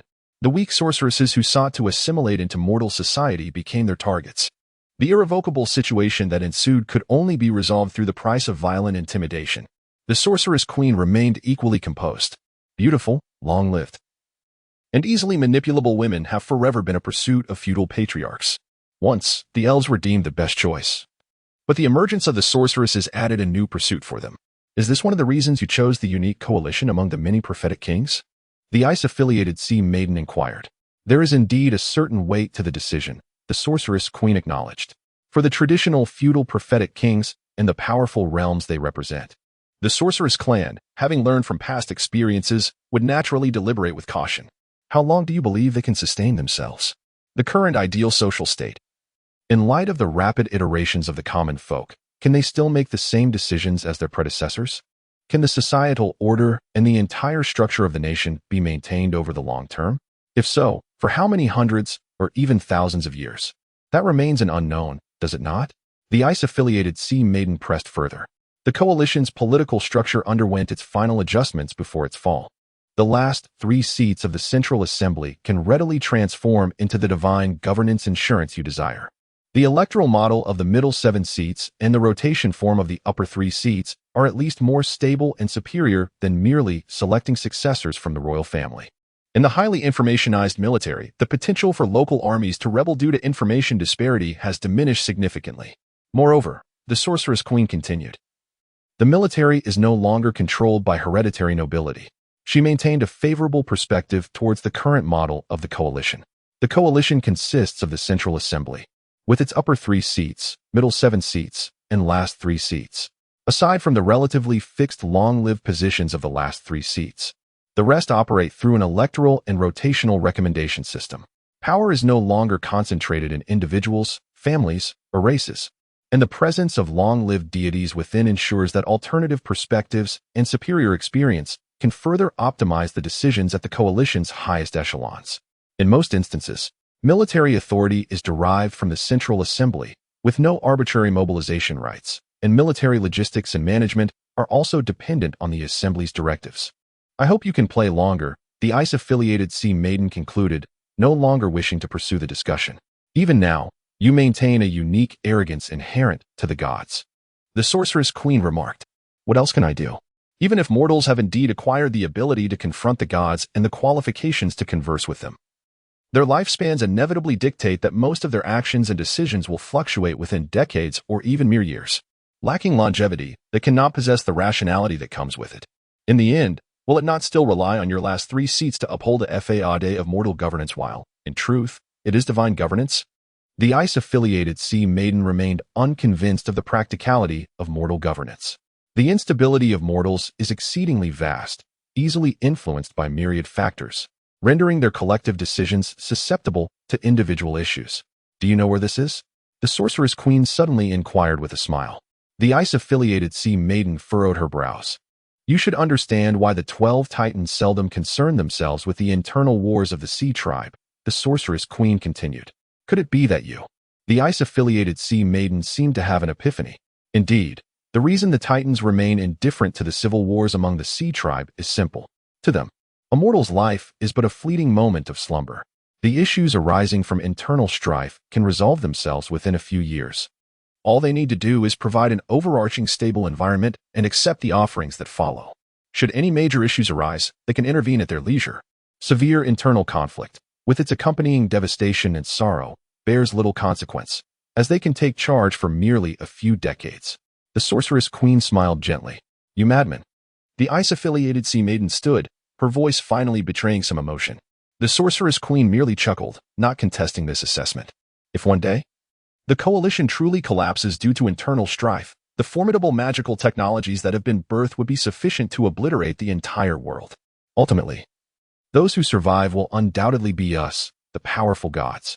Even if we were to perish in the process of destruction, as long as the foundation of the world remains, we shall be able to reconstruct everything upon our revival. We possess the capital for trial and error. However, in this process, everything orchestrated by countless mortals will belong to us, the newly revived world. The sorceress queen smiled as she articulated the direst possibilities they had long contemplated. The sorceress clan is an inherently pure race, consisting solely of females. Yet, due to their innate simplicity, they possess an innate yearning for the myriad unknowns that life presents. In pursuit of the power coveted by many deities, they yearn more fervently for knowledge.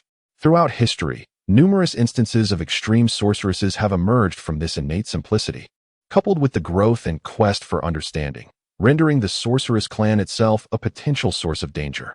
In the legends of the once ordinary folk, the blood clan ranked beneath the demon clan in terms of peril. However, they can be perceived as a pursuit of knowledge community, a distinctive trait of their race. If the elves symbolize tranquility, then the witch clan undoubtedly embodies inquisitiveness. We are deities, the witch queen stated, embodying the pride inherent to divinity.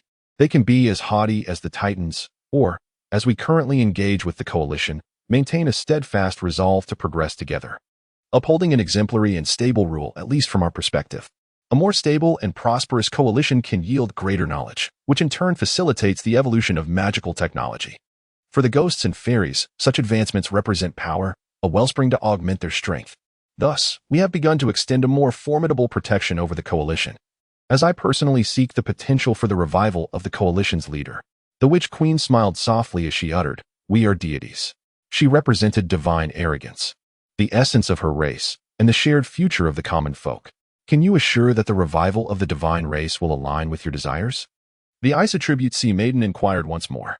Many matters are not governed by one's ideals and expectations. Various external factors may give rise to complications. While certainty cannot be promised, at least the divine race, which faced extermination at the hands of numerous long-lived species, harbors no animosity toward the common folk of this era, just as you do not despise the present sea folk. Is that not so?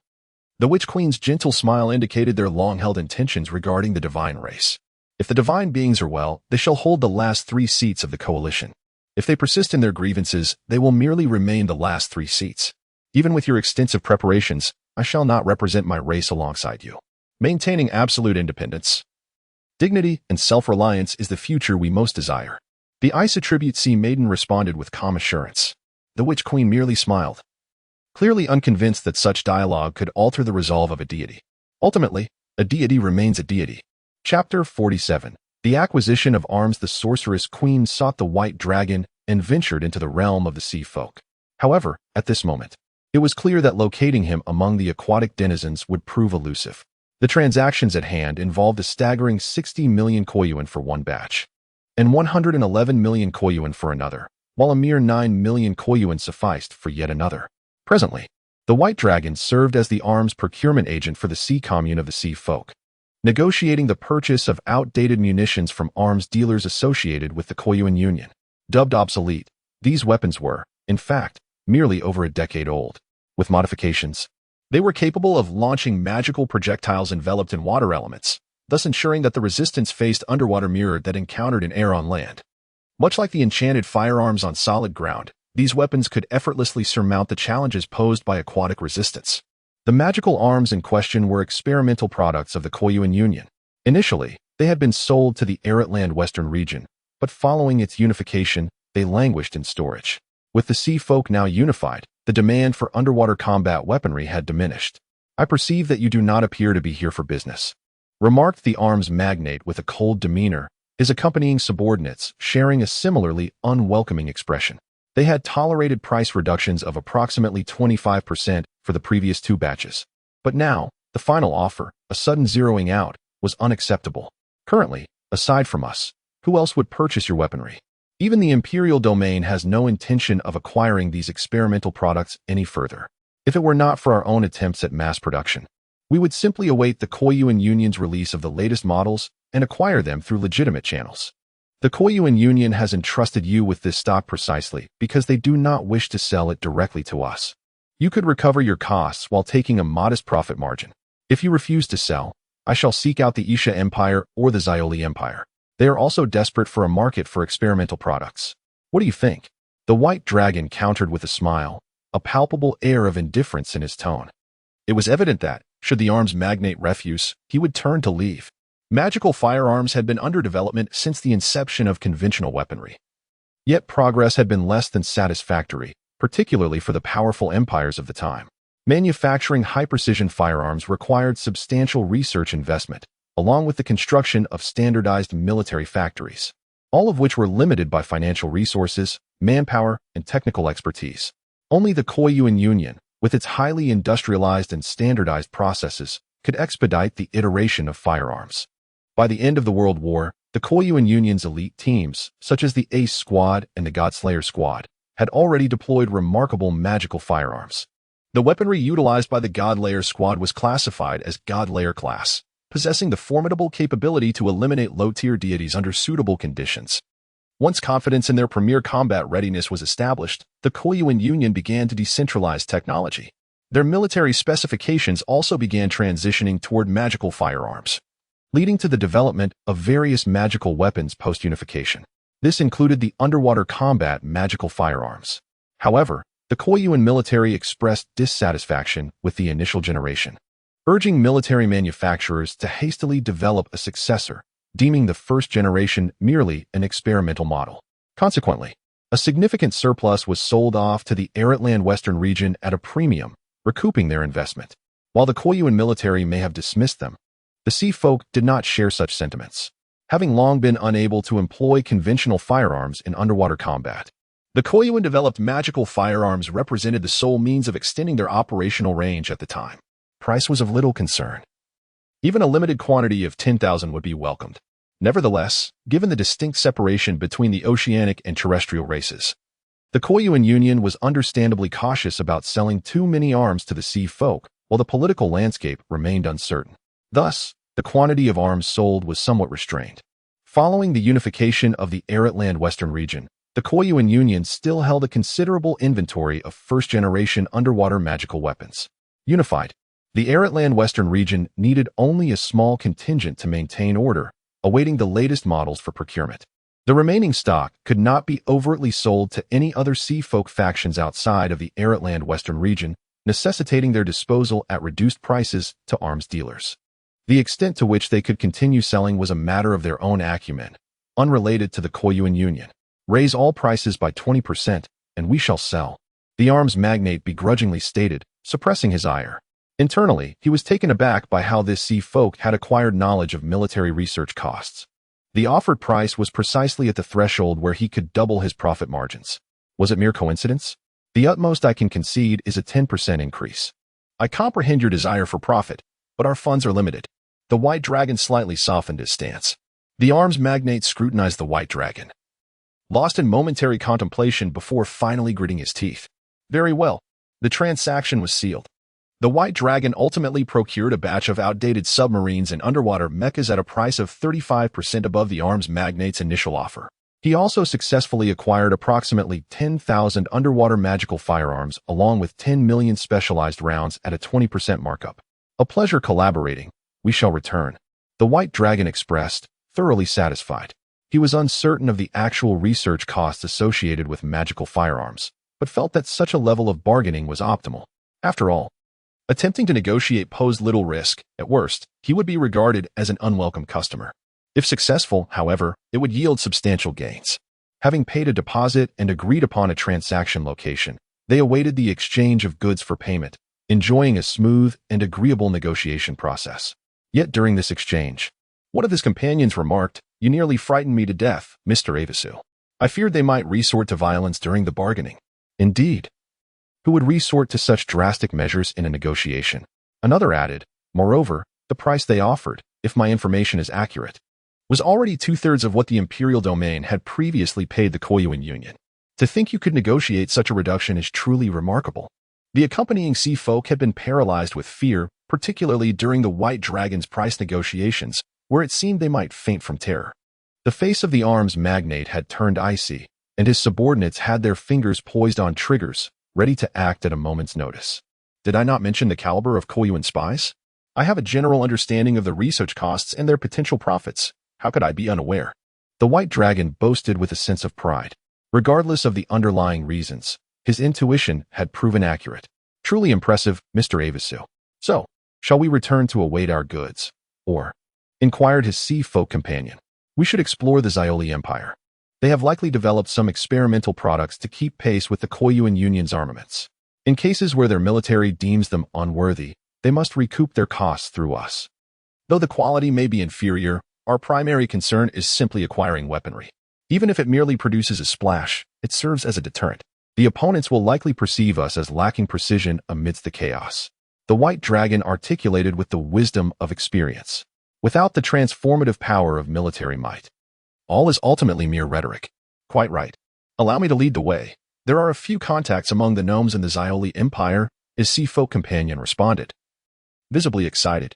The funds they had initially prepared sufficed for only one purchase. However, thanks to the White Dragon's shrewd bargaining, they could easily afford another trip to the Xioli Empire.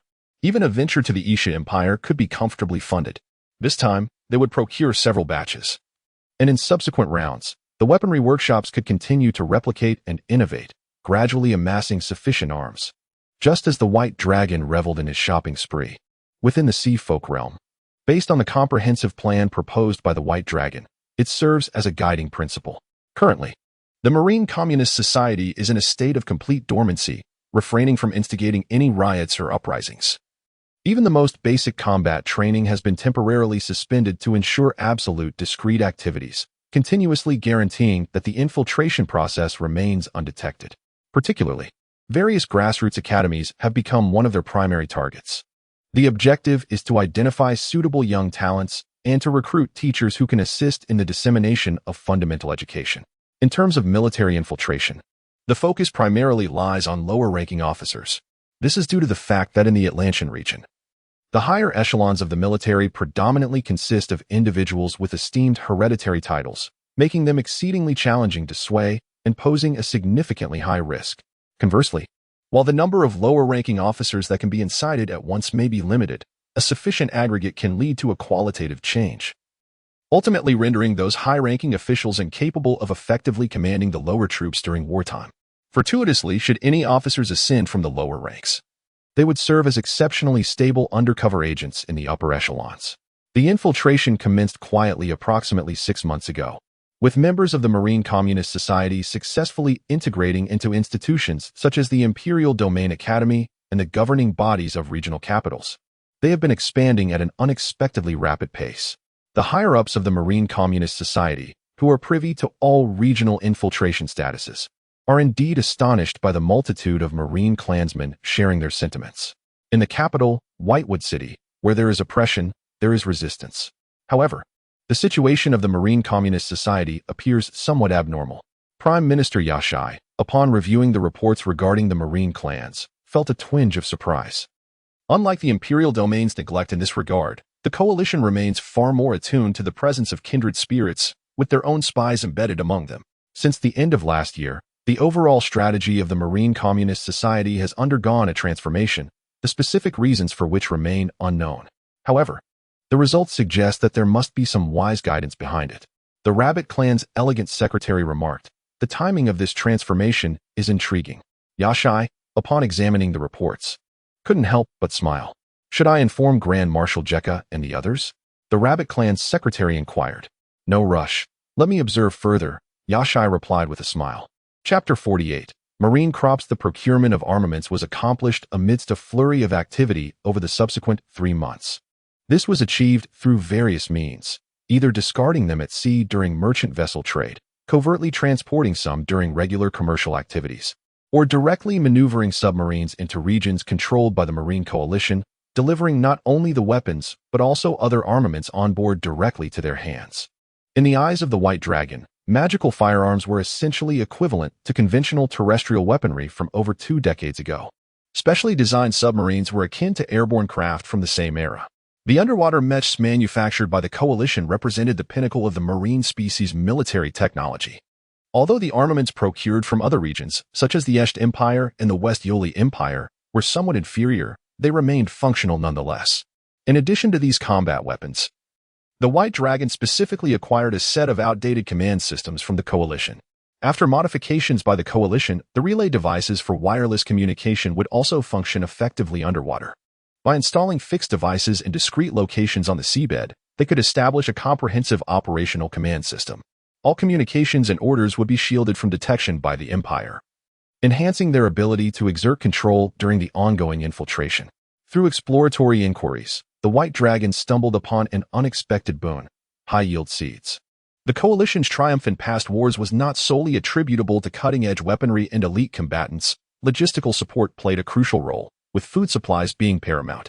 The agricultural yield of the Coalition was the highest in the world, owing not only to their unique, efficient, and unified cultivation methods and mechanization, but also to the utilization of high-yield seed varieties. It was even possible to achieve high yields in the northern regions of the Holy Continent. One could only imagine the other beneficial traits of these seeds. The White Dragon speculated that the extensive knowledge possessed by the witches was instrumental in this development. Additionally, based on certain clues and the ambiguous nature of arms trading, it was plausible that the Coalition had engaged witches to specifically research agricultural seeds for the marine species. The outcome was straightforward. Inquiries yielded answers, and purchases were readily available. The marine species cultivated various conventional crops, zimu, referred to as sea beans on land akin to terrestrial soybeans. These produced bean-like fruits, seeds, that could remain unspoiled in the ocean for several months until they germinated when conditions became favorable. Naomi, known as sea corn on land similar to terrestrial corn, though its seed quantity was limited and inedible, with the primary edible part being the stem tubers that nurtured the seeds. Mymeon, termed sea wheat on land akin to terrestrial wheat and rice, producing numerous small seeds that, when ground, formed a fine powder resembling sand, generally consumed in conjunction with other dishes, predominantly categorized as mixed. The Coalition supplied the White Dragon and his companions with a batch of high-yield seeds that were resilient against various marine environmental influences, potentially increasing yields by approximately 120. This prospect astonished the accompanying marine species. Could crops truly double in output? Such exaggeration seemed implausible. The White Dragon, however, accepted this information with remarkable equanimity, displaying minimal emotional fluctuation. This demeanor intrigued the accompanying marine species, who marveled at Mr. White Dragon's breadth of knowledge and speculated that he must possess unique channels of information regarding the Coalition's research into these marine crops. Although the upper echelons of the Marine Coalition had long dismissed the notion of the White Dragon being a Coalition spy, the other members began to associate him closely with the Coalition after this revelation. Upon acquiring the high-yield seeds, the Marine Coalition boldly eradicated some thriving crops in the peripheral villages under their control, replacing them with the high-yield seeds. After confirming the sprouting of seedlings, they would continue this process of planting. Although there was a risk of deception by the Coalition, the potential for a doubled yield was a gamble worth taking. If all went as planned, their logistical food supplies would be significantly alleviated. The next matter at hand was the progress of infiltration. A clandestine meeting of the Marine Coalition was underway, with even the white dragon blindfolded to shield against any mental detection. How had the infiltration evolved? Surely it had improved significantly compared to before, the white dragon inquired. Indeed, it has improved tremendously, thanks to the overarching strategy devised with Mr. Avis's assistance. Some of our members have even infiltrated the royal circle, enabling us to acquire vital intelligence. Our infiltration has become bolder and swifter as a result. We can confidently assert that, should war break out, approximately 20% of the Imperial Army could be swayed by us, while another 10 to 20% would descend into chaos and minor rebellions due to our interference. Moreover, with the forces we have been covertly assembling, we now possess a degree of confidence. Even if war were to commence at this moment, an executive of the Marine Coalition fervently declared. The White Dragon acknowledged that this was not the highest echelon of the coalition. The top tier consisted of 12 members, corresponding to the 12 titans of the marine species. Nevertheless, the contents of this meeting would undoubtedly be reported upwards. There was no urgency regarding the commencement of hostilities. It would be prudent to wait until next year, allowing time for the first batch of crops to be harvested and to ensure a sufficient food reserve. Additionally, the new military equipment necessitated corresponding training. Such training would not only involve combat personnel, but also ensure that logistical staff could efficiently manage repairs and maintenance. They could not afford to falter on the battlefield due to unforeseen complications. The overall operational command would also require adjustments based on the integration of new equipment, as previous strategies would no longer suffice. For instance, the coalition's initial combat approach, when faced with outdated night mechs, was entirely different from that required now. Improper preparations must be made in that regard. The White Dragon reminded them. That is sound reasoning. Indeed, nodded the executive of the Marine Coalition. With superior weaponry. Even without updated tactics, merely the range of our arsenal should suffice to dominate. Should it not? One member curiously queried. To wield the most advanced weapons while employing outdated battlefield strategies would only serve to render us the laughingstock of the world, the White Dragon retorted. Is it truly that exaggerated? Indeed, if misapplied, it could lead to a scenario reminiscent of the once diminutive terrestrial nations. Wielding cutting-edge aircraft and tanks while engaging in trench warfare, with tanks ultimately becoming mere specters in the hands of infantry armed with anti-tank weaponry. Such a farcical display would be nothing short of disgraceful, the White Dragon solemnly asserted. Chapter 49, Preparations for the Civil War of the Sea Tribe in the year 3290 of the Vayer calendar, on the first day of September. The Sea Tribe reached the peak of the warm season, and a plethora of crops commenced their first harvest, having been planted only in April. These newly cultivated crops yielded an unexpectedly bountiful harvest for the Sea Commune, exceeding their expectations by over 120, reaching approximately 135. Initially, they were apprehensive about the exaggerated yield of the seeds, especially since it was their first attempt at cultivation, having uprooted the original seedlings and missed the optimal planting period. They had hoped for a mere increase of 70 to 80 and would have been grateful for such a modest gain. Remarkably, not only did they achieve their ideal expectations, they surpassed them.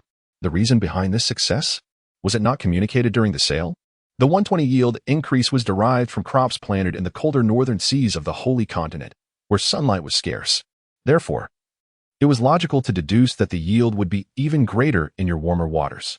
The Kellen merchants, who sold the seeds, expressed similar confusion when questioned. Many significant military and research institutions of Kellen were located in the northern regions, and since they did not require marine crops, they did not monitor the cultivation results in the distant southern seas. The crops cultivated in the north, when relocated to the southern waters, would thrive as long as they grew normally. This revelation brought immense joy to the higher-ups of the Sea Commune. They promptly ordered the small villages and towns they controlled to plant exclusively with the newly purchased seeds from Kellen in the second quarter, aiming to harvest again before the arrival of the cold season. With a stroke of luck, they could ensure that even if they faced a total crop failure the following year, they would still have sufficient food to survive. To avoid drawing attention, the Sea Commune requested that the farmers voluntarily contribute a bit more grain as taxes, while extolling the virtues of the empire and expressing gratitude to the sea god. This would lead the empire to perceive that those regions were stable and fortunate to enjoy a good harvest year. Such displays of compliance would generally satisfy the ruling elite, provided they were not excessively greedy, thus preventing further trouble. With the logistics of food secured, the next question arose. Had the military factories on these islands been infiltrated? Bai Long inquired, pointing to a cluster of islands on the map of the sea tribe. With a simple command, all factories in that area would be adorned with red flags, a confident official responded. The factory managers and a multitude of workers had already been infiltrated by the sea commune. The reasoning behind this was straightforward. The sea tribe could not survive on land for extended periods, even with constant access to seawater. They would suffer physical discomfort after a month. Thus, a monthly rotation was typically necessary. However, to economize on rotation costs, the elite of the sea tribe often required their laborers on land to endure intense work for at least 2 months before returning to the sea. This oppression fostered a strong sentiment of rebellion. Even among the overseers of the sea tribe, some could not bear the oppressive nature of their supervisory roles. Akin to being sent to the frontier, the speed and extent of infiltration were alarming. Bai Long pondered. Did they not have powerful figures stationed on land to exert mental oversight? 20 years ago, when numerous Red Rebellion organizations began to emerge, Imperial forces deployed their strongest to strictly supervise key areas. Yes, but they do not remain on land continuously, the official clarified. I understand, Bai Long nodded. Just as powerful figures on land would likely seek ways to avoid their duties if tasked with monitoring underwater laborers, nobles accustomed to a life of luxury would be even less inclined to maintain prolonged oversight. The moments when these powerful figures slipped away would present opportunities for infiltration. What of public support and the willingness to enlist? Bai Long finally posed this question. There are no issues on that front. Before Mr. Avisu's arrival, we had already garnered significant support from the populace. At that time, we estimated that we could mobilize an army exceeding 300,000. Now, with additional weaponry and logistical resources, coupled with your guidance for broader and deeper outreach, we could at least quintuple the number of troops ready for immediate deployment. If we include those who have already infiltrated the Imperial Army, the numbers would only increase during wartime, another high-ranking member of the Sea Commune remarked. There is no need to rush the Imperial Army. Even when war breaks out, we should avoid alarming them and allow them to maintain their loyalty to the Empire. Bai Long advised. That would mean our initial casualties would be substantial, the Sea Commune leader responded, puzzled, who said we were aiming for a decisive battle from the outset. Do you think our dispersal is for no reason? It is precisely to engage in a campaign of harassment from various locations, ensuring that there are constant small-scale disturbances that the Empire will not prioritize. Gradually, we will expand our operations and initiate larger regional battles. This process will take at least a year. Bai Long outlined the subsequent military strategy. Please elucidate the reasoning behind this, the Sea Commune leaders urged earnestly. Firstly, the Empire has only recently completed its unification and continues to maintain the military strength it had during the previous wars, amounting to tens of millions of troops. Even though many of these forces are composed of incorporated armies like those from Limlian, which have been restructured into new units, their sheer numbers remain formidable. Over 6 million troops directly belong to the Empire, well-equipped, well-trained, and battle-hardened, making direct confrontation perilous. Thus, we must avoid engaging the main forces of the Empire head-on. Our harassment strategy must emphasize agility and mobility, specifically targeting regions where the Imperial Army is absent, those ruled by the private armies of the elites. Bai Long established the combat objectives, ensuring the avoidance of the most dangerous Imperial forces. This is understood. Furthermore, when our harassment operations are limited in scale, those elites will not easily allow the Imperial Army to occupy their territories. They will prioritize resolving matters themselves. This indeed presents us with an opportunity. Whether for sustained operations or direct seizure, the Sea Commune leaders quickly grasped. Secondly, this strategy aims to gradually heighten overall tension. As harassment operations increase in both frequency and scale, the Empire will inevitably prepare for the potential of large-scale rebel gatherings, thus increasing their logistical burdens. An escalation in logistics will lead to further exploitation of the lower classes, including increased taxes, grain requisitioning, and forced labor conscription. Such pressures will inevitably incite greater resistance among the populace, thereby enhancing our chances of infiltration. As Bai Long articulated this second point, he observed the changes in the expressions of the Sea Commune leaders. Does this not mean we are making the populace suffer? One of the leaders noted. Indeed, they will endure temporary hardship, which is an inevitable consequence of our war efforts. War has never been a source of solace for the people. The only recourse we have is to offer them substantial reparations post-conflict, ensuring a life far superior to the oppressive rule of the Empire. The White Dragon does not deny that the proposed military action will inflict suffering upon the populace. Understood. The senior officials of the Sea Communist Society gritted their teeth. If the imperial domain is not overthrown, then oppressive rule will persist. Even in the absence of war, suffering will remain. Only by dismantling the imperial authority and abolishing their antiquated governance can we secure a new future for the people. Even if the instigators of war are indeed sinners, regardless of their original intentions, we must all be prepared for this realization. The white dragon gazed solemnly at the senior officials before him and spoke with gravity. It is clear that even the leader who forged the prosperous and powerful Kellen on the mainland cannot deny the malevolence of being a war instigator. The senior officials nodded in agreement. The white dragon gently acknowledged their awareness. It is best that they possess such understanding. His greatest concern lies with those leaders overly preoccupied with the populace, leading to hesitation. If there are no issues on that front, then we shall proceed. Simultaneously, this disruptive mode of warfare carries certain advantages. For instance, it allows us to infiltrate the lower ranks of the imperial army, offering opportunities for advancement during the conflict, thereby enabling further infiltration and the acquisition of intelligence favorable to us. Furthermore, we require more opportunities for practical combat to hone our military capabilities, adaptability to new equipment, and the operational proficiency of new combat systems. These cannot be achieved solely through private training. Actual combat is essential. Moreover, such engagements will inevitably demand sacrifices, which will impose a certain degree of strain on our forces. As the weaker faction, we must be prepared to embrace sacrifice in exchange for progress. All is aimed at the future of toppling the imperial rule, the white dragon elaborated. From the moment we joined the Sea Communist Society, we have been ready to sacrifice for the people of the sea. The senior officials of the Sea Communist Society declared resolutely. Excellent. Then, let us proceed as I have just outlined, drafting a preliminary battle plan to be reviewed and amended by other senior officials before being thoroughly disseminated to the various regions of the Sea Communist Army. The initial phase of war shall commence with the arrival of this year's winter. After nearly a year of preparation, the White Dragon has finally determined that the Sea Communist Society is ready to engage in conflict. I shall begin drafting it. The members of the Sea Communist Society responded with eagerness in their hearts. The War of the Sea People is about to begin.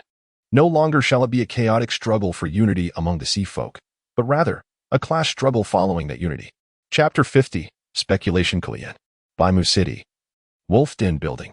Chief's Office, the highest of the 13 seats. This is the latest intelligence from the Sea Communist Society and based on the newly established covert communication channels. They have made new requests. Primarily, they seek to acquire several tactical advisors, particularly those who were involved in the Leviathan Party's strategies against the Orlon's empire. The secretary, a beautiful woman from the Rabbit clan, reports on the current situation of the Sea Communist Society. Have they decided to act so swiftly? Whatever they desire, we should grant it to them, as our communication with the Sea Empire has not been particularly smooth. A change in governance would be beneficial for both us and their populace. Prime Minister Yashai quickly comprehends that the Sea Communist Society is preparing for initial warfare. However, military matters likely cannot bypass Grand Marshal Jekka, the secretary reminds. A standard application to her should suffice. Any strange concealment might only draw her attention to the anomalies. Yashai remarks with a smile. The Central Assembly possesses the authority to directly command the military. Yet, as merely one of the 13 seats, Yashai must still submit requests to the higher military echelons for many military matters. Understood, the Rabbit Clan's secretary responds. How is the investigation regarding Mr. Avasu progressing? Yashai inquires further. We have yet to establish contact with him, and the information we possess is limited to a code name. The only somewhat noteworthy clue is found in the records of other races entering the sea prior to Mr. Avasu's appearance. The Rabbit Clan's secretary retrieves a document from her magical ring. From where? Yashai asks, beginning to peruse the details. On the 9th page, 12th paragraph. There is a mention of a human who registered to enter the sea officially on the 19th of the 13th month, in the year 3289 of the Waller calendar. This coincides with the time of the disappearance of the elven divine lineage, the White Dragon. The choice of a small coastal town where a Sea Communist Society demonstration erupted on that same day is particularly telling. He was utilized as a representative of our Kalian at that time. Due to this incident, we had even issued a public denial in response to inquiries from the Empire. The secretary briefly recounts, prompting Yashai to recall the details. The registered name can be disregarded. Given the Sea Clan's still unstable order, any alias could easily suffice. The only significant reference is that a human ventured into the Sea Clan at that time. If that divine white dragon had indeed entered the Sea Clan in such a manner shortly after his disappearance, it seems rather careless. Thus, I did not suspect it then. But in hindsight, could it have been a deliberate misdirection? Or, Yashai ponders, considering who might have influenced his decision, thereby altering his original judgment, leading to the current outcome. She quickly identifies two plausible scenarios: misdirection or assistance from another. However, if this individual were indeed the White Dragon, then his swift engagement with the Sea Communist Society would be readily explicable. Should he be connected to our esteemed leader? His seamless integration and the subsequent transformations within the Sea Communist Society become understandable. Regrettably, without direct evidence, we can only speculate. The Rabbit Clan secretary articulates her deductions. After gathering various pieces of information, this is the only noteworthy instance of a human entering the sea. Other registries due to trade, cultural exchange, or adventurous pursuits are quite ordinary, lacking any remarkable details. Furthermore, if the White Dragon truly fled to the Sea Clan, he might have chosen to smuggle himself, leaving no trace at any registration points across the various islands of the Sea Clan. Let me contemplate. Yashai reclines in her chair, one arm crossed over her chest, while the other lightly strokes her forehead in deep thought. The Rabbit Clan secretary remains silent, patiently awaiting the conclusion of her contemplation. Hypothetically, if this registered individual entering the Sea Clan were indeed the White Dragon, and he fortuitously encountered the Sea Communist Society's demonstration, being utilized thereafter to establish contact, leading to the present situation, then the first question arises. Despite the unknown specifics surrounding the divine White Dragon, it is reasonably certain that he suffers from diminished power and strength post-resurrection. Having grasped the historical context of the divine governance era, the ancient tumult of the clans, and modern history, it is evident that coming to Kulien would be the most advantageous choice for him, as among the various factions. Only Kulien actively seeks the revival of the divine lineage. From the White Dragon's perspective, the only uncertainty, or rather concern, lies in whether Kulien would protect his resurrection or exploit him solely for the revival of the divine lineage in relation to our leader. Secondly, he could remain in the relative safety of the Elven clan, where at least his life would not be at risk. The Sea Clan, under any consideration, would hardly be an excellent option. Without any modern strongmen or influential figures to introduce him, the White Dragon would never clandestinely meet the 12 Titans, who were diligently seeking to restore their strength and seclusion, nor could he expect them to assist in the revival of the divine lineage. To reveal his identity and request assistance? Why would the Sea Clan help a divine heir, a potential liability? What would their stance be? This is less reliable than a direct audience with the Titans. At least the Titans possess the mentality of supreme deities, with a more refined perspective on interests. Therefore, what would be the purpose of going to the Sea Clan? Merely to hide. Such an action seems entirely unnecessary. Thus, contemplating this, the only possibility for his timely arrival in the Sea Clan is that someone has been aiding him, which also explains how he managed to escape the Elven clan. Who might this person be? Yashai's thoughts suddenly become clearer. Excluding the ancient long-lived divine beings, there are few who possess the capability or connections among the strong of the Elven clan. The Rabbit Clan secretary quickly states, after the divine prohibition, many long-lived beings have surpassed the mid-tier divine level, yet the current mid-tier divine beings of the shorter-lived clans can be counted on one hand. In light of this easy elimination process, we must still select from the long-lived beings associated with the Elven clan. Recently, the Elven clan sought to restore our relations and intended to send the newly ascended fire elemental deity, Nifsaroyang, for communication and to reside here, correct? Yashai suddenly recalls this matter. Indeed, but after discussions within the assembly, there is no immediate intention to restore relations, the Rabbit Clan secretary confirms. That is of no consequence. In my personal capacity, I shall find a reason to invite her for a visit. I believe I can acquire critical information from her. Yashai asserts. Understood. I will arrange this promptly. Although unaware of Yashai's intentions, the secretary proceeds to carry out the orders. Critical information. Who might have aided the White Dragon at that time? The Sea Clan. Atlantis, the military factory of the Archipelago Empire. Miss Tiffany. Are you certain there are new divine machines being secretly developed here by the Empire? It seems rather unconvincing. The White Dragon, known as Mr. Avasu, is personally conducting intelligence reconnaissance for the Sea Communist Society, claiming to possess powerful spatial magic that would greatly enhance his effectiveness in probing the military factory. Despite some concerns, With no better options available within the Sea Clan, we had little choice but to allow the White Dragon to proceed alone. Here, even the Sea Communist Society struggles to infiltrate the military factory, which indeed possesses unique characteristics. Approximately 2,000 meters underground, the lowest levels are inundated with seawater, enabling various performance tests for experimental subjects. Many of the materials utilized in research and development are not transported through conventional military factories, but rather conveyed via spatial magic. Tiffany, the daughter of the Demon King's royal family, has offered new assistance based on the current progress of the White Dragon. If you lend me 2 spatial magic artifacts, can I infiltrate? Inquired the White Dragon. He understood that Tiffany could not personally undertake such a venture. Not only was there no necessity for her to provide such direct assistance, but her identity also imposed limitations. Should she be discovered, it would result in a severe diplomatic crisis between their 2 races. We need to harness the methods of our demonic race to effectively utilize my spatial magic artifacts. Are you capable of this? Tiffany asked, her voice laced with skepticism. I am proficient in various mainstream magic systems, including divination, draconic, demon speech, and blood curse. For me, it is as simple as altering a spell.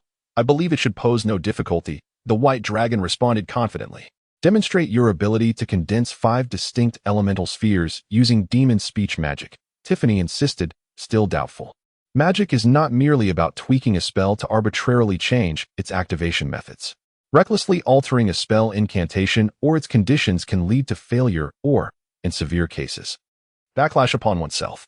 Only through rigorous exploration, research, and practice can one achieve what you claim to be as simple as changing a spell. Here, without turning his head, the White Dragon continued to observe the military factory with his divination magic, while using his other hand to present Tiffany with the 5 elemental spheres. Demon speech magic is predominantly employed by the demon race, and the physical disparities of other races often render its use exceedingly difficult. A quintessential example is the reckless application of demon speech mental magic, which could lead to madness. Similarly, for other races, such as those lacking bloodline ties to the vampire clan, the indiscriminate use of blood curse magic could result in the perilous draining of one's own blood to activate the spell known as trigger. Here are the 2 spatial bracelets. Once your mental energy connects, you will be able to acquire their methods of use, Tiffany stated, presenting him with 2 artifact-level spatial magic bracelets. Thank you, the White Dragon replied, still focused on the movements surrounding the military factory, unaware of the fleeting smile that danced in Tiffany's eyes.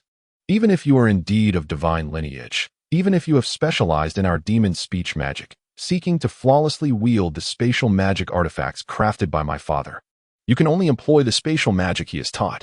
Chapter 51, The Combat System of Atlander West Region. Core area of the island's secret military factory. Although Tiffany provided some peculiar magical tools, the required spatial magic methods were rather unique. Fortunately, I seem to have conducted some research on similar matters in the past. After employing them normally, I successfully infiltrated the area with the aid of powerful spatial magic, alongside my own blood magic and concealed dark magic. The White Dragon had cast multiple layers of magic upon himself, rendering him invisible, masking his aura, and shielding him from fluctuations in air and water currents. The effects were indeed formidable, as I triggered none of the detection magic arrays. The only issue was maintaining such an extensive array of spells. While the magical energy consumption was manageable, the need for acute mental concentration was imperative to avoid potential mishaps. This necessitated that each step I took was executed with utmost caution. I cautiously probed my surroundings, continuously analyzing the current situation in my mind. According to the dietary schedule of the aquatic race, it should be mealtime now. The zone of complex mental energy fluctuations likely housed their mess hall. The magical arrays in various locations were activated, yet the intensity here was the highest, suggesting that certain magical artifacts were required for successful infiltration. I was uncertain whether my blood race's concealment magic would allow me to enter unnoticed. Prudence seemed the wiser course of action. After making my decision, the White Dragon opted to wait in place for a suitable aquatic being to appear. Soon after, the aquatic beings began returning to their workstations after their meal. The White Dragon quickly identified one among them. This individual, possessing a strength of approximately level 5, donned a higher-ranking uniform with an accompanying work badge, making him an appropriate target. Then, the spell was cast, Darkness Devour, a 7th-tier dark magic. The incantation was executed silently, and within a shroud of pitch-black mist. The aquatic being vanished without resistance. Moments later, a fleeting crimson glint appeared in the being's eyes, rapidly fading, as if nothing had transpired. The aquatic being resumed its journey to its workstation.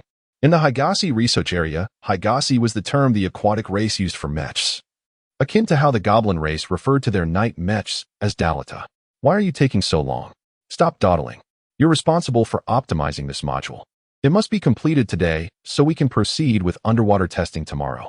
An impatient aquatic being approached and assigned a task.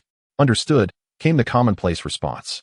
The aquatic being who had assigned the task paid little heed and hurried off to delegate more assignments. The task assignment process was straightforward. A design blueprint for the module in question was provided, indicating areas requiring optimization, along with necessary components and their designated placements, all detailed in a foundational document. This was a team task, and it was evident that the aquatic being was the leader of a module development group. However, instead of hurrying to his own workstation, he feigned a thorough review of the documents, swiftly scanning the contents. Meanwhile, the materials, components, and requirements appeared to pertain to mechs of 8th tier strength. The aquatic race's mechanical arts had evidently progressed to this extent. Still concealed in the outer regions, the White Dragon, under the protection of dark magic, simultaneously perceived the actions of the aquatic being. Once consumed by his dark magic, the aquatic being fell under brief control through blood magic. During this interval, the being continued its original tasks unconsciously, as long as the White Dragon refrained from issuing new commands. It would persist in its research on the mech's module. As the aquatic being continued its actions in a state of unawareness, the White Dragon gained a clearer understanding of the scale of the military factory's research and development. Unable to make any conspicuous moves, he occasionally took detours to investigate whenever certain components were required. To ascertain the core area of the military factory, the White Dragon maintained control over the aquatic being until late into the night. Ultimately, he severed the blood magic control, allowing the aquatic being to fall into a deep slumber. The White Dragon then silently activated his spatial magic tool and departed the military factory. Upon returning to the surface, the White Dragon immediately sought out Miss Tiffany, but found no trace of her. Does this imply that I should continue using this spatial tool? Is it not to be reclaimed? The White Dragon pondered, slightly perplexed, but not overly concerned. After all, Tiffany might come seeking him again at any moment, and he could return the spatial bracelet to her then. For now, what needed to be accomplished was a return to the aquatic union. Activating spatial magic, he initiated the teleportation. Hello. Upon arriving in a safe area, the White Dragon contacted a secure wireless communication line. This was a modified version of an older communication system purchased from the Coalition, utilizing a new relay device that could be buried in the seabed, rather than relying on satellites for transmission. The modification ensured that even the Coalition would be unable to intercept the communications. Mr. Avisu, what is the situation? The aquatic being on the other end hastily inquired, having anxiously awaited for a day. Lacking a powerful spatial magician, they had refrained from sending someone inexperienced, concerned that a failure on the White Dragon's part might jeopardize the Empire's development of the Higazi and subsequently impact their war strategies. Let us begin with the bad news. The Empire's current development of Higazi, mechs, has reached the 8th tier saint level, and according to my reconnaissance, 5 experimental models have already been produced in this factory alone. Moreover, this site is not even in close proximity to the core regions of the Empire, suggesting that it may not represent the pinnacle of Higazi development. There is a possibility that more advanced models have already been created. The White Dragon first conveyed the unfortunate news. The aquatic race was considerably behind in mechanical arts, constrained by their environment, which limited their ability to smelt metals in large quantities. Consequently, their research in mechanical arts had lagged significantly. Only after the advent of the magical elemental power core over 400 years ago, which enabled the goblin race to construct controllable large mechanical puppets known as Dalata, or Nightmatch says they would later be uniformly termed, did the aquatic race begin learning to manufacture magical cores. Magical alchemists and engineers could uniquely conduct underwater alchemy through magic, producing specialized magical cores for the aquatic race. The results were indeed successful. However, further iterations and upgrades, particularly regarding the mech bodies equipped with magical cores, posed significant challenges. Apart from mages, the aquatic race lacked mechanical engineers. Without a solid foundation in mechanical arts, the aquatic mages could only gradually experiment and attempt to learn from terrestrial races for optimization and improvements. Before the onset of modern warfare in the terrestrial world, the two great empires of the aquatic race could only independently develop knight mechs of up to the 8th tier, even with the assistance of the goblin race, which had possessed stronger mechanical arts at the time. They managed only a handful of 9th tier divine machines. Now, in the unified Outlander West region, preparations had begun for mass production of 8th tier Higashi mechs. If your reconnaissance indicates 5 models in this military factory, then considering other similar unpenetrated areas and potential undiscovered locations, it is estimated that there may be at least 50 new models of Higashi. The aquatic being on the other end expressed evident concern. Do not be overly alarmed. There is also good news, the white dragon reassured. You may continue, the aquatic being prompted. I have roughly reviewed the portions they are still developing, and based on my research into mechanical engineering, it appears that they remain largely in a semi-finished state. The estimated time for successful development is approximately 6 months to a year, which is entirely feasible. Furthermore, should the situation become urgent, I could clandestinely carry and install some timed explosive devices developed by the coalition. However, should I proceed with this, the Empire would undoubtedly become aware of our significant maneuvers and would promptly escalate to a state of maximum warfare. Additionally, I have yet to discover any surface or aerial weaponry. The White Dragon conveyed this encouraging news while adding a supplementary remark. It is understandable that the Empire does not require aerial weaponry. The aquatic beings on the other end of the communication expressed their puzzlement. I will elaborate on the deficiencies within your combat system upon our return. The Empire has likely not yet noticed these shortcomings. The White Dragon responded affirmatively, indicating that he would prepare for a new conference. The aquatic beings on the other end quickly began to take this matter seriously. Are there indeed deficiencies within the combat system? Upon returning to the Marine Federation, preparations for the relevant meeting were already underway, with several high-ranking officials present. Skipping a brief introduction, we delved straight into the main topic. You should all be aware that, in contrast to terrestrial races, the land combat system was originally prioritized above all else.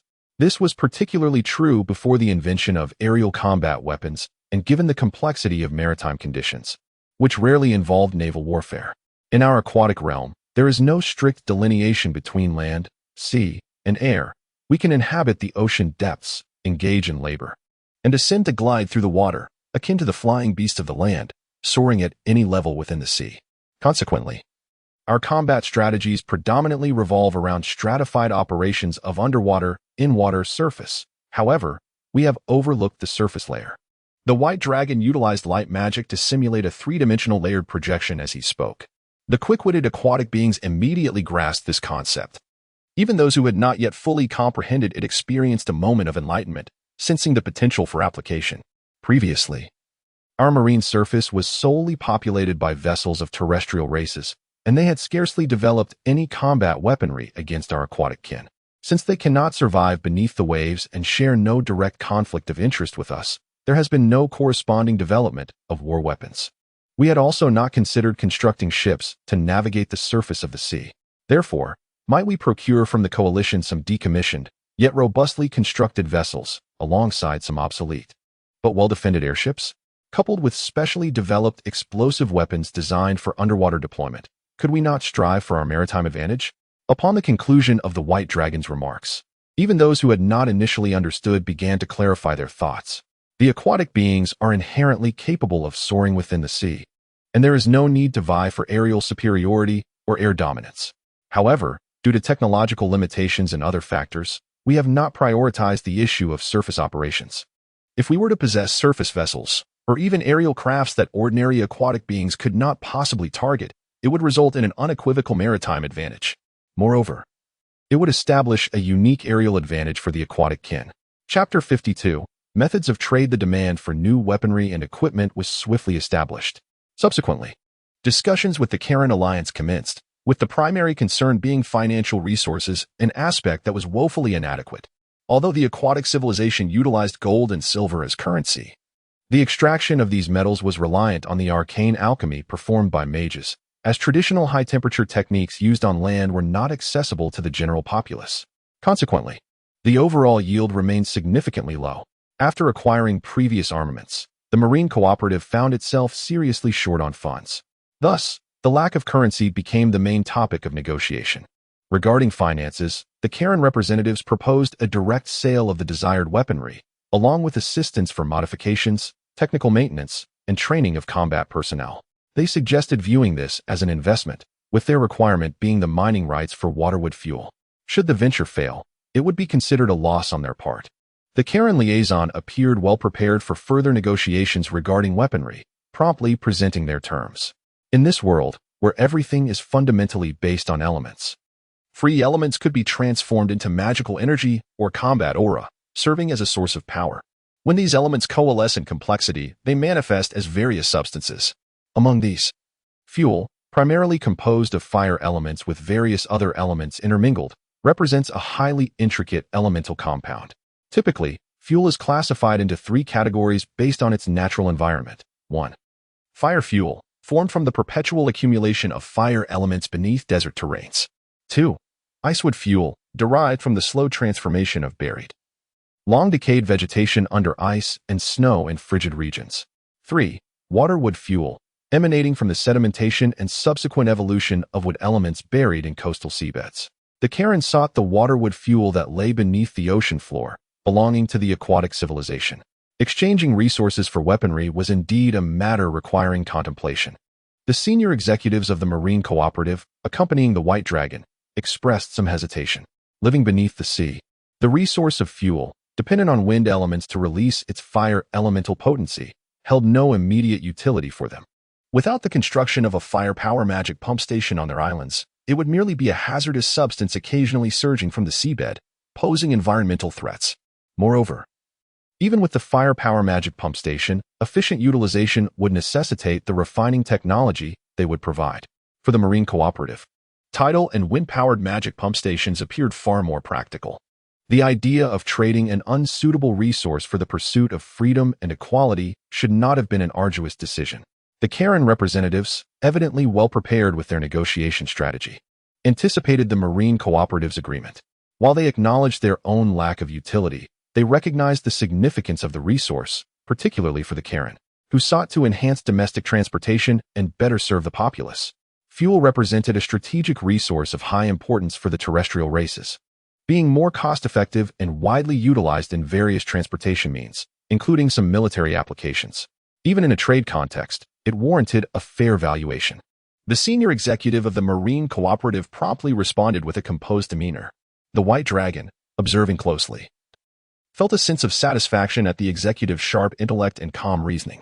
After a brief moment of hesitation and following the Karen's explanation, clarity emerged.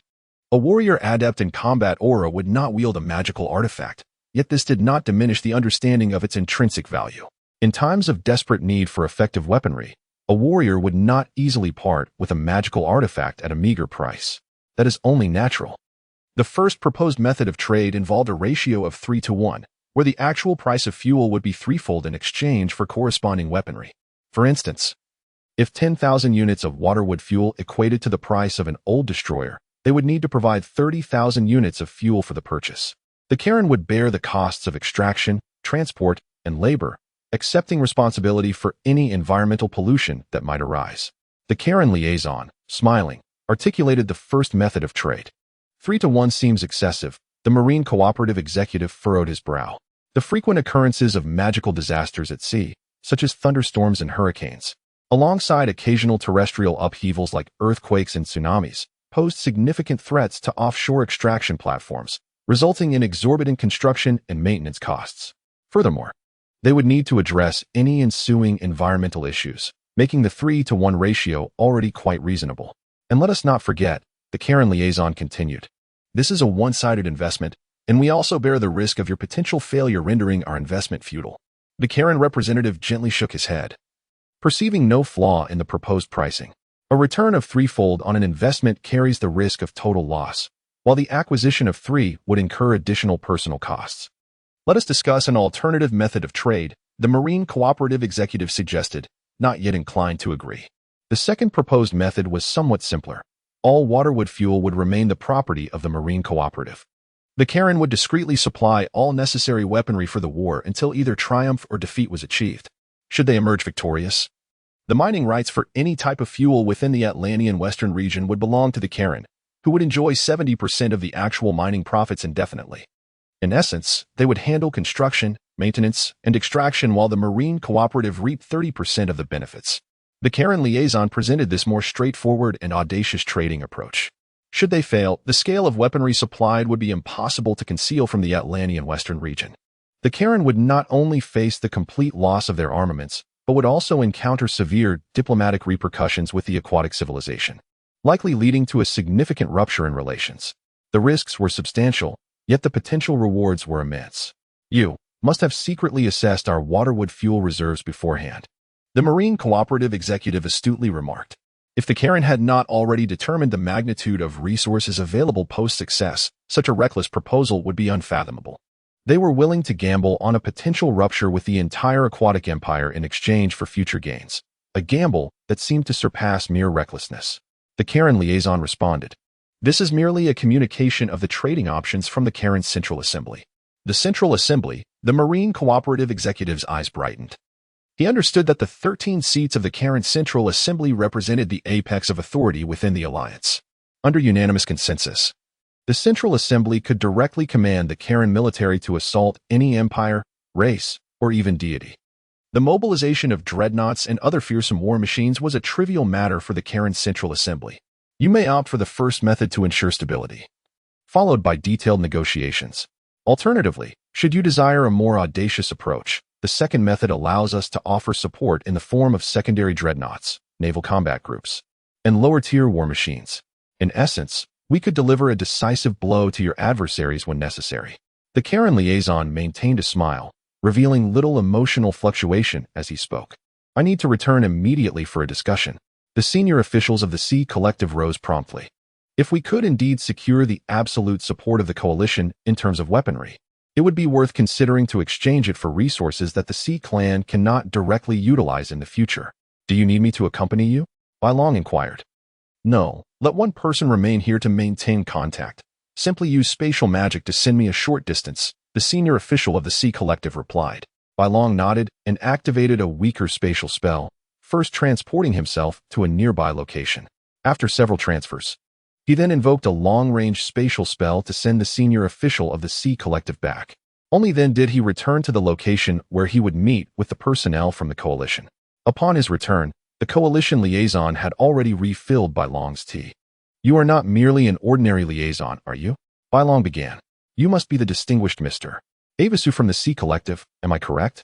The coalition liaison responded with a smile, affirming his suspicion. Bai Long felt a slight wariness. The spatial magic bracelet left to him by Tiffany was prepared for immediate activation.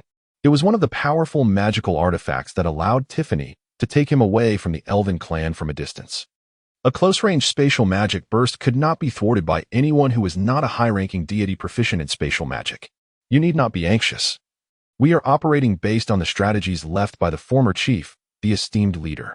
Long ago, when the Sea Clan infiltrated, whether in the Imperial domain or now within your Sea Collective, we have had spies among the Sea Clan. The coalition liaison continued.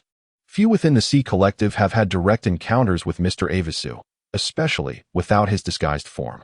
How did you deduce that I am indeed Mr. Avisu? Bai Long curiously countered rather than directly admitting. It's quite simple. From the code name, it is evident that this must pertain to our coalition or the Isha Empire. At the very least, one must be quite knowledgeable to adopt such a title. Therefore, regarding the negotiations for our weapon trade, without Mr. Avisu overseeing, I fear that the Sea Collective, which was merely a minor local red rebellion last year, would lack the sufficient courage and capability to negotiate with the strongest nations of our land races.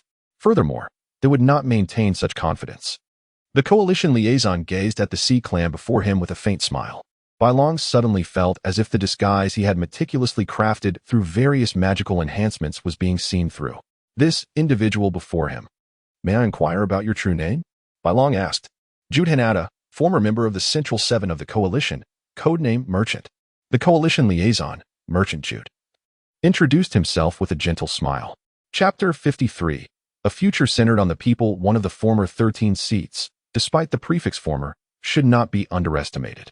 The coalition of Corian is distinct from traditional feudal empires, as it does not operate on hereditary titles or rewards, but rather a system of rotation and election. To become one of the 13 seats, Even for the longevity positions, one must hold an unequivocal status within their respective race. For instance, should the Elven race join the coalition, the minimum requirement to occupy one of the longevity seats would be to possess a rank beneath the Elven King, being one of the 7 great Elven chiefs. This implies that prior to the election, the merchant Yut had already attained a transcendent status at the upper echelons of the coalition. As long as he remains lucid and surpasses other limitations, he could potentially reclaim his position among the 13 seats. You, a person of such stature, personally come to negotiate this matter, which truly signifies the importance you place on us. The white dragon maintained a calm demeanor in response. After clarifying the situation, he felt an even greater sense of composure. This is to be expected. Although we have infiltrated the Sea Clan, we never intended to directly intervene in their governance. After all, they belong to a completely different environment. And while friendships can flourish, establishing a deeply harmonious bilateral societal structure will require a protracted period of time. The monarch of your Sea Clan still harbors strong antiquated beliefs, complicating our communications. If a new regime such as your Sea Commons were to emerge, we would naturally welcome it, as it would benefit the future of both parties. Merchant Yut elaborated on the situation. The ocean and land represent starkly different living environments. And as long as magical technology has not reached a level where the populace can communicate freely and effortlessly, there will not be significant conflicts or benefits in the short term. What you seek, then, is our various marine resources, such as icewood fuel or other seabed minerals. The white dragon quickly grasped the implication. This is inevitable, as the Sea Clan also has demands for certain terrestrial resources. A stable trade relationship would be advantageous for both sides. In accordance with the philosophy of our former leader, we, as intelligent beings of this world, should ideally progress harmoniously, provided there are no irreconcilable conflicts such as that of predation. The only point of contention lies in our refusal to submit beneath divine authority. While you are bound to obey the sea god, Titan god. However, this is not irreconcilable, for we in the coalition also collaborate with the divine, merchant Yut succinctly conveyed. They indeed approached with a vested interest in trade, yet their intentions for friendship and cooperation were genuine, having even contemplated potential areas of conflict. In truth, aside from the divine matter, the current Sea Clan itself harbors no significant grievances against the land races. Even the elves only maintain a historical regard for the Titan god, sea god, rather than the ordinary Sea Clan. Ah, very well, the white dragon sighed heavily.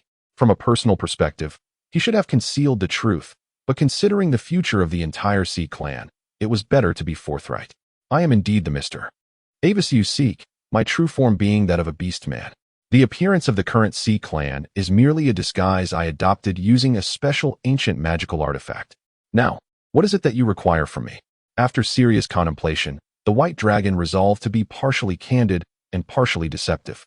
The methods of lie detection primarily rely on spiritual fluctuations and bodily fluctuations, and as long as he maintains stable mental fortitude and controls the primary manifestations caused by blood flow, he need not worry about being uncovered. Moreover, by divulging additional information and mixing in falsehoods, even if they discern some lies, they would remain uncertain as to which specifics are untrue. According to the speculation of our current leader and the discussions among members of the council, the transformation of the entire Sea Commons hinges upon you, Mr. Avisu. Thus, your attitude towards the populace of the Sea Clan and the land races, especially us of the coalition, is of significant importance.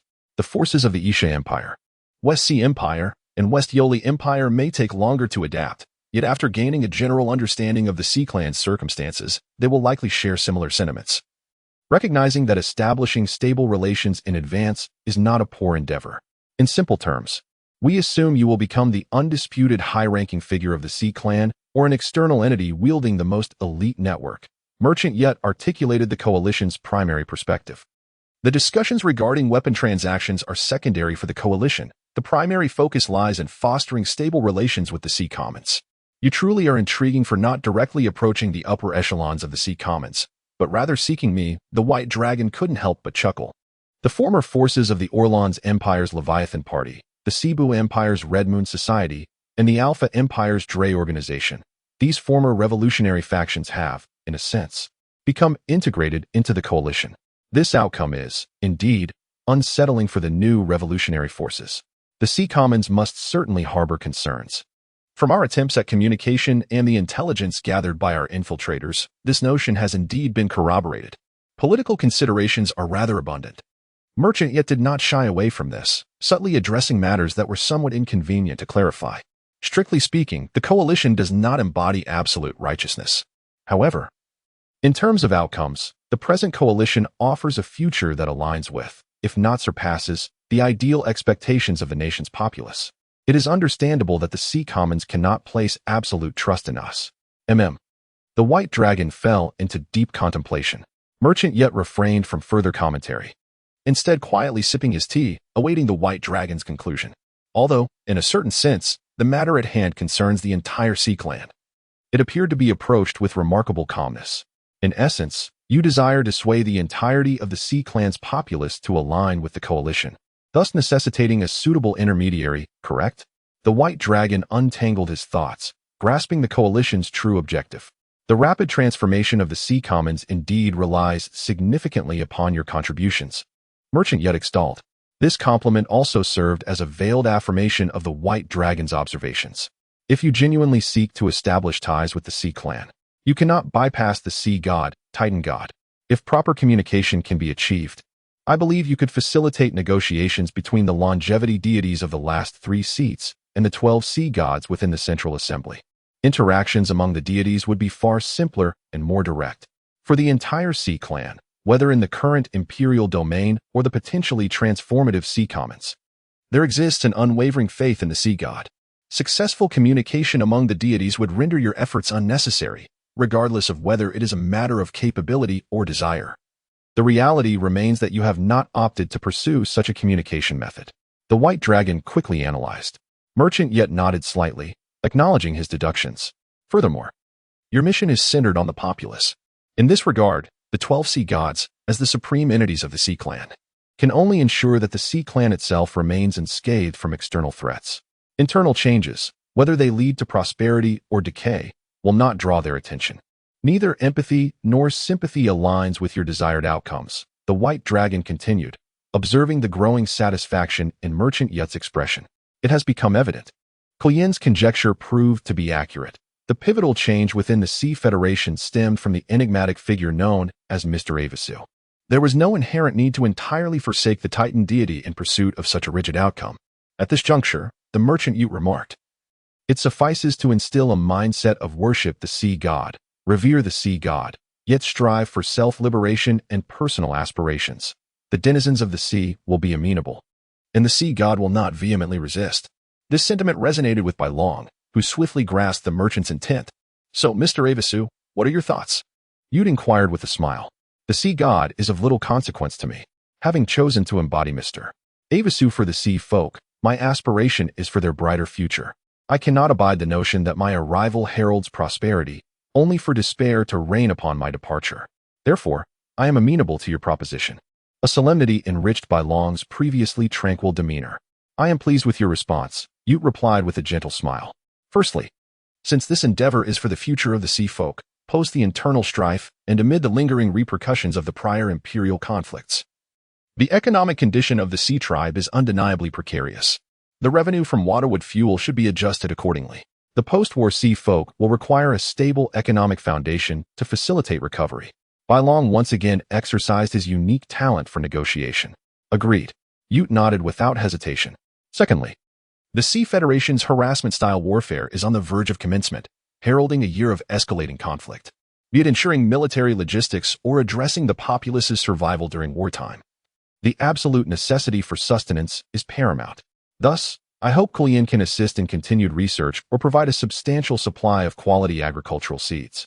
Ideally, cultivation should occur within the maritime territories under your control, followed by low-cost sales to us without incurring losses." Bai Long elaborated further. "That is agreeable." Ute nodded once again.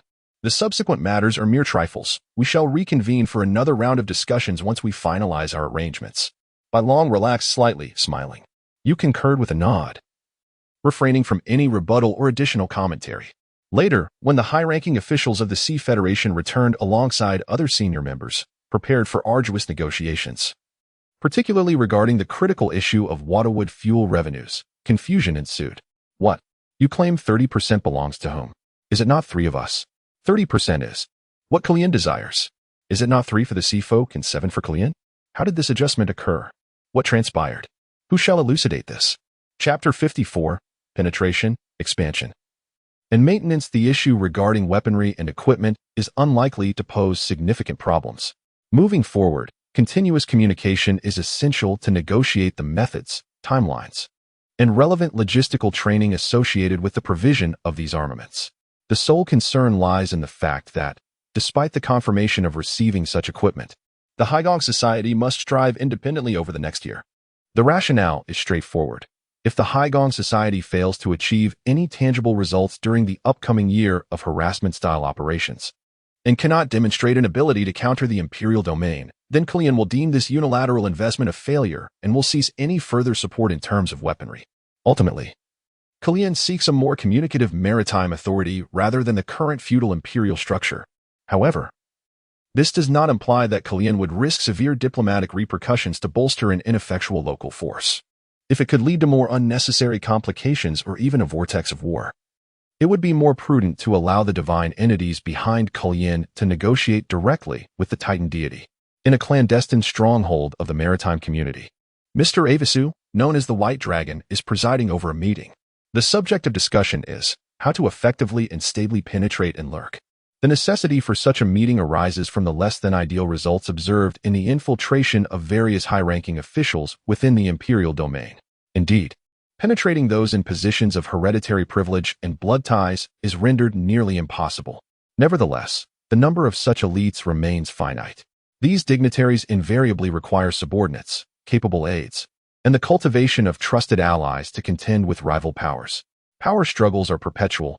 Thus, suitable opportunities will always arise, whether in academies, military academies, industrial factories, or research institutions, as long as there is a possibility that not all personnel are drawn exclusively from the elite, we shall find our chance.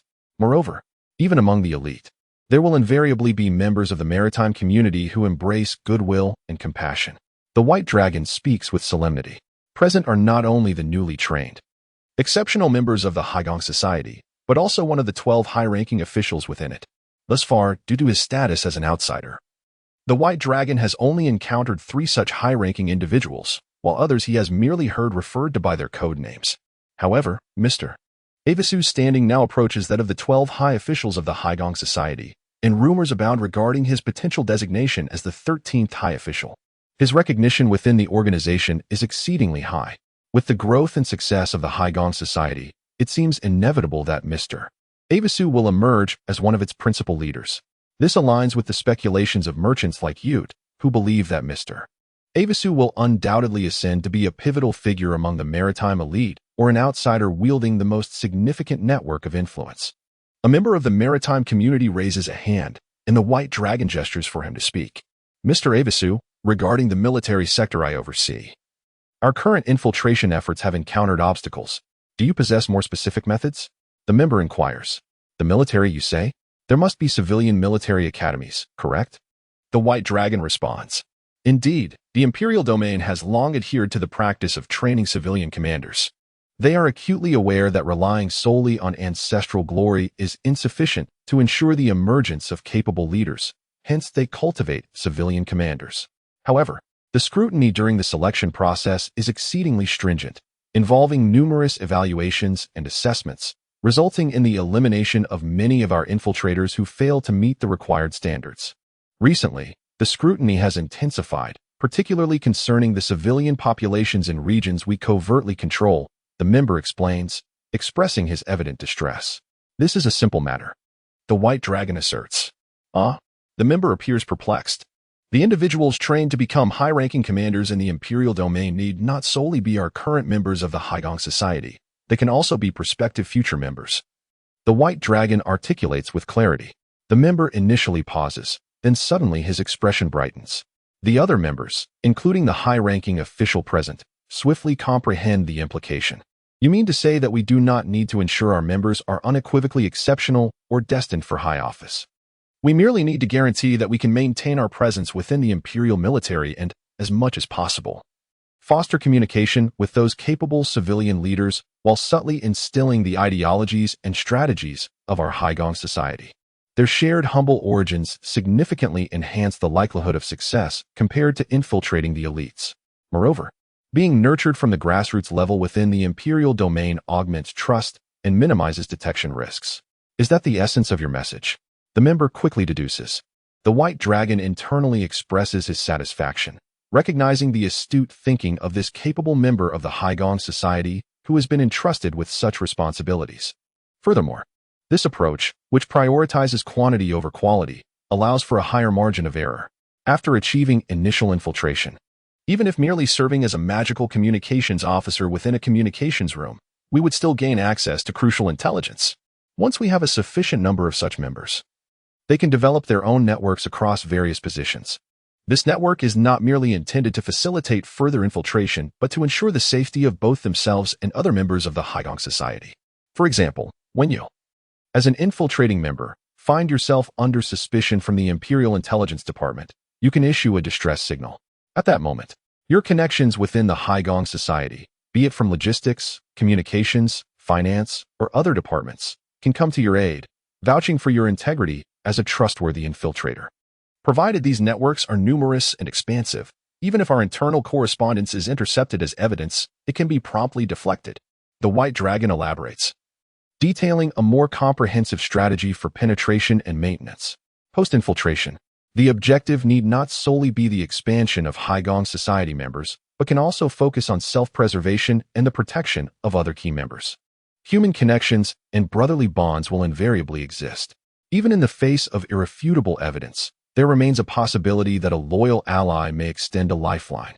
Moreover, an additional advantage arises as our network expands should any unfortunate member within our ranks be captured and executed.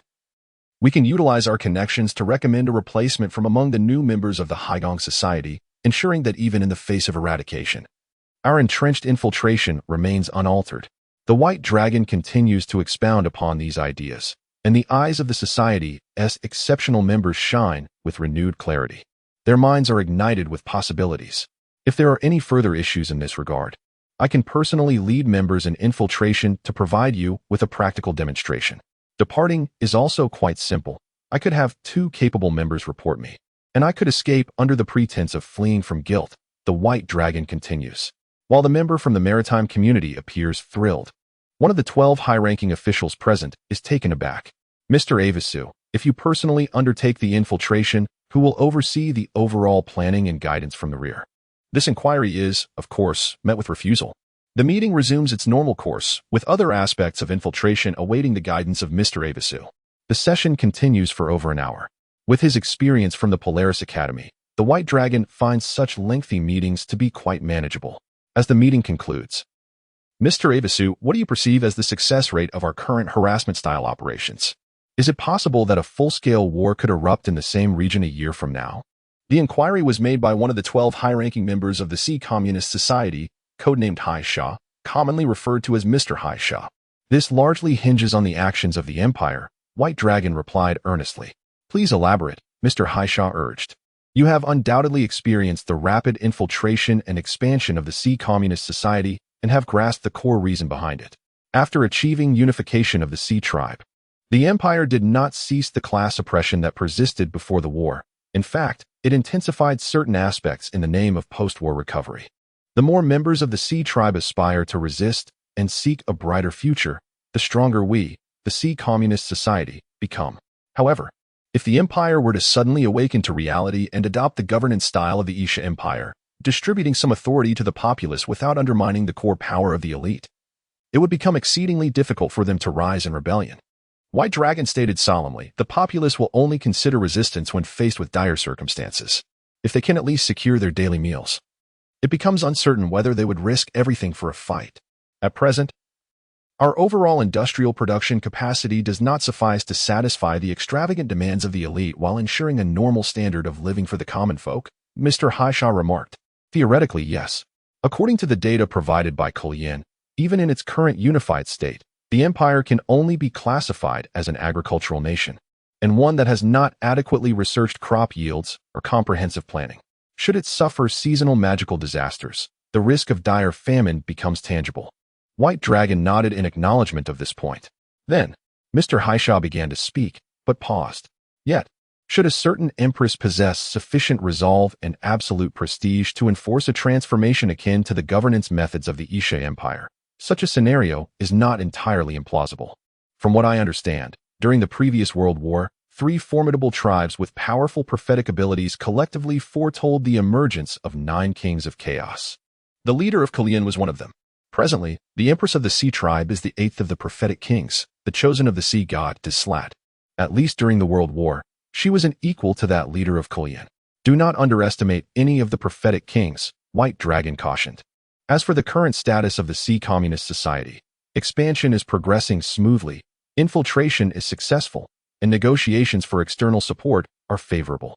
Yet, does this guarantee success? The adversary they now face is the Empire, which has completed the unification of the Sea Tribe and wields unprecedented power, the 8th prophetic king. The Empress, Tislat. Chapter 55, is this how it begins? A few days passed. Despite the high-ranking officials of the Sea Alliance's attempts to dissuade him, Bai Long remained resolute. He argued that the Sea Alliance must not overly depend on him, an outsider, and consequently decided to suspend his guidance for 2 months. During this interval, he intended to personally attend the autumn recruitment at the Imperial Military Academy, accompanied by 2 members of the Sea Alliance. It was a guise of espionage. Naturally, they would miss the autumn recruitment, as it occurred in September and it was already mid-October. Thus, a more unconventional approach was required. The 3 Sea Tribe members were eliminated by Bai Long, their blood mingling with the ocean, spreading outwards. These individuals had been investigated. They belonged to the sycophantic offspring of the aristocracy. While they held no noble titles, they had long served the powerful and were directly selected for the autumn recruitment. Their movements had been tracked, leading to this moment of execution. Mr. Avisu, is this truly acceptable? The 2 young members of the Sea Alliance expressed their concern. Although it was not their first encounter with the sight of Sea Tribe members being slain, the psychological and physical discomfort lingered. Absolutely no problem, Bai Long reassured them, signaling that it was time for the performance. He employed blood magic to subtly alter his appearance as a Sea Tribe member and made adjustments for the 2 young associates. Then came the act of murder. Murder? Sea Tribe members have been killed. They are all dead, Bai Long exclaimed in a sudden panic. His newly crafted Sea Tribe tail trembling uncontrollably as he sank to the ocean floor. The other 2 young members quickly grasped the cue, reacting in kind. One froze in shock, while the other retreated in fright. Bai Long's terrified cries soon attracted the patrolling guards. Upon discovering the deceased Sea Tribe members clad in military academy uniforms, panic ensued, prompting them to summon additional guards to seal off the scene. Simultaneously, the 3 innocent bystanders were apprehended. Following the standard procedures, Bai Long and his 2 companions were temporarily confined in a makeshift holding room. According to the testimony Bai Long had meticulously prepared, they were merely Sea Tribe members from a remote area seeking to enlist in the military to change their fortunes. Given their training in combat aura and magic, they had opted to bypass the lower ranks at rural recruitment stations and aim for the civilian military academy instead. However, delays had caused them to arrive over a month late, having become lost and even inadvertently traversed a beast-infested territory for over half a month. Upon arrival, they found themselves entangled in this predicament. Regardless of the interrogator's inquiries regarding the sheer improbability of such unfortunate coincidences, they were to steadfastly maintain their fabricated narrative. If they could not adequately address the most basic doubts, any deeper infiltration would be impossible. Their identities were secure, and with Bai Long's blood magic assisting them, ordinary Sea Tribe interrogators would not detect any anomalies. The 3 young Sea Tribe members currently detained possessed merely 2 or 3 levels of combat aura and magic, rendering them incapable of stealthily eliminating the ill-fated trio. Bai Long portrayed himself as a distraught victim, feigning tears and constantly worrying whether he would be captured or sentenced, successfully deceiving the interrogators in no time. The other 2 took a bit longer. Although they insisted they had only arrived after hearing Bai Long's screams and had seen no one act, they struggled to respond adequately during the subsequent questioning. While they did not outright expose themselves, their level of suspicion was significantly higher than Bai Long's. Upon further investigation, it appeared that the 3 young individuals were indeed innocent passers-by.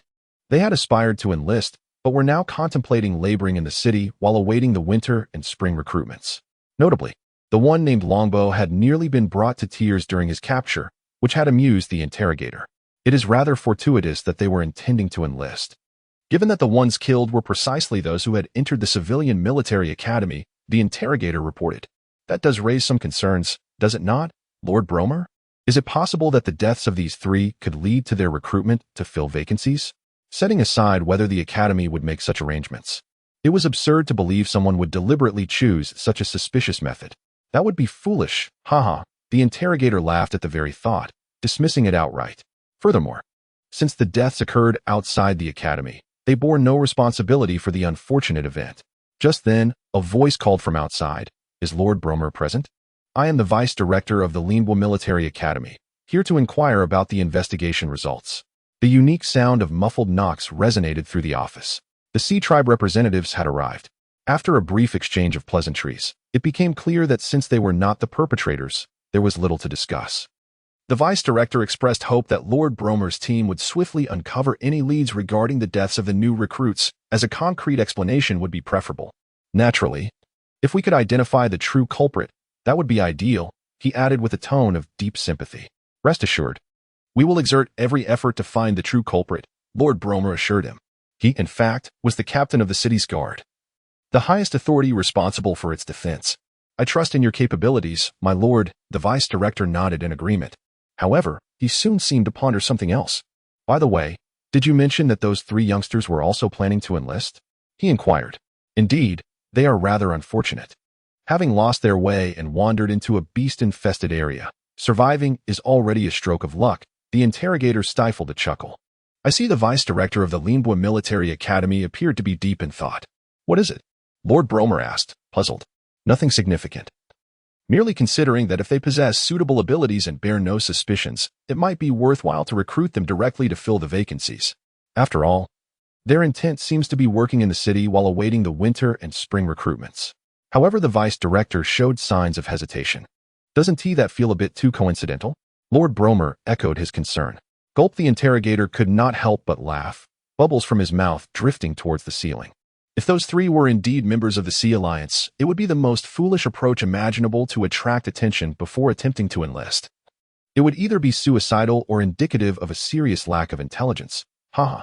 He continued to chuckle, recalling the awkward expressions of the three young misfortunes during the interrogation. Nonetheless, we must remain vigilant, the Vice Director of the Limbwa Military Academy stated sternly. The interrogator, sensing the gravity of the situation, subdued his mirth. Perhaps it would be prudent to employ the Academy's magical and pharmaceutical interrogation methods to examine the situation further, just in case the true culprits or accomplices are lurking, as they might reveal some clues. Recently, in an effort to rigorously investigate the infiltration of the maritime communist faction within our Academy, the higher authorities of the Empire have introduced a new set of review protocols. The Deputy Director of Limbwa Military Academy, recognizing this, has decided to proceed with further interrogations. This poses no issue, as we had already intended to release them. If you wish to continue your experimentation, please feel free to take them back with you, remarked Lord Bromer courteously. Let us proceed with the standard procedures, and I would appreciate a copy of their basic information for my review. The Deputy Director of Limbwa Military Academy stated. The handover was swiftly completed, and the three unfortunate individuals, who were originally to be set free, found themselves subjected to a new round of questioning within the military academy. This interrogation would not only determine their culpability, but also assess their potential for admission into the academy. As expected, the outcome was decidedly favorable.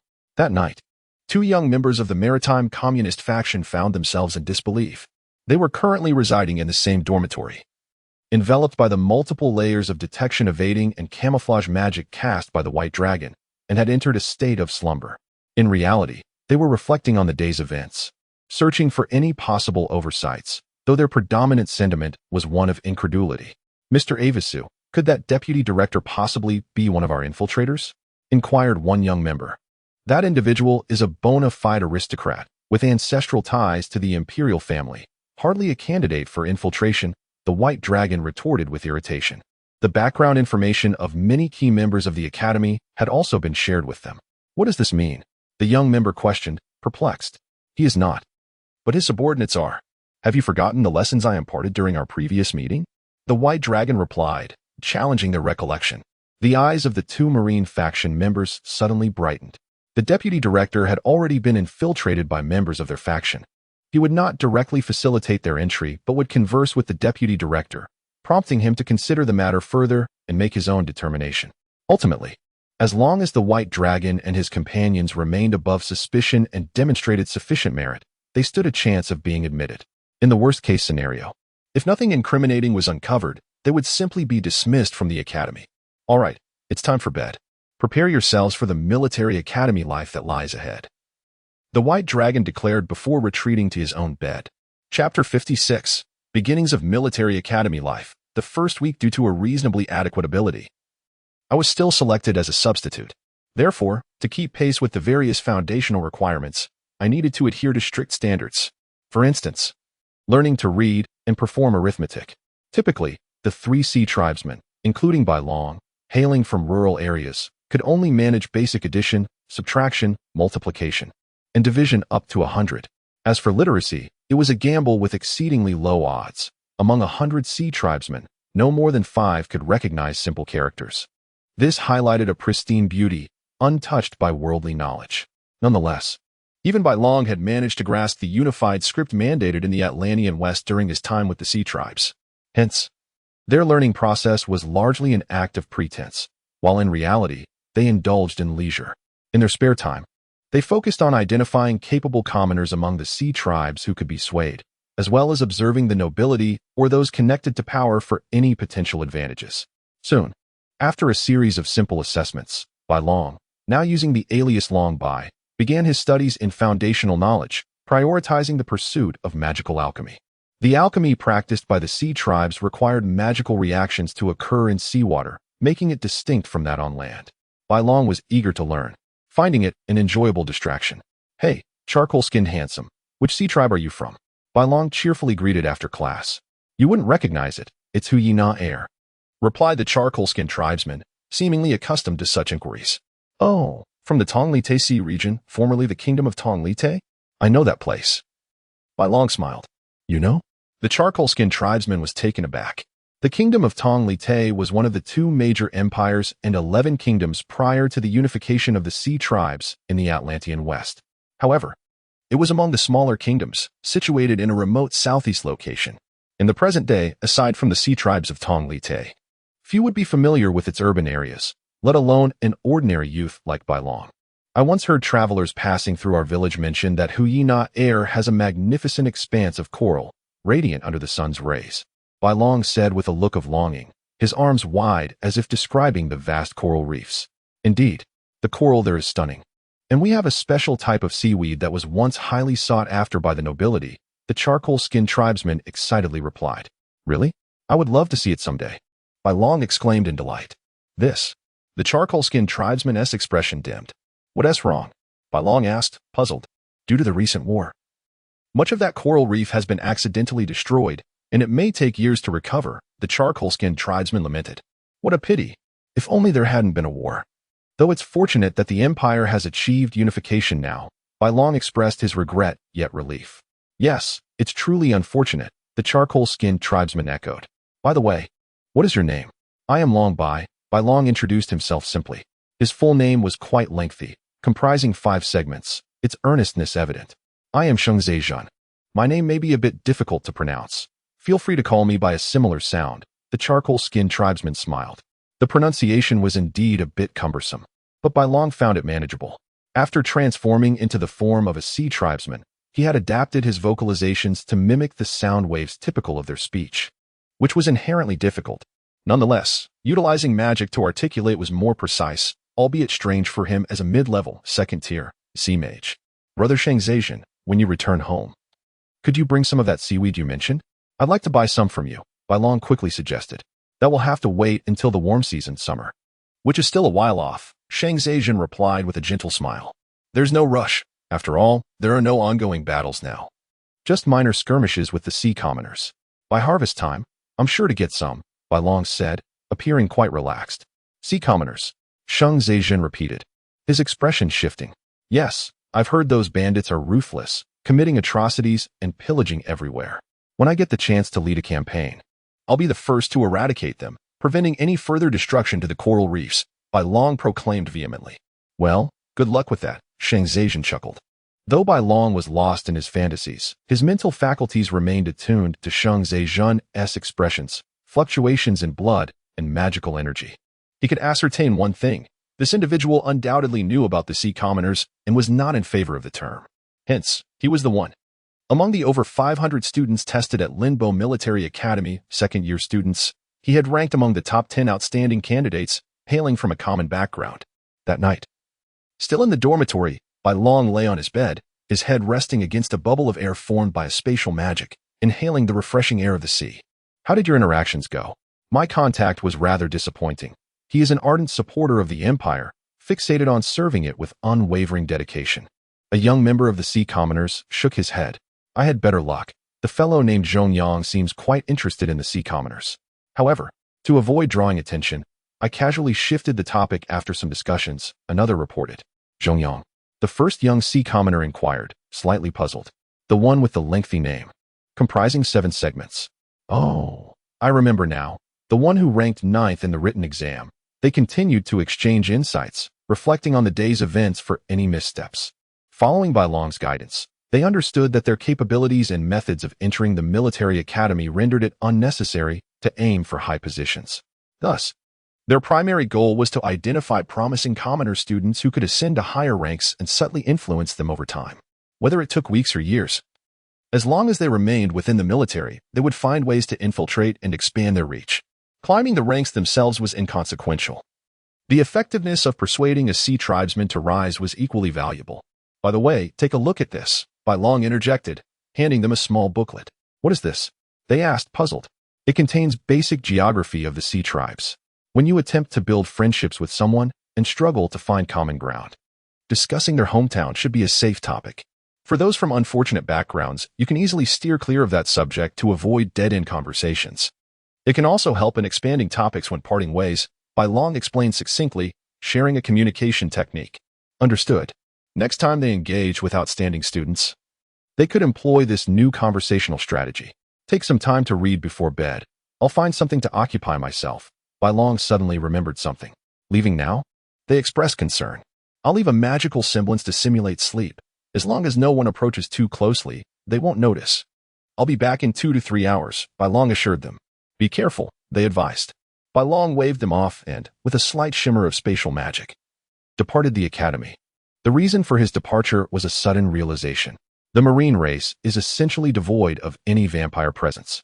Unlike the terrestrial realm, vampires are inclined to mingle among humans, particularly those of high status in nobility and royalty, facilitating their acquisition of desired resources and providing concealment through the assistance of these aristocratic families.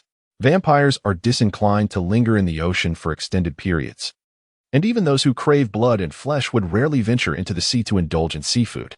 Therefore, given the scarcity of vampires, could it be that the marine race is less vigilant regarding blood magic?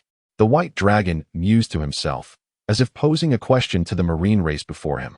This individual was none other than Lord Bromo, the city guard captain whom he had located and teleported using spatial magic. The vice-director of the Linbo Military Academy had conveyed White Dragon and his companions after communicating with him. Who, exactly, are you? Awakened from his slumber, Lord Bromo, his limbs, arms and caudal fin, and neck now controlled by blood magic, gazed in terror at the humanoid silhouette before him. Shrouded in blood magic and obscuring his features, he struggled, attempting to cry out, to unleash his formidable martial aura. Yet, he felt utterly devoid of strength, unable to muster any physical or martial force. Hush, be silent. I shall not devour you, the white dragon whispered with a hint of cruel amusement. Fear rapidly permeated the depths of Lord Bromo's heart. Such magic, such words. It truly was the legendary vampire race. One of the 5 long-lived races of the terrestrial realm. What did he intend to do? Fear is the finest catalyst for the intrusion of vampire blood magic. Now is the moment. Blood magic, 7th tier, gaze of sanguine intent. Lord Bromo instantly felt as if countless crimson eyes were staring at him from the darkness, followed by a rapidly spreading sanguine intent enveloping and engulfing him. No matter how he struggled or cried out, he felt as powerless as if suffocating, left only to meet a dark end in utter terror. as his consciousness gradually succumbed and his spirit was saturated with sanguine intent. Awaken. With a snap of the white dragon's fingers in the seawater, Lord Bromo's eyes, now imbued with a crimson glow, opened lifelessly in the dimly lit room. Restore. The white dragon whispered once more, accompanied by further blood magic control. The sanguine intent in his crimson eyes receded, and his expression gradually returned to normal, albeit with a sense of bewilderment regarding the situation. It seems quite satisfactory. The white dragon nodded approvingly, as it was his first time employing such blood magic to control another. Chapter 57. The future development of the Sea Tribe in the subsequent month. 2 members of the Oceanic Commune seamlessly integrated into the academic semester, diligently preparing for their final examinations. Even the operations of subversion and infiltration were temporarily slowed. According to the strategy devised by the White Dragon, their primary objective was to firmly establish themselves within the Imperial military headquarters. Only after securing their position could they expand their influence. When faced with various assessments, they must strive for excellence, at the very least avoiding poor performance that might relegate them to peripheral regions devoid of significant contributions. However, the White Dragon himself harbored no such intentions, finding solace in idleness, and was increasingly unreserved in his minor transgressions. This could be seen as groundwork for what was to come, as he undoubtedly planned to leave this military academy, using the achievements of the 2 members of the Oceanic Commune as leverage to further their ascent. Meanwhile, in the office of Lord Bromo, the commander of the city guard, the environment was dimly lit, reflecting the Sea Tribe's aversion to overly bright spaces. Is this the city defense map from elsewhere? Why is it so inferior compared to yours? White Dragon inquired, his legs casually resting on the desk, exuding an air of arrogance. In response, my lord, the presence of the Scale Harbor Military Academy here necessitates a significantly stronger defense than in other cities. Additionally, this location serves as a critical juncture connecting several major cities, warranting a higher priority for weapon supply to ensure safety, Bromo replied, fully under the influence of the White Dragon's blood magic. Unless another powerful entity intervened with purifying magic to break the mental control, Bromo remained obedient, akin to a thrall of the Blood Clan. This form of control would have been swiftly detected and nullified in the land-dwelling empires wary of the Blood Clan, yet the Sea Tribe exhibited a lack of vigilance. Historically, the Blood Clan had never resided long-term among the sea folk, resulting in diminished caution. What is the lethal radius of this type of bomb? White Dragon pointed at a collection of weapons. Only 5 meters, its power diminishes significantly thereafter. This is an improved version of the standard deep-sea bomb from the Coalition, Bromo explained. So weak? White Dragon expressed his disbelief. To his knowledge, the Coalition's current standard deep-sea bombs boasted a lethal radius of 10 meters, with some high-spec variants capable of reaching 30 to 50 meters when infused with water elemental alchemical mixtures. The consequences of such a bomb falling amidst a Sea Tribe combat unit armed with melee weapons would be catastrophic. These are all outdated stock purchased from the Coalition years ago. Our own technological developments have yet to surpass this specification, constrained by our manufacturing environment and the number of skilled workers. To ensure future production capacity, we will not consider developing high-power models for the time being, Bromo elaborated. Prioritizing availability over quality was a sound strategy, and White Dragon found satisfaction in this approach. What about this handheld torpedo? He quickly inquired, pointing to another weapon. This is a handheld miniature torpedo, measuring 0.9 meters in length. With the buoyancy of seawater, a single sea folk can launch it using a specialized shoulder-mounted launcher. It is designed to target Heggies, mechs. A direct hit can incapacitate most standard models. However, it is slow, typically deployed for ambushes from the ocean floor, requiring a minimum of 3 simultaneous launches to ensure accuracy, Bromo quickly detailed. Indeed, these were all outdated models, lacking even basic water resistance enchantments to enhance their speed. As White Dragon perused the inventory list related to hot weapons, it became evident that most items were 2 versions behind the Coalition's publicly available armaments. Furthermore, the majority lacked the capacity for subsequent independent development, relying on the island's terrestrial military factories for reproduction, which likely resulted in even weaker functionality. Even in terms of cold weapons, the Sea Tribe's metal production was severely lacking, with maintenance and replacement rates far exceeding those on land. Despite the relatively fortified defenses of this city, only a handful of elite soldiers were equipped with Coalition-standard magical firearms, while the rest wore rudimentary armor, unable to match the heavy armor once standard among the land-dwelling races, let alone achieve widespread deployment. This disparity led to profound fragmentation within the Imperial Army. Some soldiers bore underwater magical firearms, others operated all-terrain tanks or submarines, yet others could only don armor and wield long spears or tridents with metal tips. The lack of coverage and equipment availability left some soldiers reliant solely on melee weapons against tanks, submarines, and mechs. An entire battalion armed with magical firearms could easily decimate them. This fragmentation was a direct consequence of the Imperial domain's inadequate industrial capabilities, resulting from a reliance on pieced-together weapons and equipment from land-dwelling races. The root of the issue lay in the fundamental sciences, mathematics, marine mechanics, and alchemy having not been effectively developed or lacking a clear pathway. In the wake of the ascendance of the Isha Empire and the Coalition, land-dwelling races experienced significant leaps in magical science and technology. In contrast, the Sea Tribe, constrained by their environment, could not easily emulate their own research systems. Without addressing these fundamental issues, the Sea Tribe would forever remain without a future of their own. The more information White Dragon gathered regarding the Sea Tribe, the more dismal their prospects appeared. In terms of mechanics and alchemy, they would always be limited by the differing pressures and forces of land-based technologies, stifling their magical scientific advancements and forcing them to seek suitable alternatives over an extended period of research. No one could assist the Sea Tribe. They could only rely on themselves. Unless the Sea Tribe could produce another figure akin to the leader of the Coalition, capable of charting the most correct developmental path, they would remain eternally trapped within the ocean. "My lord, do you harbor intentions to assist our kind?" Brahmo inquired at that moment. Though under control, he retained independent thought. Unable to refuse actions detrimental to his controller, yet he sensed that this blood-clan individual might hold a unique stance. Assistance? That would depend on whether your Sea Tribe possesses the capacity to pursue help. With your current abysmal resource allocation and utilization within the imperial system, which still clings to remnants of slavery, you shall never garner support from land-dwelling races or national powers, especially since you lack any sense of self. The Titan God is your absolute leader, a figure overly mythologized in the hearts of your people. Any of their decisions could easily alter the fate of your entire race. And so, White Dragon retorted with a mocking smile, "What kind of assistance do you seek? The Empress has already begun the process of abolishing the slave system. And as one of the candidates for the Sea God, she possesses the powers granted by the Sea God and the longevity necessary for reform. We believe that the Empress will eradicate outdated systems and learn superior management methods from the land-dwelling races to better coordinate the resources of the entire empire, seeking the most appropriate direction in collaboration with them. However, the empire has only just been unified, and everything requires time. The resurrection of the Sea God will grant us ample time. They will continue to protect us."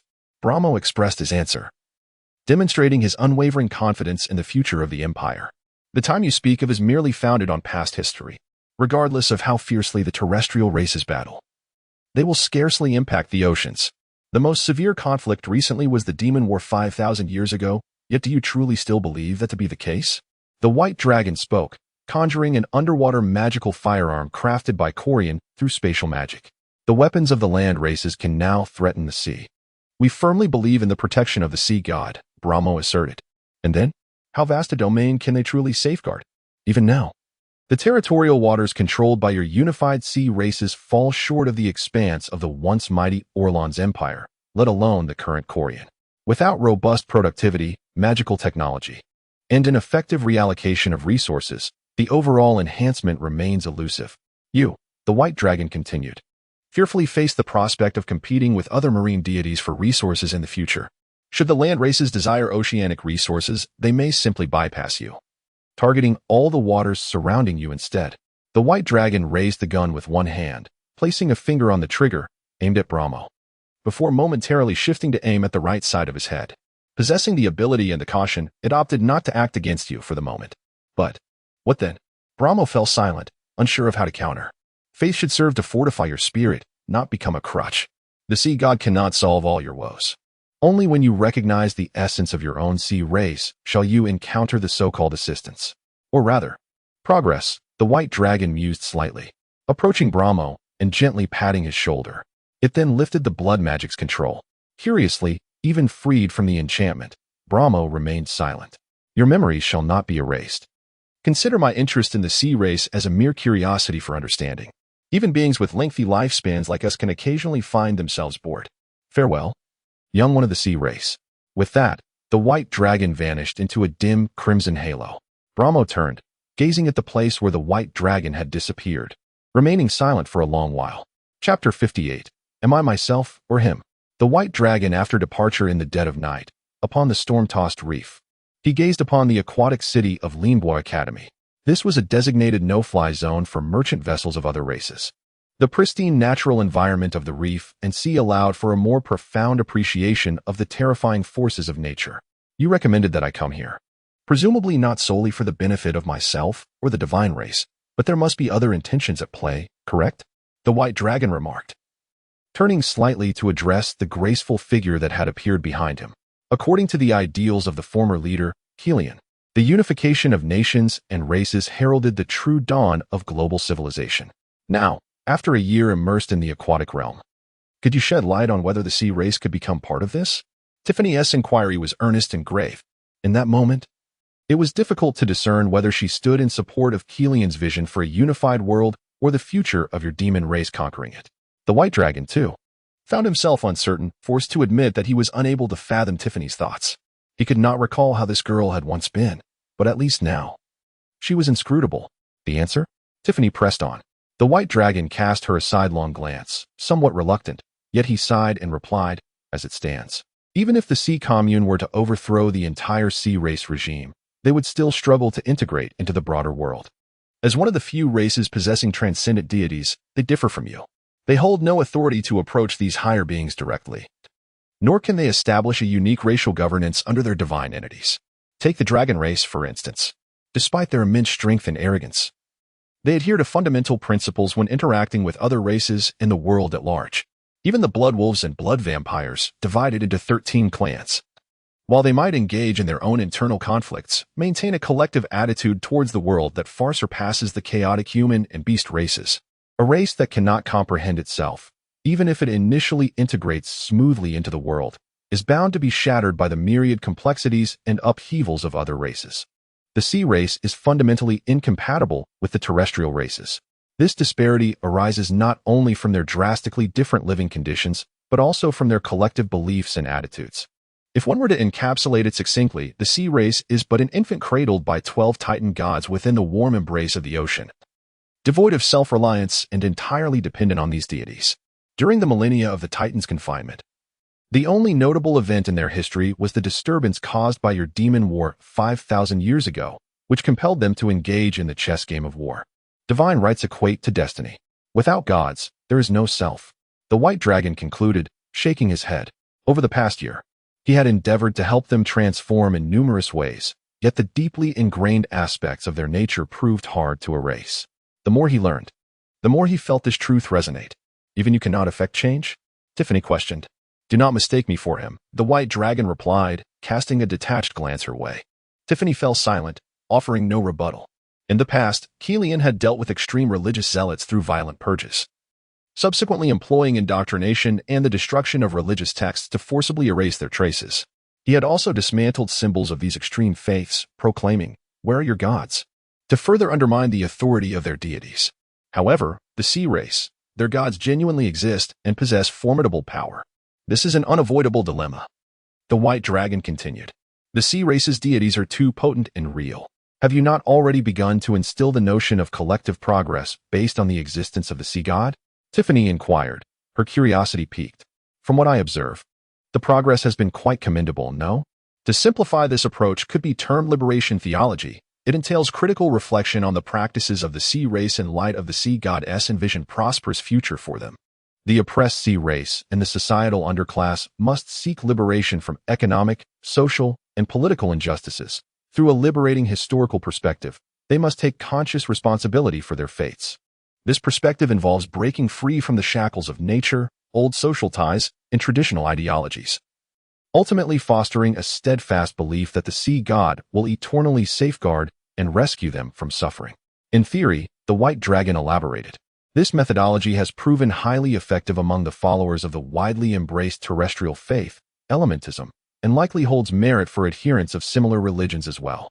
He outlined his attempts at instigating change and guiding the sea race. Thus far, This approach appeared fruitful. The sea commune was steadily growing, with notable achievements in expansion and infiltration. Yet, there remained a significant issue. Are you suggesting that whether it be elementism or other faiths, embellishing the deities shaped by their beliefs and reinterpreting their doctrines to align with the concept of collective progress is a commendable form of compatibility? However, the sea race's faith harbors a critical flaw. Their deities genuinely exist. Tiffany quickly grasped the substantial deficiency within the governing structure of the sea commune. To beautify the sea god and augment his new commandments and doctrines for the sea race would ideally achieve a seamless integration of collective progress and faith. However, all it takes is for the sea god to emerge from his seclusion, express discontent, and directly refute these notions. Then, the legitimacy of the sea commune would be severely undermined, if not shattered entirely. The only silver lining is that the Titans remain indifferent to the internal strife of the sea race. The governance maintained by the sea commune is not predicated on disparaging the Titans, so it is unlikely to capture their attention or invoke their disapproval. However, once they engage with foreign races, encountering disputes among the myriad terrestrial factions, and these issues reach the Titans, that scenario becomes uncertain. At this point, the White Dragon sighed helplessly. This liberation theology is applicable to the sea race only under the condition of the sea god's tacit approval. Otherwise, it remains mere rhetoric. What, then, do you believe lies ahead for the sea race? Tiffany rephrased her question. Everything hinges on whether I can upend the entire sea race regime or draw the gaze of the Titans upon us. After which I might engage in dialogue with them to ascertain the truth. The White Dragon could not provide a definitive answer. Is that so? Upon receiving this response, Tiffany showed no inclination to pursue further inquiries. A brief silence enveloped them, prompting the White Dragon to ponder. Just as he was about to turn and pose a question, Tiffany suddenly asked, "Now, do you wish to assist the millions of sea race citizens in reversing their fate and striving for a brighter future? Or do you prioritize your original goal of seeking aid from the Titans?" The White Dragon fell silent, and Tiffany regarded him, seemingly unperturbed by the delay in his response. "This shall be my conviction, and it ought to be the belief of all our beast folk. No one can enslave us, be it other beast folk, different races, or even the once dreaded demon kin. For we, the beast folk, are a race of freedom, pride, and greatness. The beast folk shall never be subjugated." A torrent of inexplicable memories began to flicker in the recesses of my mind. A crimson banner seemed to wave deep within my soul. In the biting winds of snow, under the scorching sun of the desert, amidst the muddy wilderness, the heart of the White Dragon was suddenly engulfed in confusion. Initially, it was at Tiffany's suggestion that I sought the aid of a powerful third-party deity in a relatively safe location. However, at this moment, I appeared to be immersed in what should have been a straightforward endeavor, gradually forgetting the original purpose. Is this truly me? The White Dragon inhaled deeply, striving to calm the tumult within, a restlessness that even the power of blood could not subdue. At the very least, now, it is I who have led them, and I cannot irresponsibly abandon them. I have instigated war, and I must bear the sins of this conflict. It is Mr. Avasu. The White Dragon turned, gazing intently into Tiffany's eyes as she replied, "I am Mr. Avasu, the guide of the Oceanic Society, the 13th high-ranking member." "Excellent." Tiffany nodded with satisfaction. As a black vortex of space materialized behind her, her form slowly retreating into its depths, she raised her hand, and 3 magical rings flew toward the White Dragon. These rings, imbued with the universal currency of the oceanic folk, were exchanged for ancient coins seized during the Demon Kin's conquest of certain oceanic territories 5 millennia ago. Thus, there was no concern of theft or the possibility of being deemed an act of demonic interference. "Let me see, Mr. Avasu. How do you differ from that chieftain of the coalition?" For the first time, Tiffany unveiled one of her true intentions. The White Dragon controlled the 3 magical rings with magic, suspending them in the palm of his hand, as her slender silhouette vanished into the vortex of space. "Mr. Avasu, chieftain of the coalition, is there truly a connection between them? Am I myself, or am I him?" Clutching the 3 magical rings amidst the howling winds and crashing waves, they emitted a sound of interwoven friction. Then, they vanished upon the reef. Chapter 59. I want to take a vacation in the Witch Clan. Amidst the Witch Forest and the ancient tree on Heart Lake Island. Your Majesty the Witch Queen. Have there been any recent changes regarding the prophecies of the Sea Clan? Yashai personally inquired. Do you have any news? The Witch Queen responded vaguely, "It is hardly news. I merely conversed with a former acquaintance. The divine offspring, a white dragon, had indeed encountered a peculiar demon clan member during their interactions with the elves. Due to the fortuitous timing, it was prudent to avoid inciting unnecessary public discourse between the two races. Thus, both the elves and the demon clan remained silent, even hinting at concealment in an attempt to jointly locate the divine offspring. Yashai revealed the latest intelligence. Your elven friend? It must be the little girl from the Fire Elf clan, right? In the midst of the adversarial relations between our clans, only the royal girl from the demon clan could have met with that divine offspring deep within elven territory. The Witch Queen quickly deduced, Neve and Tiffany, am I correct? Among the other long-lived beings with a favorable relationship with the former leader of the coalition, they would be the most direct candidates. Their bond is also quite strong. Indeed, there is a significant possibility that Tiffany, utilizing spatial magic, rescued that divine offspring white dragon.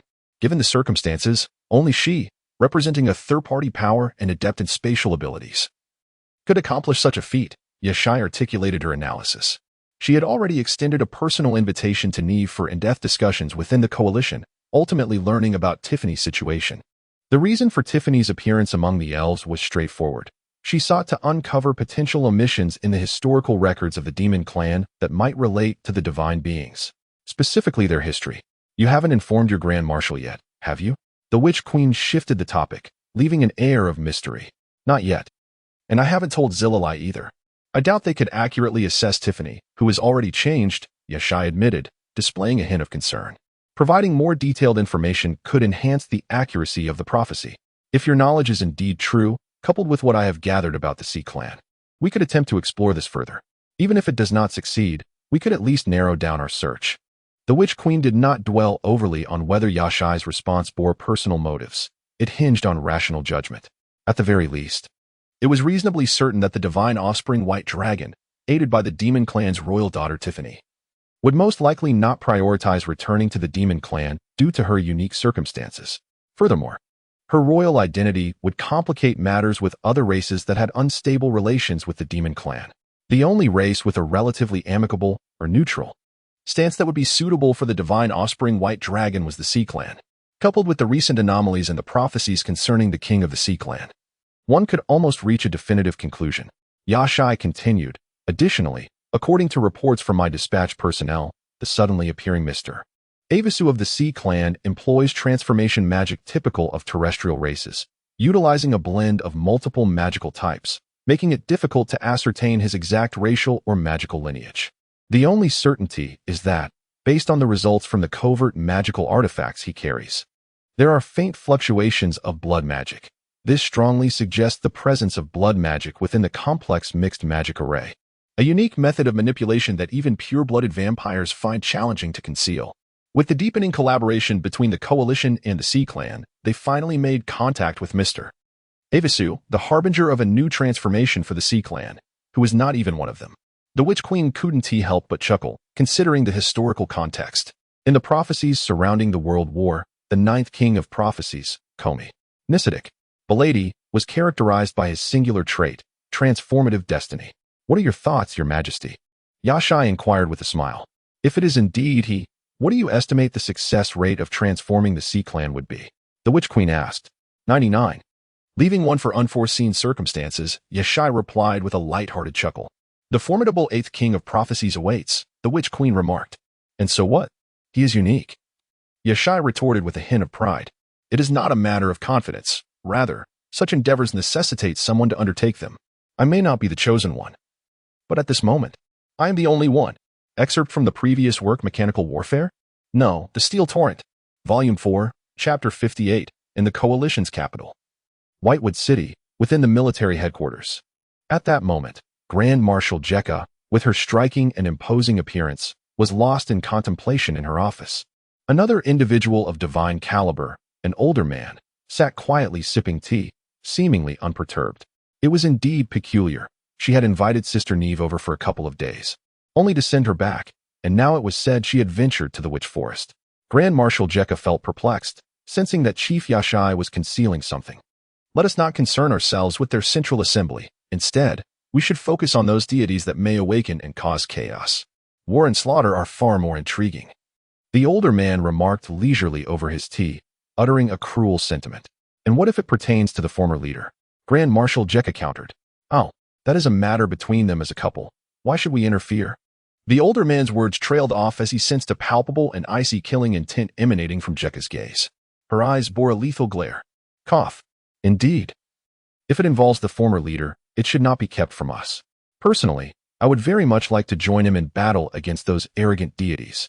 The older man stated seriously, sitting up straighter. Caroline, it seems that these years of relative tranquility have left you somewhat lax, Grand Marshal Jekka coldly remarked. Indeed. Perhaps a little, but I believe it won't be long before things change, the older man replied with a grin. Field Caroline, this was the name of the general. Anyone with a modicum of knowledge regarding recent history would recognize that this seemingly carefree older gentleman was once a key figure in the founding of the Ashar Empire, even holding significant military power as one of its most prominent generals. Now, however, he served the coalition, standing just beneath Grand Marshal Jekka. I wish to take a vacation for a while. During this period, I will leave a subordinate as my proxy. You will assist in handling matters that are not of the utmost importance, Grand Marshal Jekka suddenly announced. That may not be entirely appropriate, especially if the chief were to discover it. Caroline inquired with a smile. Humph. What can she do about it? Grand Marshal Jekka scoffed. Very well. If it comes to light, I shall say it was your directive. No objections, I presume? Caroline shrugged, reclining on the sofa. Make sure to take it seriously. After Marshal Jekka finished speaking, she handed Caroline a unique magical metal plate, which contained certain privileges associated with her role as the marshal. Indeed, our most esteemed marshal, Caroline responded, shaking the metal plate with one hand while propping her head up with the other. The duration of the leave was uncertain for now, at the very least. She would return once a month. Should any issues arise, she was to contact her subordinates promptly. Upon concluding her words, Marshal Jekka vanished from the office under the veil of magic. Caroline watched her departure with a sense of resignation. Sigh. Is it really necessary to resort to such intricate schemes just to find a husband? At that moment, a sudden flash occurred. A blood blade materialized from thin air, nearly cleaving Caroline and the sofa in two. She narrowly evaded the strike, landing on Marshal Jekka's office chair, but the sofa was indeed severed in half. Clearly, the esteemed marshal had not ventured far. Caroline felt an urge to voice her thoughts. If you weren't of such a temperament, Marshal, you wouldn't have been slightly outmatched in the first place. Of course, such musings were best left unspoken. Otherwise, she would surely face more than just a blood blade. Nevertheless, the sofa's damage was so conspicuous that it would be difficult to conceal. Caroline gazed at the bisected sofa and sighed softly. Meanwhile, in the southern coastal region of Kolian, on an uninhabited island that remained undeveloped due to frequent monster sightings, a conversation unfolded. Sister, are you sure that the White Dragon is truly with the Sea Clan? Sevilla inquired skeptically. This was information she had painstakingly obtained, and the Sea Clan's Mr. Avisa seemed suspect, making him the most probable lead concerning the White Dragon. Celia appeared somewhat mysterious and cautious, resembling someone sneaking around to commit a misdeed. Sister, you wouldn't have sneaked into that wicked sister's office to steal documents, would you? Sevilla seemed to have made a realization. No. I'm not that kind of witch. Celia's face flushed, her demeanor wavering. Sigh. Sevilla sighed in resignation. This foolish sister was truly beyond help. Yet, to label her as foolish would hardly be accurate. The ability to sift through the myriad of information gathered from Yashai and identify the most plausible lead was not something an imbecile could achieve. Which area of the Sea Clan shall we explore next? Sevilla asked. Huh? Aren't we supposed to search them one by one? Celia replied. Sevilla fell silent. Celia tilted her head. This foolish sister. Chapter 60. Effortless action. It is not only Colin that has taken action. The first to notice this was, naturally, the highly sensitive Ashar Empire, followed closely by the Western Sea Empire of the Asilia continent, the Western Uri Empire and the Mokon Empire of Gallia, and finally, the Eager Empire located in the northern region of the Lithica continent. As a formidable imperial force, following Colin's comprehensive development of fuel, ice coal, and abyss gas resources, there has been a keen interest in the marine tribes, who possess vast reserves of resources. The Marine Commune, long recognized as a local red rebel faction among the sea tribes, had only been a minor note in routine reports until the middle of last year. Now, the rapid development of the Marine Commune over the past year can be traced back to the sudden emergence of Mr. Avisu. It is now confirmed that he holds a high-ranking position within the Marine Commune, and even ordinary spy members who encounter him are unable to ascertain his true identity due to his magical disguises. He is not only shrouded in mystery but also possesses formidable leadership skills. Currently, according to the most reliable sources, the Marine Commune boasts an army exceeding 1 million across various seas of the Atlantida West Domain. A significant number of Khalan arms dealers have been detected, and their arsenal is estimated to rival that of the Imperial Domain. A civil war could erupt at any moment. The latest report submitted to the Imperial Palace left Emperor Ashar with a grave expression. He set aside the related documents and continued with his other tasks, gesturing for silence. "Yes, Your Majesty." The intelligence officer withdrew, and soon after, Queen Philomena appeared, accompanied by 2 blood gods. "Surely this cannot be mistaken?" Philomena inquired. The speed of this terrifying infiltration and expansion is astonishing. Even if Khalan intervened directly, such rapid growth would be unattainable. After all, it has only been a year. We only noted their unusual transformation in the first half of the year, and now in the latter half. They have escalated to a level beyond the control of the Imperial Domain. The only one capable of such an accomplishment is him, though reluctant to admit it. Emperor Ashar sighed and voiced his suspicion. Only he could achieve this. The 4-year Imperial Creator? Coincidentally, the timing of Mr. Avis's emergence aligns with the disappearance of the divine offspring white dragon related to him.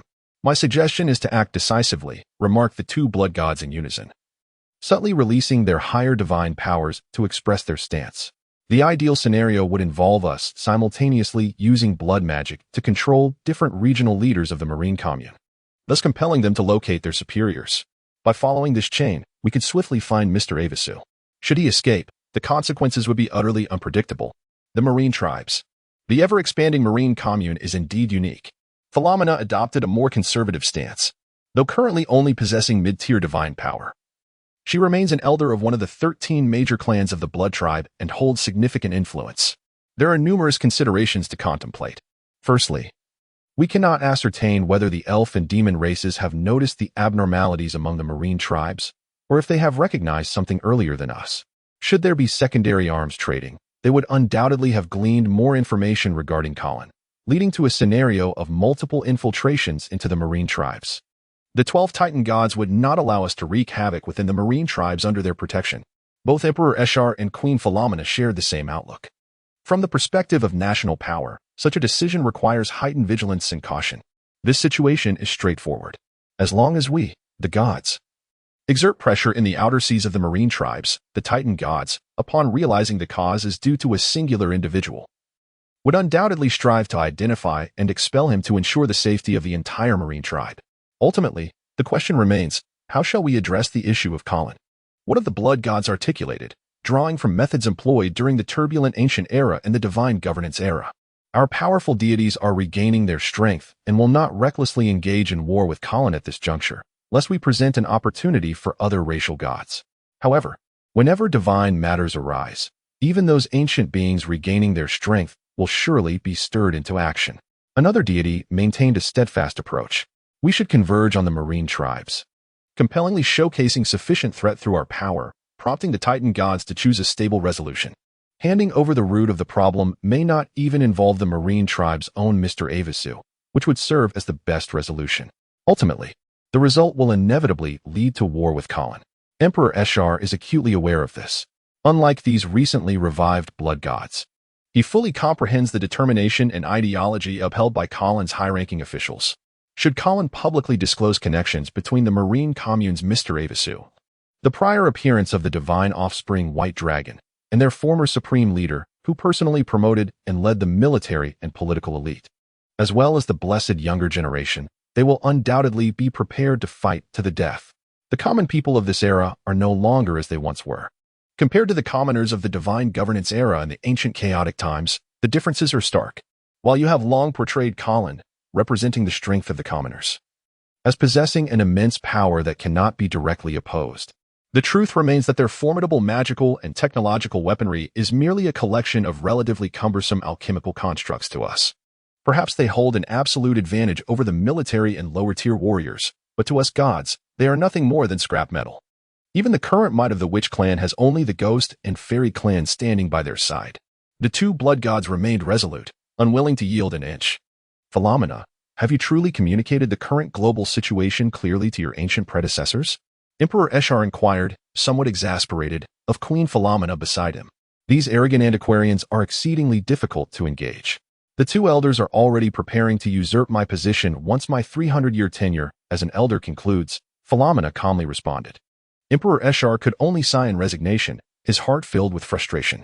Although I have utilized the power of the blood tribe to establish the empire and maintain this union, aiming to forge a powerful empire that endures for millennia, I cannot achieve absolute equality in status.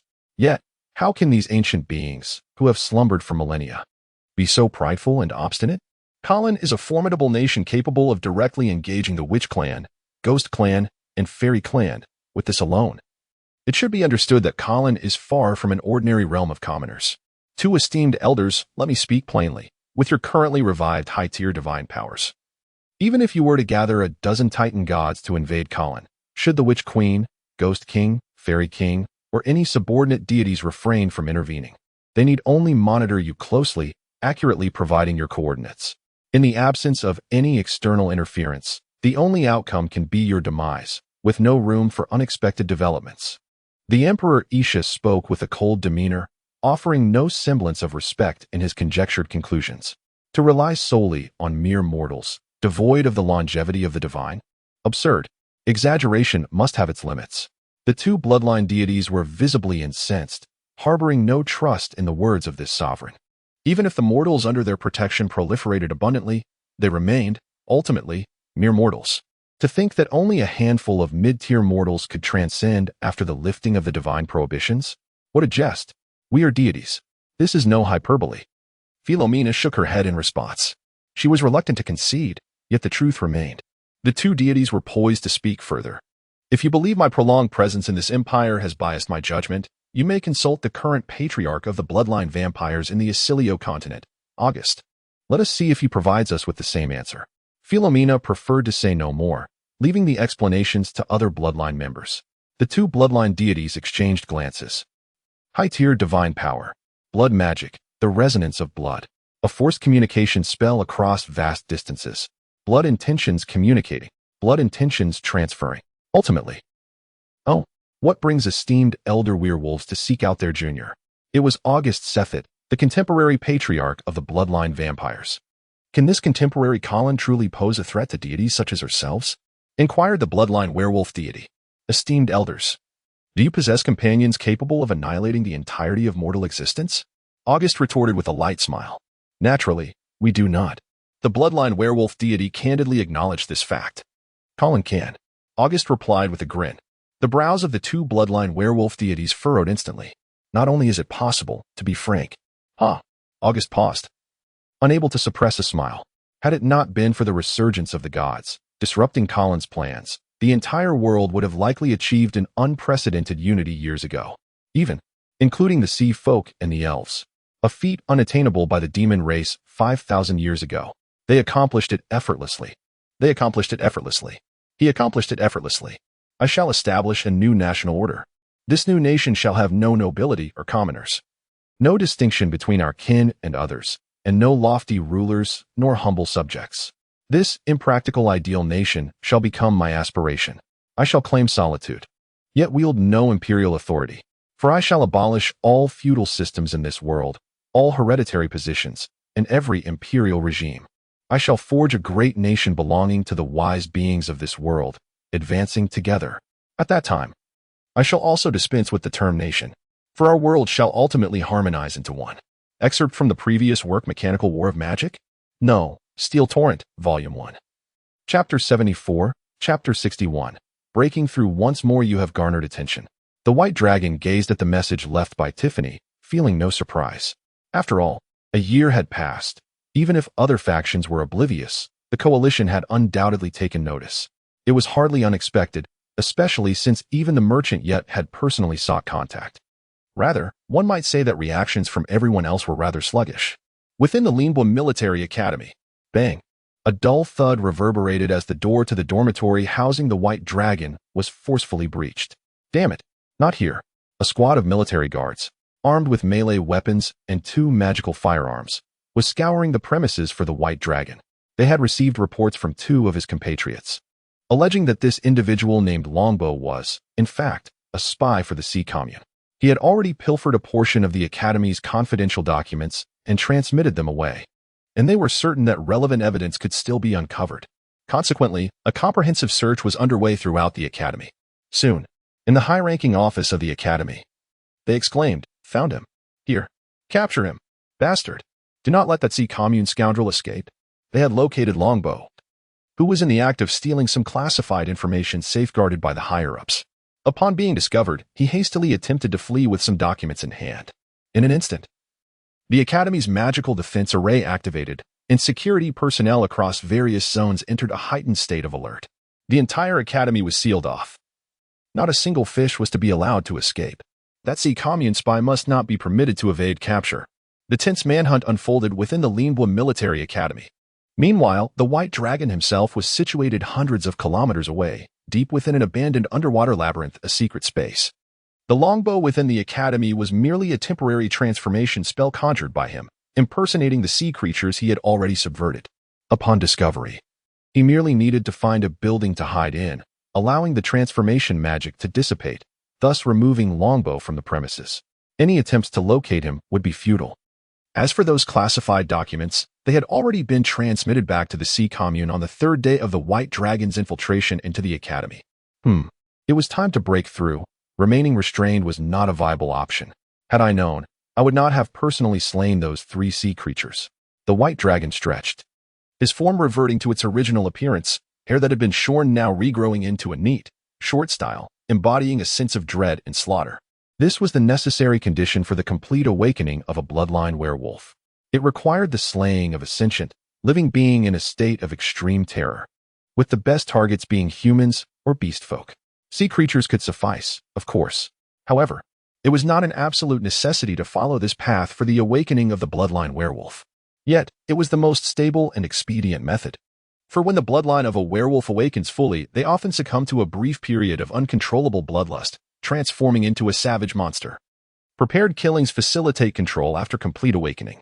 Otherwise, if awakening were to occur unexpectedly, especially on the commonly observed blood moon, a night when 2 moons, pale blue and pale red, shine, the sudden transformation could lead to unnecessary chaos. Before planning his infiltration into the Lianbua Military Academy, the White Dragon had swiftly eliminated those 3 unfortunate souls, which had already stirred his bloodline powers. This time, it should be at the dual saint level? No, perhaps even divine. Better to err on the side of caution. The White Dragon mused to himself, commencing the arrangement of a magical array capable of concealing the fluctuations of a divine-level breakthrough using materials he had gathered over time. The abandoned underwater labyrinth itself was a unique space, possessing exceptional shielding properties. With all preparations complete, he began to slowly release his power.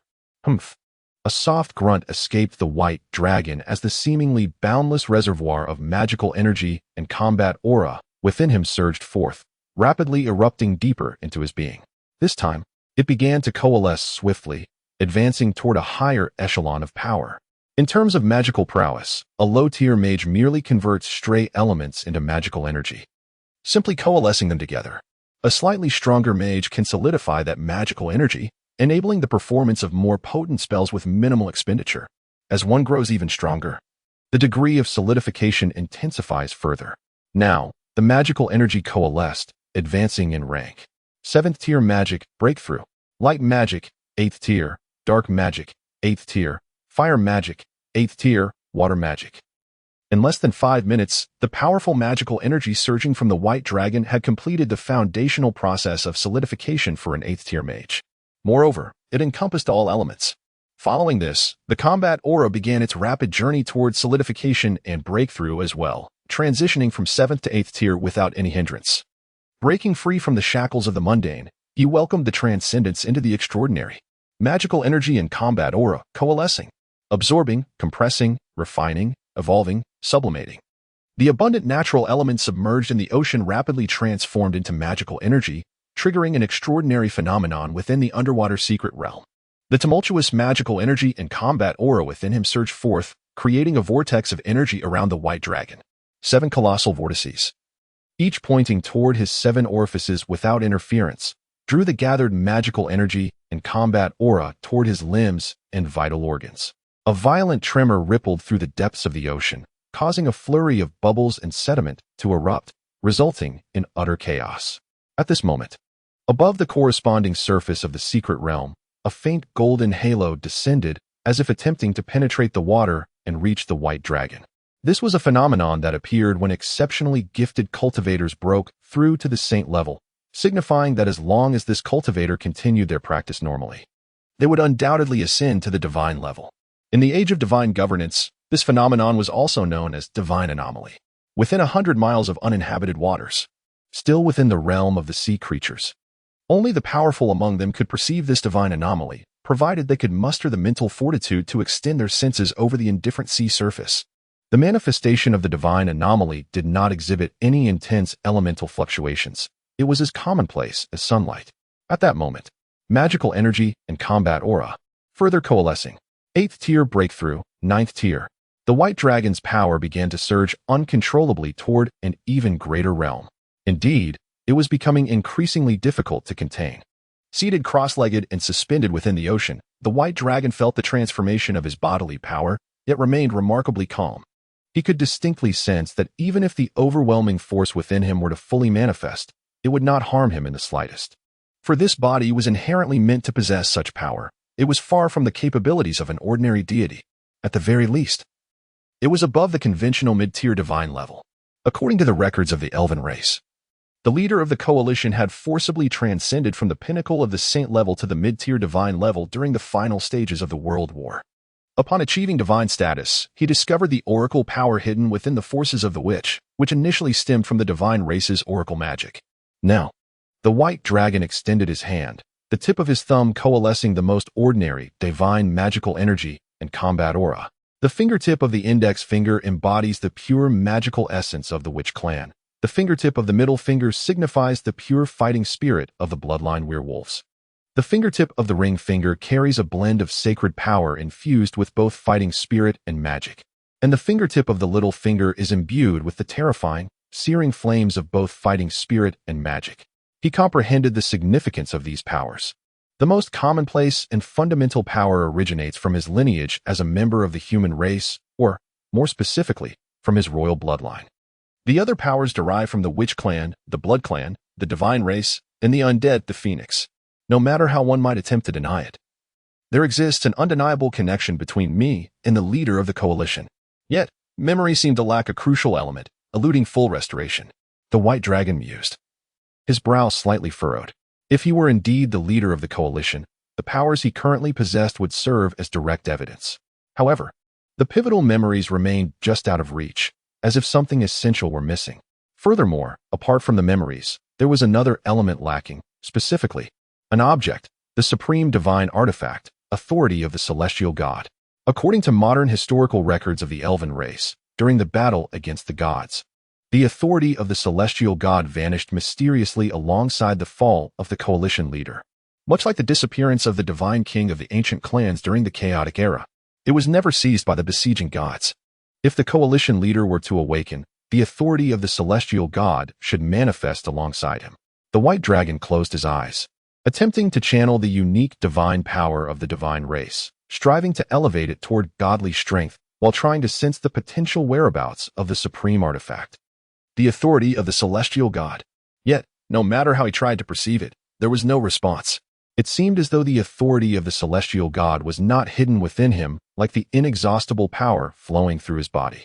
Since it was not present, the white dragon, aided by the magic of underwater breathing, took a deep breath. He forcefully severed the continuous flow of power within him. The process of advancing from the peak of the holy level to the divine level was abruptly halted. The consecutive breakthroughs ended in failure. The backlash from forcibly interrupting the breakthrough inflicted injuries upon the white dragon. Blood not only spilled from his mouth, but also oozed from his 7 orifices, resulting in comprehensive wounds. However, it was of little consequence. The power of the blood clan, combined with healing magic, could easily restore him. It is not prophecies that create kings, but kings that give rise to prophecies. Should I truly break through to the divine level as the sole demigod in this world, I would likely be locked onto by the prophetic magic of various races almost instantaneously. Although it was somewhat uncomfortable, it was prudent to remain in this semi-divine state for the time being. At the pinnacle of the holy level, a half step from the lower divine tier, sufficient for now. Chapter 62. Temporary advantage returning to the Haigong society. I once again encountered Mr. Haisha, one of the 12 leaders of the organization. It was evident that he had undergone a significant transformation. His demeanor was more resolute, and his speech and actions were markedly clearer. The reason for this change was the onset of the Haigong Society's guerrilla warfare, which had brought in covert members from the Kilian, who had imparted a wealth of knowledge to him. How is the operation proceeding? Bai Long inquired directly. So far, it has been exceedingly smooth. In various regions of the empire, we have engaged in small-scale skirmishes, successfully occupying many small villages and towns that are not directly controlled by the empire. We have begun to use these villages as a foundation to articulate our Haigong Society's ideals to the populace and to displace the local landowners, thereby assisting in production. Excluding a few areas, the guerrilla warfare conducted under the banner of rebellion has proven remarkably successful. The empire has taken notice and intends to dispatch local garrisons to attempt a purge. However, our intelligence network is adept at intercepting most communications, allowing us to evade detection and even eliminate some imperial forces, thereby continuously expanding our advantage. Most importantly, the local populace is supporting us. They are equally discontent with the oppressive rule of the empire, particularly in regions populated by the sea tribes, classified as third-class citizens, where the desire to join us is surging. Mr. Haisha grew increasingly animated as he spoke, despite his efforts to maintain composure. The promising developments he described were simply too exhilarating for him to suppress. The other members of the Haigong Society in different regions were experiencing similar sentiments. What do the Red Advisors say? Bai Long asked. The Red Advisors are members dispatched by Kilian, unified under the title Red Advisors for reasons of confidentiality and to avoid suspicion. They provide suitable recommendations concerning overall tactical strategies, logistical support, and strategic troop movements for the sea tribes to consider. According to their conservative estimates, the empire is currently struggling to manage the governance of the sea tribes post-unification war, maintaining an arrogant class-based ruling structure. This has directly resulted in widespread public aversion to the empire, making conditions ripe for the growth of the Haigong Society. If we compare with the mightiest land-based empire of yore, the Orlan Empire, the Haigong Society's development in the western region of Atlantis presents a far greater advantage than the leveraging party ever had in the Orlan Empire. Should the Empress fail to address the issues surrounding the Empire's loyalists, the old aristocracy, and the diverse sea tribes promptly, the Haigong Society could dismantle the Empire's fragile unification structure within a year. The source of Mr. Haisha's excitement lay in the conservative estimates provided by the Red Advisors sent by Kilian. In truth, Mr. Bai Long, known as Mr. Avisu, had previously offered similar assessments. Yet they had remained somewhat skeptical. The notion of dismantling the Empire's rule in a year was beyond their wildest imaginings. Now, however, with even Kilian's Red Advisors positing such forecasts, albeit conservatively, the likelihood of such an outcome seemed infinitely magnified. Is that all they mentioned? Bai Long asked. Yes. Is there a problem? Mr. Haisha retorted. The forecast seemed sound, yet did they not divulge the strength of the Empire's impending counterattack? Bai Long pressed. Do not tell me you are unaware of whose interests you are infringing upon. Empire? No, rather the interests of the entire non-lower class populace of the empire. It encompasses everyone. Bai Long's fingers drummed against the table, the muted sound mingling with the rising bubbles of tension, obscuring Mr. Haisha's view of Bai Long's expression. The only clarity in that moment was the gravity of the issue at hand. Do you understand why I have only allocated a year for your guerrilla warfare strategy and advised you to prepare for total war? It is because once the Empire perceives you as a threat to their power, they will exhaust every resource to eradicate you. Those involved are not merely the imperial royalty and aristocrats, but all beneficiaries of the status quo, as well as opportunists who fantasize about making a name for themselves at the dawn of unification, along with fervent converts. While they may lack noble convictions, they are undeniably driven by a voracious appetite for their own interests. This is a war of class, to the death. Bai Long solemnly articulated this concern, which had not been brought up by Kilian's Red Advisors. Are you suggesting that the Empire's retaliation will be more severe than we anticipate? Mr. Haisha tentatively inquired. That is inevitable. The previously successful infiltration by Kilian involved not only ideology and organizations like yours, but also extensive trade conducted over several years, subtly embedding Kilian's ideals within the populace. This implies that the citizens in targeted areas of Kilian have a pre-existing familiarity with its principles. What do you possess? Undoubtedly, you harbor grand ideals and a vision for a better future for all sea tribes. but who can fully place their trust in you? Why should they believe that the historical cycle of victors and vanquished in royal wars finds its conclusion with you? Mr. Haisha opened his mouth, struggling to formulate a response. Silence became the only appropriate reply. Do you comprehend why I insisted you prioritize acquiring a complete communication system? Bai Long inquired. To facilitate a more unified and covert operation. Is it not? Mr. Haisha posited. Consider this. If this communication system were to be compromised, would you still be able to maintain close contact with the vast network of the Haigong society across the Empire's regions? How long could you sustain it? In the face of the Empire's incremental assaults, how long could you endure? If you possess such confidence in your robust communication system, what of the most impoverished among the populace? Bai Long meticulously examined this, ultimately redirecting the focus back to the people. The populace, Mr. Haisha finally grasped Bai Long's intent. It appears you understand now. To the populace, you are ultimately perceived as nothing more than kings of chaos bearing promises of a brighter future. They are impoverished souls, struggling to survive under the Empire's oppressive rule, willing to gamble their meager hopes on you, however unrealistic they may be. Their trust is, at present, exceedingly fragile. Should you falter under the Empire's onslaught or make any strategic miscalculations, this tenuous trust could easily become the catalyst for collapse. Ultimately, the outcome could be either the Empire's oppressive exploitation suffocating them while they remain alive, or an unending civil war leading to their demise amid chaos. Bai Long painstakingly delineated the concerns of the sea tribes. They choose to follow you not because you are true saviors, but because they possess nothing and yearn for hope, thus momentarily entrusting their faith in you. This trust is precarious. Helion, the nation that has achieved success and comes closest to an ideal, that presupposes accurate communication. Without wireless or wired communication, or even newspapers, the sea tribes remain isolated. Even the land-based adventurers seldom venture into the depths of the ocean. Most inhabitants of remote regions may have merely heard whispers of a new nation on land, known as the Combe United Kingdom. The High Commune Society has acquired a brand new communication system, yet the entirety of the Empire's oceanic populace remains devoid of such advancements. Our current advantages may merely be ephemeral. Mr. Haisha lamented, his initial confidence swiftly undermined. The Kolian Association aids us because they perceive the potential for us to overturn the entire oceanic race and forge a novel realm conducive to peaceful interactions for both parties.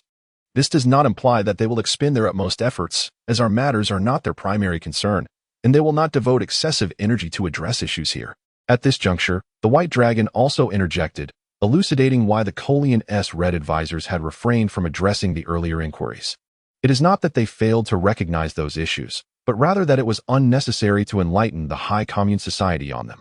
If one lacks the capacity to identify such problems, they are equally incapable of rectifying them. Consequently, the Kolian Association finds no reason to invest considerable effort in supporting a friend lacking capability. Then, Mr. Avisu, how should we proceed to solidify the people's trust?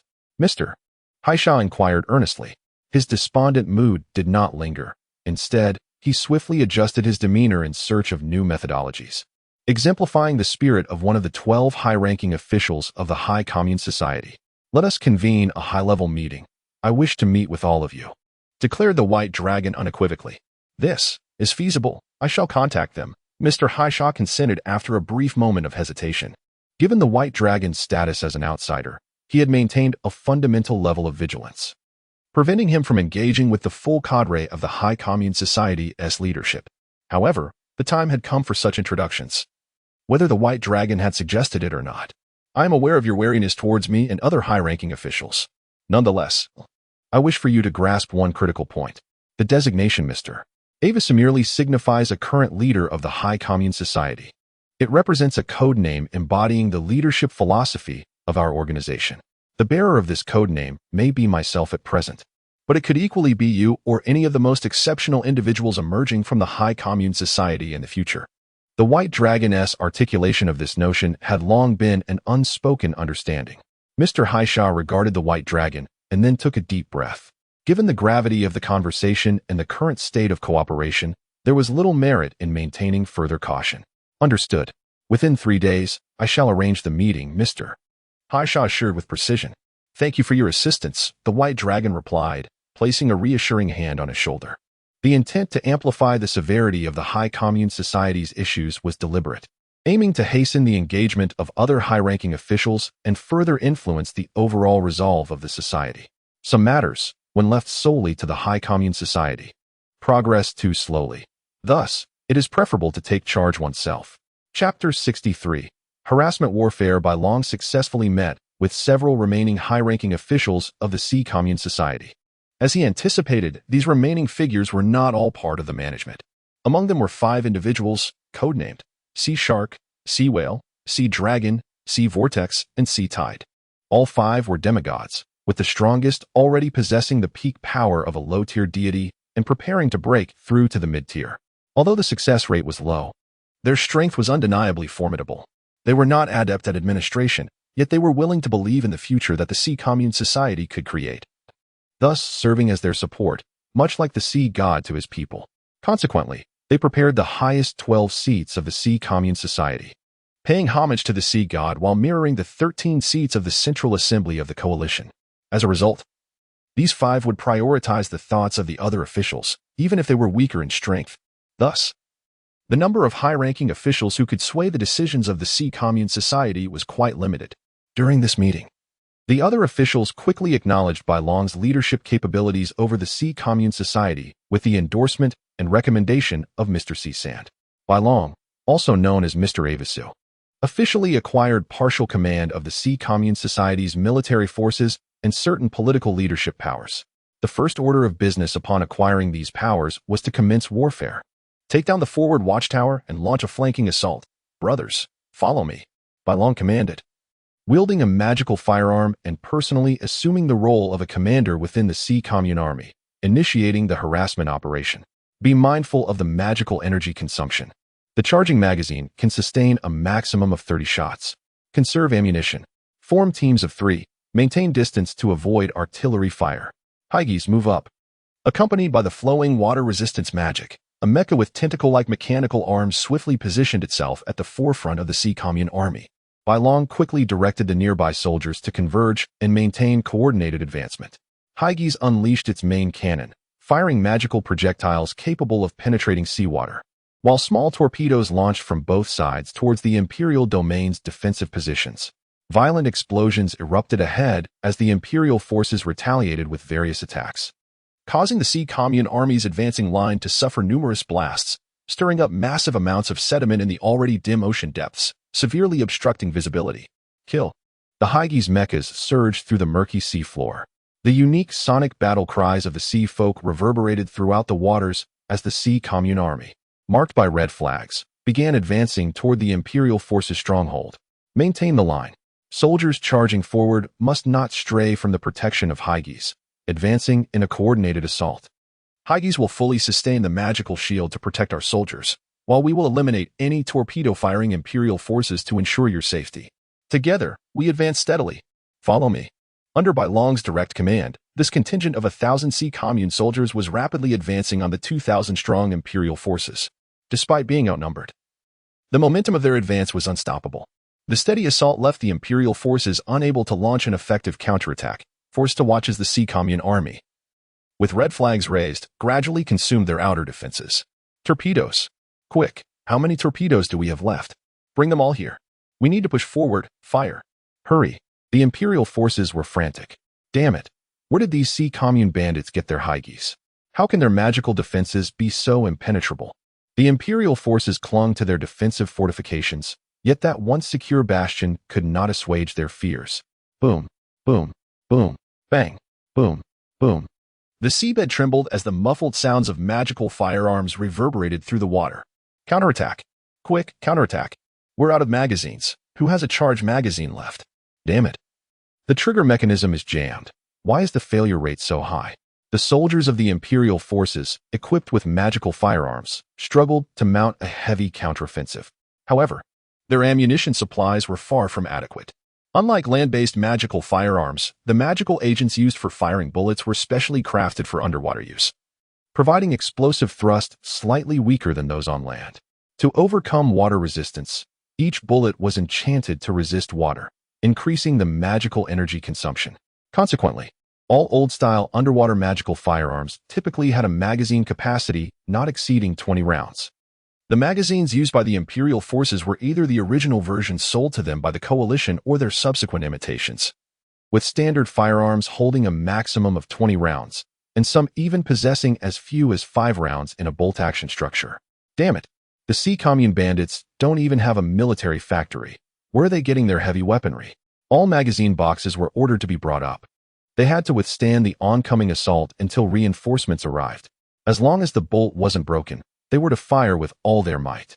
Faced with the life-and-death crisis posed by the advancing Sea Commune army, the Imperial forces issued desperate commands. Some of the Imperial officers, being of noble lineage, were acutely aware of the dire fate that awaited their kind should they fall into the hands of the Sea Commune Society. Even if they did not perish, being taken as prisoners and exchanged back to the Imperial domain would lead to a catastrophic decline in their status. Boom! A tremendous explosion erupted from the seabed, sending violent tremors and shockwaves through the water from the direction of the munitions depot. What was happening? The Imperial commander was alarmed. No, this is bad.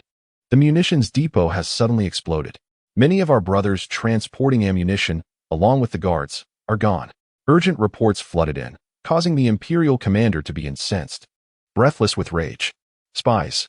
He immediately suspected that there might be infiltrators within their ranks. This was a concerted attack from within and without. If that were the case, secure the other ammunition depots. No soldier is to approach without my command. The Imperial commander swiftly issued orders. Maintaining his composure was already a remarkable feat under such circumstances. Unfortunately, for the Sea Commune army led by Bai Long, their sole aim was to sow discord and disarray stemming from the explosion of the munitions depot. The Imperial munitions depot is compromised. This is our opportunity. All forces, full assault. Brothers, charge with me. Bai Long transformed into a swift sea creature, brandishing his magical firearm at the forefront, precisely eliminating any Imperial soldiers within his sight. Under his leadership, the advance of Hygie's accelerated. With the Sea Commune army following closely behind, the Imperial forces line began to crumble rapidly under the ferocious onslaught of the Sea Commune army. Die. The Imperial commander could no longer contain himself, unleashing his fighting spirit as he dashed toward Bai Long at incredible speed. He discerned through his mental acuity that this was the commander of the Sea Commune army. He also recognized that the commanders of the Sea Commune Society often led by example in the fray. If he could take this individual down, there was a chance to repel the Sea Commune army's advance, provided he did not trigger another potential disaster. Thud. The Imperial commander's sword pierced Bai Long's abdomen. Even the raider himself could not have anticipated such an effortlessly victorious outcome. Yet, before he could fully grasp the situation, the white dragon suddenly and ferociously seized the long sword that had pierced his arm, gripping it tightly. Brothers, do not mind me. Down with the Empire's tyranny. Long live the Sea God. Long live the Sea Communal Society. At the moment, White Dragon's voice echoed with the might of his fighting spirit. He unleashed the entirety of his fifth-tier power. Boom. He activated a self-destructive combat technique, perishing alongside the Empire's commander in a manner utterly unforeseen by his adversary. Thought Committee member, curse the Empire's army. Brothers, let us fight to the end. Kill, for the Sea Communal Society, for the future of the Sea Folk. In that instant of sacrifice by the Thought Committee member sent by the upper echelons of the Sea Communal Society, the morale of the Sea Communal army was ignited with fervent rage, though the method may have been crude. The sacrifice of a vital member amidst the bloodshed and the pervasive aura of slaughter often yields vastly different outcomes based on morale and the spirit of the troops. For the Sea Communal Society at this moment, it was a positive turn. As long as this was achieved, the sacrifice of the White Dragon would be deemed worthy. In stark contrast, the commander is dead. We must flee. A voice rang out from within the Empire, hastily amplified by a faint fighting spirit. The speed of this exclamation was such that the other commanders of the Empire's army could scarcely react. The highest commander had perished. If immediate efforts were not made to reassure the troops, the emergence of such cowards would spell catastrophic doom for the entire army. Do not run. Do you wish to face military justice? Bang! Bang! Return at once. The remaining commanders of the Empire's army fired warning shots. But it was futile as some soldiers had already begun to flee, including a few junior officers. Faced with the soaring morale of the Sea Communal army, such a situation, once it arose, would lead to an uncontrollable rout. Meanwhile, several kilometers away, amidst a cluster of inconspicuous rocks, a figure emerged, startling the surrounding marine life. This performance was commendable. I shall lead the next contingent of the Sea Communal army. Indeed, Direct involvement in military affairs proved far swifter than conventional political reform. However, I hope that my frequent instigation of the Thought Committee members' sacrifices does not foster a detrimental atmosphere within the Sea Communal Society. If that were to occur, I would have no choice but to prioritize disarming those members on the battlefield to prevent a reckless charge akin to my own. The White Dragon mused, briefly restoring his appearance before swiftly transforming into another visage of the sea folk. Simultaneously, he retrieved the corresponding appointment documents from the upper echelons of the Sea Communal Society. Now he was a Thought Committee member of another contingent of the Sea Communal Army.